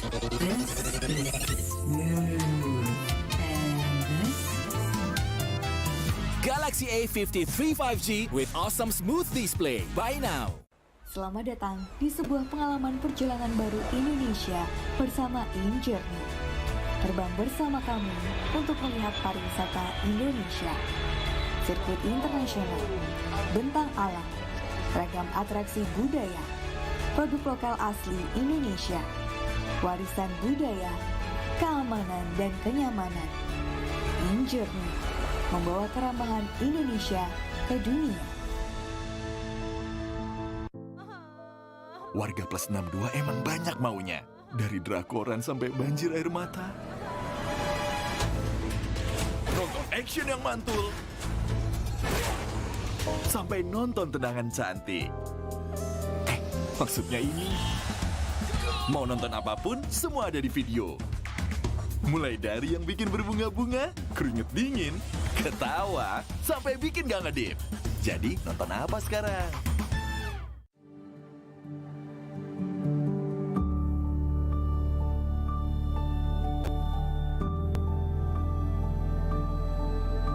All it takes is one dream. One dream that becomes a journey. To drive an ambition. Believing in yourself.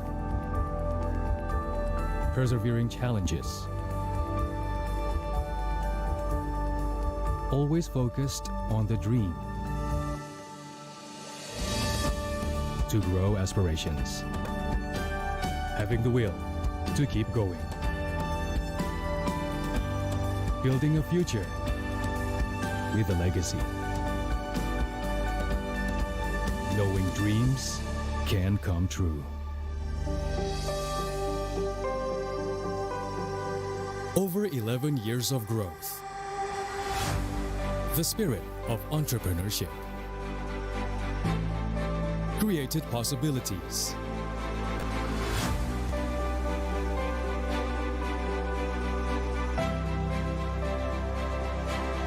Realized new potentials.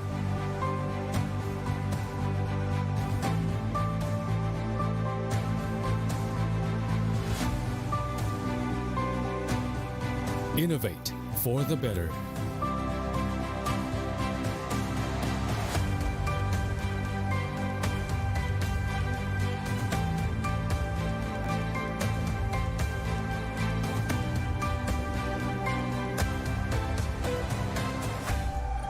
Expand horizons.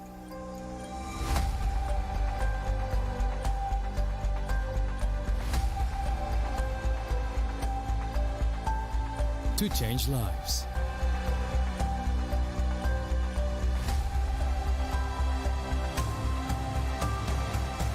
To connect new ideas.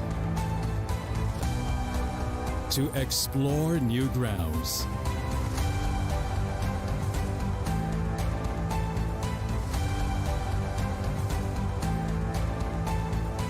With the future in sight.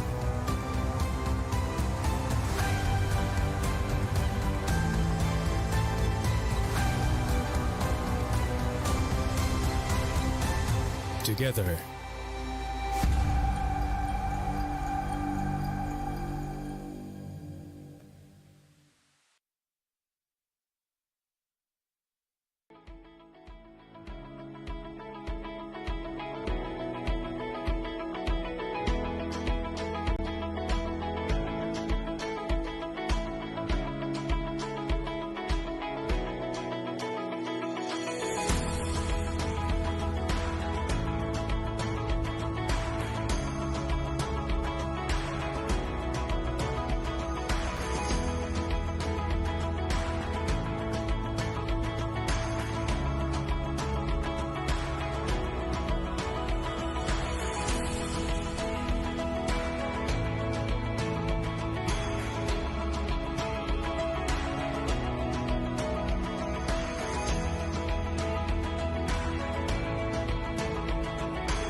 Get Galaxy A33 5G. Why? Because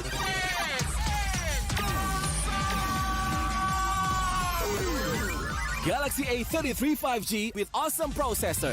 Buy now. Get Galaxy A53 5G. Why? Because This is smooth. And this? Galaxy A53 5G with awesome smooth display. Buy now. Selamat datang di sebuah pengalaman perjalanan baru Indonesia bersama InJourney. Terbang bersama kami untuk melihat pariwisata Indonesia. Sirkuit internasional, bentang alam, ragam atraksi budaya, produk lokal asli Indonesia, warisan budaya, keamanan dan kenyamanan. InJourney membawa keramahan Indonesia ke dunia. Warga plus 62 emang banyak maunya. Dari drakoran sampai banjir air mata. Nonton action yang mantul. Sampai nonton tendangan cantik. Maksudnya ini. Mau nonton apapun, semua ada di video. Mulai dari yang bikin berbunga-bunga, keringet dingin, ketawa, sampai bikin gak ngedip. Jadi nonton apa sekarang?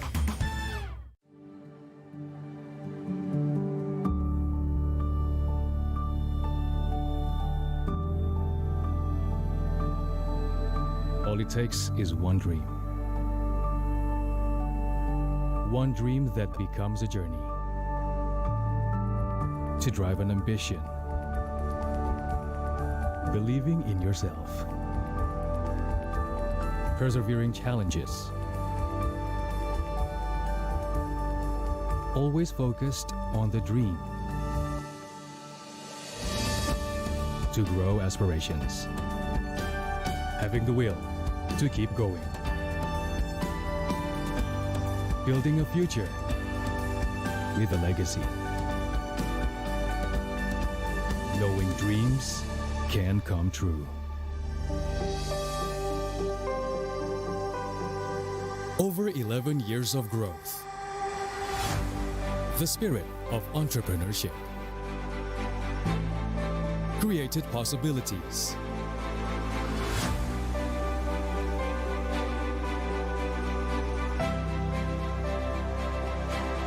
Realized new potentials.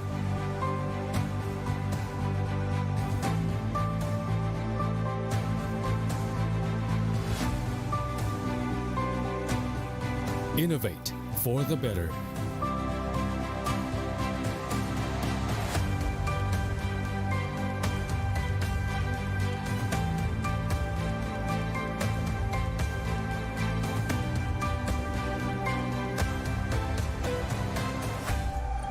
Expand horizons.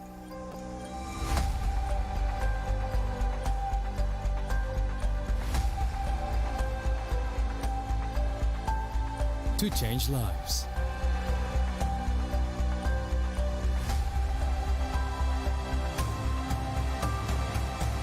To connect new ideas.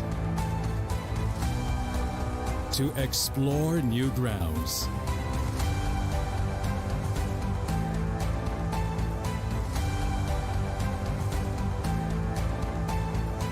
With the future insight.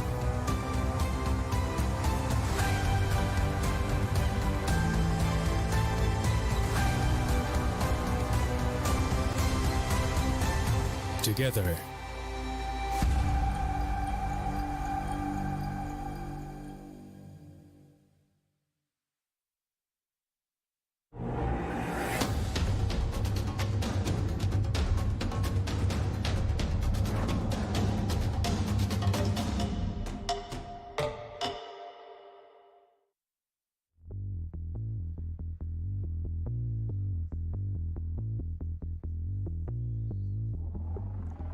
And here we are once again live from Bali, Indonesia, the island of God. Suksama is the way you have to thank people, because there is a great hospitality. Thank you, Ariel. Thank all of you that are making our tournament this excellent, this nice. People here is amazing. So thank you very much. And if you are at home, you're gonna come sometime here. I can vouch for this place, which is amazing, and we will have more games. Yep, more to come. We've got 3 more games, but the one that is coming up on next is 2 places I want to know, and I don't know. Djibouti and the United Arab Emirates. Yes. So again, with 2 teams that we wouldn't necessarily be familiar with, but as you can see from today's schedule, or the rest of the schedule, as we'll see, we've got Djibouti versus the UAE, we've got Kuwait versus the Czech Republic, and of course Spain versus Thailand at the end. Which again, it's been obviously with the interruption that we had during the day, it has been a long day, not just for us and not just for the people behind the cameras and making sure the show goes on. It's been a long day for the players as well. So how much is fatigue going to set in, especially in that very last game, for the likes of Spain and Thailand, bearing in mind what time it's on? I know that sounds very boring probably to those at home. You might think, oh, well, what does time difference really count? When you're away from home and you're not used to time, and you're not used to if you're not used to climates, it can be very difficult. Yeah. In this game, we will have Djibouti and United Arab Emirates, 2 countries that will have their debut in this tournament, and we have to do a prediction. And in this time, as you know, in the World Cup, United Arab Emirates won over Argentina. I would say I'm going with Djibouti. See, that's where you don't know your football, because the United Arab Emirates didn't beat Argentina. It was Saudi Arabia that beat Argentina. But I'll correct you only because of the fact that you're dead tired. I'll let you go.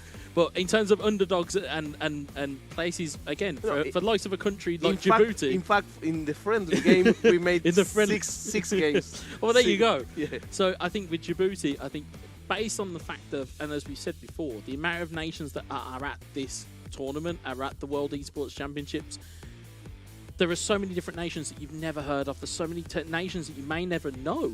And I think for Djibouti, again, like you normally say, you want an underdog. You want somebody to come out and be on the front foot and to take the lead a little bit. And I'd love to see Djibouti do it in this game.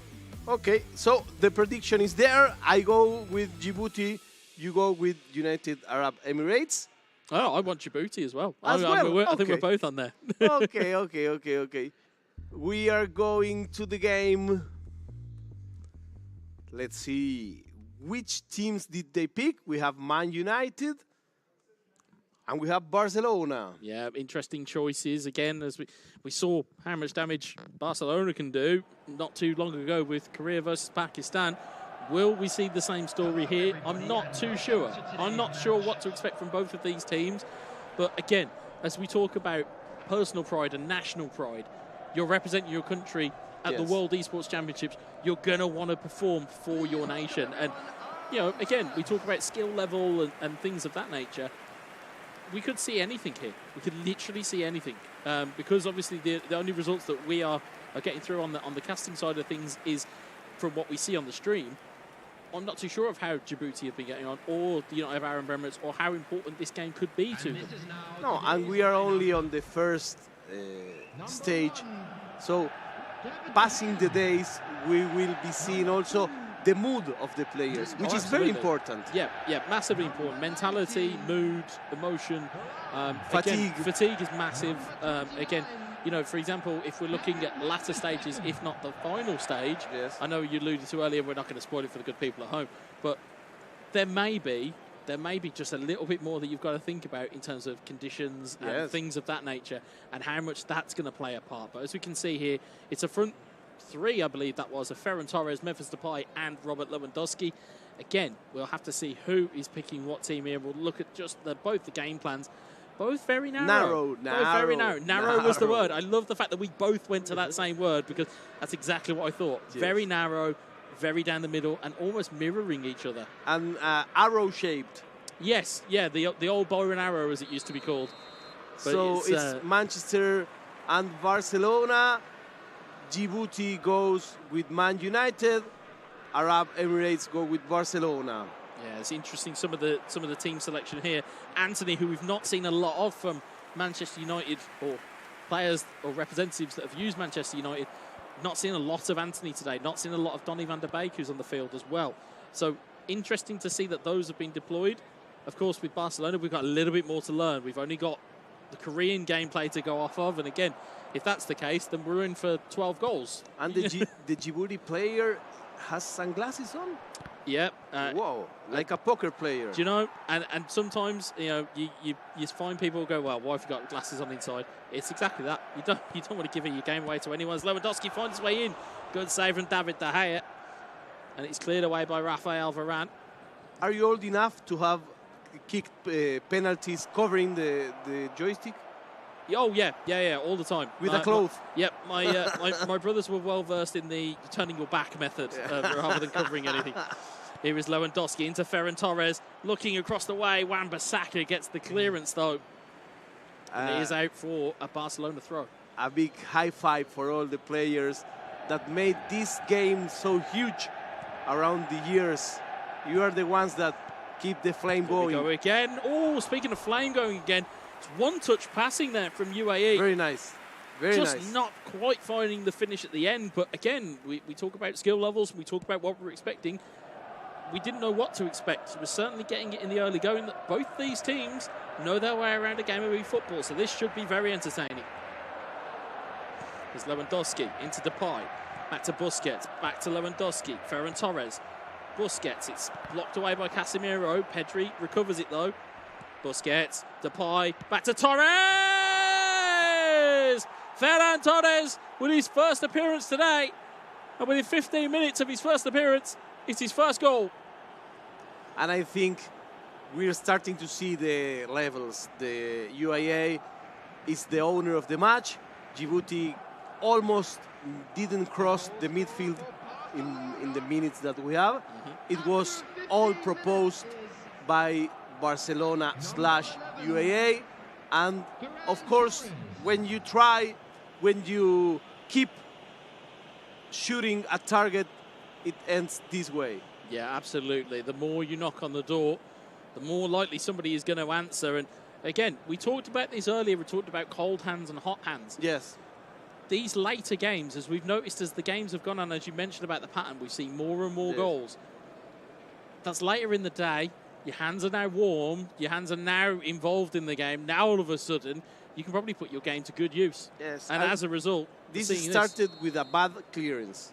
Yep. It all has an epicenter. Whenever you see a goal being conceded, there is always one moment in a game of eFootball where you sit there and you go, that's where it started. Exactly. And again, like you said, one bad clearance, it can lead to absolute danger. Here's Depay. And now it's total dominance from UAE. There it is. De Jong! It's 2-0. The Dutchmen combine. Speaking of total dominance.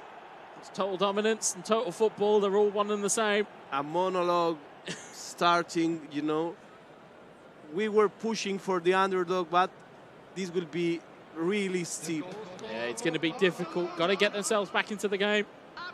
Have Djibouti, if they want to stand a chance in getting something out of this game, I think the next goal has to be theirs. Yes. Next goal has to be theirs. I think that next goal is the one that will mark the north of this game. Yeah, I think looking at it, it will be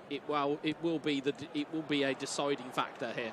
But it seems to be all UAE as Depay goes in. Stunning strike! What a goal! Mamadera. Memphis Depay, take a bow. What a strike that is. I think this game may break the 10 goals record. You said it once before and it happened. I know that there's no commentator's curse. What a finish that is, by the way. We talked about the stunning strikes and we talked about what's so special about them. It puts extra power onto your shots at the cost of accuracy. But of course, if you're Memphis Depay and if you are, the UAE and you're that well versed in how to strike them, you can find corners of the goal. And there is also very early in the match, so the absolutely. player is full. Yes, exactly as well. Stamina will play a part. Whether you've got a player covering or a player pressuring you will play a part here. Djibouti have got to get themselves back into this. Also, do you know what I'm looking on the UAE player? He's doing the stuff that he needs. He's not clowning around, as you said before. As you say, shot going in, just couldn't quite get the feet on it, couldn't quite get the right strike on it. But as you said, yeah, it's doing just the absolute needful. They're doing the stuff that they absolutely need to do to be ahead in this game. And as such, we're seeing a brilliant start for the United Arab Emirates. Here's Frenkie de Jong, Ferran Torres, Memphis Depay. It's Lindelof to clear it away. Busquets still. Ferran Torres, just really quick gameplay. You can tell the United Arab Emirates have got those hot hands at the moment. And again, as we said before, they will keep going and they will keep pressing so long as they absolutely need to. Here's Casemiro, interception though. It's only 30 in-game minutes on the clock. There's still enough time to get a goal or two back. But Djibouti have really got to get their skates on here and really start to put the pressure on. Here's Sancho to Donny van der Beek. It's dispossessed by Memphis Depay. It's quick, one-touch pass it as it goes. It's Frenkie de Jong who's just offside for Ferran Torres, but it's all UAE. It is all one-way traffic right now. Exactly. It's a wonderful way to look at this game. One-way traffic. That's it. It's like if the pitch has a level that comes down. You know, it's like when you lift a table. the table has been tilted. Yeah, exactly. That's what we're looking at here. Yeah, exactly. But again, there's still going to be opportunities here for Djibouti to put their game plan into play. It's just a case of whether they can beat the press. So as you can see, Lewandowski now rolls it again. in. Ferran Torres looked for the cutback. He's a little bit too greedy. He could have potentially just slotted that past the goalkeeper instead. Went for the pass. I don't blame him personally. Here's Memphis Depay. Pedri. Lindelof will clear that away. It's Wan-Bissaka. So here we are in wonderful Bali. Nendi's on the camera. Everybody's here. Here's Torres once more. Lewandowski!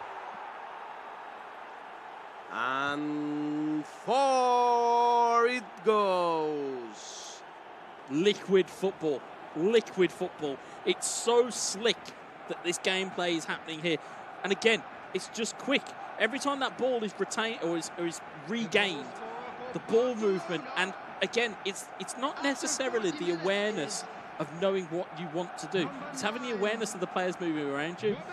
One trick that I like to do at home, which is I look at the center of the screen at all times, because for some reason, and don't ask me why, out the corners of my eyes, I will see stuff better than if I'm trying to directly look at things. So if you're staring, if you have like a monitor at home and you're looking at just a glimpse of the radar, you'll be able to see players moving, and you'll be able to see them quite quickly. You know, if you can try this at home, you'll probably be tapping the screen at the same points that I will once I'm watching this game. That's an excellent lesson. Yeah, it's all just in your periphery. You'll be able to see things happen. As you can see down at the bottom there, as Sancho gets in, but it's Ronaldo that's there. But you'll see the movements of players before you even realise. Someone missed a goal. Yeah, that was an incredibly loud bang behind us. I think that's that aggression and emotion, and it comes out in its own ways, unfortunately. You know, we are at stage where it's the ball in towards Ronaldo. PK going to challenge. A match can mark your destiny in this tournament. It really so can. If you start with, like we've seen before, a 10-0, it's very difficult from that on. If you come here with expectations, is one thing. If you come here just for the experience, is another one. But everybody wants to win. The difference, I think, is your mindset. Yeah. What is your expectation? You know, as a player, where are you standing? But sometimes there is like a disassociation between what you think and the reality. Yeah, and absolutely. That's when sometimes the anger comes. Yeah, because you will look at it and maybe think, well, I could do this at home, or I've been able to do this before. Why can't I do it now? And also, as you said before, we usually play against a circle of people. Yeah, and in these tournaments, you get to play with people you never played before, with tactics that none of your friends use. So that's very important. Yeah. And that's why we love these kind of matches, because you may be surprised. This game is all about UAE. It's 4-0, but you never know. Perhaps in the next match, Djibouti can wake up. It's in here again. It's Memphis Depay once more. Oh, it's off the post. It's going to go into the back of the net. Shaw could not get his foot around it, and instead follows it in. It is an own goal by Luke Shaw. I told you I saw a goal from Djibouti coming. I never said in which goal. In what lane? No. And look, in terms of it, again, it comes from the right type of pressure. It comes from spotting those runs early. The best way to play eFootball is when you see players and you see animations such as this. You'll see Lewandowski. If you see players with their hands up, that normally means play them the ball because they know they're going to be in. If you leave the ball too long, of course, they'll be offside. Yes. Instead, if you play it at the right time, that's the type of thing that happens. And again, it's great football. I'm always the guy that presses all the time the hands up when I play the team. Yeah. But my friends never give it to me. I don't know why. But those are the neat little tricks to really look out for. If you can see your players telling you that they are open, play the pass. Play the pass and make the opportunity. Of course. But at the moment, it is all UAE. And as you'll see here again, you'll see them moving in droves here. So it's Depay, then it's Torres. It's then got Lewandowski. You've then got three runners at the top, which was Pedri overlapping from midfield. They're always going to have men over if that is the case. And that's why we're seeing so much good play from the UAE, having players over and making sure you get the ball to them.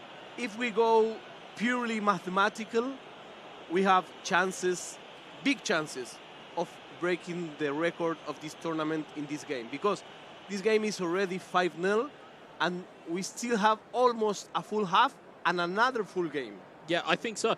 I think looking at how it's performed at the moment, they're not letting their foot off the pedal. They're not letting their foot go, and it's Lewandowski again. But the UAE have not stood on ceremony. They've gone, right, we need to get a goal, and we need to get multiple, and we need to carry on the momentum. We don't let up after 2 goals. We make sure that we put it away. And you see Torres to Depay to Torres back to Lewandowski, who's benefited from a defensive error, and it's almost like a metronome. Watching some of this passing from the UAE, it's just like the ticking of a clock. You're just seeing it just go back and forth and back and forth. You can't stop it. I remember when you play the first time, the new game, and you play against the computer, against the artificial intelligence, and they seem like, what are they guys doing? They never miss a pass. So this looks like if you're playing against Com1. Yeah, it feels as though when real world managers talk about, oh well, it's PlayStation football, this is what they're talking about. Exactly. This is the type of gameplay. Granted, it's an error. It's an error from the defender, and it's a heavy touch that's taken it away. But let's not take away from the passing move that led to that. And if we see this drawing, if we draw some lines, this would be like a Scottish shirt, with full crosses. Yep, absolutely. Because that's all it is. It's just back and forth. It's triangles. It's square football. It's all there. But it's all Barcelona. And at the risk of sounding like a broken record, if you can just see it here, you can just see the player movement. The player movement is so much different than when you see Djibouti attack. But I'm not sure, as we said before, I'm not sure how much it is that Djibouti are not being allowed to play their game, or just how good it is the UAE are. But certainly at the moment, I don't remember Djibouti showed it at target. That was a great move. That was such a good move. But yeah, I'm just looking at it now. You can just see it. It's ping, ping, ping. It's like seeing a pinball on a pinball machine. It just keeps moving, but it's all with intent. It's not wasted movement, as you said. With all due respect, it's like when you play with your cousin who doesn't plays video games, and he's like, okay, let's play one. Okay, let's do it. Where's Ronaldo? Hopefully can Djibouti try and get something moving. They can't. Instead, Memphis Depay has already got Ferran Torres running. Keep your eyes on the bottom of the screen. Robert Lewandowski's there. Good challenge from Rafael Varane. Whoa, that was not a foul. That was not a foul, no. Got the ball, then got all of the man, which was quite lucky he got the ball in the first place. Here's Donny van der Beek to Anthony Martial. Again, blocked off by Jules Koundé. There's Pedri. Depay. You see Lewandowski. You can see he's looking back to trigger that run. So if you're putting it back to your attacking midfielder and you've already set one player off on a run, it sets another player off. And you can see Torres, he's not contained once more. It's Lewandowski, and good Lindelof defending. has just about got away with that one. Solid defending there for Djibouti. Yeah, it had to be. Can we get one on the board for Djibouti? We can't at this juncture. Instead, Sergi Busquets will bring it down the way. Here's Torres. Pedri. Pedri puts the stop on. Puts it down to Depay. It's a sliding from Torres, and it is a foul. It's a logical loss of focus from UAE. When you have this difference, of course, you have to relax. I mean, it's natural. It is. It absolutely is. But you can see from, as we talked about physicality, we talked about, we talked about Manchester United, we talked about Bayern Munich, talking about Barcelona, we talked about Kesse, but their backline in terms of in stat balanced or uniform settings mode or uniform stats mode, they have an incredible backline. But it's you've got Christensen, you've got Araujo, you've got Koundé. You've got so many good physical defenders, but also on the flip side of it with Koundé, you have speed to go with that. So you have the kind of the best of both worlds. Meanwhile, they're free scoring, free flowing, and it's hit the post. I thought that was going to be offside for a moment. It's gone for a corner. But looking at this as well, though, you look at the attack-minded nature of it. You've got Pedri, you've got De Jong, you've got Lewandowski, Depay, Ferran Torres. You've got players who are mobile and are able to make those opportunities happen. It's Lewandowski back to Sergio Busquets. It's a foul given away.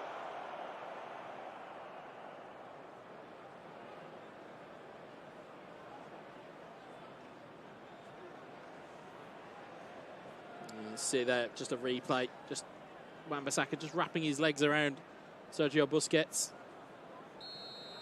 It's Memphis Depay.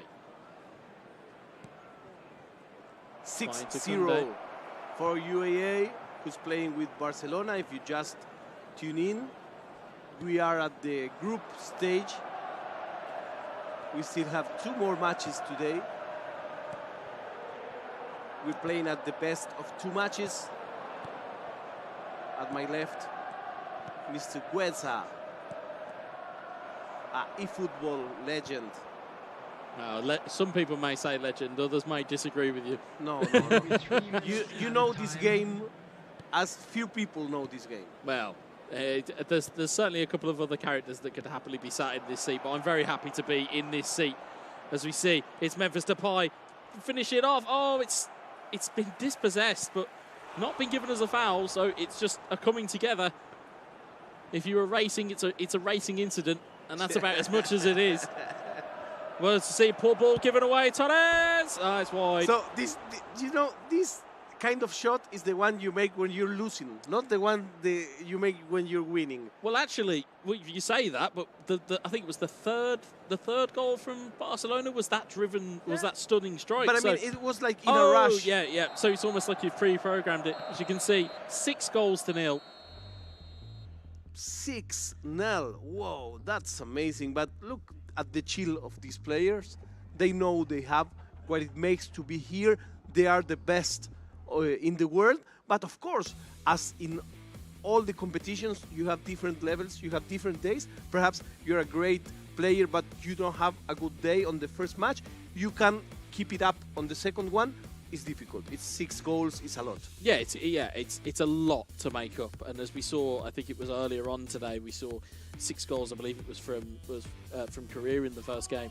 It's so hard to overhaul that as a lead that it's very hard for you to go into the next game and be like, oh, actually, I can make a difference here, because there's been such a, as you said, there's been such a marker put down by the fact that you've been beaten 6-0 that mentally you will go, I can't handle this. And the way that UAE are playing, I hasten to say, it's quite a European way of playing, in the sense of it's quick passes, it's quick touches, it's triggering runs, it's having, as we said, you go back to your central midfielder, but you've triggered a couple of other runs already, which means you've got a full wave of players going forward. It's a very European style of playing, and if they get through to elimination rounds, interesting to see how they come up against people. I will say something. When you're saying an European type of playing, you are talking about efficiency. And I was thinking, this is a 6-0, but we didn't see a show. I mean, we see like a good machine. I was remembering like German teams. Efficiency. Not German teams this year. Yeah, I know what you mean though. Yeah, but it does. Yeah, it's doing, as you said on commentary, it's doing what you need to do, not what you want to do. Exactly. But on the other hand, Korea gave a show. Yes, yeah. And and Iran gave a show, and Argentina gave a show. So it's different type of playing, and this is also important when you start a tournament to see how each of them play and how will they play against each other. Yeah, well, it's what we said before when we were talking about some of the games that we had. Iceland versus Iran, for example, we were talking about how it's a culture clash. There's very different cultures here. There's very different ways of conduct, as it were. You will see some people, as we said, we saw Ray Molina punching the air and punching his chest. Some people, very stoic, as we saw. Korea, you would have to ask him what the result was to see what the result was. And it's the same with the UAE, is that, okay, they've just won 6-0, but you wouldn't know it because there was no noise, there was no fanfare, as it were. It was, I've won 6-0, that's what I needed to do. I'm going to go and win the second game, at least attempt to, and I'll be on my way. And we start to see candidates. We are almost reaching the end of the first day of the tournament, and by now you start to see the level of the players, and you start to see different strategies. Who picks this team does this. Who picks these teams does this. But there are always exceptions. For now, most of the players are picking Manchester United, and in those cases, we are not seeing like very different plays. The ones that pick Barcelona are the ones that made the most goals. That's another thing interesting. It's the fluidity that they have. So it's the ability to take that team and understand the DNA of it. I know I mentioned that earlier on. It's the DNA of a team. So, for example, when you think of Manchester United, you think of teams that have gone by in real world. It's wing play. It's getting counter-attacks on. And that's what they have. They do have that. They have a focal point in Ronaldo. They've got Martial, they've got Rashford, they've got Antony, and they've got Sancho. They've got able-bodied wingers to get forward. They have Bruno in midfield. They have Casemiro to hold down the fort. So they have players that they can use. Bayern Munich, for example, we've spoken about their depth chart already. Barcelona, we've spoken about it in the previous broadcast. I personally love it when my esports athletes, who I watch, are the guys who then go, I see the DNA of a team and I fit my gameplay to their strengths. Because I'm not a fan of the cookie cutter formations of, well, we just play 4-3-3 and it's just the way we play. I much prefer it when players take their own ID and go, okay, well, actually, I'm going to import it onto that team, but I'm going to take their ID and import it onto me. And there's then that kind of that synergy almost between the two. I love watching Barcelona, especially at this point in time with these two, with both Korea and UAE. They've been fantastic. And as you said, scored the most goals. This is the analysis of Weza. Of course, you know, if you know this game, you know why it's so important to hear the people that knows. So we're going to the second match. This tournament we play to the best of two. Thank you very much for all the people in the chat. People from Brazil, people from Italy, people from the UK, people from Senegal. Thank you very much for being there. We really enjoy and we are really thankful for all the comments. And we are coming to the second match from Djibouti against UAE. Coming up next, Kuwait against Czech Republic and Spain against Thailand. Have an eye for these matches because we know the players and they are really good. Yeah, I think looking at it again, as we said, I'm more interested as to how the fatigue is setting because we, you know, in between the breaks where we've stepped outside, we can feel the heat and we can feel how hot it is. Whether they can combat that and whether they can combat how tired they are. But we're back to Djibouti to UAE. And here we come again for a new match between Djibouti and the UAE.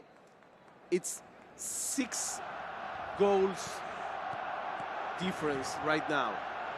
Yeah, you can see the first time passing on the UAE's attack, even from that first attack, you can see the intent. The intent is to do damage at all times. I think Djibouti are just, as you see, the right smile from the Djibouti representative. Didn't quite pull off the way that he thought, so it's Martinez, good save, Anthony Martial! Hello. Hello. Welcome to the party, Djibouti. Fantastic, great work. Have a seat, have a drink, and we are here for miracles to happen. No, they couldn't, could they? They couldn't. You never know. They couldn't. Well, if UAE can score 6, I'm just saying. But as we talked about it, there was a wry smile from Djibouti just before this happened, as that something had happened that they didn't quite anticipate. Said it's Lissandro Martinez with the header on goal. I'm pretty sure his GPS is off because he's not meant to be in that penalty box. But it's a wonderful ball in. It forces the save from the goalkeeper. A pretty poor goalkeeping, I must say. And Anthony Martial, again, you talk about putting it in precise places. He could have easily put it in the opposite corner. Instead, goes back the other way, so the keeper is already falling, and it's 1-0. So, do we have a game on here? I think we might just have the makings of one. So, Djibouti has some energy left. Yes, of course. They certainly do, but it's Ferran Torres is in again, and he's rolled it across. It's Lewandowski. No sooner do we think that there could be a comeback. UAE are like, hold on just 1 second. Okay. Put the comeback party on hold and let's just chill out here. Yeah, I think you had the honor goal. Okay, now let's start playing again. Yeah, again, you have to have the awareness when you have these types of opportunities because it's, as you've said, it's so easy. It's so easy to just sit there and go, oh, and I didn't see that pass was on. Or, you know, like how you said when it's like online team play, for example, you like waving at people. Yeah. It's so easy to miss that pass is on. But it's the ability to find the pass. And that's what has always struck me about teams and about players. It's always having the awareness of knowing where the rest of your team are. And again, slide across again. It's Lewandowski. It's nearly an open goal. He's not going to miss. The hope lasted just 2 minutes. It was what it took the UAE to get the equalizer. This match is 1-1, but the overall score is 7 from UAE to 1 in Djibouti. Here's Wan-Bissaka into Casemiro. Casemiro onto Ronaldo. Ronaldo into McTominay. It's Ronaldo! He's just fired over. What an opportunity that was for Djibouti to get back in front here. Great build-up once more, though, from Djibouti. Is this more of what we should see from Djibouti? Because certainly this is a lot more of a livelier start than we saw in the game one. You know, when you are 6 goals behind, is the moment that you really play how you like. It's freedom. You have nothing to lose. Yeah, it's freedom. So, okay, I will play as I like. I will not speculate anymore. And, you know, perhaps it may work. You never know. It may work. We can see here Martinez, though. He's giving the ball away to Ferran Torres. Lewandowski to Depay. Torres into Lewandowski! What a goal! It's ball movement. It's confidence. It's everything you need from the UAE. And we are already on the number 8. You see the inquest going on at the Man United defence. I don't think there's much more you can do when you can see such a free-flowing gameplay as you're seeing right now from the UAE and from Barcelona. Again, comes from a very poor giveaway. You know, we did say there is always an epicenter for mistakes to happen, and that is one of them. You give the ball away in your own half against the run of play, as you can see here, but brilliant roll in from there from Ferran Torres. And again, the confidence of the first-time strike for Robert Lewandowski launched into the back of the net. And that amazing football they're back in the lead. From the UAE. We are watching the second match. The overall score climbs up to 8-1. And, you know, I know that we are going for a new record. Yeah. I must tell you. I was going to say, you keep calling these records, but the problem is they keep happening as Torres ends up getting through on goal. Ferran Torres! It's there again! How many times are we going to have to say the name Ferran Torres? You have to prepare your throat because you will say it many times. I need a soundboard of these Barcelona players. It's so good at the moment. Again, we talk about positions and we talk about abilities and we talk about things to do. People start hugging each other. It's a stunning strike. It's a stunning strike again. And again, we talk about them, about the confidence to actually hit them. If you're in this type of real estate, you see, again, it's that triangle of football. It's it's the stuff you learn when you're a youngster being trained on how to play football. And you know what nice it is when you know that you're running toward the goal, that the defender will not reach you. Oh. And that's it. You look at the players that are on show here. It's Torres, it's Depay, against the likes of Varane. Granted, Varane is no slouch, but he's not quick enough to get to Ferran Torres, and especially if you get in front of them early. So, once again, we are aiming for a record. We're just 1 goal away from the record, which is 10 goals that Korea scored against Pakistan. Right now, we are 9-1, UAE versus Djibouti. It's not over yet. It's not over by a long stretch. Through ball there, looking forward. It's a foul that's been given. UAE playing with Barcelona. Djibouti with Manchester United. And that's a free kick given and a booking for Lisandro Martinez. Something you may need to factor in if you are looking potentially as a risk of a sending off, maybe. Not that we do want to see those all too often. Once again for Barcelona. And they try to get involved. It's gone out for a corner. Corner kick. See what's delivered here, or what's on the plate here is Pedri. Pedri's rolled through 2 defenders there. He's got it back to Sergio Busquets. Busquets trying to get the ball into the middle. It's cleared away only as far as Frankie de Jong. Lewandowski Ferran Torres, Memphis Depay, Lewandowski. It's liquid football. I can't find the adjective for how good this gameplay is. I've literally run out of them today. It's so good. It's so clean. It's clean, it's effective, and it's dominating. Yes. It's so easy to kind of get through when you play eFootball to this level and you make it this easy. You'll see the ball come out again. Not really effective. Cleared. And you see there, one touch. If you've got that run triggered already, you know that the player's going to be running in on goal. It's a fantastic strike. And I should add the word smart, because this is the kind of game that we're seeing. Nothing here is in excess. Yes. There is nothing that you say, okay, I can spare this. Nothing to spare. Everything is happening for a reason. Every pass, every move, it only happens if it's needed. And we come for another one. Yeah, I think also looking at it again, it's another bad giveaway defensively. Memphis Depay takes a dummy, brought down. Penalty. Is that a penalty? Is it inside the box? I think it might just be. Penalty. And it's Lisandro Martinez with the takedown as well. Could we see another booking? I think we have. So that's double jeopardy in my book. That's a sending off. And is it a penalty? It's not. It's right on the edge. I thought as much, because again, you can't award the penalty and get sent off. Such is the new rules. Let's see, free kick from Depay. Oh, he's gone for the smart one. He went for the smart one under the wall. Didn't quite work, but I respect the ability from trying that one. It's very rare that you see that one, a low free kick. And we don't have yet the ability to put someone sleeping behind. Not yet, no. That's reliably informed, as that's called in the UK as a draft excluder. That's what we call it. As the ball goes wide out into Koundé. There's Frankie de Jong. There's Eric Garcia.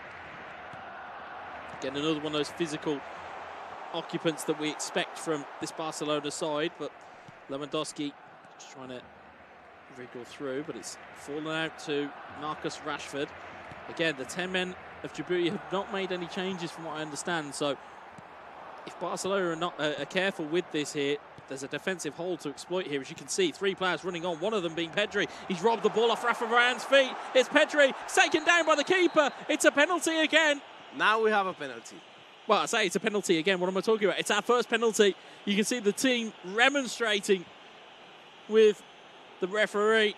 I don't think you can say much more about that. David De Gea absolutely cleaned out Pedri there. It was neat footwork to bait in the charge from the goalkeeper. You told us before that when you're playing, you're not keeping if it's a record or not. But, you know, this penalty seems like... It's Lewandowski at the foot of it, the goal. And now it's we have 5 goals to 1. Now we have a record. 11 on the main marker, 11-1. You're going to have to buy your own special trophy, yeah. If you're keeping this score, you have to buy your own special trophy for at the end of the week. But again, wonderful finish. But again, it all comes from gameplay. And we said that gap, it caused the error, because Varane has got to cover 2 positions, not 1. And granted, he took a very heavy touch, which Pedri, because he's very quick and diminutive by many standards, was able to just slip in, take the ball away, and again, just baited the goalkeeper into making the challenge. So we're just in the first half of the second match, and we are already 5-1. Yeah, this could get ugly real quickly. It's Ferran Torres once more. It's over to Memphis Depay. It's cheaper by the dozen. It is cheaper by the dozen indeed. I'm going to have to save my voice, because I tell you, I'm going to run out my voice by the end of the middle of the week at this point. Wonderful, wonderful gameplay again. But again, you kind of have to ask questions to Djibouti. Why have you not sorted out the gap in your defence?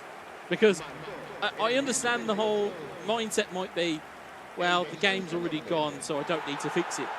You don't want it getting to a point where it's ugly, shall we say. But do you think this? I don't think this happened. But as he get booked on the replay, could he didn't notice that? Or maybe, yeah. Or I mean, that's even a thing. He may not even be aware he's down to 10 men. You think so? I mean, even because to me, it doesn't make any logical sense why you would leave, especially a gap in the centre half. Yeah. Why would you leave a gap there? I mean, just because we didn't see. I mean, we saw that someone was being booked, but the animation was not shown. So of the maybe red he's card. not realised that that's what's happened. But as you can see, But- Ferran Torres onside around the goalkeeper. Oh, and he's pulled it wide. As much as you've got a trophy for goals scored in a game, you can certainly have one for miss of the tournament so far. Rounded the goalkeeper and absolutely no one to aim at. I mean, even if you didn't see the player booked, you have to count and you see that someone's missing. Or alarm bells would ring and you'd say, why is he able to get through me so quickly? As we see again, Lewandowski in on goal. Robert Lewandowski goes for the controlled one. It's taken away. It's Pedri! For all of his endeavour, he finally has a goal on the score sheet. It is Pedri, the Spanish maestro, finds the back of the net for all of his endeavour. I mean, we're 7-1 and it's not even half-time. No, this is a match that can give us all the records. Yeah, we'll see here. All the records. Again, talking about finding places, there was a man on the line. Didn't matter any bit to Pedri. We'll see. He was unlucky, to be fair. He was unlucky not to score with Lewandowski because you can see he wound up the shot and De Gea just got to his feet. But again, it's just a good bit of skill just to tuck that away. And So, again, at half time, it's going to be very dire reading if you were a Djibouti fan or a Djibouti representative. It's going to be a very, very, very harsh read. and you know, in this level, there's you never stop. No. I mean, the real players, the real pro players, never say, okay, this is enough. I won't make any more goals. No, Yeah. you have to make all that you can. Yeah, absolutely. I mean, you look at what's happening right now. There's 5 minutes of added time, and I'd argue and say that a lot of it was down to the red card, and the other couple of minutes was probably down to the amount of celebrations there's been through Barcelona. Fantastic performance, and again, we don't like to commentate and tell you that games are over or that they're done. Yeah, but that looks it's very difficult to think that it will come back. You know, there are the players. You can see the Djibouti player with the white shirt and the sunglasses, and the UAB with the burgundy shirt. We are here for the second half. 7-1 for Barcelona, 7-1 for the UAE, in a combined score of 13-1. Yeah, it could be even worse here. It's Memphis Depay in on goal. Tries to around the keeper. It's another penalty kick. This is my style of defending. You're just clean them out, regardless of what it is, regardless of how it is. And of course, it's another penalty given away by David De Gea, but it's another penalty, which, again, you can see why it's been given, and you can see how the UAE are making them be given. And expect the red cards. Coming up next, the red cards. Yeah, coming up next, there potentially could be a red card. It's Robert Lewandowski. Finds the back of the net. It is 8-1. And you have heard that right, UAE fans. You have heard that right. It is 8-1 in game 2. Yeah, and I think we may cross the 2 digits in just one game. Yeah, I feel like it's heading that way. I feel.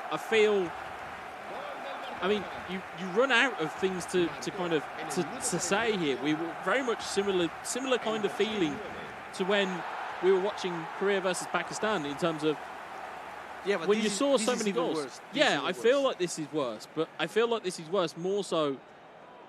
It's almost like a self-inflicted wound because, okay, if you aren't aware that there's a red card, I'm pretty sure that they would probably hear either me or you at this point in juncture. They would be able to hear us, right? There's that, and then there's allowing that to still be a problem because you can clearly see that there is a hole in that defence because Torres is in again. 15. And at this point, you've got to know. Because every time you look at the scoreboard, there's a red mark above your name. You've got to know that there is a red card that's been given. But again, it's exploiting the gap. That's all it is. And the majority of the goals since the sending off for Barcelona, it hasn't needed to be intricate. It hasn't needed to be 2 or 3 touch passes. It's just finding the hole and just going. It's not a mystery anymore. No, it can't be a mystery. I'd be interested to find out. It's a shame we don't have kind of a post-match interview so we can kind of detect whether whether you have realised that there was a gap, but because you'd even notice it here at kickoff. You can even look and see at the radar at the moment as to what the reasoning is and how Barcelona are getting free. If you look on that right-hand side, what's happening here, or what's happening is Casemiro is now getting dragged in to be the auxiliary defender, but it's leaving all the gaps for Barcelona. As you can see, a foul going in there. I told you. Yeah, it's coming. It's coming. I'm pretty sure it's coming. There's a booking. I told you the cards are coming, because this is what when you're losing so much. It's like the impotence. You start giving, fouls. It's absolutely. It's unavoidable. And I think it's only going to get worse because, as we said, if Casemiro is getting dragged into the back line, he's using more stamina. But then it leaves the attacking midfielder completely wide open. And there it is. 10 in 1. 10 in one game. 10 in 1. Yes, sir. Amazing demonstration from the UAE. If I was one of the players in this tournament, I will surely don't want to cross with this player. I will try to avoid him as much as I can. Well, this is what we've been asking for the last couple of ties and games that we've seen. Can you do this in a best of 3? Can you do this against other opponents? Okay, Djibouti, you've absolutely put to the sword. There's no question about it. You've got a double-digit scoreline in one game, and there was a 6-0 victory in the first one. You've absolutely done everything you can. You don't need to do much more. The issue now becomes is, again, like you said about expectation, is now the UAE camp now going, well, we've just beaten Djibouti 10-1 or however the score pans out. Are they going to rock up to, say, the likes of Spain, Italy, France, Portugal, all of these types of guys and say, well, actually, we'll play against some of the more well-known, the Netherlands, for example. We'll play up against the more well-known ones, and we'll play the exact same way. And will they expect a result? It's almost a PR exercise in itself. You have to measure your own expectations, but then measure the expectation of those around you. As we see a free kick given for a tackle on Aaron Wan-Bissaka. You see Memphis Depay is the player that looks to be set up here. He's gone for the low one again. If you're just tuning in, we are here for a demonstration. This is like an exhibition match. UAE on the overall score is 16-1. Yeah, it's an unbelievable performance, but again, it's if you look at the passing patterns and you look at how the players are just finding space at will. If you sat there and watched it back, if we took this back and we took this out of the broadcast and we went and watched it back, you could see all of these chances coming because you can see how the player movement is. And there it is. It's a red card for Cristiano Ronaldo, of all people. Rash challenge in the middle of the park. We told you cards were coming, and unfortunately for Djibouti, we didn't miss. Down to 9 men now, but let's not take that away from the result. Let's not take that away. I don't want it to be a case where people would look at this and go, well, the United Arab Emirates, they only beat 9 men.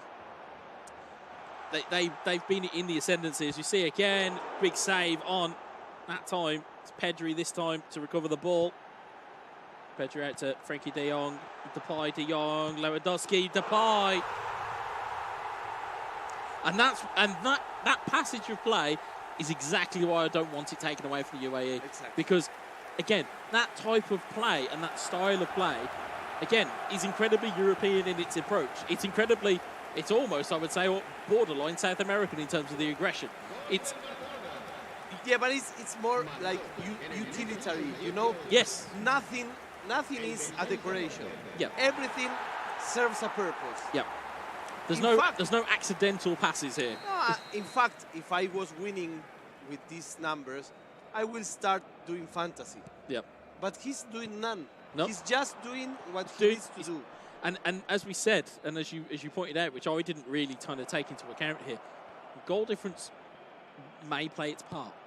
And again, the amount of goals you've got, we're at 17 goals now for the UAE. I'm not too sure I can't remember off the 16 groups that there are in terms of who's in their group, but I'd imagine it'd be pretty important to get a hold of this result and get a hold of it quick. And who says 11 saves 12. Oh, not quite. Casemiro just got a foot in. But again, it's a demolition. There's no other words for it. And again, at this point, you kind of look at it and you just go, well, what more can we say about the UAE that hasn't already been said? As Pedri tries to find one into the corner, it's a good save. It's Depay back to De Jong. Just that little intricacy. It's that little very, very quick, sharp passing. And again, it'll be interesting to see whether this is a play style that, if they make it through to the elimination stage, is this something they can carry through? That's why I'm looking for all of the heavy hitters that we've seen today in terms of score lines. I now want to go and see in an environment where it's not a best of 2. I want to see a best of 3. I want to see, potentially, if they do get to the final, a best of 5. I want to see all of these things, because ultimately that's when we'll know the measure of them. And you see Depay scores against 12-1 now. Is there a mercy rule in eFootball? That's why I was calling. Yeah, it's a mercy rule. We need one. We need a mercy rule, I'm sure we do. Because I think 12-1. I mean, of course, if you're a United Arab Emirates fan, you aren't going to care what less. You're just going to go, yep, we scored 12. This is great. This is great. We scored 18 goals in a two-legged affair. No, and I say, if you're the Djibouti player, how are you going to the next match? I see, now that in itself, I'm not sure how you would recover from such a heavy defeat. I mean, there's heavy defeats, and there's what we're seeing now. There's like it's like as you said, it's like you've got the boss level, which was hard, and then you've got, like, new game plus. It's like it's all of a sudden it's a completely different level. Like eFootball Ragnarok. Yeah, exactly. Yeah, it's literally that. It's just, well, what more can you? I mean, I don't know how you would have a team talk with the Djibouti representative either. Like, if you were like a team or there, but you can see just getting through again and again and again. There is and maybe it's a case that mentally he probably seen the 6-0 in the first game and went, do you know what? Regardless of what happens, I'm not going to change anything in the second game. I'll get 2 sendings off, or I'll get 3 sendings off, or whatever. However many players get sent off. I don't care how many goals we concede. I'm just gonna, have fun with it. You just see, Pedri puts it wide. But back in the day, when you have this kind of score, you will blame it on the controller. You gave me the bad controller. You'd blame the controller. You'd blame the wind. You'd blame the console. You would blame the TV. You would blame the monitor. You'd blame everything. You would literally go, it was everybody else's fault but mine. But I don't even really think you can put a fault here, because the United Arab Emirates is what we've just seen. It's 13-1 now. They have been irresistible. So as much as I'd love to sit here and go, do you know what? It's Djibouti who've had this happen to them. They have that. They just, sometimes you just hold your hands up and say, I've been outplayed, and this is one of those moments. I mean, we've got 19 goals. Is he pushing for 20? It looks like it. We might just get it. It's Lewandowski. And that's it. And that surely is that. Wow. Surely. I can't believe this, man. I really feel Do you know how we joked about there was a highlights package that was coming that was longer than a movie? I think we might just get one. Unbelievable performance. Unbelievable. Whoa. Look at him. Look at him. 14 goals in one game. We've seen the player coming out. I really feel pity. Yeah. I really feel pity. These things may happen. I mean, it's something that may happen. It's in the deck. That card is in the deck. Nobody wants to pick it. Someone sometimes will beat you this hard. Yeah, of course. And of course there's a winner and loser in every game. It's just, unfortunately, it's a heavy-handed defeat. It's not just that what you've just seen there, ladies and gentlemen, is not just a regular defeat. That there is as we joked about on commentary, it's controller down, it's monitor off, it's don't let me touch the game again. That's what it can do. What I like about this is that this puts pressure on the other players that had big wins, like Korea, like Iran, like Argentina. So it says to them, okay, don't be so confident. Yeah, absolutely. And this is the thing. If these, let's just play devil's advocate for just a second. From what we've looked on today, we look way back into the first game in Ghana and Suriname. If Suriname can be stubborn and score one goal, be great for them. Because again, if you've got the likes of Iran who are free scoring, if you've got Slovakia who are free scoring, if you've got Argentina who are free scoring, Korea, all of these teams, somebody's going to be somebody's roadblock. At some point, you're going to hit the wall, and you're going to hit somebody that you'll go, I can't get past him the same way that I got past everybody else. And granted, that is an absolute marker. That's not, from what you're seeing on your screen at the moment, there's so many goals that can be gone through here in terms of strikes, and we waxed lyrical about how good the UAE were all across all of commentary.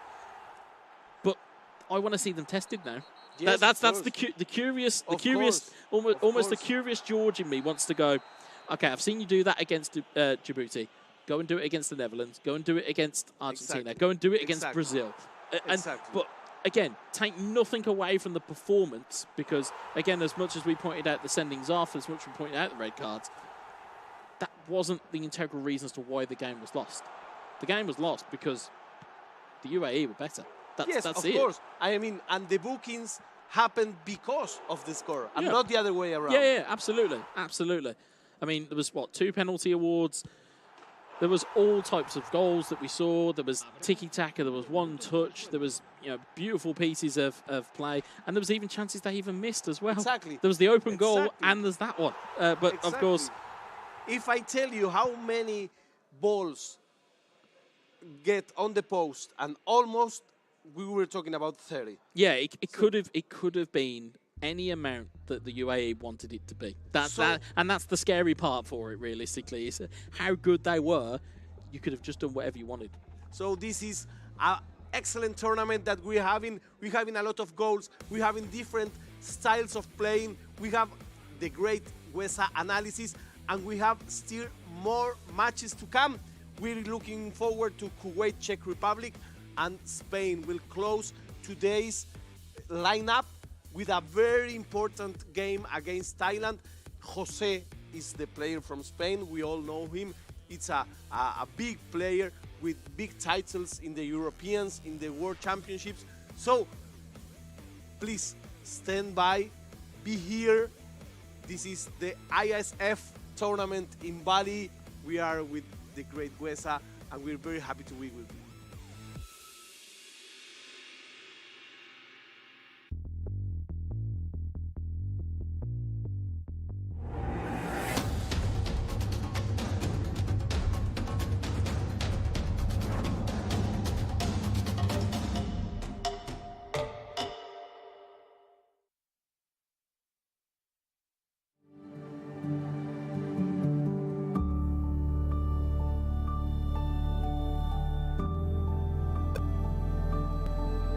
All it takes is one dream. One dream that becomes a journey. To drive an ambition. Believing in yourself. Persevering challenges. Always focused on the dream. To grow aspirations. Having the will to keep going. Building a future with a legacy. Knowing dreams can come true. Over 11 years of growth. The spirit of entrepreneurship. Created possibilities.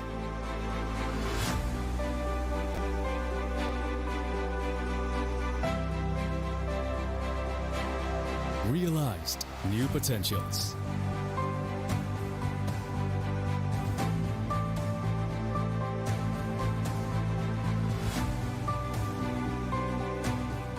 Innovate for the better.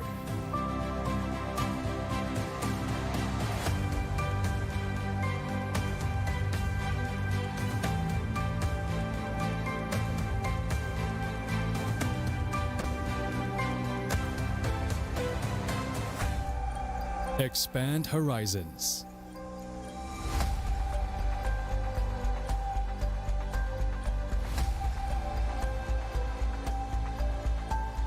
To change lives.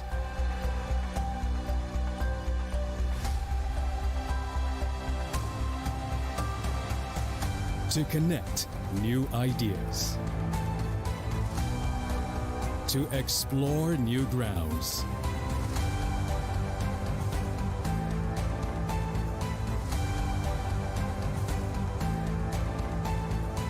With the future in sight.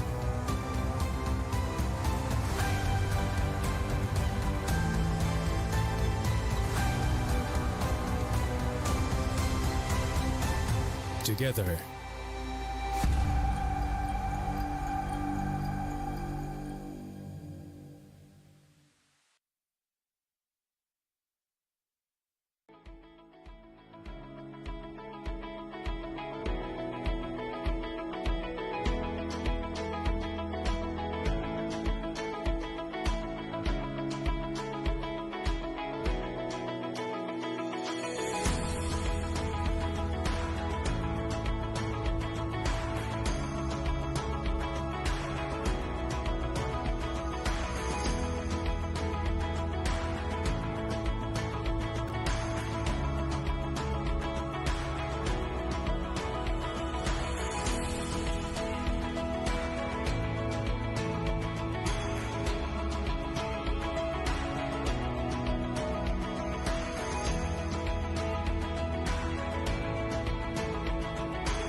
Get Galaxy A33 5G.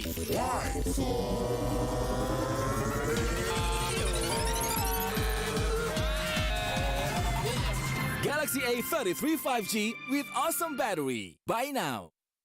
Get Galaxy A53 5G. Why? Because This is smooth. And this? Galaxy A53 5G with awesome smooth display. Buy now. Selamat datang di sebuah pengalaman perjalanan baru Indonesia bersama InJourney. Terbang bersama kami untuk melihat pariwisata Indonesia. Sirkuit internasional, bentang alam, ragam atraksi budaya, produk lokal asli Indonesia, warisan budaya, keamanan dan kenyamanan. InJourney membawa keramahan Indonesia ke dunia. Warga plus 62 emang banyak maunya. Dari drakoran sampai banjir air mata. Nonton action yang mantul. Sampai nonton tendangan cantik. Maksudnya ini. Mau nonton apapun, semua ada di video. Mulai dari yang bikin berbunga-bunga, keringet dingin, ketawa, sampai bikin gak ngedip. Jadi nonton apa sekarang?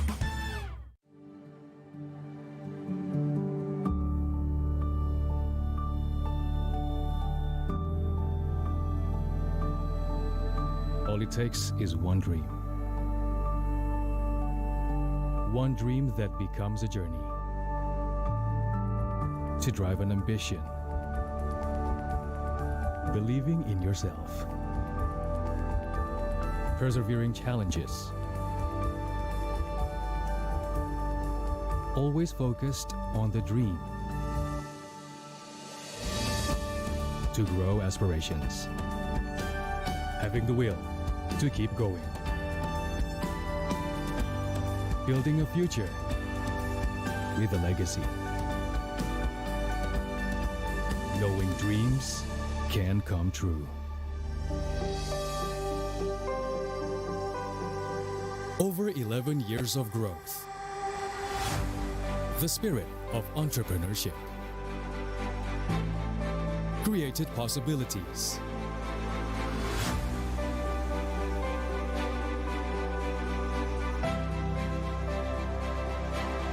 Realized new potentials.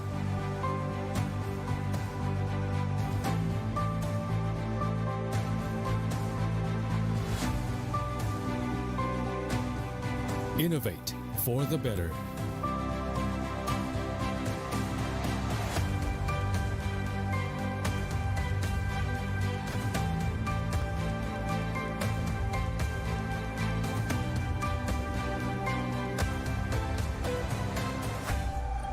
Expand horizons.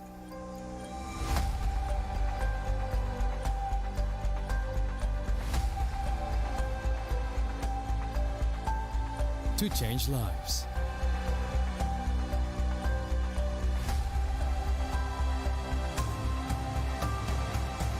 To connect new ideas.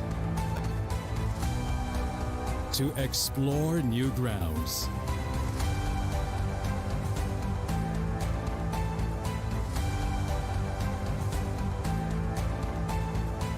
With the future in sight.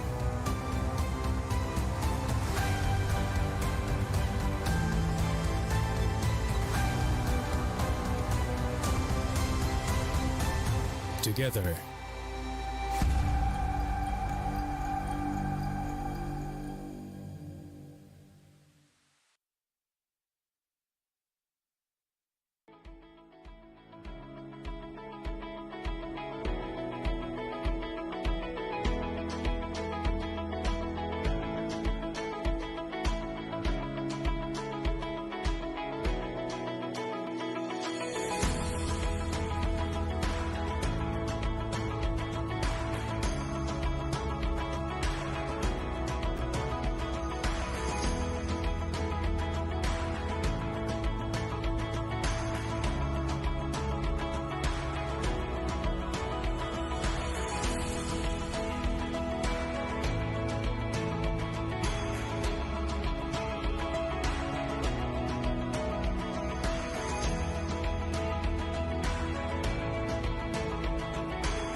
And here we are again from wonderful Bali, Island of Gods, in beautiful Indonesia, at the IESF tournament with the amazing Wetza. And this is me, Fierita Catalano from Argentina. English is my first love, but not my first language. So Yeah. excuse me if I sometimes stumble like the other player, My English is like the game of the Djibouti player, I think. But I do it with my heart, and I'm here to share with you this game that I love. Your passion radiates through the microphone, regardless of the much. language. Thank you very much. We've seen a lot of friends right there. I see in Dominator being able to have his place. Really legends of this game. And now we will have to see Kuwait against Czech Republic. Yeah, as much as it's nice to see legends of the past and the present, I want to see legends made. Yes, That's what I want to of see. course. I want to see like breakout stars to be like world stage. There's always in the tournament a player that stands out. Sometimes they keep in time rising. Sometimes it's like a firework, but you never know. It's always nice to see the first time of someone making this impact. I'm looking at the score today and I say perhaps it's the Korean guy. Perhaps it's the UAE guy. Perhaps it's the time for Ray Molina to have an international tournament on his back, as he has a lot of local ones. Well, we will see today. But for the schedule for today, this is the two matches that remain: Kuwait against Czech Republic and Spain against Thailand. We come from the record match, which was just minutes ago. Djibouti and UAE gave us a big show, and we had 20 goals to 1. It's gonna sting for a while. That's gonna sting. But again, if you the UAE, you absolutely love that result because Yes, it's massive for goal difference. It's massive for wherever you are in the group. No, and of it course, stays in history. Oh, absolutely. Especially as day one goes, unless we see something completely magical out of Kuwait v the Czech Republic or out of Spain v Thailand, which, to be fair, has all the makings of a main event style game. Yes, of course. Yeah, I mean, you could easily see those goal tallies get surpassed, but again, the game that's on the slate at the moment is Kuwait versus the Czech Republic. Again, two countries that, as we've mentioned as points, would never normally interact with one another. One is a European country, other one is Middle Eastern. You would never have the two, never the twain shall meet, as the saying goes normally, but we're at a World Esports Championships. This is what it brings together. It brings together cultures, it brings together play styles, and it brings together players from countries that would normally never interact. And this, again, strangely, has that kind of curiosity with it of, okay, we talked about European gameplays, and we talked about the particular types of play styles you'll see. What are we going to see out of Middle Eastern? Because again, if you look at what we've just seen, the UAE absolutely blew away their opponents. So does it stand to reason that Kuwait are going to offer the same type of offering? And if so, are the Czech Republic going to be up to the task? And again, as I always look at these kinds of things from a curiosity standpoint, I just want to see it go down. I want to see, rather than me sit here and go, I can talk about it. I just want to see it go down, and then from then onwards, we then have data to look at these players and go, well, actually, they won this game or they didn't win this game. But for me, I think looking at it, I have a strange feeling. I feel that Kuwait are going to take this. So you are picking Kuwait. I'm picking as Kuwait. Your prediction. I'm taking Kuwait for this one. I think. I think in that case, I will go with Czech Republic.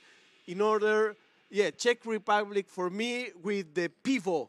That's how you call the beer in the Czech Republic, and Aterdelnik, and you will with Kuwait. Yeah, I'm with Kuwait, yeah. So you're trying to harbour on the days of Davor Suker and Pavel Nedved, whereas I'm looking for new age footballers. And again, although these countries are obviously, these players are representing their countries, the very flip side of it is, it all depends on what their team selection is going to be now. We looked at obviously it's all the official licensed teams that you can select. There's obviously quite a few of them that you can go through. Obviously, we've seen 3 or 4 being used, I think, so far today. We've seen Manchester United, Bayern Munich, we've seen Barcelona, and we've seen AC Milan that was the outlier. It'd be interesting to see who brings what to the table here. Or do they go to type and we see Man United versus Man United, or do we see something different? We don't know. We are going to find just in a minute. This is one of the matches that we still have. We have Kuwait and Czech Republic, and after that, also today, also live here from Bali, we have Spain versus Thailand. I say hello to all the people watching in Spain. Hola España, ¿cómo estáis? You don't say it like that. No, that's it. I believe that is hello Spain. How are you? Is that right?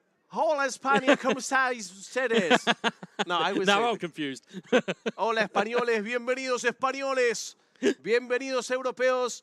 So this match it's Barcelona will be v Barcelona. Barcelona against Barcelona. Bienvenidos catalanes. Kuwait with Barcelona against Czech Republic with Barcelona. But it'll be interesting now because we talked about the physicality that we've seen, or you see from the backline of Barcelona. But now it's going to go against the attacking line that we've constantly spoken about of Torres, Depay, and Lewandowski. And as you said before, it's nice when you have the same team because it's all about the player. There's absolutely. no excuse. Absolutely. It goes down to team selection. It goes down to game plan choice. As you can see here, 4 at the back, it's Araujo, I think Marcos Alonso, which, again, it's a bit of a strange one from me. He's not exactly the most, quick player on the field, but as we also saw there, Ousmane Dembele making his first appearance in this tournament. So again, we're seeing these players come with different ideas and different team strategies. You'll see there Sergio Roberto on the right-hand side. You can see there a 4-man midfield. And again, it's a 2-man strike force of Ferran Torres and Robert Lewandowski. 4-3-1-2. So you've got a 2 up front and you've got a 3 up front. So it's going to be very interesting to see how these two styles mesh. And you can see, interestingly, you've got that one random, as it looks out, winger. I'll just put you in the know, folks. That's deliberate. It's not an accident that somebody's accidentally put Ousmane Dembele all the way out to the wing. It's just to make sure that you have players at your disposal in very good positions on the field. So that's the analysis from Wesa. We see Czech Republic on the right, Kuwait on the left. I want to say hi to Mana Madana in the YouTube chat, to Dry, to Norecka, to Toko Bezar, to Beto. Thank you very much all for being there. Hi Saitama, hi Arif, hi Bagus. Thank you very much. This is amazing to have so much people chatting there.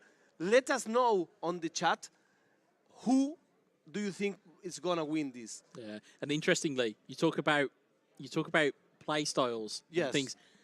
What used to be the major thing was if you were a D-pad player or you were an analog player. Exactly. And that used to be a big thing. It used to be. They changed it again. Yeah. So, but that will tell you about some of the things we saw in potentially in the previous game, which is you've got players here that are playing on D-pad. So again, for those of you that are probably wondering, well, what makes the difference? It kind of restricts your movement a little bit with how the game has now been made. Obviously, back in the days of, as you said, Winning 11 and Pro Evolution Soccer, it was a bit more restrictive in terms of your movement. Whereas with an analog stick now, you have 360-degree movement, and it's far easier to move yourself around. Exactly. And I know that back then you have the excuse of the cable. Yeah. That's how old I am. You would have, as you can see there might be an excuse here for an early goal, and it's that. I'm listening some noise. I was going to say, we're not getting the atmosphere surrounded by the game, but it's Ferran Torres that's stolen onto a game there.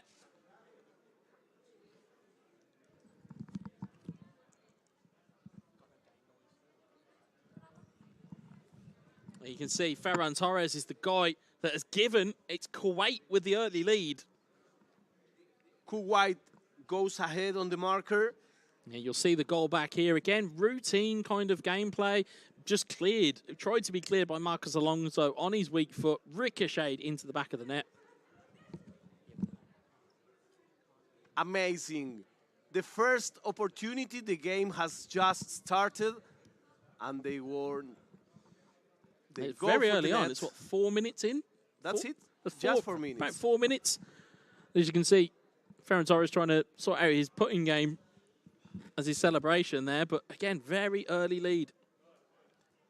Let's see if they make some modifications.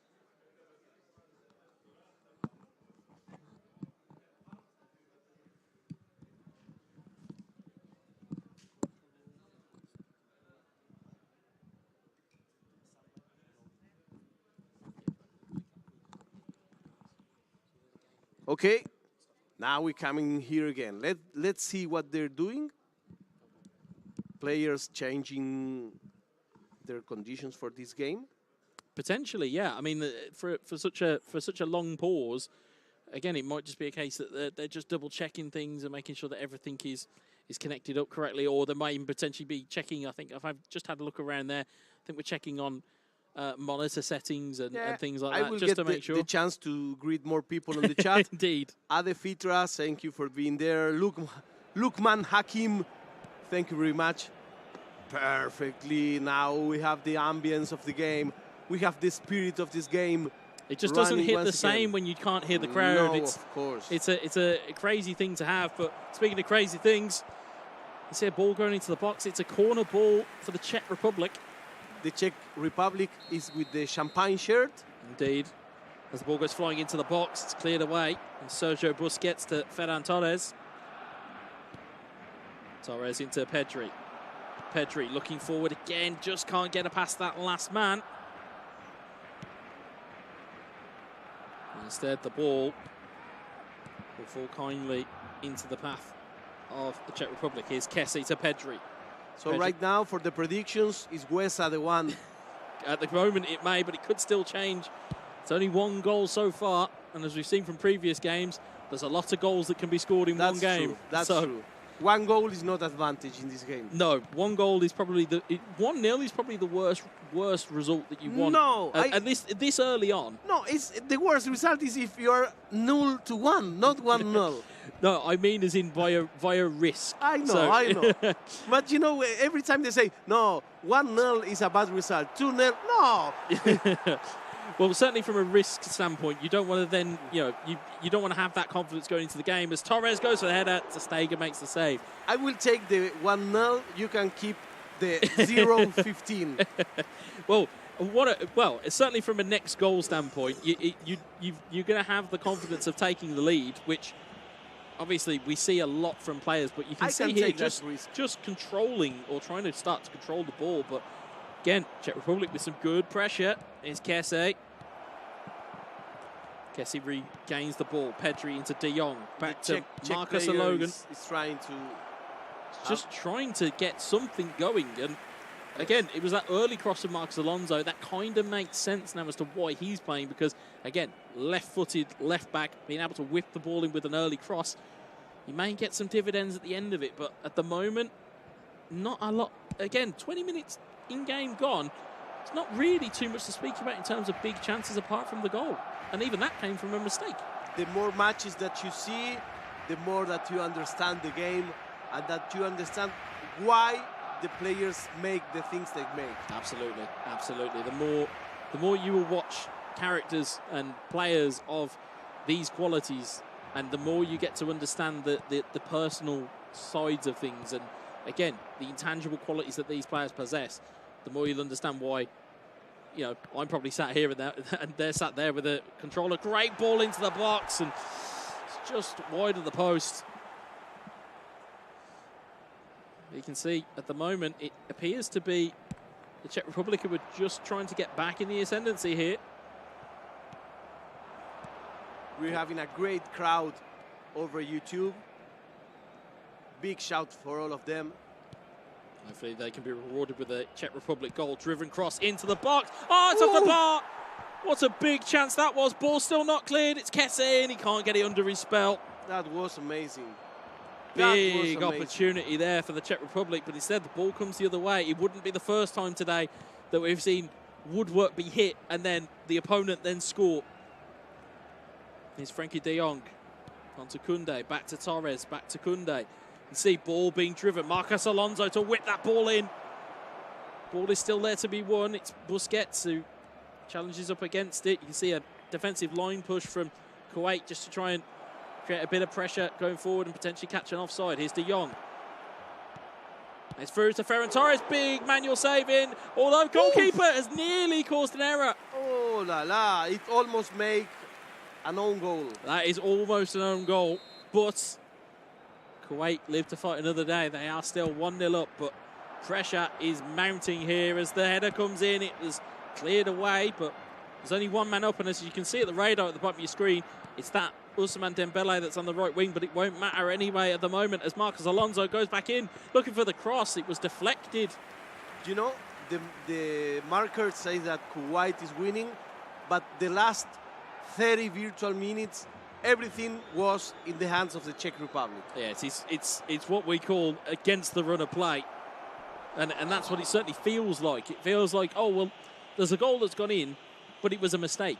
That's all that's caused it. And the Czech Republic seem to be all back under pressure, all back on top of things.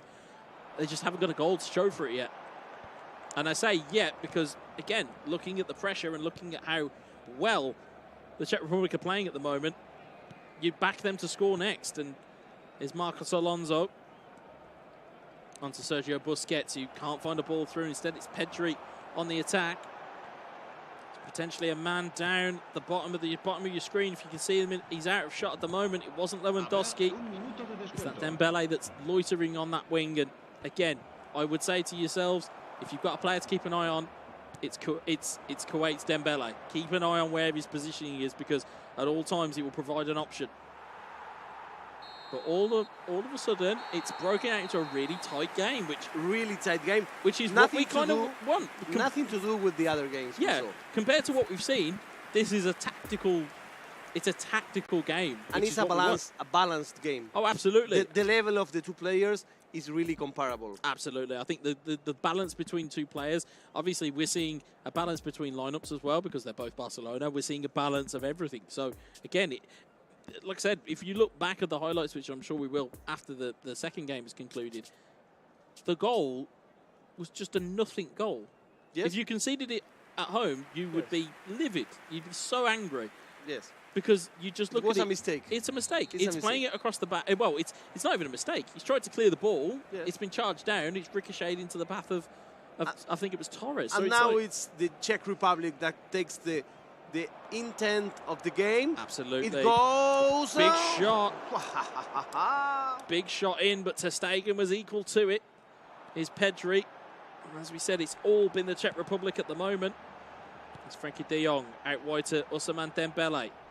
Again, a player just to keep your eye on, folks. He will always be there to be an option. It's Frank Kesse. It's Torres looking for Lewandowski. He eventually gets the ball there to him. It's Torres. De Jong. He's got players at the back post if he can find them. Instead, it's cleared away. He's coming and coming, trying and trying. Driven ball into the box. PK with a header clear. Sergio Busquets, can pressure be applied? It can't. And there could be a very quick counter on here if the cards are played correctly. Here's Pedri. Pedri still there to recover it. Still finds it to Ferran Torres. Torres to De Jong. Pedri. De Jong looking for that one more pass. It's Robert Lewandowski. Can't take it into his grasp. Very balanced game. It is very, very balanced indeed. And now you can feel a little bit of Kuwait just getting the right side of things now. Frankie de Jong back to Ousmane Dembele. Nice little double touch. Tries there, but there wasn't really a man to face up there. So I'm wondering why that was done. It's almost a nothing skill move at that point. There's nobody there to really affect. And as a result, it's a poor giveaway. And Marcos Alonso looking to lead the charge. It's Frankie de Jong. Back to Alonso. Back to de Jong. Torres. Pedri. Pedri looking to be hassled, and he gets the ball out to Sergio Roberto. It's Kesse, Sergio Roberto, Lewandowski. Oh, it's a lovely lofted pass. It's just not quite there. And again, that attacking mindset is on here. It's Dembele. Great little skill there. Takes it through to De Jong. Onto Lewandowski. Tries to take the shot. Good defending. This is one of the more tight games, but I don't mind having a tight affair here. And it's a physical game. Absolutely. It's a tactical game. Absolutely. There's no place for fantasy, no place for luxury. They do play by play, punch by punch. Not that I like to quote my dad too many times, but it's either a want or a need. And if you need to do it, you just get on and do it. And that's exactly what's happening here. Both teams are trying to do their absolute best to do everything they need to do to get across the line here. And bear in mind, guys, at home who are watching this and those who are in the surrounding area to us, this is only game one. Yes. We still got another 90 minutes here, and there's still time left on this clock for something extraordinary to happen. Ball goes in towards Ferran Torres. It's PK that leads it away, and again, it's almost a little bit of a mistake, but Araujo does recover it. And the ball looks to be recovered. It's Kesse to PK. PK to Sergio Roberto. Ball given away again, but just managed to win it back. Ball is scooped forward in hope rather than expectation. So after the goal, all the rest of the match was in the hands of the Czech Republic. I think they've had a lot of chances in the early going, and you can just see there are moments where Kuwait are trying to just make sure that they get back into this. And by get back into it, I mean just as a game style. As De Jong goes to drill one into the box. It's fallen out to Sergio Busquets. I think tries that to chip it in. Kuwait has a great defense, and he knows it. And so he's not caring so much about attacking. He made that goal. He's defending. He knows he will have more space and more opportunities. He may do, but if the Czech Republic can find the way out of this Barcelona prison that they've been locked in going forward, it's going to be very very interesting indeed. But there's only 7 in-game minutes left on the clock. There's not been any substitutions from my understanding. No. So again, you're looking at it from a standpoint, you'll look there as well, the almost mirror image or the opposites of the attack and defensive attacking biases down at the bottom of your screen. And that's why this match is so fast. Yeah, Czech Republic are trying to push the issue. Meanwhile, Kuwait are trying to steal it. Oh, but it's been stolen. You talk about steals. The Czech Republic rightly have their equaliser here. And they deserve it because Absolutely. They tried. They went ahead. They keep pushing. They keep trying. They didn't give themselves out. It's even if the time was running out, even if it was taking risk, because in front you have a player that knows how to play, so it's taking risk every time. Absolutely. The equalizer come, and let's see what happens now. Absolutely. I mean, it just goes to show you don't give up. No, Under of any course. circumstances, you don't give up, you don't stop trying, you don't stop trying to do the things that you are good at. And again, to talk about the goal in and of itself, it was a wonderfully floated ball into the back post. And again, Lewandowski, we talked about his physical presence, again, tells at the vital stages. We see tactical switches left, right and centre on your screen. You see almost a 4-player substitution. Don't forget, of course, 5 subs are in effect. In terms of the substitutes bench, you can bring on a maximum of 5. As you can see, both teams looking to use 4 if not 5 at this point. And it's very late in the game to do it. We're talking last 10 minutes. And they are studying each other, what the other guys do. Yeah, they're reacting to what each other are doing. But interestingly here, which is what you'd look at here, the 2 main, I would say, defensive threats for Kuwait have been taken off. So Kessie and Sergio Busquets, who would normally disrupt that midfield, both have now come off. So that tells you the story here. It's again a chance for this game to restart. They did like all this strategy and stuff and changes and things for 2 minutes. Nothing. It lasted nothing. But you never want to be in a spot where you go, I could have made changes and I could have affected the game. Yeah. But a very, very small amount of time, you've still got one attack potentially, and you want to have that one attack. But I mean, it was funny how much time absolutely. did it take for everything. All of those tweaks and all those little touches, and it's like for 2 minutes worth of gameplay, which again didn't amount to anything. But again, tight game. I would say a fair result on balance. Is this the first match that we have a tie? Yes, I think actually, so. yes, it is. On any of the legs, I think it's all been draws. So I think so. Yeah, I think the way that the game went and the balance of the game, yes, the Czech Republic had almost all of the game after the goal had been conceded. They came out of their shell and started to play a bit more. Kuwait had their chances done. So I think looking at both teams, I think that's a fair result for now. Let's now see what happens in game 2 when there's no errors, we've caused a mistake. Czech Republic will learn from that, and Kuwait will certainly need to learn from their mistakes too. And everything will be decided in this second game between Kuwait and the Czech Republic. The first one ended in a tie. This was the first tie of today's long list of matches. which started with Ghana versus Suriname, won by Suriname. It continued with Iceland versus Iran, won by Iran. Yep. And then we had Slovakia Moldova. I think in terms of the game of the day, it's the next one though. And I'm not saying that just because you're sat next to me, but Argentina versus Senegal had everything. Yeah, that was it had great everything. match. It was such a good match. It was a great match. But that's not to also be said about the other games that we've seen in terms of also Korea-Pakistan. Korea-Pakistan was great, despite the fact that it was more so the performance of Korea exactly. that was not balanced. there. Again, UAE, it was just full of goals from the UAE. And again, of course, now we've got a very almost interesting stalemate now between Kuwait and the Czech Republic. Yeah, and you know, sometimes people say the perfect match, it's 0-0, 0-0, because that means that they are both so experienced and so tactical.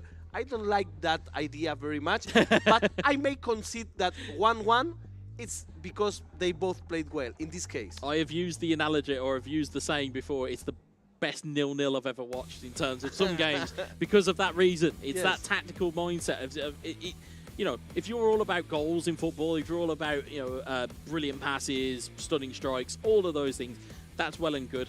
But there is a certain type of football fan out there that just loves a draw. Yes. They love a draw. Yeah. And to be fair, that had everything in that game. Despite the fact it was only 1-1, that had everything. It had a defensive mistake. It had the Czech Republic continuing to try and batter the wall and eventually made their breakthrough. It had everything that it needed. That's Kuwait true. had their chances. That's so, true. You know, yes, it's not the goal fest, but it certainly had its interest. And, No, certainly, I think that's what we were saying, is that it was just as interesting as watching Korea versus Pakistan, or through Argentina versus Senegal, as we can hear very sharp shouts behind us. So there's clearly calls. Like, it's like Tekken 7, but live. Yeah, yeah. But there's a lot of interest around all of these games, and it's not just a case of because of the players and because of that. It's more so the actual actions on the field. And if you are enjoying these matches, if you're enjoying this tournament, you have to know that tomorrow we will have more. Yes, tomorrow here we will have Chad, we will have Trinidad and Tobago, we will have Bahrain, we have Tajikistan, we have Turkmenistan. Turkmenistan is what you have there. You've got Spanish is very difficult to say. You know, you've got Austria, you've got Mongolia, you've got Croatia, you've got Thailand, you've got Brunei, you've got Brazil, and of course the Netherlands as well.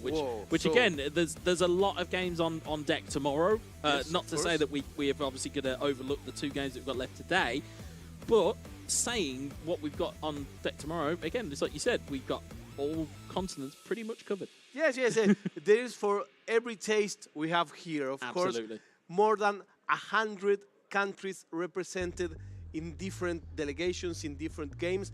We have also the Indonesia Esports Summit happening at the same time. So we can breathe esports here. Yeah.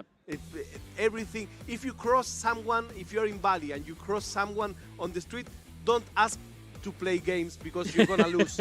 You have the best players in the world right now at this scene. Yeah, if we're talking depth chart of players that are in, we say, the Far East or in Asia, they are breathing esports at the moment, and they have so many good players. Be it Indonesia, be it Thailand, be it Japan, be it Korea, as what we saw earlier on.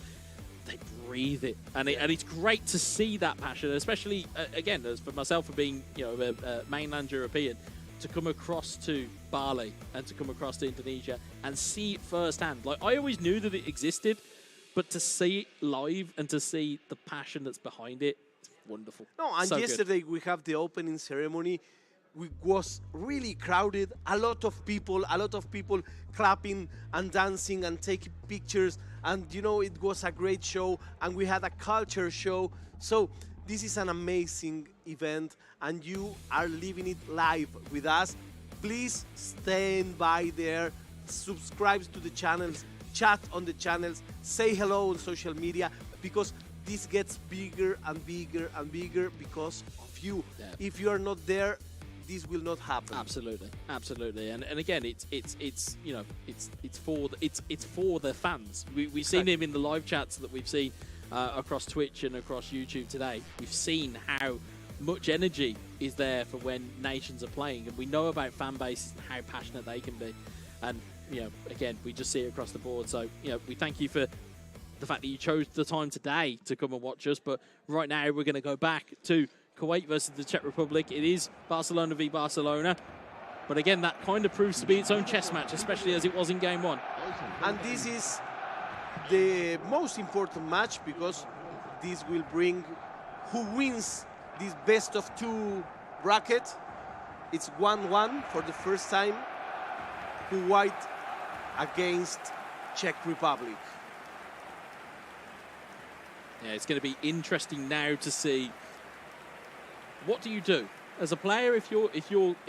And I know you're normally asking me these types of questions, but as a player, if you had played your friend on your couch and you've played your first game, that's normally the best of 5 is what you'd probably do, or a best of 3.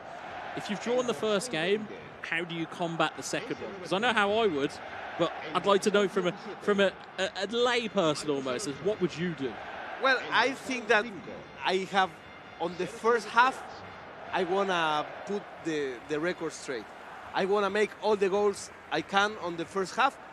And on the second one, I will make some changes and I will put the bus. Yep, that's exactly what I would do. It's honestly, you're halfway to being a pro player before you even realise. No, I cannot. I made a promise. It's what you have to, at this level. That's exactly what you need to do. You need to get in early, get your goal or get a couple of goals, give yourself a cushion, and then manage the game. Yes, and manage. It's not necessarily going and playing in the corner from 20 minutes in, or it's not a case of, oh well, we'll just play around the back for 5 minutes. What we mean is quality of possession. If you've got the ball in the opponent's half and all you're doing is just moving around the edge of their box, that's positive possession, and you're able to keep a hold of it, and you're able to make it work. Whereas it's easier to say than to do. Of course it is, because the threat is you'd go, oh, I can see there's a pass on there, and I'll take a shot. And instead, actually, that might not necessarily be the best option. See, left to right is the Czech Republic now in the home kit of Barcelona, yes. And Kuwait are in the champagne number from right to left. Here is Kessie to Sergio Roberto. Kessie receives it back again, but Sergio Busquets will remove that from the field of play. Is Marcos Alonso. Marcos Alonso just looking for a bit of a moment here to capitalise. Ferran Torres is blocked away. And here's Pedri. Pedri to Kessie. Kessie to Sergio Roberto. You can see the chess pieces are moving, and you can see the Czech Republic are on the attack. It's a stunning strike. It forced the save. Just nobody there to recover it and put it into the back of the net. And again, early warning signs. We are seeing again a game where Czech Republic takes the lead and attacks, and Kuwait is waiting in the back. Yep, certainly. They're looking to try and absorb a little bit of early pressure. Torres with the double touch that looked incredibly slick, but just didn't quite get the purchase on the strike, and Kessie will lead it away. Here's Torres. It's given away to Frankie de Jong. Here's Kounde. Wants to lob one forward, but again, got to be careful with that ball. You really do, because again, you're going to invite pressure, and you're going to invite danger at every turn. De Jong. Ball into the box. It's headed back kindly for Robert Lewandowski. Ball back in again. It's Frank Kessie getting forward there. I say with a very limited ability of surprise. Here's Pedri. Ferran Torres. And here comes Kuwait. On the counter-attack, he builds the team from the back to the front. Yeah. It's a good way to build a team. You know, if you are going to build a house, you have to start from the lower part to the bigger part, to the more high part. Yeah. It's a solid foundation. Correct. Yeah, it's correct. But of course, the danger within eFootball is, of course, you can set your foundation on quicksand if you're not careful. So you've got to be careful here as Depay looks to try and get a way through and does get headed back to the goalkeeper. So here we are. We didn't stop at all day. We started at 9 in the morning.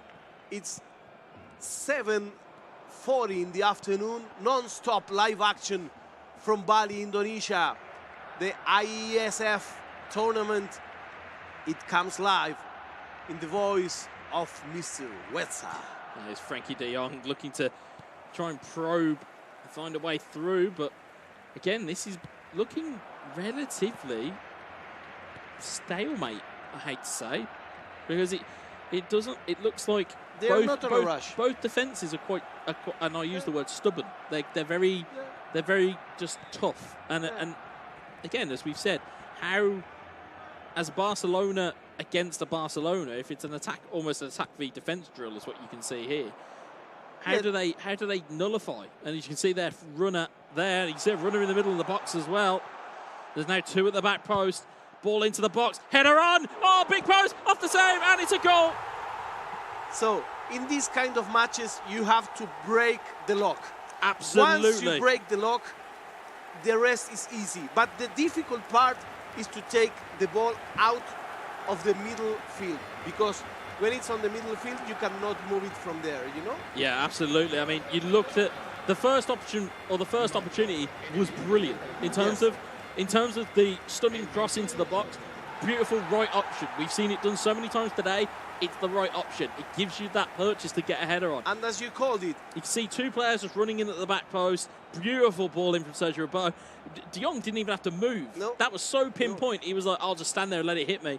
Hits off the post. It kindly falls to Pedri, who will mop it up. And that's 1-0 up for the Czech Republic. You saw it first when the ball crossed the line, when it did the diagonal and entered. That's what the defense was broken. Yep. The minute you could see an overload on one side or the other, that's when you know you are in big trouble within eFootball. If you notice that there's an overload, and also it's recognizing you've got an overload before the opponent does. Exactly. And you know, the first match, it was exactly the opposite. It was Kuwait punching first. In this case, it's Czech Republic, which is justifying what happened on the earlier match. Absolutely. What have you got, Kuwait? What have you got in the locker? It's Robert Lewandowski, dispossessed by Gerard Piqué. And this will be a test, and actually an early test, despite the fact that we talk about resiliency and we talk about abilities to bounce back. What have they got in the locker as Pedri runs right into a brick wall there? And the Czech Republic's Pedri will win it and take it away. It's Ferran Torres. It's going to be Marcos Alonso down that left side. Preferred to Jordi Alba, which is quite strange. But again, if it's an early crossing trait that they're looking at, that's probably the reason for it. As we go into half-time, I would say that's a fair assessment of the first half. Take your chance that's there. It's a fair score. Again, we see two type of players that look really the same. They are like mirroring each other actions, and the result shows it. Yeah, absolutely. And we can see just how tight this game actually is. You can see how tight this game is, but you can see that the Czech Republic are not happy with just sitting there with one goal in. No, because it's not a good difference, you know? It's not enough. It's not enough at this moment in time, no. There's Alonso. So there's a lot of people right now connected to the chat, a lot of people watching this live in Twitch, in YouTube. Thank you very much for being there. It's good to hear, and there'll be, I'm sure, plenty of Czech Republic fans, if not Kuwait fans, that will be very interested in this result.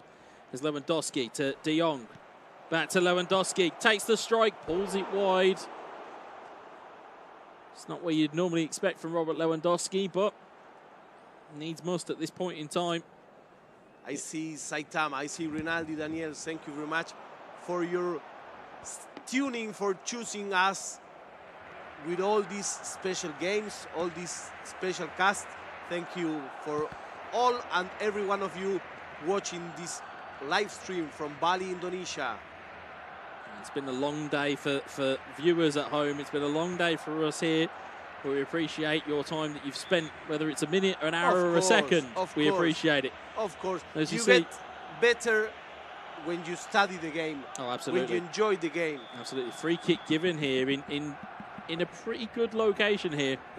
If I'm looking at it from a Kuwait stance, You're looking to try and deliver this in and just cause a little bit of mayhem. That's what you're looking for here as Marcos Alonso goes to deliver one. You could see the idea. Nice one. Drill the ball across the Nice box, manually assign yourself to a player, and try and get the touch just in at the back post. You know but no one was there. How do we say in Spanish the carve ball? Comba.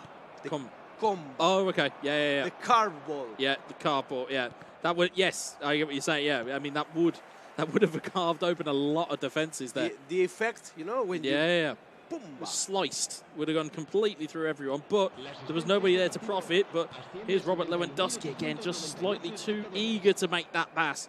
Just gives himself a couple of steps. Very tough game. It is. Very tough, it is. Very, very brainy game. Oh, absolutely. And, you know, I'm sat here going, oh, we should take your time, we should do this. But in the heat of battle, it's a lot different. You might not necessarily be cool of mind. You may not necessarily know where you've got to put these passes, but I think we have two very analytical players here. Oh, yes. Yeah. Not emotional. Not emotional at all. Yep. I would say so. I think looking at the way that they are competing with one another, it's very much by the numbers. Here's Ferran Torres, takes a dummy, plays it back inside. It's Frenkie de Jong, takes an extra dummy. He tried to fake. He tried to fake the shot and tried to maybe buy a foul, but it's Torres, it's Depay, it's back to Ferran Torres. He's in again. Torres!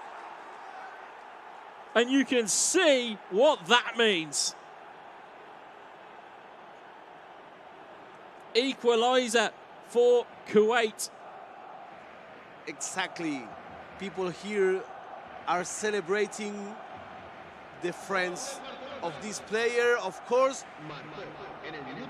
Great play from Kuwait there. Great play. Again, having the disappointment of the first opportunity they had to then right themselves and get themselves back into a position. And he likes to play as near as the goalkeeper as he can. He wants to enter inside the goal if he can. He's not afraid to take it as close to a keeper as he can. Exactly. And again, that can draw out a lot of issues. It can make a defence play deeper. It can force you to play deeper.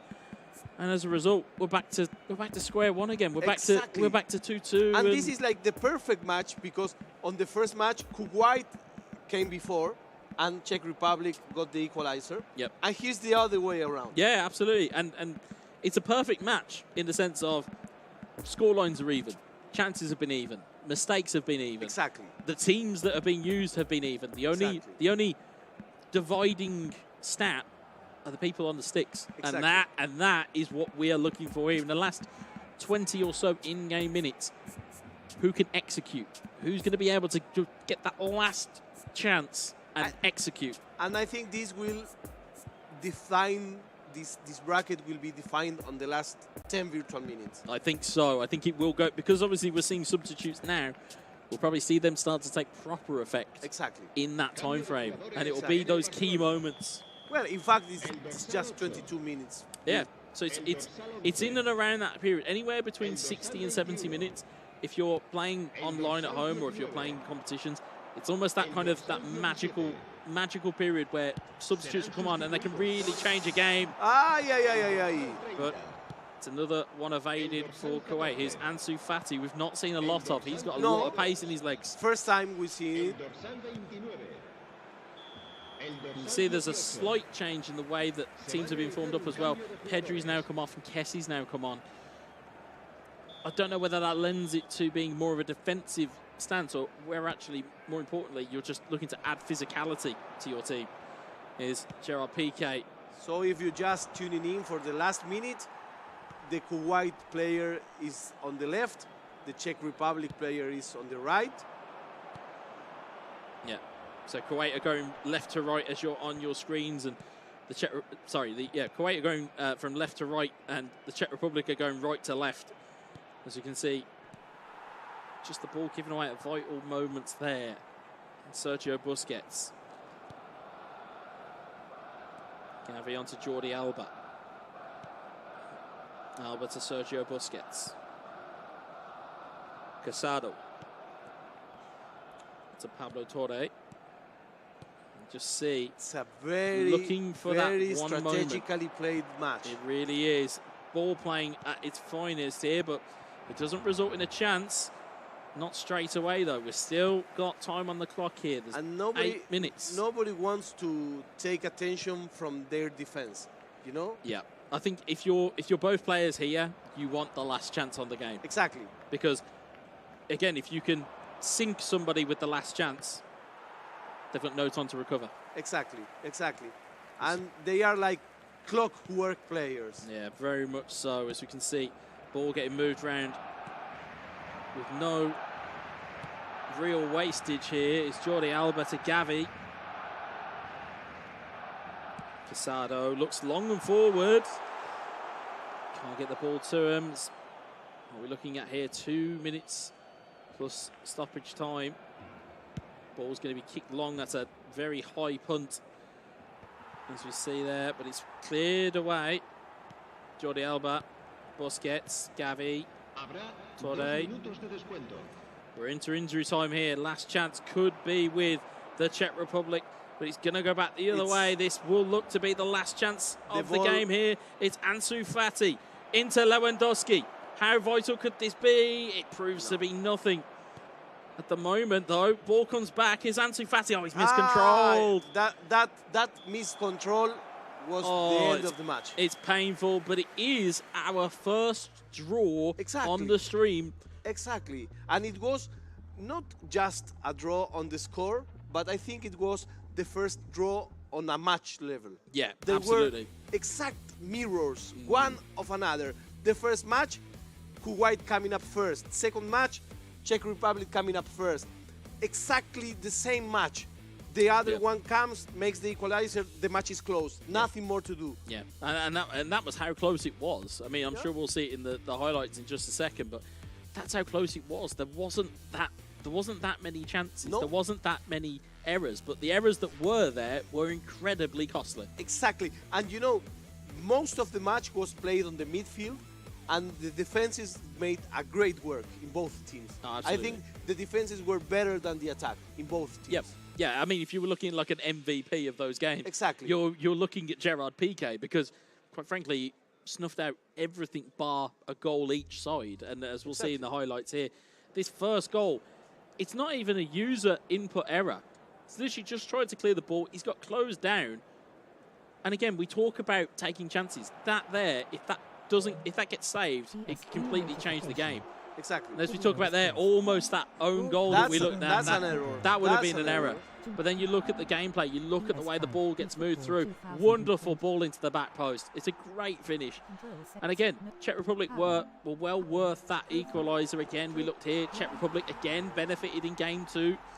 Again, it was a great driven cross though. That was what we needed. It was that type of game. But again, you looked in here, again, really good ball into the box, and Ferran Torres there took it away again. He's been a thorn in a lot of people's sides today when he's been playing for Barcelona as Ferran Torres. Exactly, and this was, as we said before, the most balanced match yet, but we still have one more match that will be coming up next. That will be Spain against Thailand.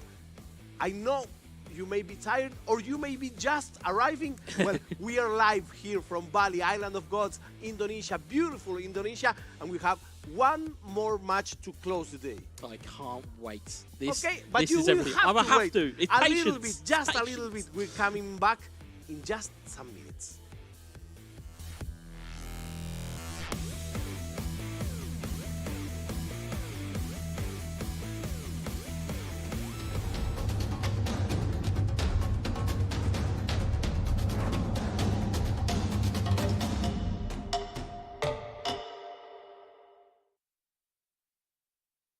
Get Galaxy A33 5G.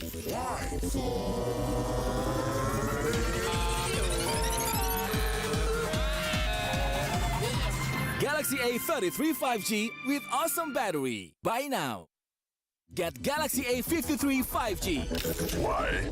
Because This is smooth. And this? Galaxy A53 5G with awesome smooth display. Buy now. Selamat datang di sebuah pengalaman perjalanan baru Indonesia bersama InJourney. Terbang bersama kami untuk melihat pariwisata Indonesia. Sirkuit internasional, bentang alam, ragam atraksi budaya, produk lokal asli Indonesia, warisan budaya, keamanan dan kenyamanan. In Journey membawa keramahan Indonesia ke dunia. Warga plus 62 emang banyak maunya. Dari drakoran sampai banjir air mata. Nonton action yang mantul. Sampai nonton tendangan cantik. Maksudnya ini. Mau nonton apapun, semua ada di video. Mulai dari yang bikin berbunga-bunga, keringet dingin, ketawa, sampai bikin gak ngedip. Jadi nonton apa sekarang?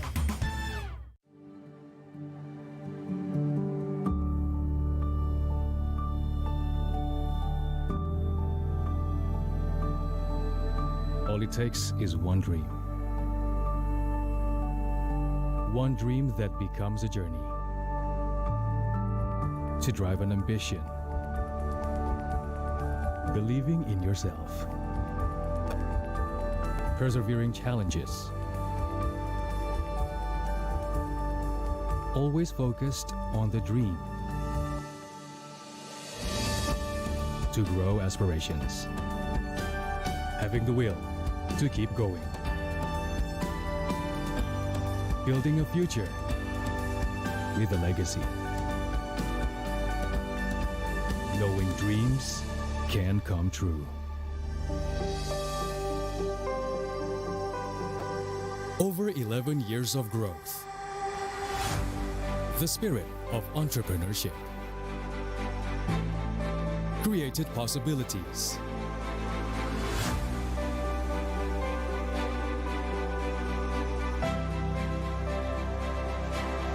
Realized new potentials.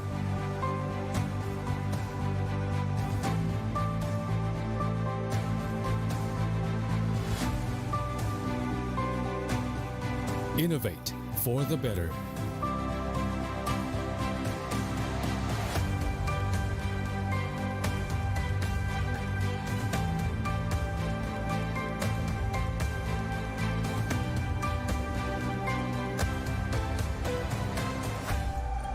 Expand horizons.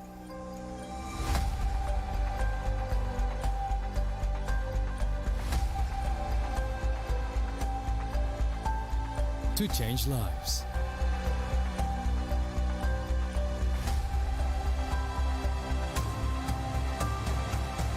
To connect new ideas. To explore new grounds.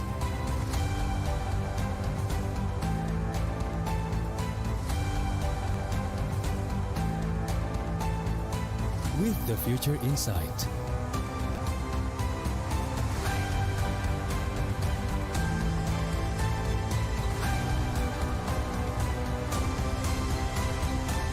Together.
Get Galaxy A33 5G.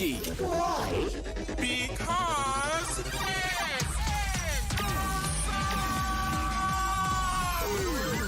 Galaxy A33 5G with awesome processor. Buy now. Get Galaxy A53 5G. Why? Because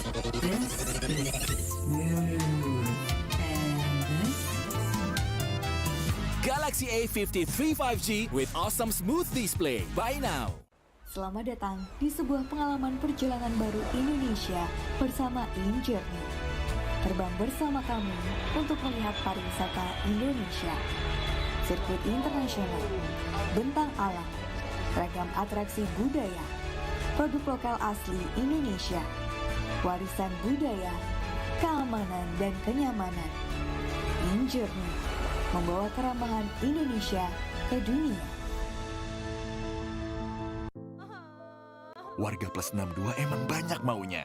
Dari drakoran sampai banjir air mata. Nonton action yang mantul. Sampai nonton tendangan cantik. Maksudnya ini. Mau nonton apapun, semua ada di video. Mulai dari yang bikin berbunga-bunga, keringet dingin, ketawa, sampai bikin gak ngedip. Jadi nonton apa sekarang?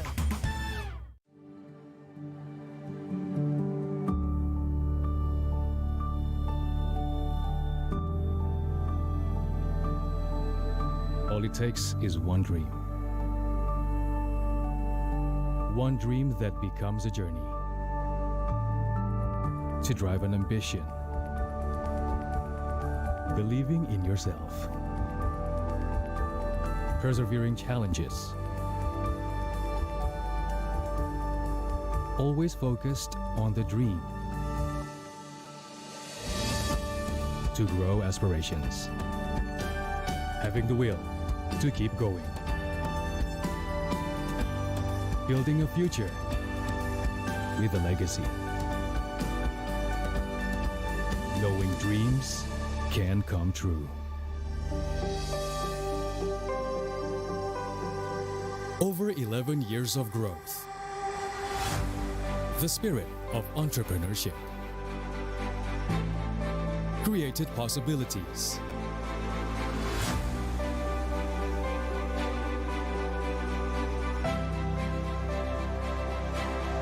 Realized new potentials.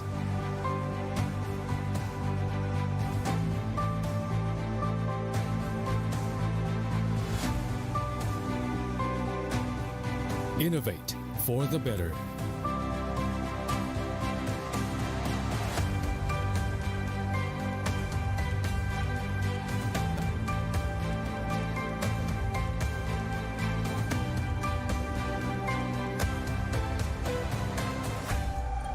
Expand horizons.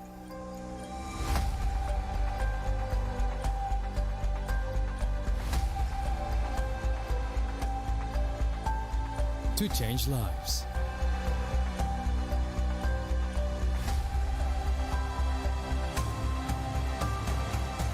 To connect new ideas. To explore new grounds.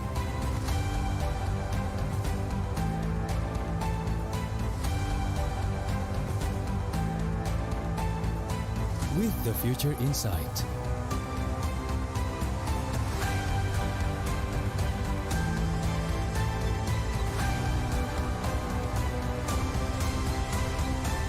Together.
Get Galaxy A33 5G.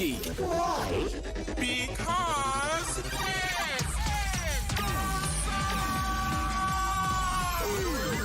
Galaxy A33 5G with awesome processor. Buy now. Get Galaxy A53 5G. Why? Because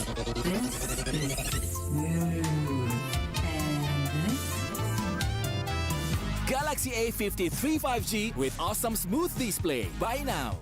Selamat datang di sebuah pengalaman perjalanan baru Indonesia bersama InJourney. Terbang bersama kami untuk melihat pariwisata Indonesia. Sirkuit internasional, bentang alam, ragam atraksi budaya, produk lokal asli Indonesia, warisan budaya, keamanan dan kenyamanan. InJourney membawa keramahan Indonesia ke dunia.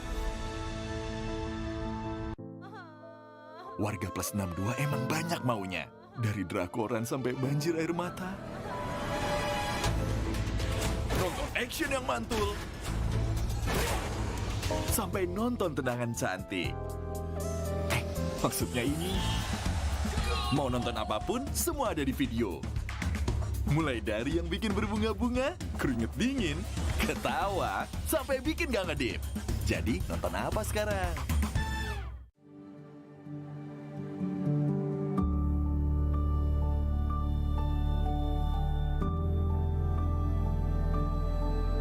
All it takes is one dream. One dream that becomes a journey. To drive an ambition. Believing in yourself. Persevering challenges. Always focused on the dream. To grow aspirations. Having the will to keep going. Building a future with a legacy. Knowing dreams can come true. Over 11 years of growth. The spirit of entrepreneurship. Created possibilities.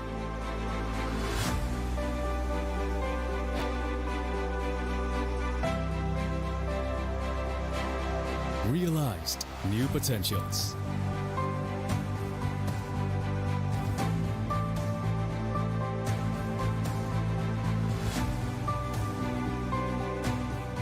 Innovate for the better.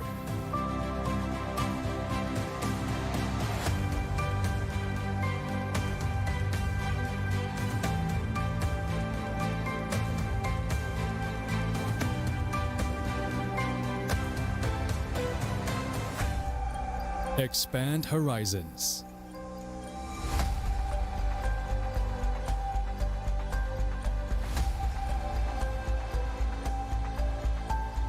To change lives.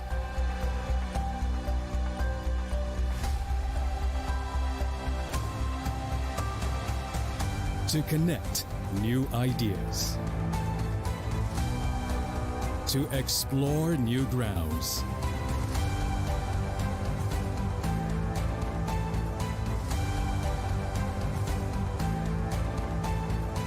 With the future in sight.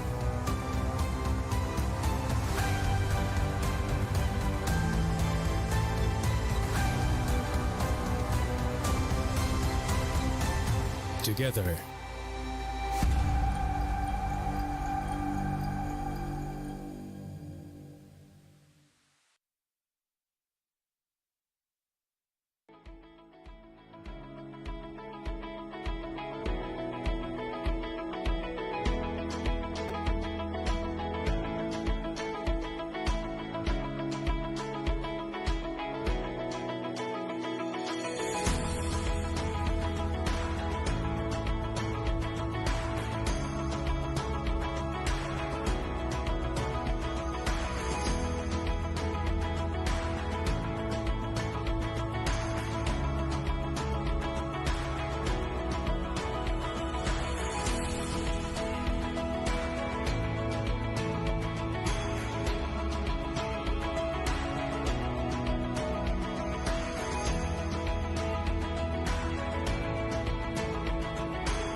And here we are for the last match of the day. And I must say, one of the most expected matches of the day, because we will have Spain and Thailand. Yeah, the fact that we've made quite a few jokes about how long this day has been, this is the tonic. If you've been watching us from the very beginning, first off, thank you very much for staying tuned in. Second of all, you're about to have a treat here. You're going to have, arguably, I would say, the main event of the evening. If this was a boxing promotion or a pay-per-view, this is what this is. It's two heavyweight nations and two heavyweight players going up against one another. This is the matches that we had today. This is the schedule that we are closing. This is the last match of the day, which started with Ghana against Suriname, continue with Iceland versus Iran. Well, we had a very important schedule this day that is ending with Spain versus Thailand. Yeah, it's going to be crazy. And in terms of the players that we have on offer, you've got Jose representing Spain. Of course, if you are viewers of esports within eFootball, you may be familiar with eFootball Championship Pro. Of course. Represent very proudly of Bayern Munich. I wouldn't be surprised if we see Bayern Munich being fielded by Spain, just as but it would be a natural progression. But interestingly, and this is a kind of a little bit of intel from our good friend Jos Sonneveld, who is representing the Netherlands here, quietly advised me of Thailand's representative being one of the best Thai players, who is in the equivalent of the Thai equivalent of like the eFootball Championship Pro setup, but for the Thai esports. So if that's to be said, this is going to be absolutely fascinating. And and again, as a window into a different world or a different way of playing, I can't wait to see what's on offer here. So what will we find here? Are we looking for a match closed as the one we saw earlier with Kuwait versus Czech Republic? Are we looking for a match like Senegal and Argentina with two different, very kind of different style of play, and who makes the bigger damage is the one who takes the match? I don't know. For me, it's a mystery. Yeah, and that's the beauty of it. As casters, we can sit here and be like, this is a mystery, but we get to watch this, and as do the viewers at home. We all get to watch it together and find out what this is going to be. So here we have the players. Jose in the red shirt, of course, with the yellow Spanish flag, and on the other hand, the Thai player. Yeah, this is going to be very interesting. Like I said, I'm interested to see who we're fielding here. Oh, no. Oh, interesting. Very interesting. Throw out the Bayern Munich prediction. It's Barcelona versus Inter Milan. There's another one in your bingo card if you're playing at home of teams you can see fielded within this tournament. Inter Milan make their debut here and have their own set of players that could be causing chaos, but it is Barcelona and it is Jose in with Dembele, but it's cleared away for a corner. This has now took a completely different turn for me. This match will be a very quick match. I think we are going to be seeing sprints like crazy. Absolutely. I just smell that. Absolutely. Bit of trickery from Jose. Old school gamers will remember you can freeze your target on a corner and you can make your opponent think, oh, he's going to the edge of the box. Oh, no, he's not. He's going there. Be very mindful because you can set this freeze at any time. So be very careful. It might go to the edge of the box. It might not. You've just got to find out when it goes in the box. As it is effectively cleared away by Inter Milan. Here's Ansu Fati. Little double touch. There's one of them. Opa. There's a dummy. I was asking for ball dribbling. Into the box. Lewandowski. It's far more wide than it needed to be. Typical Jose playing. Typical Jose playing. Absolutely. He goes to the front. He goes very aggressively. He goes to the goal. Yeah, there's a lot to be said for the Spaniards' gameplay, but let's see what Thailand's representative can give us. Again, you've got attacking weaponry. You've got the likes of Romelu Lukaku. You have Lautaro Martinez, who you will know all too well. You've got the likes of Brozovic, Barella. You've got so many weapons that you can use, and it'll be the first time we've seen them today. Is this a shock tactic, or are we seeing something a little bit different as Dembele looks to get in on the party here? A little bit of trickery. Gets around Gagliardini. It's into Lewandowski. Can't quite get his shot away. It's Ansu Fati. It's back out to the pie. In towards Lewandowski.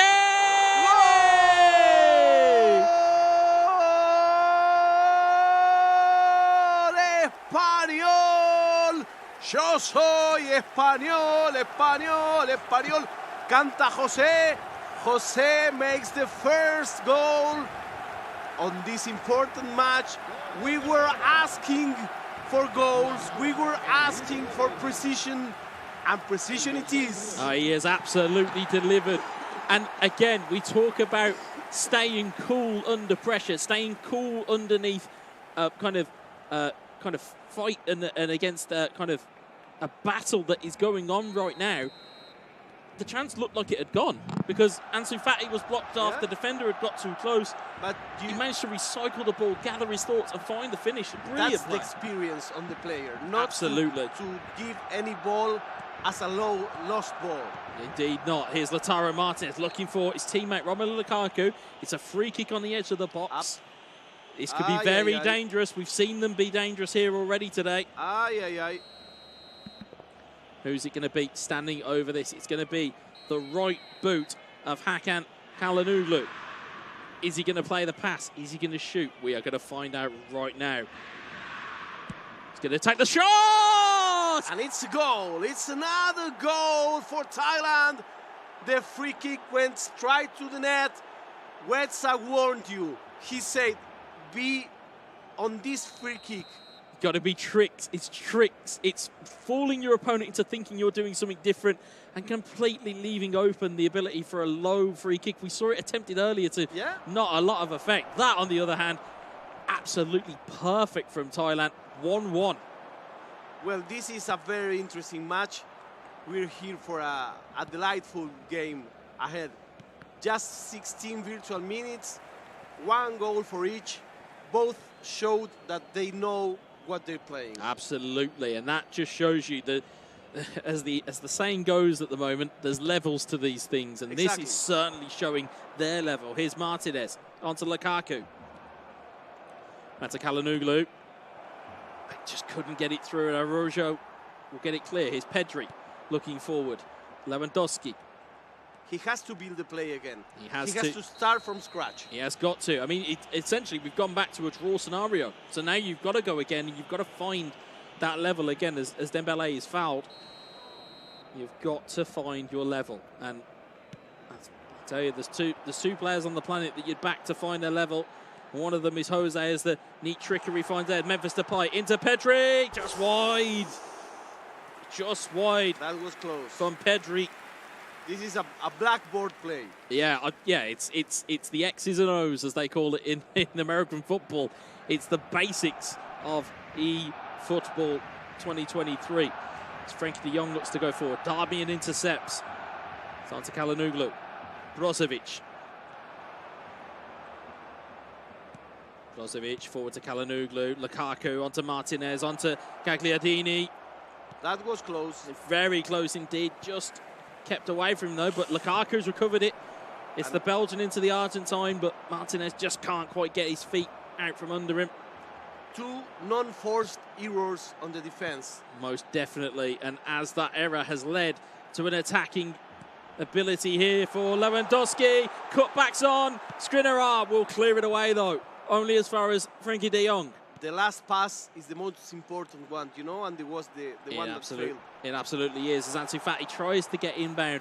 And sometimes with that extra pass, and as what we'll say a lot with the players that you've seen all throughout of today's stream and of today's games, these guys will look for the absolute best opportunity to score every single time. They won't look for, well, we'll take a shot and we'll hope it goes in. They will look for every single certainty that they can. Speaking of certainties, as Ousmane Dembele looking to speed past somebody, you know that he's got that in the locker. It's Dembele. Lewandowski with his feet set. Pedri looking for it, and Brozovic intercepts it. Again, you talk about breakers of football and breakers of gameplay midfield. Again, at the moment, Brozovic, top of his class in that regard. And he's certainly proving it here. It's very interesting how they are drawing the game. Each of them has a different strategy. One comes from the middle all the time. That can be said for the Inter. And the other one plays the sides. And that's proving to be what is so intriguing here is you can look at it here, Gagliardini trying to get forward. It's Martinez. Calhanoglu, you can see that play style is coming through. It's Lukaku, Gagliardini, Martinez, in towards Hakim Correa. Shots blocked, back to Martinez. Martinez looks to find a shot. Deflected wide, corner ball. It's very interesting. If we had a drone and we can watch the game from the top, we will see the drawing. One has only a central avenue, and the other one is the other way around. Absolutely. Corner going into the box here, looking for the header of Lukaku. The Belgian doesn't quite get there, and Memphis Depay leads it out here, and there is only 2 defenders back here for Inter Milan. They've got to be careful, and they've got to get numbers back quickly to try and protect the ball. It's Memphis Depay who's got it away from Skriniar. Depay has man in the middle. It is Lewandowski, but Skriniar recovers very well indeed. But you see how he widens the field. Yep. It's all about stretching. It's stretching that players. Martinez looks to run through. He's got Romelu Lukaku, the rampaging Belgian. Oh, it's a great save from Sestegen. Great save. There was a bit of gamesmanship there. Lukaku goes near post thinking the goalkeeper's going to move, and instead Jose manually goalkeeps and sees him exactly where he was. It's like a poker game where both are betting. Is this guy coming out from the goal? Is he keeping there? Well, in this case, it was a win for the Spaniard. It's not over yet, though. It's Gagliardini tries to get through. Instead, Skriniar will bring that forward. Very good match. DeMarco forward to Correa.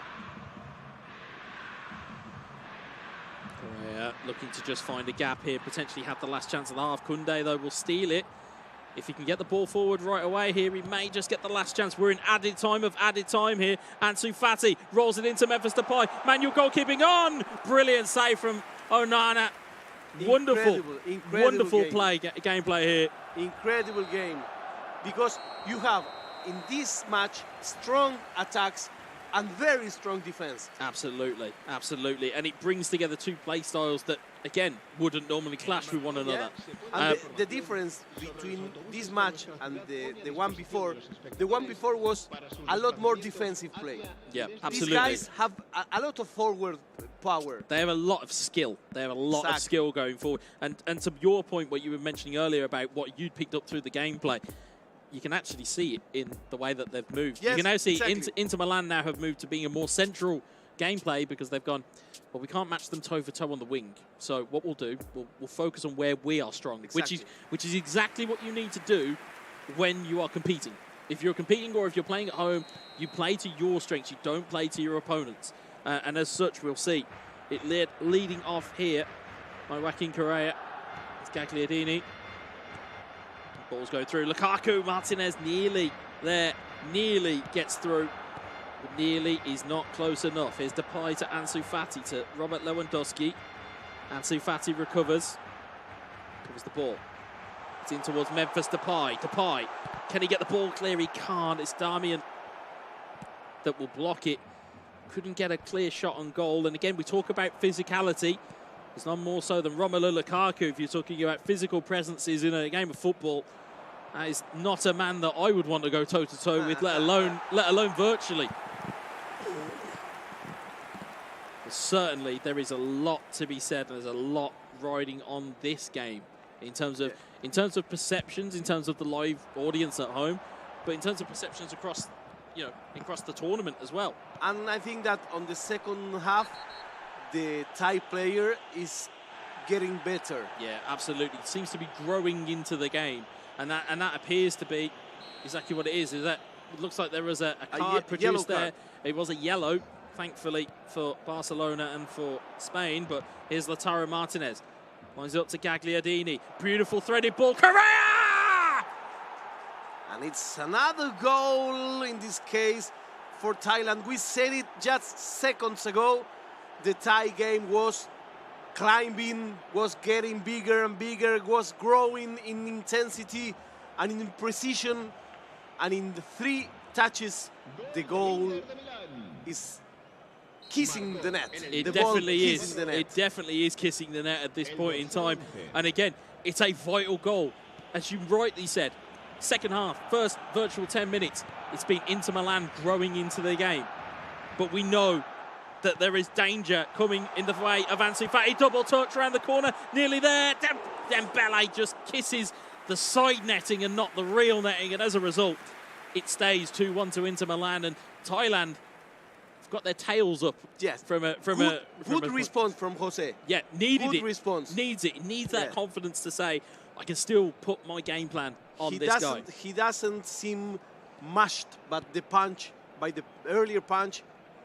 It's a knockdown, not a knockout. That's what we're looking at here. Exactly. It's a knockdown, but Spain are still in this, but so are Thailand, and this could go either way here as Lewandowski tries to get forward. Gagliardini will recover the ball. Brozovic forward to Kalanoglu. Pedri intercepts it. Ball robbed high upfield. Again, Brozovic again. As we said, having that physical presence in midfield, it just provides you a base. It's a very good player, the Thai player. Yeah, very, very good indeed. But we've still got a very, very good player on the other side of it. It's good footwork from Depay. It's parried wide to Lewandowski. Can't get the shot off. Excellent saving. It's an excellent save. It's great footwork from Depay.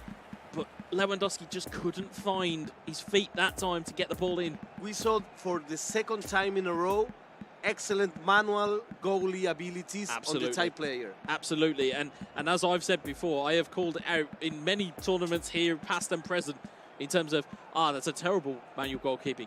Some of the manual goalkeeping we saw today is first class, and no more so than that save there. And it made define a match. Oh, absolutely. If we see this same action with an automatic goalkeeping, that was a goal. Yeah, oh, absolutely. For sure. Absolutely. And you can see the two or three players that Thailand have brought on here. Henrik Mkhitaryan, again, traditional number 10, but can control a game. Nicola Barella, massively underrated as a footballer across the board. But let's look over to the other side as well. We've got Ferran Torres, who we have said his name more times than I think I've said my own today. Right? You've also got Gavi, who's brought on. Rafinha, who we've not seen anybody in Barcelona use. Nobody use it. But he's very, very quick. He's and fast. He is very good on the dribble. Yeah. And knowing he's Jose... not so precise on the shot. Not necessarily so. But with players like Rafinha, you get them in for their trickery. Of course. And that's what you need to be worried at, especially a player of Jose's caliber. Yes. He will be able to use those skill moves very wisely. And that's what you need to be careful of. With a good dribble, you can assist another player in an advantage position. Absolutely, you can, and you can certainly prove that. But the subs that have been on from the other side, here's Lukaku into Carbone. Good save from the goalkeeper. And as we said, a game can almost wake up by those substitutions. Exactly. It's like a new game. Because the alter formation is like a reset on the game. But, you know, the score is what it is. It is, yes. Yeah, certainly. And looking at 66 minutes gone, it's Carbone with the corner. There are players and targets very obvious to aim at. One of them is Romelu Lukaku. It's gone all the way back to Barella, and he's won a corner the other side. Another corner. He's won a corner the other side. It was Kunde that knocked that one out this time. And again, looking at the players that we have on here, we kind of almost bigged this up and hyped this up during the day. Of course. This is the reason. It's Carbone into the box, looking for Barella. It's headed clear, only as far as